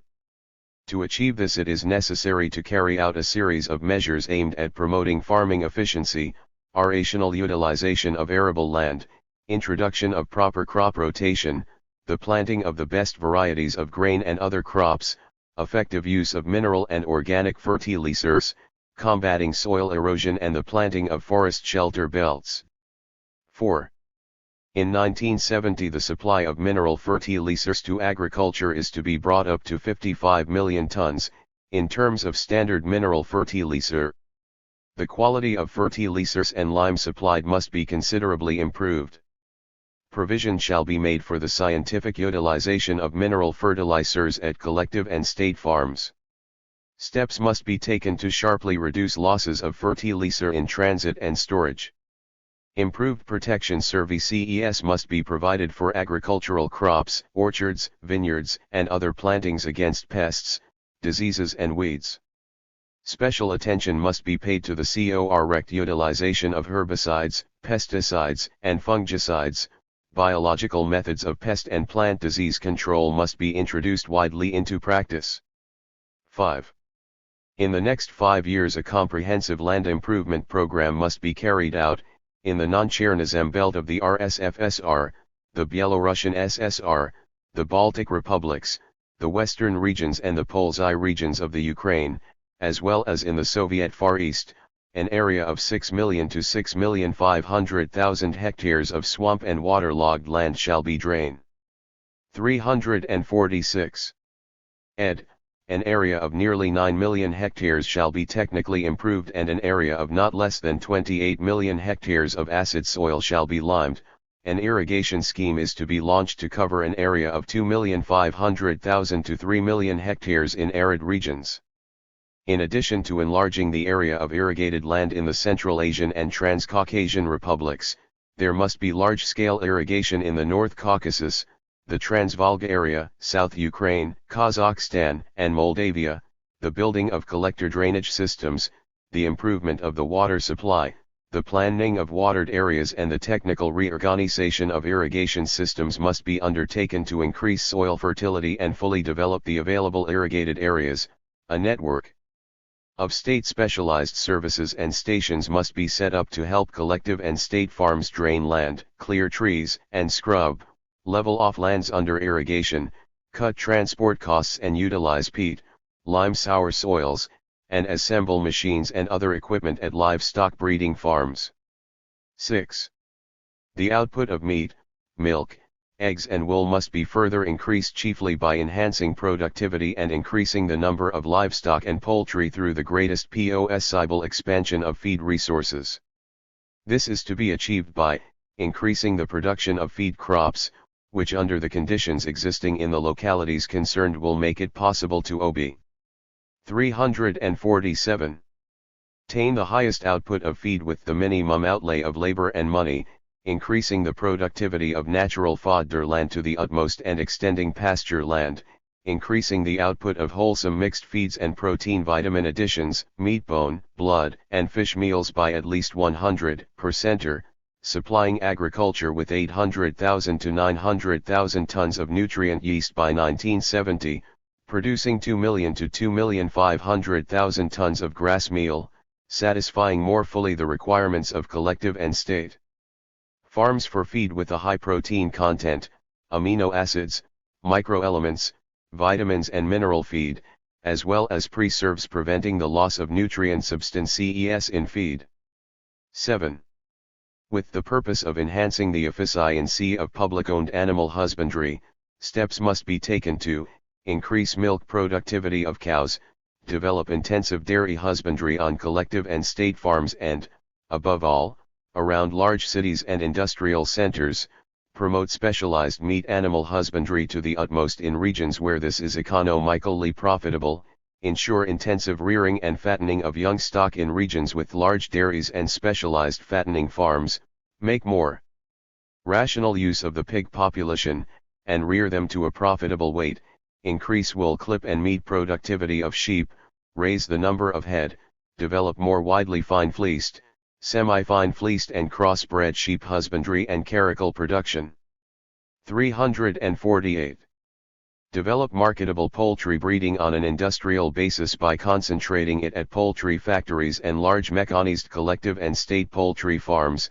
Envisage the development of pond fish culture, rabbit breeding and beekeeping as additional branches on collective and state farms and, where advisable, the organization of specialist farms, enlarge the pedigree stock economy and farms, provide better facilities for cattle breeding farms and artificial insemination centers, organize proper raising and better utilization of high-quality breeding animals, provide livestock and poultry with premises that conform to veterinary requirements, extend mechanization at livestock breeding farms.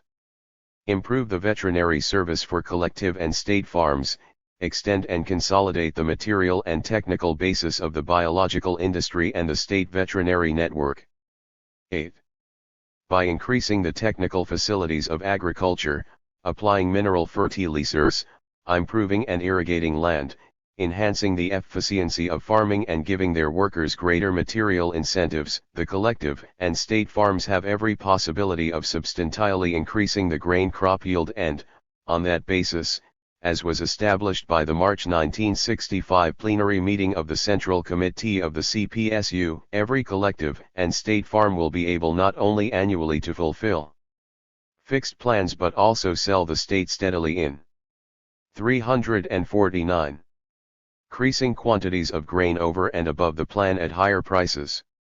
Provision must also be made for purchases over and above the plan of sunflower seeds, cotton, flax fiber, milk, wool, eggs and other produce. The above plan purchases of grain at higher prices fully accord with the interests of the collective and state farms, and they will raise the incomes of agricultural workers. 9.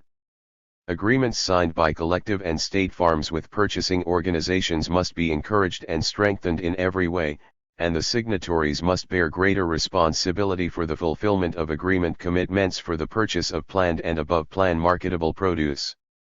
Collective and state farms must have broader direct contact with industrial enterprises as well as with trade organizations, particularly those handling perishable products, so that these products may reach the consumer quickly.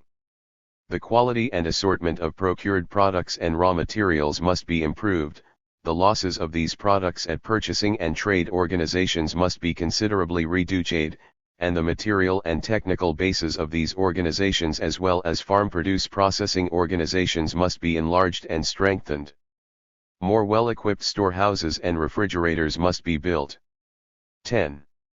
State centralized investments in agriculture for production building and the purchase of machinery shall total 41,000 million rubles in 1966-70.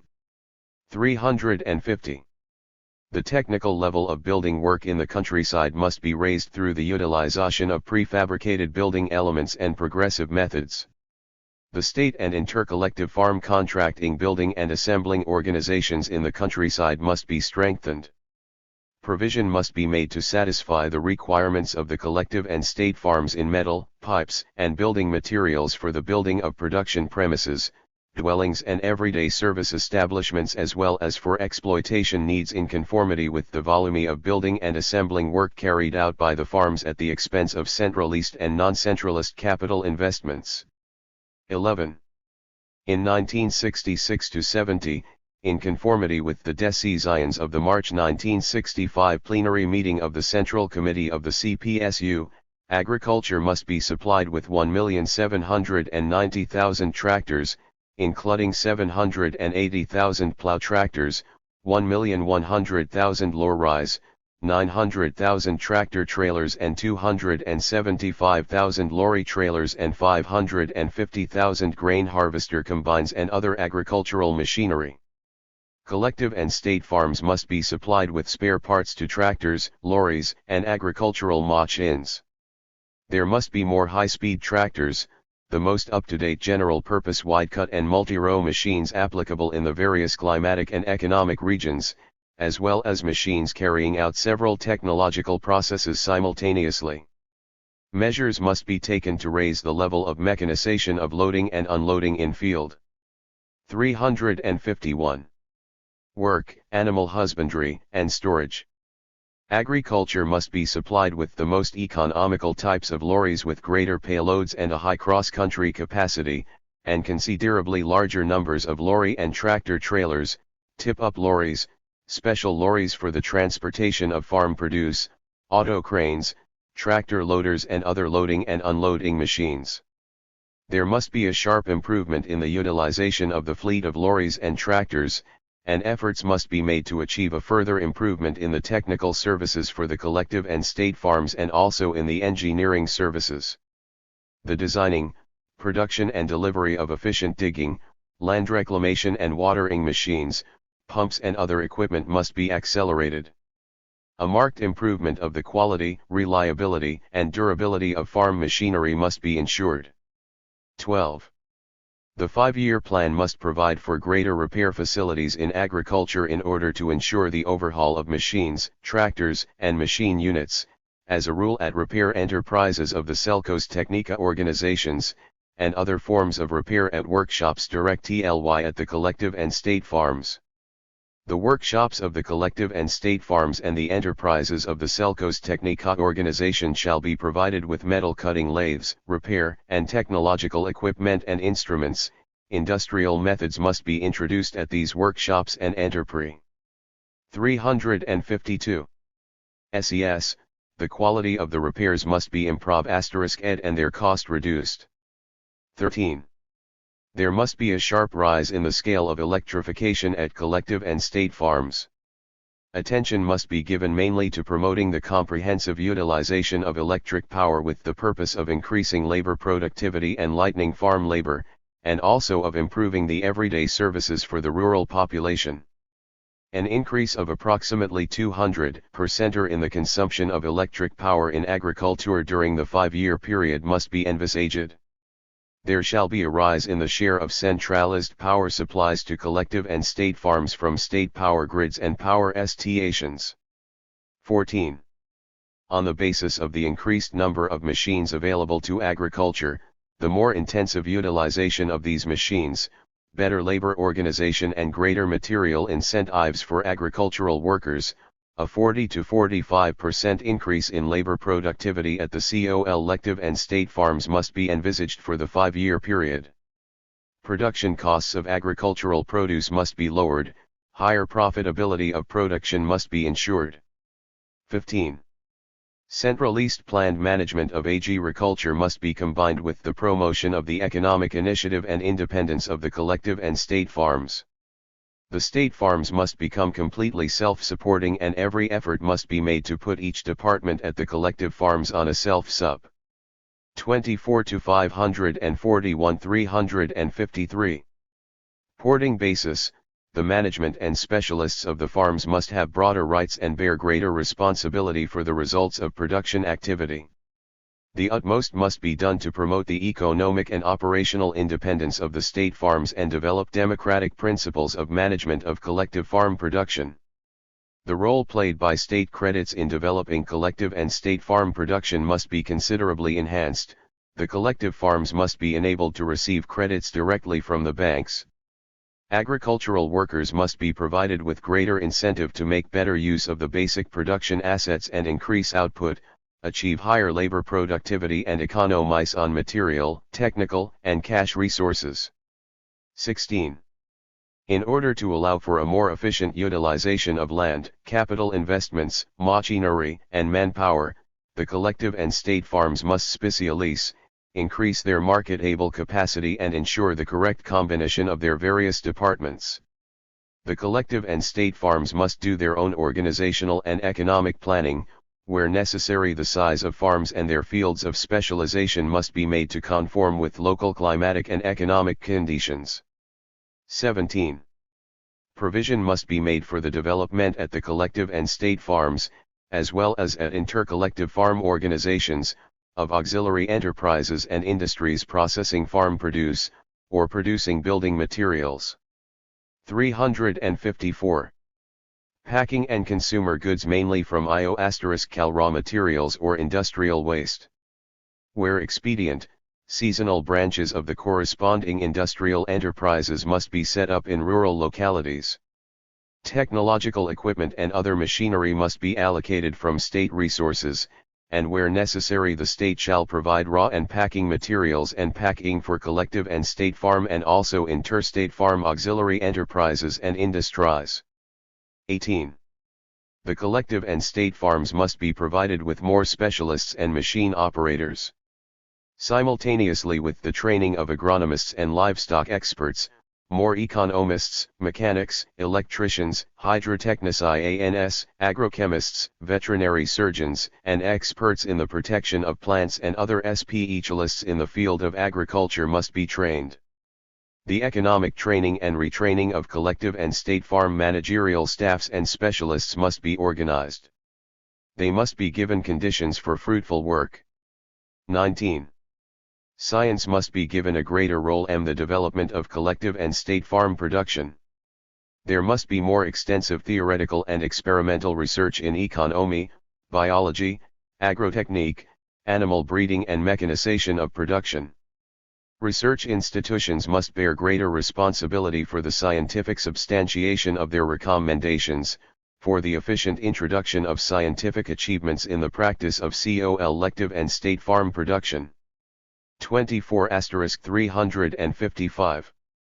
The work of compiling soil charts, making a qualitative evaluation of the soil and substantiating the systems of farming in the various climatic and economic zones must be completed at the collective and state farms.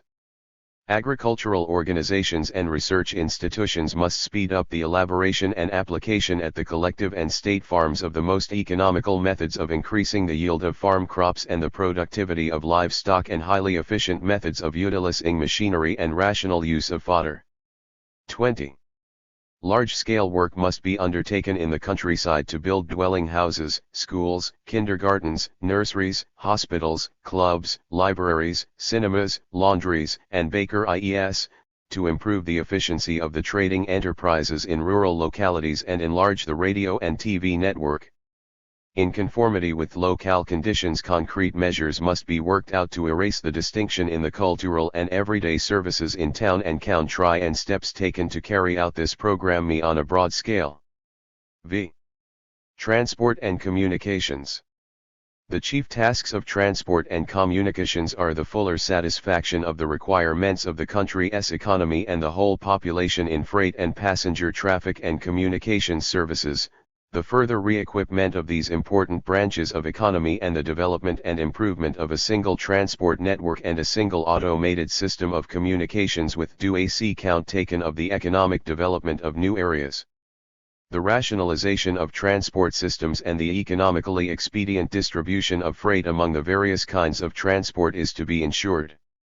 The delivery of freight shall be speeded up and the length of hauls and transport costs shall be reduced. The organization of freight transfers shall be improved. The overall mechanization of freight handling shall be developed on a higher level. Means of transport shall be more fully employed. Cases of 357. Standstill and empty runs must be reduced in number. Automation and computers are to be widely introduced. 1. The goods turnover of the railways shall be increased by 23%. The general trend of railway development shall be in the direction of increasing the traffic and carrying capacity of the railways. The changeover from steam to electric and diesel traction shall in the main be completed. The speed of trains shall be increased. The further development of stations and junctions, the equipment of lines with automatic interlocking and central-east dispatcher systems shall be ensured, and the mechanization of railway construction work shall be accelerated. A total of 7,000 kilometers of railway line and another 10,000 kilometers of electrified line are to be built. Productivity of labor on the railways shall increase by 23 to 25% or 2. Seaborne freight is to be increased by about 80% or. The merchant marine tonnage shall be increased by about 50% or adding general purpose and specialized vessels. The handling capacity of the ports shall be increased by approximately 40% or.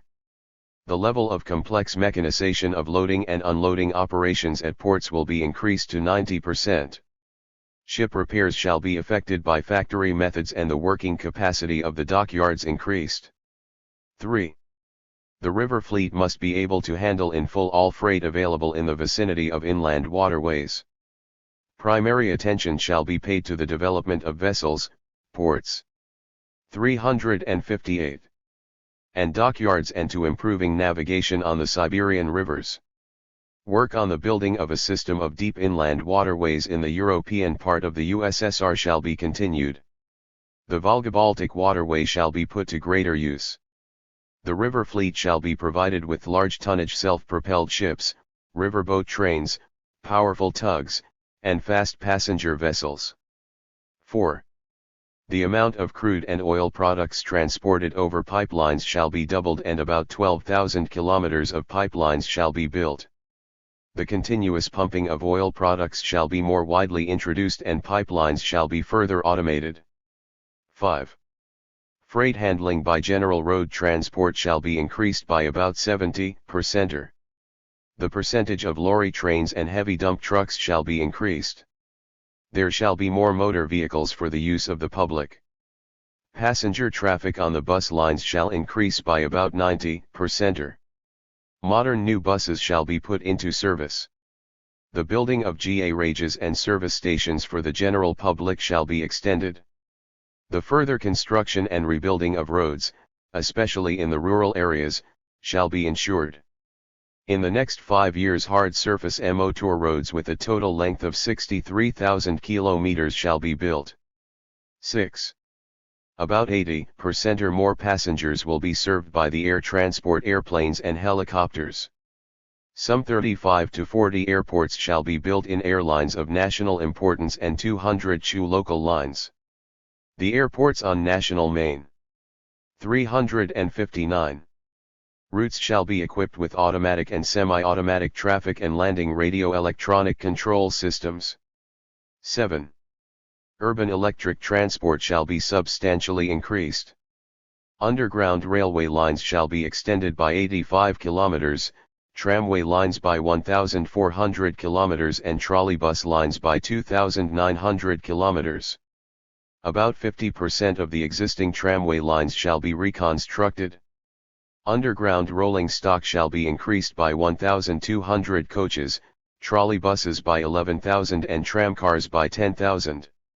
8. There shall be better communications services of all types for the economy and for the general public. Work shall be accelerated to establish a single system of communications that ensures uninterrupted and reliable transmission of all forms of information. Interurban telephone channels shall be extended by 150% and their operational capacity increased by 80%. The network of TV and radio broadcasting stations shall be expanded and artificial Earth satellites shall be used for TV and long-distance telecommunications. 6. Capital construction. The main task in capital construction is to use invested capital more effectively, ensure that new industrial capacities, dwelling houses, and other buildings are ready for use in a short time and with a minimum of expense, and to improve the quality of construction work. 1. The total capital to be invested in the economy of the USSR for the 1966 to 70 period is fixed at about 310,000 million rubles, which is 47% or more than in the 1961 to 65 period. From this sum there shall be allotted, for the development of industry, transport, and communication about 152,000 million rubles, for industrial building and the acquisition of machinery for agriculture 71,000 million rubles, for housing, municipal and public buildings about 75,000 million rubles. 2. To make the investment of capital more effective, it shall be directed first and foremost 23,541,361. Towards the technical re-equipment of existing plants, the mechanization and automation of production, greater specialization, better technology, the removal of bottlenecks and other organizational and technical measures. As a result of this, there shall be envisaged a substantial increase in the production capacities and output of existing plants in a shorter period and at less expense than is required for the building of new enterprises. The increased investment for the technical re-equipment of existing plants shall be obtained from the funds for production development and by means of bank credits. Capital shall first be invested for the completion of building already underway and of projects ready to be commissioned, and in this way the rate at which factories and fixed assets go into production shall be increased. 3. The planning of investments shall be improved and building projects shall be technically and economically more expedient. There shall be agreement between the producer and consumer enterprises and also between them and housing, municipal and public building projects on the time limits for commissioning production capacities. Ramified methods of planning and control shall be extensively introduced by the use of computers. 4. Building shall be made cheaper, the cost per unit of new capacities shall be less than that of existing capacities, the time required for building shall be reduced to the established standards and production capacities shall go into operation as a complex. 362. A considerable economy in building materials shall be envisaged, the unit consumption of cement and timber shall be reduced. The estimated cost of industrial building and the cost of all kinds of building work shall be reduced. 5. Building work shall be industrialized at a higher level, for the purpose of converting building into a complex mechanized process of assembling buildings and structures from standard prefabricated parts and elements. Building organizations shall be equipped with highly productive machinery. The productivity of building machines and equipment shall be increased by 15 to 30%. The contractor method of building and assembling shall be used to a greater extent. Progressive methods and effective technology shall be introduced into building work. The productivity of labor in building shall be increased by 35 to 40%. 6. Economic incentives in building work shall be increased. Building organizations shall be given considerable economic independence and profit shall play a greater role in construction, in making building workers materially interested in reducing time limits, improving quality, and reducing costs. 7. The compiling of estimates and the diagnosing of projects shall be improved. In drawing up building and reconstruction projects, the leading achievements in science and technology shall be taken into consideration and investments of capital shall be more effective. Designing organizations, ministries, and Depart 23, 363. Merits and also bodies of experts shall bear greater responsibility for the quality of projects and the correct determination of estimated costs. The time required for drawing up projects and estimates shall be reduced. 7. Higher living standards and a higher cultural level for the people. In view of the fact that the main purpose of socialist production is the ever greater satisfaction of the growing material and cultural needs of the people, a further substantial improvement in living standards shall be ensured in the next 5 years by means of greater labor productivity, by increasing the output of material values and by accelerating the rate of growth of the national income. The carrying out of the following basic tasks is envisaged: the wages of factory and office workers shall be increased by an average of at least 20% between 1966 and 1970, and collective farmers' incomes in cash and kind from the collective farm shall be increased by an average of between 35 and 40% to bring the payment for the labor of collective farmers close to the payment for the labor of factory and office workers. 365. The consumption of food and manufactured goods by the public shall be increased, and there shall be a greater variety of food and manufactured items. The sale of consumer goods in state and cooperative shops shall rise by no less than 40%. These goods must be of better quality and in a greater assortment, cash payments and benefits accruing to the people from the social consumption funds shall increase by not less than 40%. Social Security, various grants, pensions, scholarships, payment for holidays, free education and free medical treatment, the provision of free or cheap accommodation in sanatoriums and holiday homes, the maintenance of kindergartens and nurseries and the provision of other social and cultural services.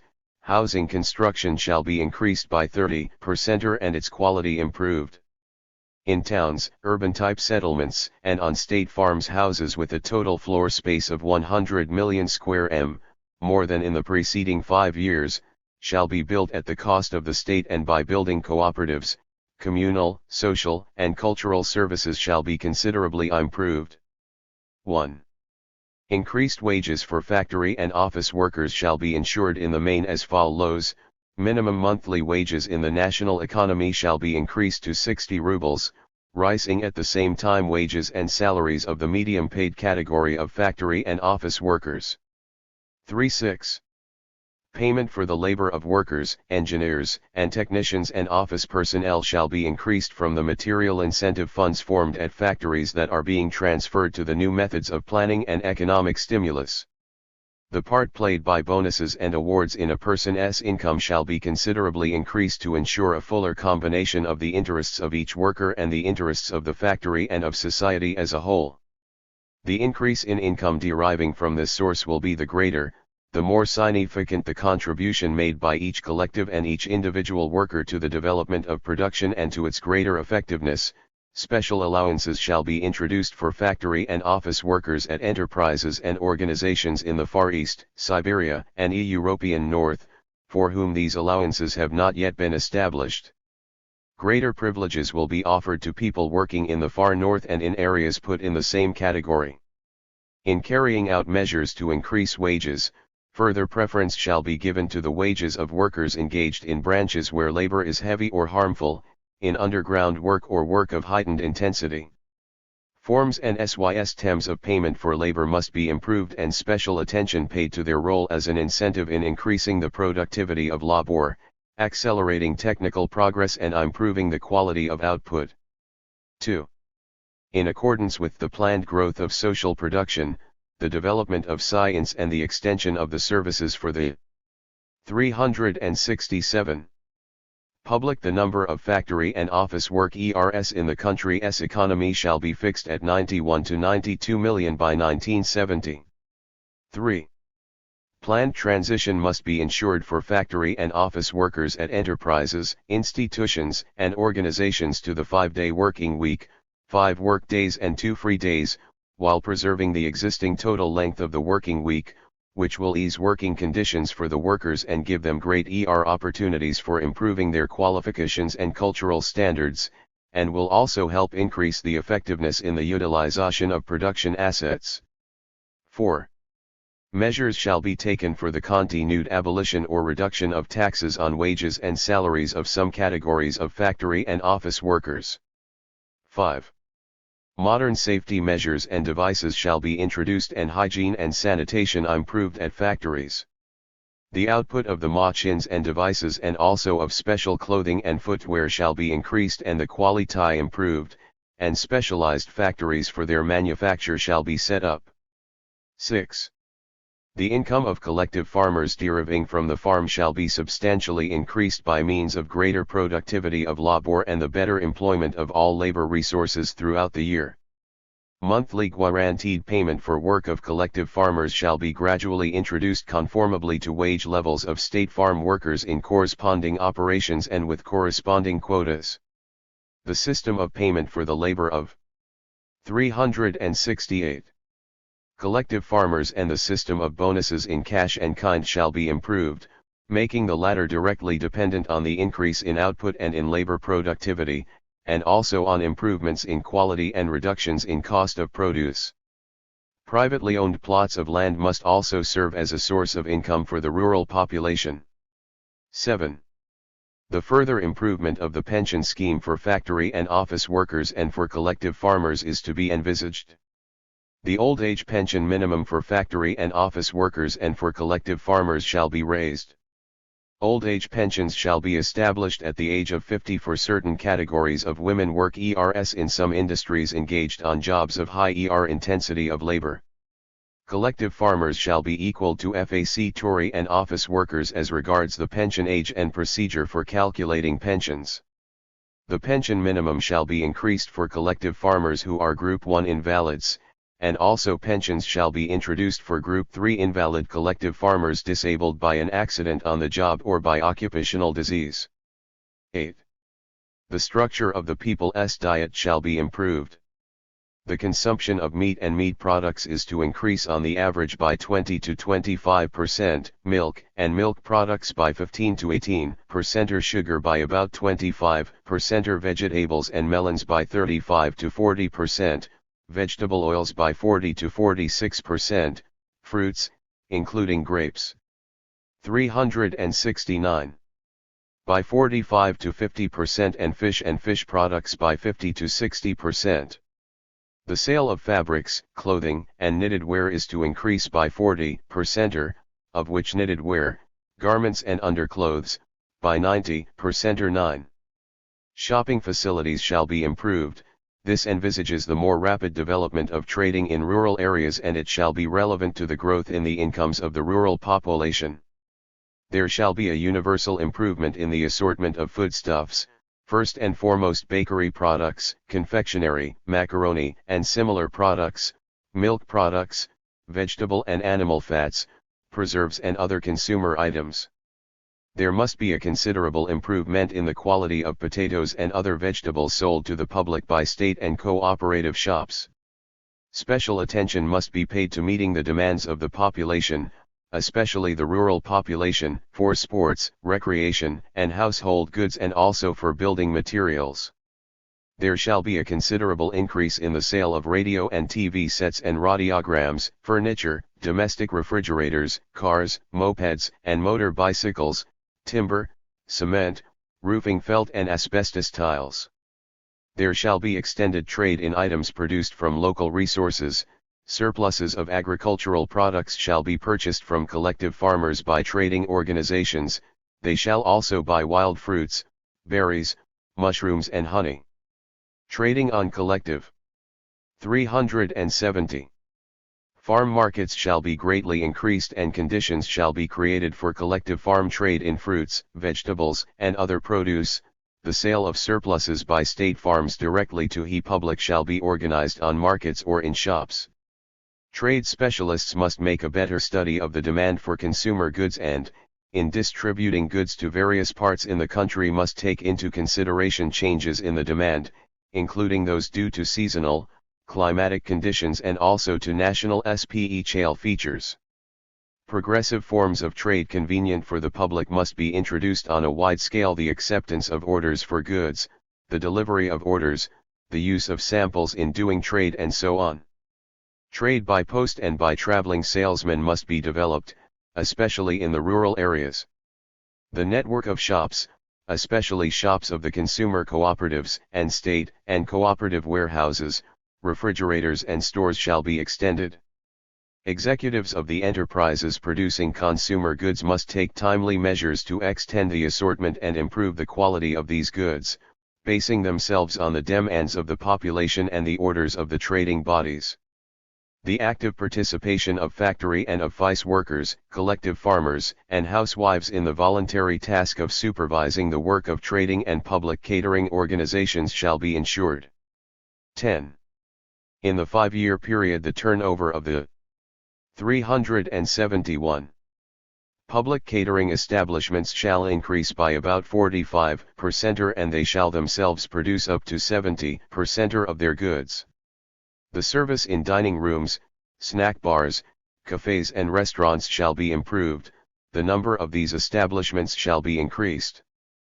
Special attention shall be paid to improving catering facilities for factory and office workers, students and school children in dining rooms at factories and offices, state farms and educational establishments. 11. In order to increase the real wages of the people, as the output of consumer goods increases and the necessary reserves are established, Measures are to be taken to reduce state retail prices for certain items of food and manufactured goods, priority being given to children's goods. Currency circulation is to be further invigorated and the purchasing power of the ruble is to rise as an essential condition for interesting the worker in the results of his labor. 12. Housing construction is to be increased and the people provided with better housing conditions. In 1966 to 70 dwelling houses with a total floor space of about 400 million square meters shall be built in towns, urban-type settlements, and state farms using state investments and the funds of cooperative societies, special attention being paid to domestic building in the rural areas. In the rural areas a total of 2 to 2.5 million dwelling houses are to be built by the population and the collective farms, in the towns. 372.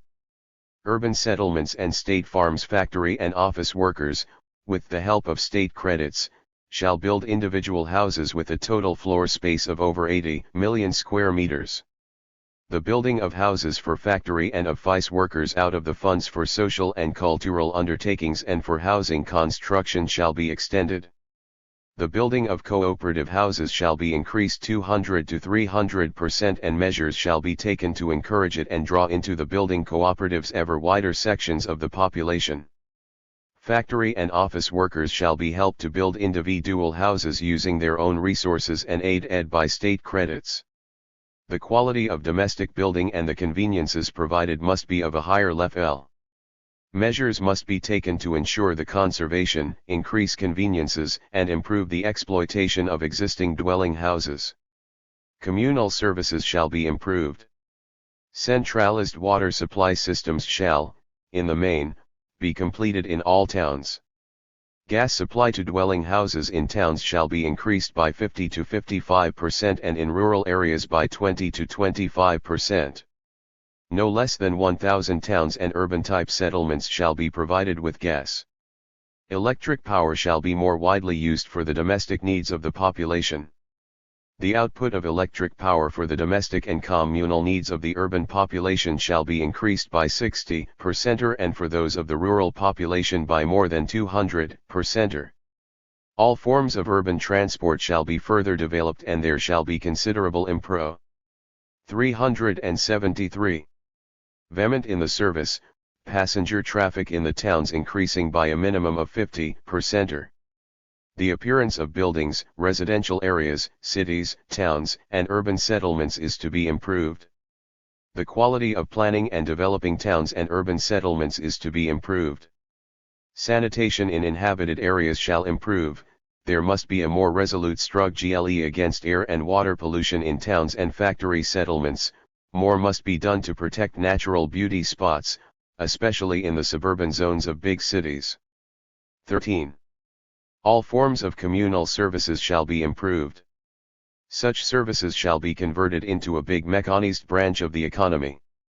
By 1970 the volume of services available to the public shall increase by about 150%, while in the rural areas they shall increase by 200%. Dry cleaning services shall be increased by 500%, housing repair services by 700%, the repair of household appliances, transport means and furniture by 200%. The network of enterprises providing services at stationary and mobile workshops and reception centers is to be further extended. These enterprises shall be specialized and their equipment modernized. In the rural areas branches and reception centers from the services in nearby towns and district centers shall be organized. It is an important task for those working in this field to ensure better services, improve the quality of the work and do the job in shorter time. 374. 14. There shall be a further development of education, an improvement in the general educational level of the population and in the quality of the training of personnel. In the course of the 5-year period the introduction of universal secondary education for the youth shall be completed. The number of pupils in schools and groups with a prolonged day shall be doubled and the number of pupils in evening schools increased by 40%. The number of children in state preschool institutions shall be increased to 12,200,000, i.e., 60% or more than in 1965. This will, in the main, meet the urban population's requirements and greatly improve the situation for the rural population. In the 5-year period, about 7 million specialists with higher and secondary educational qualifications will be trained, which is 65% or more than in the 1961-65 period. By 1970, the annual enrollment of students in SPECHL secondary schools will be increased to 1,600,000 and in higher schools to 940,000. The training of specialists shall be of a higher quality. The training of skilled workers for all branches of the economy shall be extended. The enrollment in vocational schools for 1970 shall be increased to 1.7 to 1.8 million, i.e., 70 to 80% or more than the average annual enrollment in the preceding 5 years. 15. An improvement in the medical services for the urban and rural population is to be envisaged. The building of new hospitals provided. 375. With modern medical equipment is to be developed on a broad scale. There shall be an extension of urban and rural district general hospitals and clinics capable of ensuring specialized medical treatment, with special attention paid to the expansion of the network of medical and prophylaxis institutions for the treatment of women and children. By 1970, the total number of hospital beds is to be increased to 2,680,000.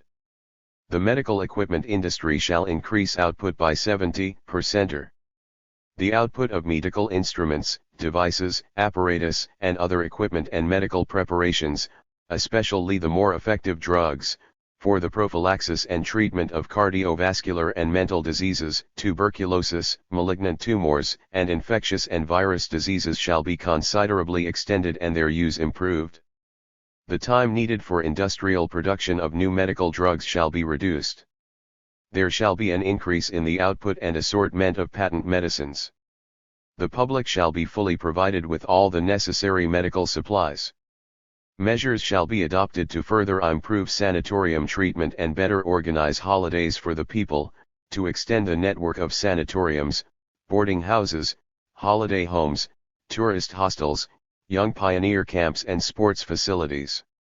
The number of homes for the aged and for invalids shall be increased. The mass forms of physical training and sports is to be made more available to the population, special attention shall be paid to. 376. Developing them in general schools and in special secondary and higher schools. 16. Provisions shall be made to expand the network of institutions of culture and art and substantially to develop all forms of cultural services for the people, especially, in the rural areas. The number of theaters, general libraries and clubs shall be increased, and they shall be better equipped. The number of film projectors shall be increased to 160,000, special attention being paid to the extension of the rural cinema network. Measures shall be adopted for the extensive development of television, including color TV, which is called upon to play an important part in bringing closer the level of culture of the urban and rural population, and also the population of different parts of the country. Television and radio programs shall be improved. The publishing and the printing trades shall be further developed. The printing of books shall be increased by about 25%, journals and magazines by more than 50%, and newspapers by about 40%. The printing of books and other publications shall be of a higher quality. The delivery of letters, newspapers, and magazines by post is to be speeded up. The transmission of the texts of central newspapers to the bigger cities by phototelegraph is to be organized so that they can be printed and delivered to the public on the day of their publication in Moscow. 77. Taking into consideration the envisaged increased wages for factory and office workers, the higher incomes in cash and kind envisaged for collective farmers, the reduction of prices in state and cooperative trading establishments and on collective farm markets, and also the extension of consumption, real incomes per capita of the population shall rise by approximately 30%. The targets for improving living standards, especially for wage increases, are not the maximum.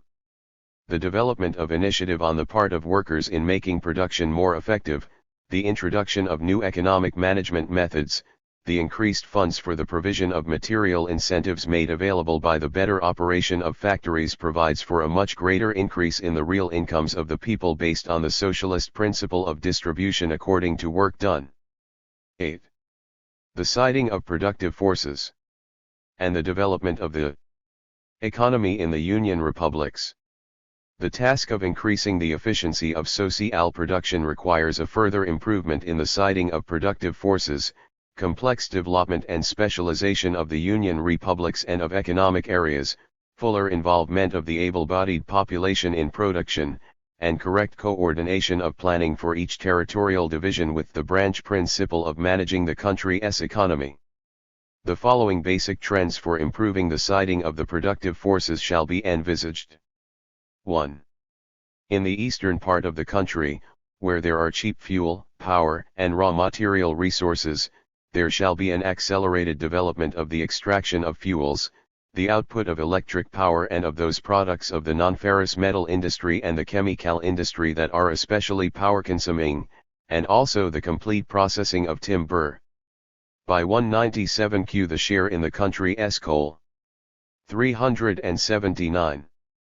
Output accruing to parts of the country east of the Urals shall be raised to about 45%, of which up to 77% shall be extracted from open-cast mines. Its share of the output of natural gas shall increase to 35% and that of oil to 16%. The area's share in the country's power production shall be raised to 28%, aluminium production to 65%, bauxite to 37%, blister copper to 58%, cellulose to 28%, and cardboard to 31%. In order to provide favorable living and working conditions for the people and to establish permanent contingents of workers in the eastern and northern areas, housing and communal and public buildings shall be erected at rates higher than those obtaining on the average for the country. 2. In the economic areas of the European part of the country and in the Urals, where there are big industrial establishments and a big labor force, the further development of the productive forces shall be effected mainly by the reconstruction and better utilization of operating production capacities, especially by timely replacement of and by fully loading plant, and also by building new factories for the labor-consuming branches of industry. The building of power-consuming factories in these areas, as a rule, is not envisaged and the development of those already existing shall be limited. 3. In order to make better use of the labor force and effect a more equal distribution of industry, new factories shall be built mainly in small and medium towns, and the need to employ both male and female labor shall be considered. In the big cities, industry shall develop by making fuller use of existing production capacities, by reconstructing existing plants on an economically advisable basis and the building of enterprises to serve public needs and the economies of those cities. 4. Economic relations between areas and republics shall be perfected, especially relations between the western and eastern parts of the country. For this purpose some sections of the east-west main railway lines shall be strengthened, the Mid-Siberian line shall be commissioned along its entire length and new lines shall be built to connect Central Asia with the European part of the country. A system of gas pipelines shall be built, Central Asia Center, Western Siberia European part of the USSR. 5.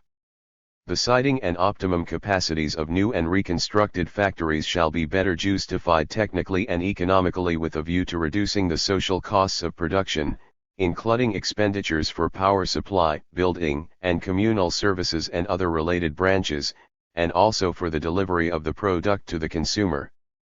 The planning of the siding of production shall be based on scientifically grounded projects for the development and siding of branches of the economy and on projects for the development of economic areas. The elaboration of the scientific problems of territorial planning and of determining the economic effectiveness of the siding of the productive for 381. CES shall be accelerated, manifestations of departmentalism and parochialism shall be eliminated. 6. There shall be a steep upsurge of the productive forces and a rise in living standards in all Union republics. The basic targets for economic development of the Union Republics for 1966 to 70 shall be determined as follows. Russian Soviet Federative Socialist Republic. In industry there shall be priority development of the electric power, ferrous and non-ferrous metal, oil, gas, chemical, engineering, light, and food industries. Overall industrial output is to be raised by about 50%. The engineering and metal working branches are to increase output by 70 to 80%. Production of electric power in 1970 shall be fixed at 526,000 to 532,000 million kilowatt-hour, the extraction of oil at 271 to 281 million tons, of gas at 103,000 to 113,000 million cubic meters, of coal at 373 to 380 million tons, the production of mineral fertilizers at 31.6 to 33.3 million tons, of man-made fibers at 510, Gu 542,000 tons, plastics and synthetic resins at 1,486,000 to 1,616,000 tons, motor and motorcycle tires at 29 to 30 million, iron at 47 to 48.5 million tons, steel at 69 to 71 million tons, rolled steel stock at 52 to 54 million tons, steel pipes at 8.39 million tons, cellulose at 7.6 to 8.2 million tons. 382. Paper at 4.2 to 4.5 million tons, cement at 60 to 63 million tons.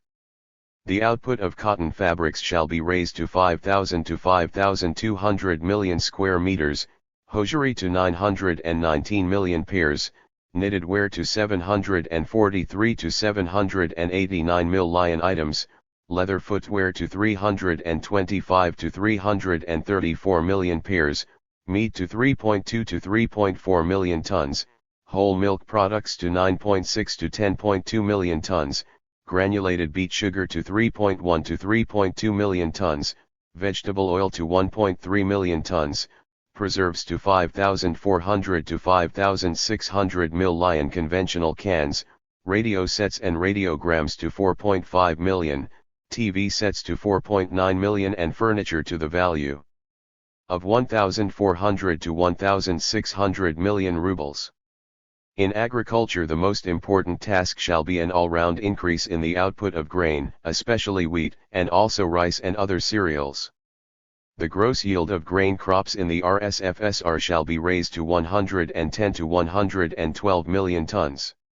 In the coming 5 years 600,000 hectares of irrigated land shall be brought under crops, 2,250,000 hectares of waterlogged land shall be drained and 4 million hectares of grassland shall be provided with water.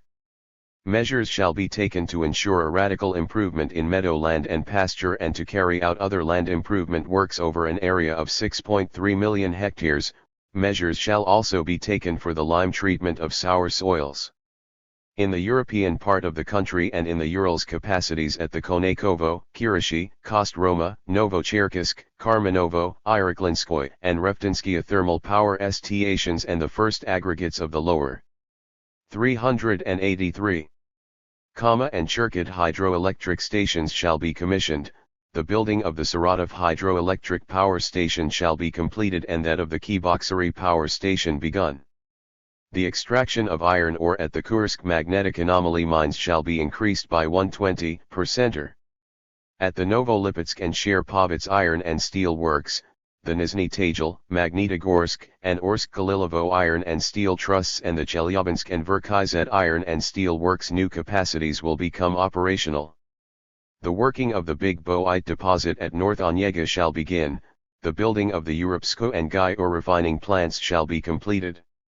The building of the Kirishi, Ryazan, Novoyaroslavl, and Volgograd oil refineries shall be completed and they shall begin functioning at full capacity.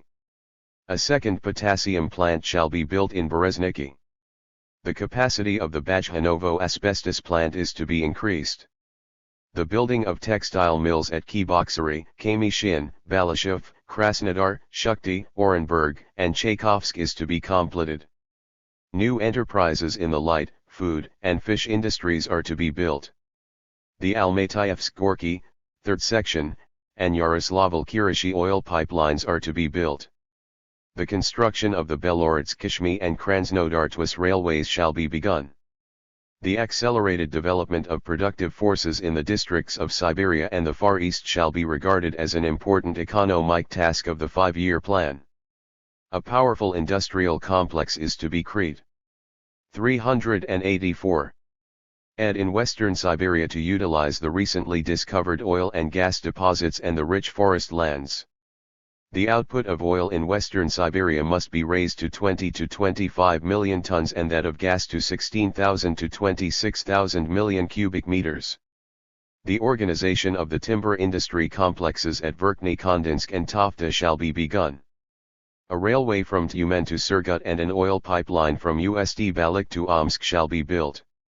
The building of the Ivy-Doloby and the Tofta-Sotnik railways, the Shame-Tyumen oil pipeline and the Berezovigram-Seravnizhny Tajil gas pipeline shall be completed.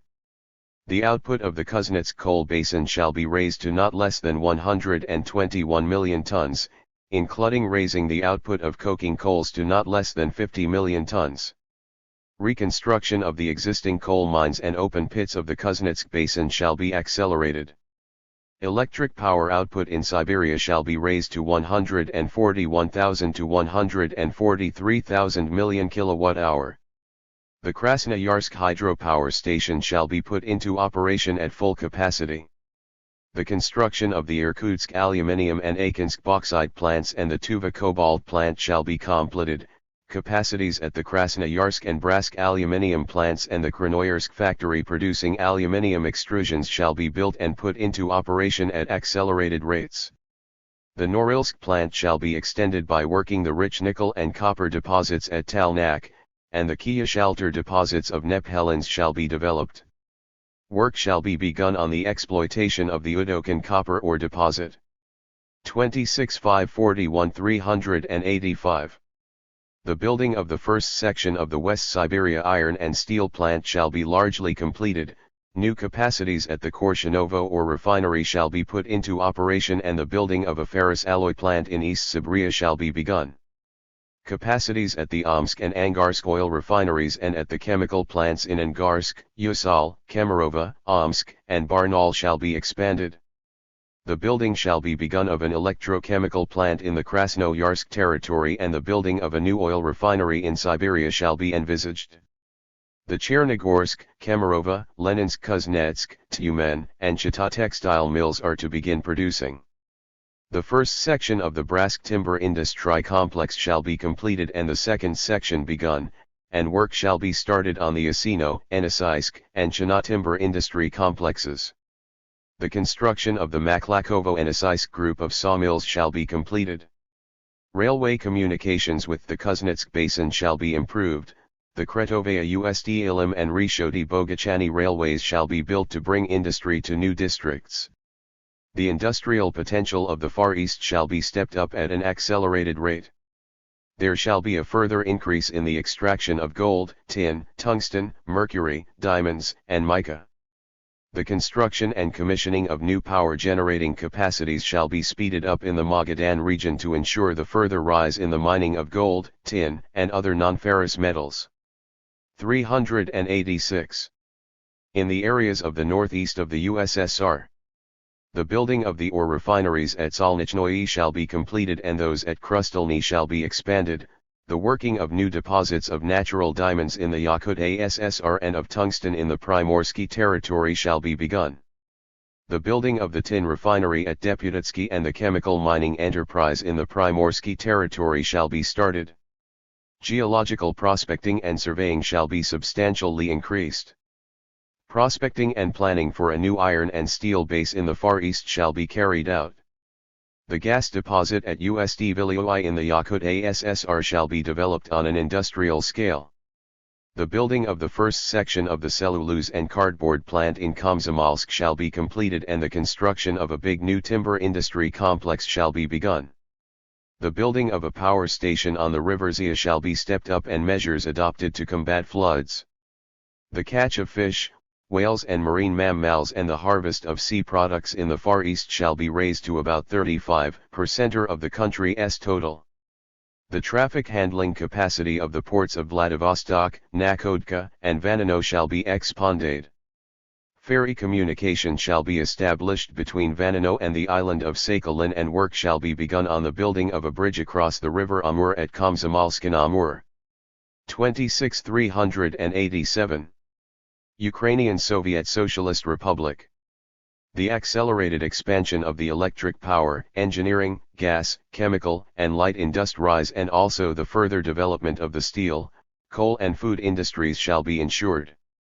Total industrial output is to rise by about 50%. Production shall be set at the following levels: coal 209 to 211 million tons, electric power 161,000 to 163,000 million kilowatt-hour, pig iron 42 to 43.5 million tons, steel 48 to 50 million tons, rolled stock 37 to 39 million tons, and steel pipes 4.7 to 5 million tons. Production oil is to increase 100%, gas 50%, precision instruments and automation devices by more than 100%, chemical equipment 80 to 90%, agricultural machinery 60%, and tractors 60%. The production of mineral fertilizers shall be brought up to 10.9 to 11.5 million tons, synthetic resins and plastics 227,000 tons, chemical fibers 104,000 to 108,000 tons, cement 17 to 19 million tons, fabric 633 to 652 million square m, knitted goods 285 to 300 million pieces, leather footwear 117 to 122 million pairs, vegetable oil 882,000 to 956,000 tons, granulated beet sugar 5.6 to 5.7 million tons, and preserves to 2,800 to 2,900 million conventional cans. Reconstruction of operating Donbas collieries shall be completed. Building of the Kremenchug oil refinery is to be completed, and provision made for the construction of another refinery. Development of a combined power grid is to be finished. Construction of the Krivoy 388. Raj, Lugansk, Zmayev, Tripoli, and Brezhnev district electric stations is to be completed, and construction started of a new district electric station in the Donbas and of the new Dnieper and Ladies Hind stations. Building of the Dnieper and second sections of the Severny and Ingulets mining and concentration works shall be completed. The Nikitovka mercury mine, the Irsha mining and concentration, and Verkhny Dneprovka mining and metallurgical works are to be enlarged. Provision should be made for the further development of the engineering industry, chiefly by extending and reconstructing operating enterprises. The first sections of the Rovno nitrogen fertilizer plant and the Belyad-Tsirkov industrial rubber goods factory shall be built. Capacity is to be commissioned at the Cherkasy chemical, Yavorov mining and chemical, Novostavnik potash and Kalush chemical and metallurgical works, Crimea soda factory, and the Crimea titanium dioxide factory. Building of the South Savash magnesite factory is to begin. Construction of the Chernigov, Cherkasy, and Ternopol textile mills is to be completed. Building of factories in the meatpacking, dairy and other food industries is to be accelerated. Production of wheat, buckwheat, rice, sugar beet, and sunflower seed is to increase. The total grain crop in the Republic shall be brought up to 37 to 38 million tons. An area of 650,000 hectares of irrigated lands shall be brought under cultivation. Building of the first section of the system for irrigating and developing lands in the North Crimea. 389. Canal zone is to be completed. Waterlogged lands are to be drained, and the drainage SYS Thames in Polzai and western regions of the Republic are to be reconstructed over a territory of 700,000 hectares. The water supply of cities, industrial communities and enterprises of the Donbas shall be improved. Electrification of the Moscow-Kiev-Lvov Chop Railway, reconstruction of the Odessa seaport, building of the first sections of a fishing port and ship repair yards and the second section of a seaport in Ilyachevsk shall be completed. Development of the health resorts on the Black Sea coast, the Azov area and the Carpathians is to be ensured. Belarusian Soviet Socialist Republic. Provision shall be made for the further development of the engineering and chemical industries, by utilizing the rich resources of common and potassium salts, and also of the light and food industries. Total industrial output is to rise approximately by 70%, production of electric power by 100%, peat extraction 60%, primary oil refining 340%, production of mineral fertilizers 280%, chemical fibers 220 to 270%, precision instruments, automation devices and spare parts 80%, cardboard 240%, fabrics 140%, knitted goods 100 to 110%, meat 0.390, 30%, and dairy products by 60 to 70%. An oil extracting industry shall be developed in the Republic. Building of the Polotsk oil refinery, the Grodno nitrogen fertilizer and the Gomel superphosphate factories, the second Solidarsk potash works and also the Pinsk knit goods mill shall be completed. The first units of the Lukamel district electric station are to be commissioned and construction of the Berezovka station is to be finished. A third potash works in Solidarsk, the Svetlogorsk cellulose and cardboard mill and the Mogilev synthetic fiber factory, the first sections of the Polotsk chemical works and the Moser oil refinery are to be built and new capacity at the Bobruisk tire factory commissioned. Construction of cotton textile and silk mills shall be started. Specialization of the Republic's agriculture in meat and dairy farming, pig and poultry breeding and the production of potatoes and flax fiber shall be furthered. An area of 1.5 to 1.6 million hectares of waterlogged lands shall be drained and about 900,000 hectares are to be cleared of shrubs and young trees. Uzbek Soviet Socialist Republic. The further advance of cotton growing will be ensured since Uzbekistan has been, and remains, the main cotton producer of the USSR. The development of the non-ferrous metals, gas, chemical, light, and food industries shall also be ensured. 391. Total industrial output is to increase by about 60%, or the production of gas by 130%, or electric power 120%, or mineral fertilizers 100%, or refined copper 180%, or silk fabrics 180 to 200%, vegetable oil 30%, or and tinned fruit and vegetables 60%. The manufacture of machines for irrigation and cotton growing shall substantially rise. The construction of nitrogen fertilizer and artificial fiber factories in Fergana shall be completed. The Altan-Topkan lead, zinc and copper works is to be enlarged by organizing the production of refined mineral fertilizers. The Ingakinsk tungsten mine is to be expanded and new capacity commissioned at the Uzbek refractory metal plant and the chemical factory in Nevoy.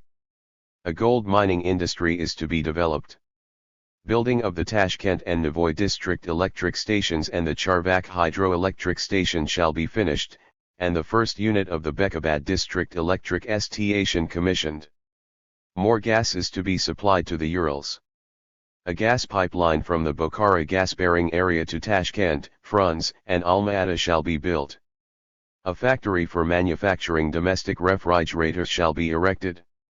Construction of the Namanon mill for the production of artificial silk fabrics from staple fiber is to be completed.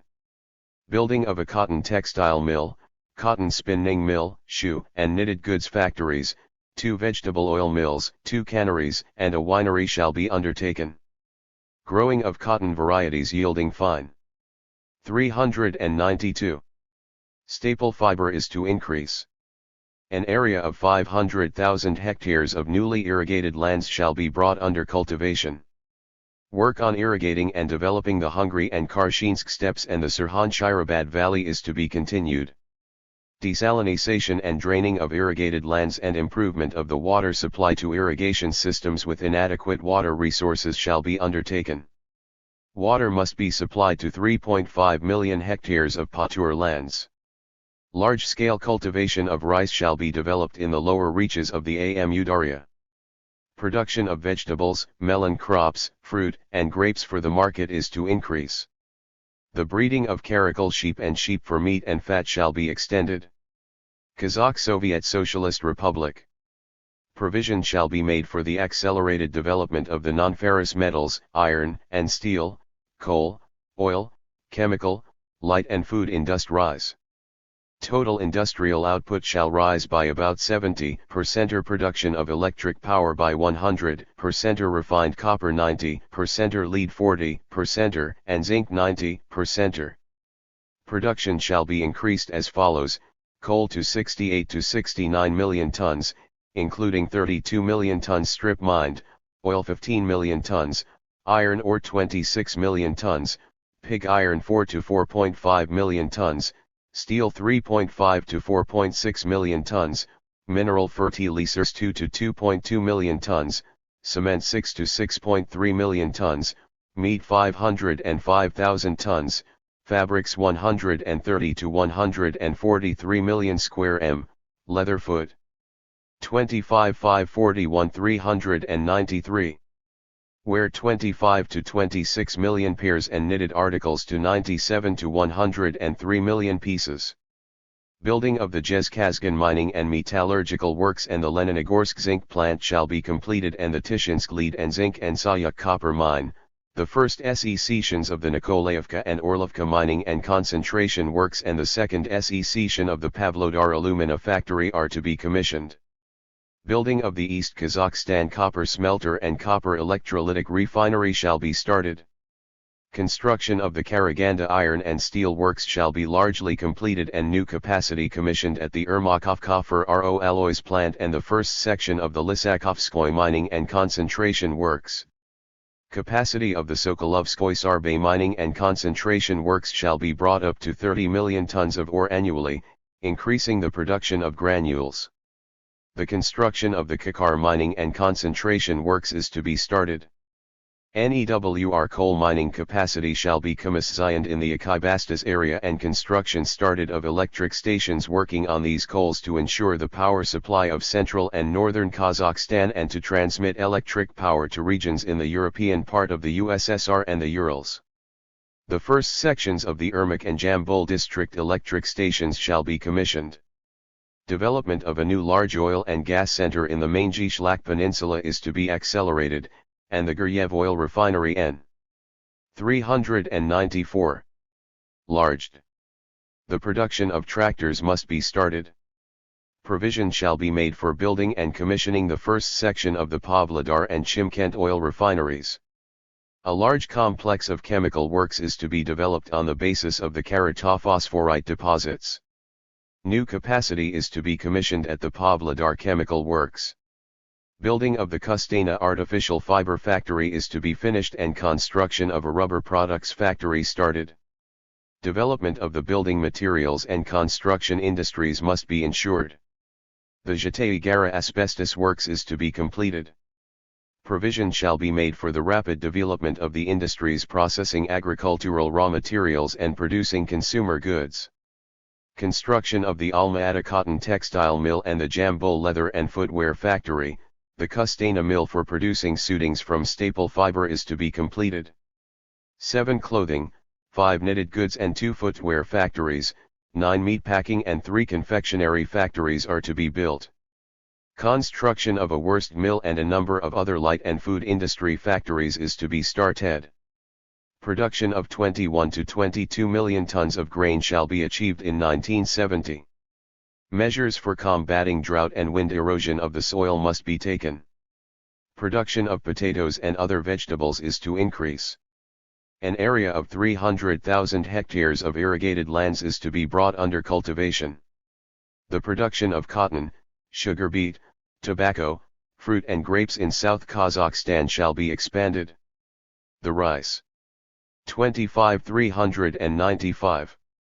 Ing of cattle for meat is to be more widely developed and the production of mutton, wool, Persian lambskins and sheepskins is to increase substantially. Water should be brought to 38 million hectares of pastures and the existing water supply installations of pasture land should be reconstructed on an area of approximately 32 million hectares. Building of the Irtysh-Karaganda Canal is to be completed, and construction of large water works in northern Kazakhstan continued. Georgian Soviet Socialist Republic. Provision shall be made for the priority development of the electric power, engineering, and chemical industries, and also for the further expansion of the food and light industries. Total industrial output is to increase by about 60%, production of electric power by 90%, lorries 100%, mineral fertilizers 100 to 120%, silk fabrics 40%, knitted goods 60 to 70%, wine and spirits 50%, and tinned fruit and vegetables by 150%. The first sections of the Inguri, Vartsik, and Namakvan hydroelectric stations shall be commissioned, and the capacity of the Tbilisi district electric station brought up to 960,000 kilowatts. The building of collieries in Tikibili and Tikvarkeli and of the second section of the Rustavi nitrogen fertilizer factory shall be completed. The Madnuli copper concentration works, a factory for mathematical control Ma. 396. Chins, 2 knitted goods factories and Nirify factories for the primary processing of tea leaves are to be built. A further growth in the production of tea, grapes, citrus irut, and tobacco shall be ensured chiefly by increasing yields. 60,000 hectares of irrigated lands are to be brought under cultivation. Land reclamation work shall be carried out on 90,000 hectares in the Kalchis lowlands. Provision shall be made for the further development of the health resorts and the establishment of a food supply basis for them. Azerbaijan Soviet Socialist Republic. The further development of the oil, gas, and chemical industries, and also of the engineering, light, and food industries shall be ensured. Total industrial output is to increase approximately by 60%, production of electric power by 40%, mineral fertilizers 110 to 130%, knitted goods 120 to 140%, leather footwear 50 to 60%, tinned fruit and vegetables 230%, and wine and spirits 90%. Oil production shall be brought up to 23.5 million tons and gas to 8,000 million cum. Provision shall be made for the further working of offshore oil fields.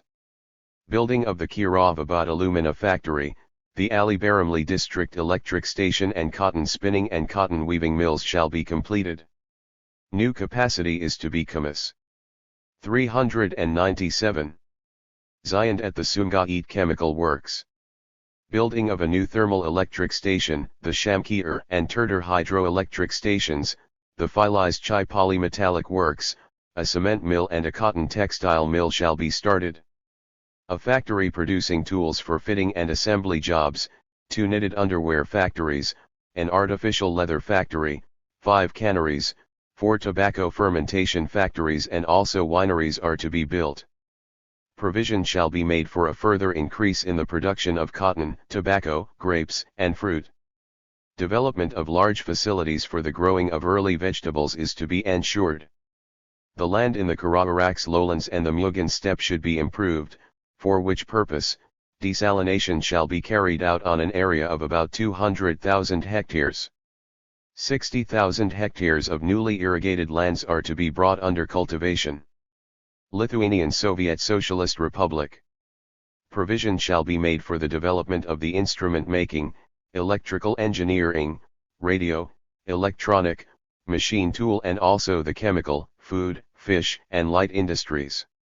Total industrial output is to rise approximately by 70%, production of electric power by 70%, electric motors 300%, precision instruments and automation Delaware vices by more than 100%, cement by 70%, fabrics 150 to 180%, knitted goods 110 to 120%, milk products 70 to 80% and cheese 100 to 110%.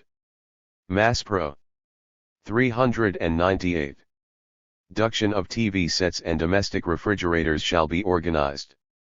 Construction of the Lithuanian Electric Power Station, the Kėdainiai Chemical Factory, a fuel equipment factory in Vilnius, TV factory in Šiauliai, a domestic refrigerator factory and also a cotton textile mill and a knitted goods factory are to be completed.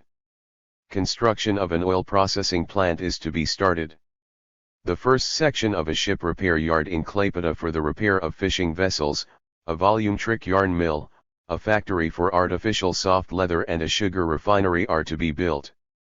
Development of dairy farming, breeding of pigs for bacon, poultry breeding and an increase in the production of flax fiber and potatoes shall be ensured. An area of 670,000 hectares of waterlogged farmlands is to be drained. Moldavian Soviet Socialist Republic.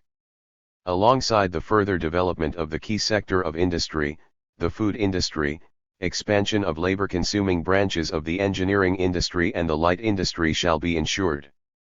Total industrial output shall rise approximately by 70%. Production of electric power by 120%. Tractors for orchard and vineyard tillage and beet cultivation by 330%. Tinned goods by 120 to 130% and wine and spirits by 40%.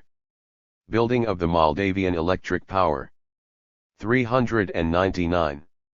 Station with a capacity of 1.2 million kilowatts is to be completed. New wineries, 7 canneries, a sugar refinery, 3 fermentation factories, and a domestic refrigerator factory are to be commissioned, and the capacity of the Ribnica cement mill enlarged. The construction of a cotton textile mill shall be started. Production of grapes, fruit, vegetables, tobacco, sugar beet and sunflower seed shall be increased, primarily by raising yields. The establishment of irrigation systems shall be continued and 100,000 hectares of irrigated lands brought under cultivation. Latvian Soviet Socialist Republic. The further development of the engineering, especially radio and instrument making, and also of the chemical, knitted goods, fish, dairy, and meat industries shall be ensured. Total industrial output is to be increased by about 50%. Production of electric power by 120%. Chemical fiber by 50%. Furniture by 50%. Knitted goods by 70-80%. And butter by 30%. Construction of the Pļavėnas hydroelectric station with a capacity of 825,000 kilowatts shall be completed, and building of the Riga hydroelectric station started. The Boldaraya factory for the comprehensive processing of wood, a factory for the manufacture of textile haberdashery, a knitted garments factory, a chemical pharmaceutical factory and factories for the production of drains shall be built. 400. The development of meat and dairy farm *ing, the breeding of pigs for bacon, poultry breeding and an increase in the production of flax fiber and potatoes shall be ensured. An area of 520,000 hectares of excessively moist lands shall be drained. Kyrgyz Soviet Socialist Republic. Further development of the non-ferrous metals, electrical equipment, light, and food industries shall be ensured. Total industrial output is to increase by about 60%. Production of electric power by 70%. Cement 80%. Granulated beet sugar 30%. And fabrics 190 to 210%. Capacity shall be commissioned at the heat and power plant in Frunze, and construction of the Toktagul hydroelectric station continued. The Malisai electric bulb factory, a window glass factory, the OSH cotton textile mill and a knitted garments factory are to be built. Construction of a cotton cellulose factory is to begin. Breeding of fine fleece and semi-fine fleece sheep shall be extended. The production of sugar beet, cotton, tobacco, meat, wool, milk and fruit is to rise. Construction of the Kirov reservoir is to be completed and work to regulate the flow of the rivers Alamedin and Isfara shall be carried out. Construction of an irrigation network covering 60,000 hectares and the supply of water to 260,000 hectares of pasture lands shall be ensured. 401. Tajik Soviet Socialist Republic.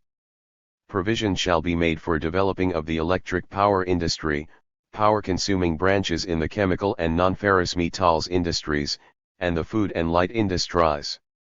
Total industrial output is to increase by about 80% or production of electric power by 210% or domestic refrigerators by 800% or fabrics by 60% or knitted goods by 190 to 210% and tinned fruit and vegetables by 100% or.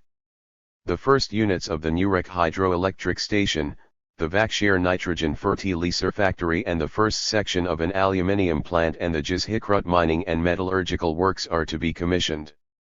Construction is to be started on an electrochemical works, and the Termakurgantai Ubyavan railway is to be built.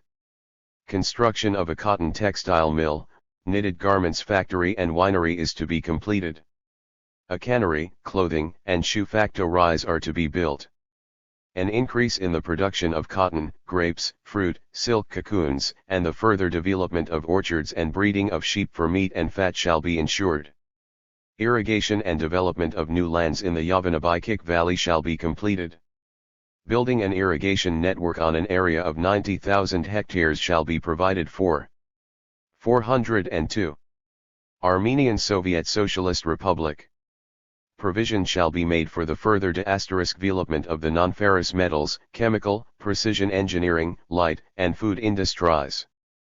Total industrial output is to rise by approximately 80% or production of electric power by 130% or mineral fertilizers by 270% or precision instruments and automation devices by 70% or silk fabrics by 80% or knitted goods by 80 to 90%.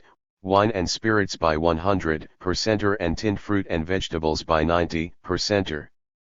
Construction of the Yerevan heat and power plant and the Tatev hydroelectric station shall be completed. The Shamskia hydroelectric station is to be built and put into operation. New capacity is to be commissioned at the Rajdan thermal electric station. Capacity of non-ferrous metals enterprises is to be enlarged. Construction of the Rajdan mining and chemical works is to be completed in the main. An increase in the production of grapes, fruit, vegetables, essential oil-bearing plants and tobacco shall be provided for. The further development of irrigated farming is to be ensured. Turkmen Soviet Socialist Republic. Provision shall be made for the further development of the oil, gas, chemical and light industries. Total industrial output is to be increased approximately by 60% or production of. 403. Electric power by 40% or cement by 150% or and fabrics by almost 100% or. The production of oil is to be brought up to 15 million tons and gas to 12,600 to 15,500 million cum. New oil and gas deposits are to be developed, with gas to be supplied to the country's central areas. A Baranali-Ashkabad-Basmain gas pipeline is to be built. Construction of an oil refinery and a plastics factory shall be started. Reconstruction and expansion of combined mining and chemical enterprises shall be completed. The first unit is to be commissioned at the district electric station in Mary. A textile mill, an oil and fats factory, a footwear and clothing factories and a meat packing plant are to be built. Provision shall be made for a considerable increase in the production of cotton, especially fine staple varieties. Breeding of sheep which yield Persian lambskins shall be further developed. An area of 90,000 hectares of newly irrigated lands shall be brought under cultivation, the condition of the existing irrigated lands improved and water supplied to 5.1 million hectares of seasonal pasture lands. Development of the land in the areas of the first and second sections of the Karakum Canal shall be completed, and construction of the canal continued. Estonian Soviet Socialist Republic. Provision shall be made for the further development of the electric power, shale. 404. Chemical, engineering, light, fish, and meat and dairy industries. Total industrial output is to rise by about 50% or production of electric power 80% or shales 30% or mineral fertilizers 50% or knitted goods 80 to 90% and cheese 70 to 90%. The first units at the new Baltic District Electric Station and capacity for the mining of 10 million tons of shale annually shall be commissioned. Construction of a nitrogen fertilizer factory in Kotlajarv is to be finished and new capacity commissioned at the Mardu Chemical Works and the Kivilai Shale Chemical Works. A building materials factory utilizing shale ash and also a hydrolysis yeast factory are to be erected. The Talon Engineering Works, the Volta factory and a woolen mill are to be reconstructed. Building of a knitted goods factory and an artificial leather factory is to be started. Meat and dairy farming, the breeding of pigs for bacon and poultry breeding are to be developed. An area of 240,000 hectares of excessively moist lands shall be drained. 9. Foreign economic relations.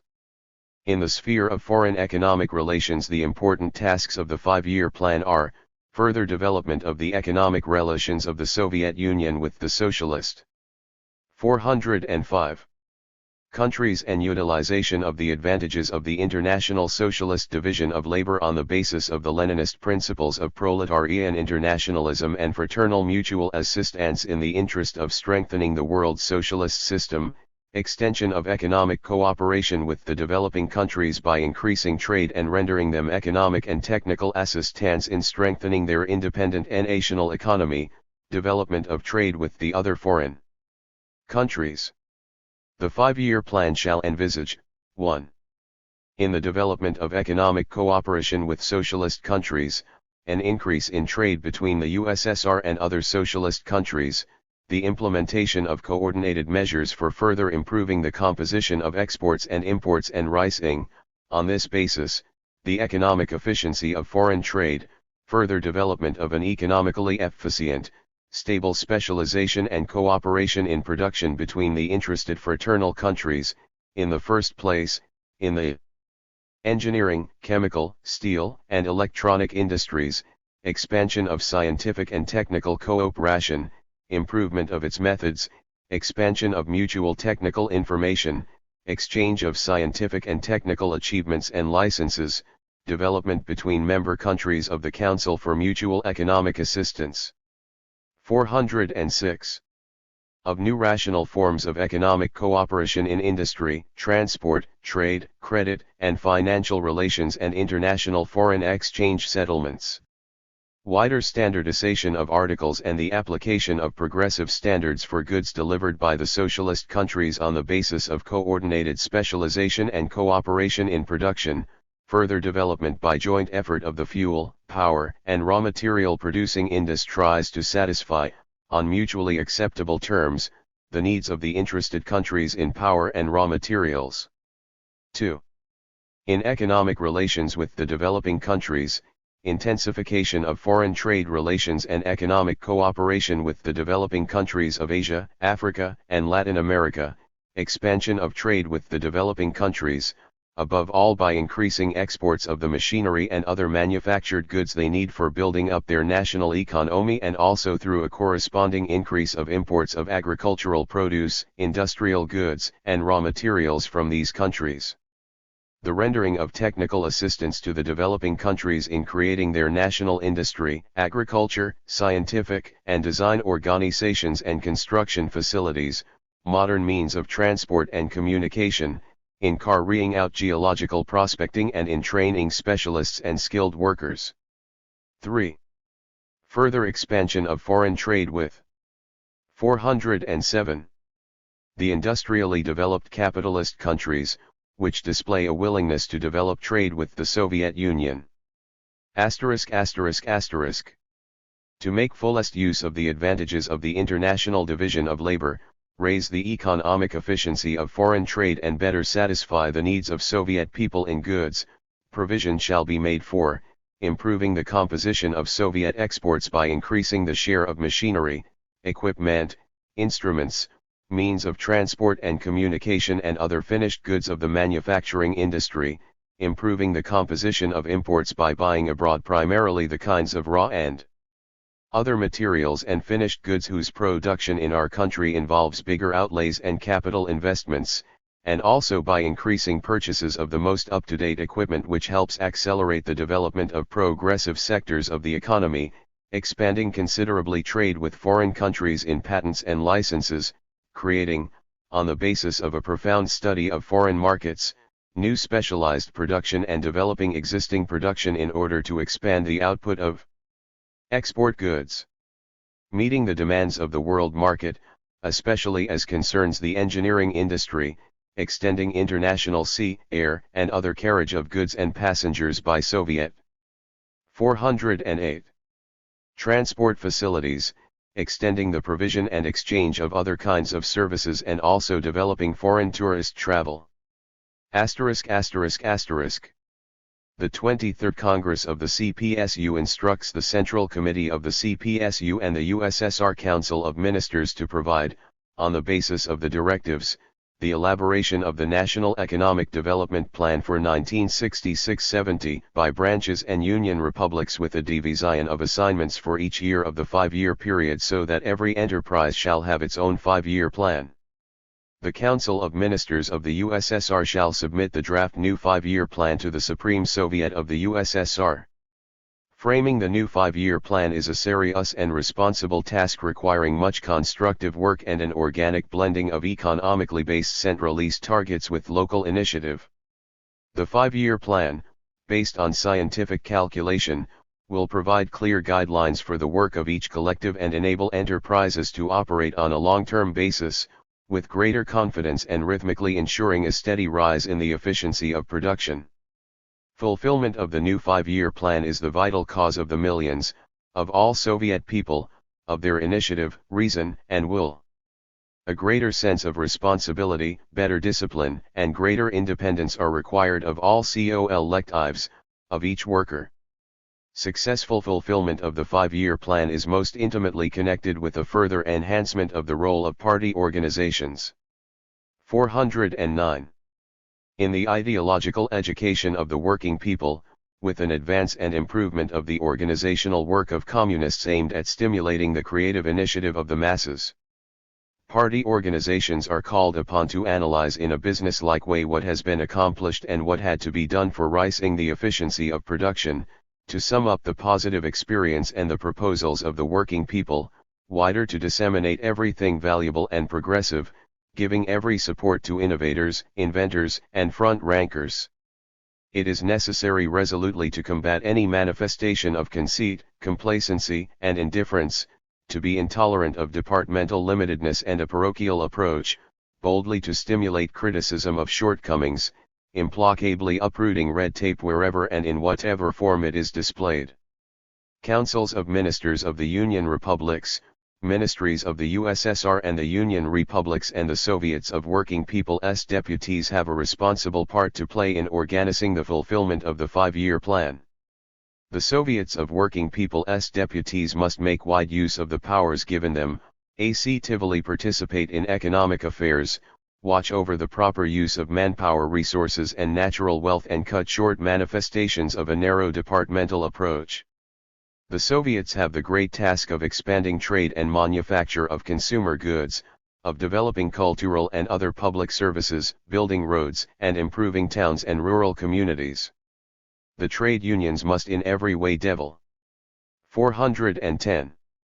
Socialist emulation for the fulfillment and overfulfillment of production plans, work for the introduction of new technology, the scientific organization of labor, growth in labor productivity, profitability of production and for improvement of the quality of goods, and constantly care for bettering the labor conditions of workers and other employees. Communists, deputies of the Soviets, active trade unionists and Komsomol members must extensively explain the aims of the 5-year plan and its distinctive features, revealing the importance of the labor contribution of each collective and each worker to accomplishing the national economic tasks, demonstrating that the successful fulfillment of the 5-year plan targets will directly affect the living standards of each Soviet family, improve the well-being of all the people. People's control must play a big part in carrying out the plan. The party talks to the people in the language of truth, concealing and embellishing nothing. It shows both the achievements and the difficulties of our development. The Communist Party is strong by virtue of its close bond with the people and selfless service to the interests of the working people. The party knows no higher appraisal of its activity than the people's approval and support of its undertakings. The party is convinced that all Soviet people will acclaim with enthusiasm the new 5-year plan and translate its delineations into reality. The 23rd Congress of the Communist Party. 411. Of the Soviet Union expresses confidence that workers, engineers, and technicians, collective farmers and agricultural specialists, workers in science and culture by their labor, energy, and initiative will bring to light additional potentialities for overfulfilling the plan. Fulfillment of the 5-year plan will be of great international importance. The growing economic potential of the Soviet Union and rise in efficiency of socialist production, the further advance of the Soviet people's living standard, development of socialist democracy and successes of the Soviet national policy, all this will still more increase the magnetic force of socialism's ideas, will promote further changes in the balance of class forces in the world in favor of socialism, the strengthening of all the revolutionary forces of our age and consolidation of their unity. Expansion of the Soviet Union's economic, trade, scientific and cultural ties with the other socialist countries will strengthen fraternal friendship and cooperation between them and facilitate the successful accomplishment of the tasks confronting the entire socialist community. The Soviet Union, like the other socialist countries, has regarded and is regarding as its internationalist duty to give support to the peoples fighting for their national and social liberation, to young developing states of Asia, Africa and Latin America upholding their political and economic independence. The fundamental interests of the working people of the world demand the curbing of the forces of imperialism, above all American IM. 412. Imperialism and reaction, demands struggle against intervention of the aggressors in the internal affairs of peoples and a relaxation of international tension.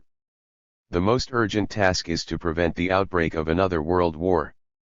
Accomplishment of the assignments set forth in the directives will be a weighty contribution to the strengthening of general peace and security and promote the further introduction in international relations of the Leninist principle of peaceful coexistence between states with different social systems.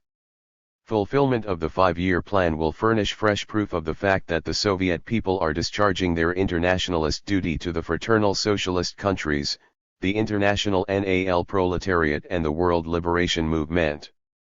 The forthcoming 5-year period will be marked by 2 notable events. Next year the Soviet people, all working people, will celebrate the 50th anniversary of the Great October Socialist Revolution, and in the last year of the 5-year period, the birth centenary of the great Lenin. The socialist revolution in our country, which triumphed under the banner of Leninism, ushered in a new era in the history of mankind which will lead to the victory of communism. The enthusiastic labor and the creative genius of the Soviet people are confidently blazing the trail into the radiant communist future. The new 5-year period will be an important step forward on this road. 413. Resolution of the 23rd Congress of the Communist Party of the Soviet Union on partial changes in the CPSU rules. The 23rd Congress of the Communist Party of the Soviet Union resolves to introduce the following changes in the CPSU rules. 1. In order to further improve the qualitative composition of the new membership of the CPSU and to raise the responsibility of party organizations for the admission into the party of new members, to establish that a. Young people, up to the age of 23 inclusive, join the party only through the Leninist Young Communist League. Members of the LYCL joining the CPSU submit a recommendation of a district committee or a city committee of the LYCL which is equivalent to the recommendation of one party member. b. Those recommending to the party must have a party standing of not less than 5 years. c. A decision of the primary party organization on admission to the party is regarded adopted if not less than 2/3 of the party members attending the meeting have voted for it. 2. Proceeding from the tasks of further strengthening party discipline and raising the 414. Responsibility of communists for the fulfillment of the duties prescribed by the rules. a. To add to the introductory section of the rules a clause to the effect that the party purges itself of individuals who violate the CPSU program, the rules, or by their behavior compromise the lofty title of communist. b. to establish that a decision of a primary party organization on the expulsion of a communist from the party takes effect after endorsement by a district committee or by a city committee of the party, c. to abolish the transfer of a party member to the status of candidate member as a party penalty. 3. Bearing in mind the proposals of many party bodies and communists, and taking into account the fact that during elections the composition of party committees is regularly renewed with due regard for concrete local conditions and business-like and political qualities of members, and that the regulations on these questions did not justify themselves in practice, to regard as inexpedient the further retention in the rules of the CPSU the principles which determine the norms of renewing and changeability of the composition of party bodies and secretaries of party organizations. In this connection, paragraph 25 should be deleted from the rules. An addition should be made to paragraph 24 that during elections of all party bodies, from the primary organizations to the Central Committee of the CPSU, the principle be observed of the systematic renewal of their composition and continuity of leadership. 415.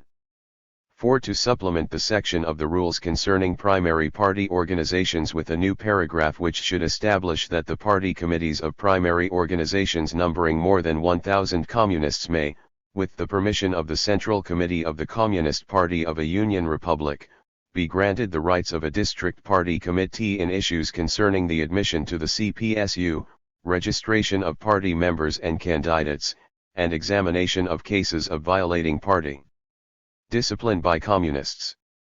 Inside these organizations, if necessary, party committees may be organized in shops, while the party organizations of production sections may be granted the rights of a primary party organization.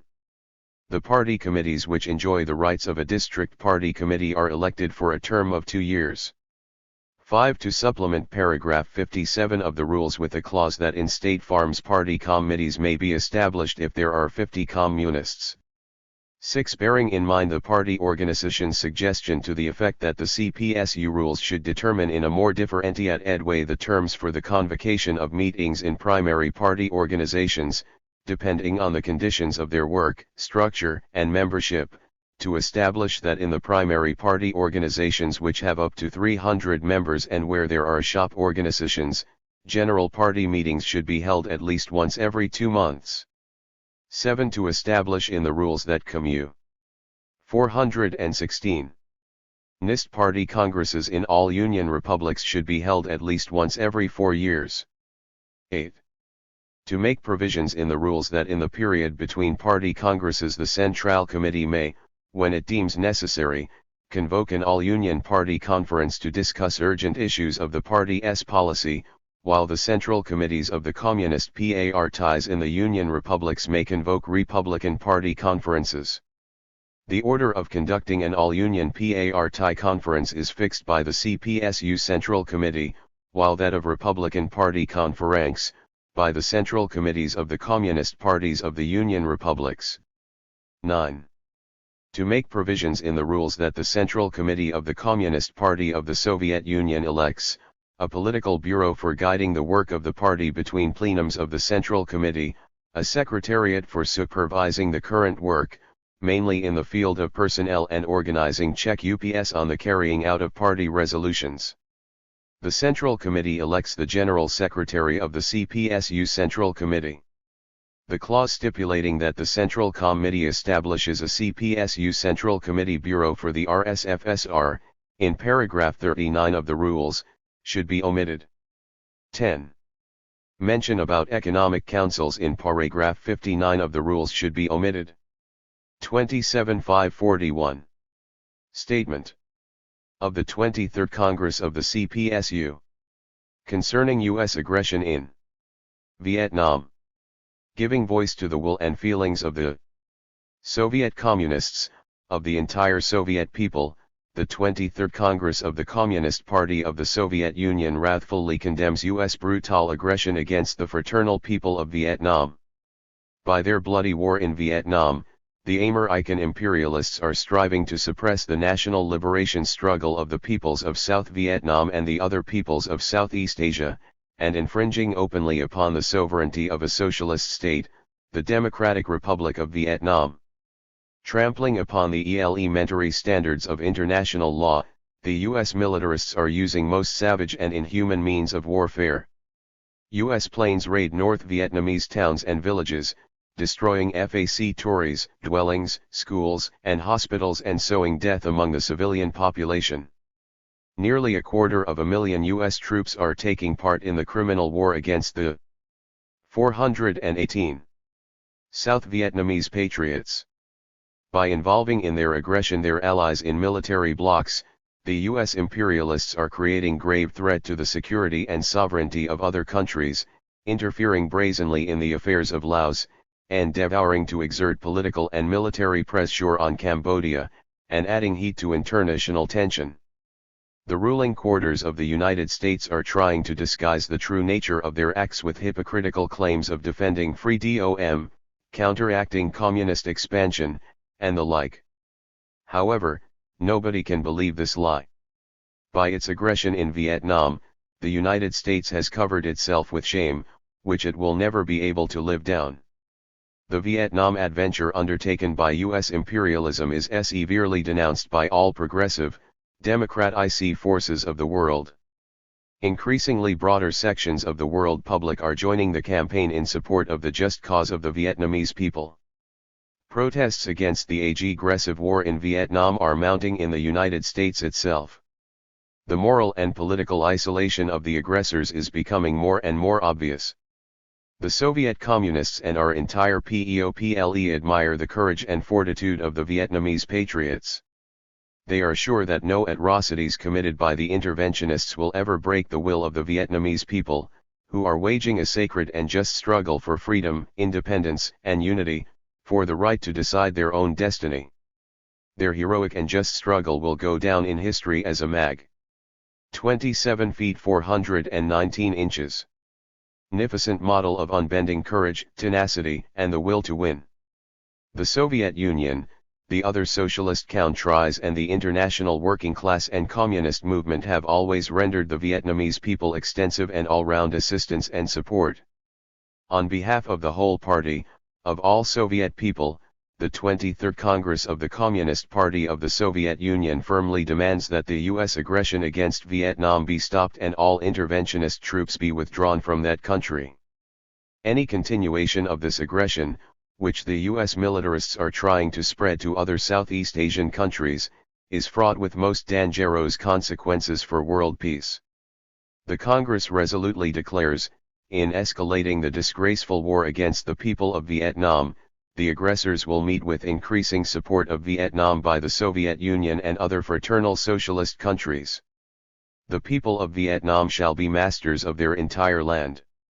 Nobody will ever succeed in extinguishing the torch of socialism held high by the Democratic Republic of Vietnam. The 23rd Congress of the Communist Party of the Soviet Union considers that the Vietnam SA question can be solved only on the basis of the recognition of the just demands of the government of the Democratic Republic of Vietnam and the National Liberation Front of South Vietnam. The United States must forthwith cease bombing the Democratic Republic of Vietnam and other aggressive acts against the DRV. 420. The armed forces of the United States and its allies must be withdrawn from the territory of South Vietnam. The National Liberation Front of South Vietnam must be recognized as the sole lawful representative of the South Vietnamese population. The U.S. government must cease any and all interference in the internal affairs of Vietnam and undeviatingly observe the 1954 Geneva Agreements. The 23rd Congress of the Communist Party of the Soviet Union solemnly declared its fraternal solidarity with the heroic Vietnamese PEOPLE, the Working People's Party of Vietnam and the National Liberation Front of South Vietnam, and calls on all communist and workers' parties to work still more persistently for united actions in the struggle against U.S. aggression in Vietnam and in rendering effective aid and support to the fighting Vietnamese people. The Soviet people also express their solidarity with the peoples of Laos and Cambodia, and demand that the United States strictly observe the Geneva Agreements of 1954 and 1962. It has never been more important for the socialist countries and all communist parties to display their sense of internationalist residential responsibility to the full extent and to join together in united actions, rallying all progressive, democratic, and peace-loving forces in order to frustrate the imperialist aggression. May all the communists of the world, all champions of progress and democracy, all Han. 421. Est men and women who cherish peace, justice, freedom, and independence of the peoples, raise their voice in protest and act still more vigorously against the aggressive actions of the U.S. imperialists in Vietnam. May the movement of protest against U.S. aggression, in support of the struggle of the Vietnamese people for independence, freedom, and the salvation of their country, spread still more in all parts of the world. The forces of peace and progress, once united in a single front, can and must thwart U.S. aggression in Vietnam. Hands off Vietnam. The just cause of the Vietnamese people is sure to triumph. Communiqué on the CPSU. Central Committee Plenary Meeting. A plenary meeting of the Central Committee of the CPSU, elected by the 23rd Congress of the Communist Party of the Soviet Union, was held on April 8, 1966. The plenary meeting elected the Political Bureau of the Central Committee of the CPSU, composed as follows: full members of the Political Bureau Comrades L.I. BREZHNEV, G. I. Voronov, A. P. Kyrylenko, A. N. Kosygin, K. T. Mazurov, A. Y. Pels, N. V. Pajorny, D. S. Polyansky, M. A. Sislov, A. N. Chalepin, P. E. Shellist. Alternate members of the Political Bureau Comrades V. V. Grishin, P. N. Demishev, D. A. Konauyev, P. M. Masharov, V. P. Mzavanads, S. R. Rashidov, D. F. Ustinov and V. V. Sherbitsky. The plenary meeting elected Comrade L.I. Brezhnev General Secretary of the CPSU Central Committee, Comrades Y. V. Andropov, P. N. Demishev, I. V. Kopitanov, A. P. K. 423. Rylenko, F. D. Kulakov, B. N. Ponomarev, A. P. Rudakov, M. A. Sislov, D. F. Ustinov and A. N. Chalepin were elected secretaries of the CPSU Central Committee. The plenary meeting elected Comrade A. Y. Pels chairman of the Party Control Committee of the CPSU Central Committee. Leonid Brezhnev's speech at the closing of the 23rd CPSU Congress. Comrades, the 23rd Congress of the Communist Party of the Soviet Union is concluding its work. Undoubtedly, it will take a worthy place in the history of our party and our country. I think that I will express the general opinion of the delegates and the participants if I say that we all are satisfied with the course and results of its work. The Congress discussed in a business-like manner all the aspects of the report of the CPSU Central Committee and the directives on the new 5-year plan. We have collectively worked out the party's political line for the next few years. In the center of our attention were most important questions of policy, economy, ideology, and the party's organizational activity raised by life itself, by the experience of communist construction. The Congress has determined the main directions of our domestic policy and economic activity in the next 5-year period. The essence of this policy is to ensure the achievement of new targets in the building of communism in 425. Our country, to achieve a sharp increase of the efficiency of the entire social production, the steady growth of the material welfare of the working people and the further strengthening of our country's defense potential. In this 5-year period we are to ensure a stable growth of agricultural production and a high pace of industrial development. All this will raise our planned economy to a new level. The other important result of the Congress is that it has determined the foreign policy line of our party and the state. The Congress has instructed the Central Committee and the Soviet government to continue pursuing a foreign policy aimed at creating the most favorable conditions for the building of communism, strengthening the socialist system and giving all-out support to the struggle of the peoples for national and social liberation, and for the consolidation of peace and prevention of a new world war, for the assertion of Leninist principles of peaceful coexistence of states with different social systems. And, finally, The third important result of the Congress is that it has adopted decisions aimed at further strengthening the party both in the organizational and ideological political respects. These decisions will contribute to the raising of the vanguard role of communists and their responsibility for the work entrusted them, to the further development of intra-party democracy, expansion and consolidation of the contacts of party organizations with the broadest popular masses. They will help the party to bring up its cadres better, to solve more su. 426. Successfully the complicated tasks of directing all the processes of communist construction. The basic provisions of the October, 1964, March and September, 1965, plenary meetings of the CPSU Central Committee have found reflection and further development in the decisions of the Congress. The delegates of the Congress unanimously approved the decisions of these plenums and confirmed their importance in asserting the correct, genuinely realistic, business-like style of work in all the life of the party. We can state with satisfaction that this style of work also reigned at the Congress itself. Our Congress was marked by a business-like and principled approach, by a striving to assess soberly both the successes and the shortcomings. It was held in an atmosphere of a thoughtful and creative approach to the solution of the complex questions of the life of the party and the country. The 23rd Congress has again demonstrated the party's monolithic unity on all questions of domestic and foreign policy. This expressed itself not only in the unanimity of the nearly 5,000 delegates but also in the fact that throughout the whole work of the Congress we constantly felt the profound interestedness, full support, and active participation in our work of the entire party and the entire Soviet people. This is proved by the tremendous amount of mail addressed to the Congress, the stream of greetings and good wishes sent to it, by the lively discussions of Congress materials at plants, construction projects, collective and state farms, in educational establishments and 427 offices. This is also proved by the general upsurge of labor enthusiasm in the country. The Congress has received many thousands of reports on labor victories from workers, collective farmers and representatives of the intelligentsia. An unusual report sounded these days at the Congress as a herald of our future victories. It came from the universe. The first Sputnik of the moon transmitted to the earth the melody of the revolutionary party anthem of all communists, the Internationale. Comrade delegates, allow me to thank warmly on your behalf all the collectives who have sent greetings to the Congress, who have gladdened the party with labor victories that are a worthy beginning of the new 5-year plan. Allow me to wish them new big success ses.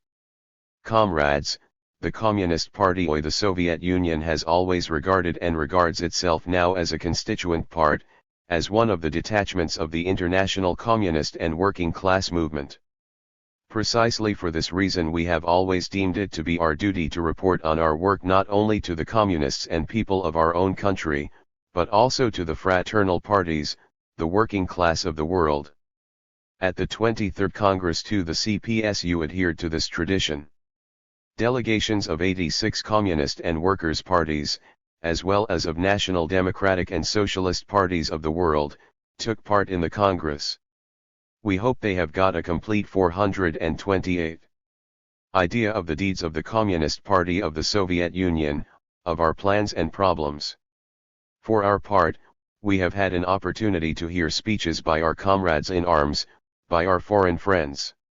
Listening to these speeches, we have felt particularly keenly how the successes of world socialism, of the revolutionary and liberation movement are growing and multiplying.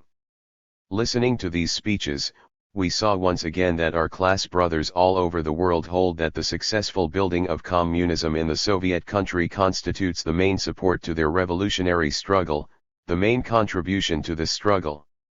All our party is deeply grateful to you, dear comrades, for this assessment. It encourages the Soviet communists and all the Soviet people to new accomplishments. We also highly appreciate the fact that the fraternal parties, whose delegations took part in the work of the Congress, unanimously approve the principled Marxist-Leninist line of the CPSU in the world communist movement. Our party's efforts aimed at strengthening the unity of communist ranks met full understanding and support of the representatives of fraternal parties who have spoken from this rostrum. The united will of the communists to achieve a cohesion of the international communist movement, of all the revolutionary forces of the world in the face of the class enemy sounded convincingly in their speeches. This strengthens confidence that the cause of unity will win. On its part, our party reiterates its unswerving determination to conduct further. 429. The struggle for the unity of communist ranks on the principled basis of Marxism-Leninism. The militant revolutionary solidarity with the heroic Vietnamese people fighting against American imperialism, that sounded with such force at our Congress, has left an indelible impression on us all. Comrade delegates, allow me on your behalf to thank warmly the foreign delegations for the big contribution they have made to the work of the Congress. The presence of our good friends gave us a new opportunity to feel the strength of revolutionary proletarian solidarity. It showed again that the bonds of brotherhood, trust and friendship linking the communists and revolutionaries of all countries are inviolable and unbreakable. Allow me also to express our sincere gratitude to the numerous organizations, enterprises, institutions, and individuals in various countries of the world who have sent their greetings and sincere wishes to the 23rd Congress of our party. We convey our militant, comradely greeting and wishes of success to all communists, to all fighters for the triumph of the great cause of socialism and communism. Comrade delegates, the Central Committee you have elected has asked me to thank you for your trust.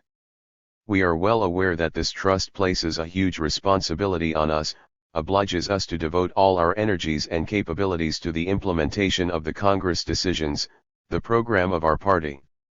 There is big and far from easy work ahead of us. Great efforts, Bolshevik persistence and 430.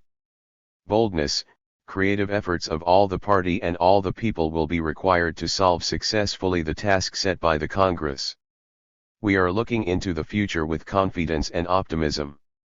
It is well-founded optimism. It is based on a realistic evaluation of our huge potentialities, on the inexhaustible strength of our party, of all the people. We have created highly developed productive forces, the correct use of which will ensure accelerated advance to communism already in the coming few years. We have a mighty party, which has accumulated a wealth of experience in guiding the society during the half-century-long history of Soviet power, during the years of socialist and communist construction. We have fostered excellent personnel in all branches of production, science, and culture. The Soviet working class, collective farm peasantry, and people's intelligentsia heartily support the policy of the party, regarding its plans as their own vital cause. We have many reliable and true friends abroad.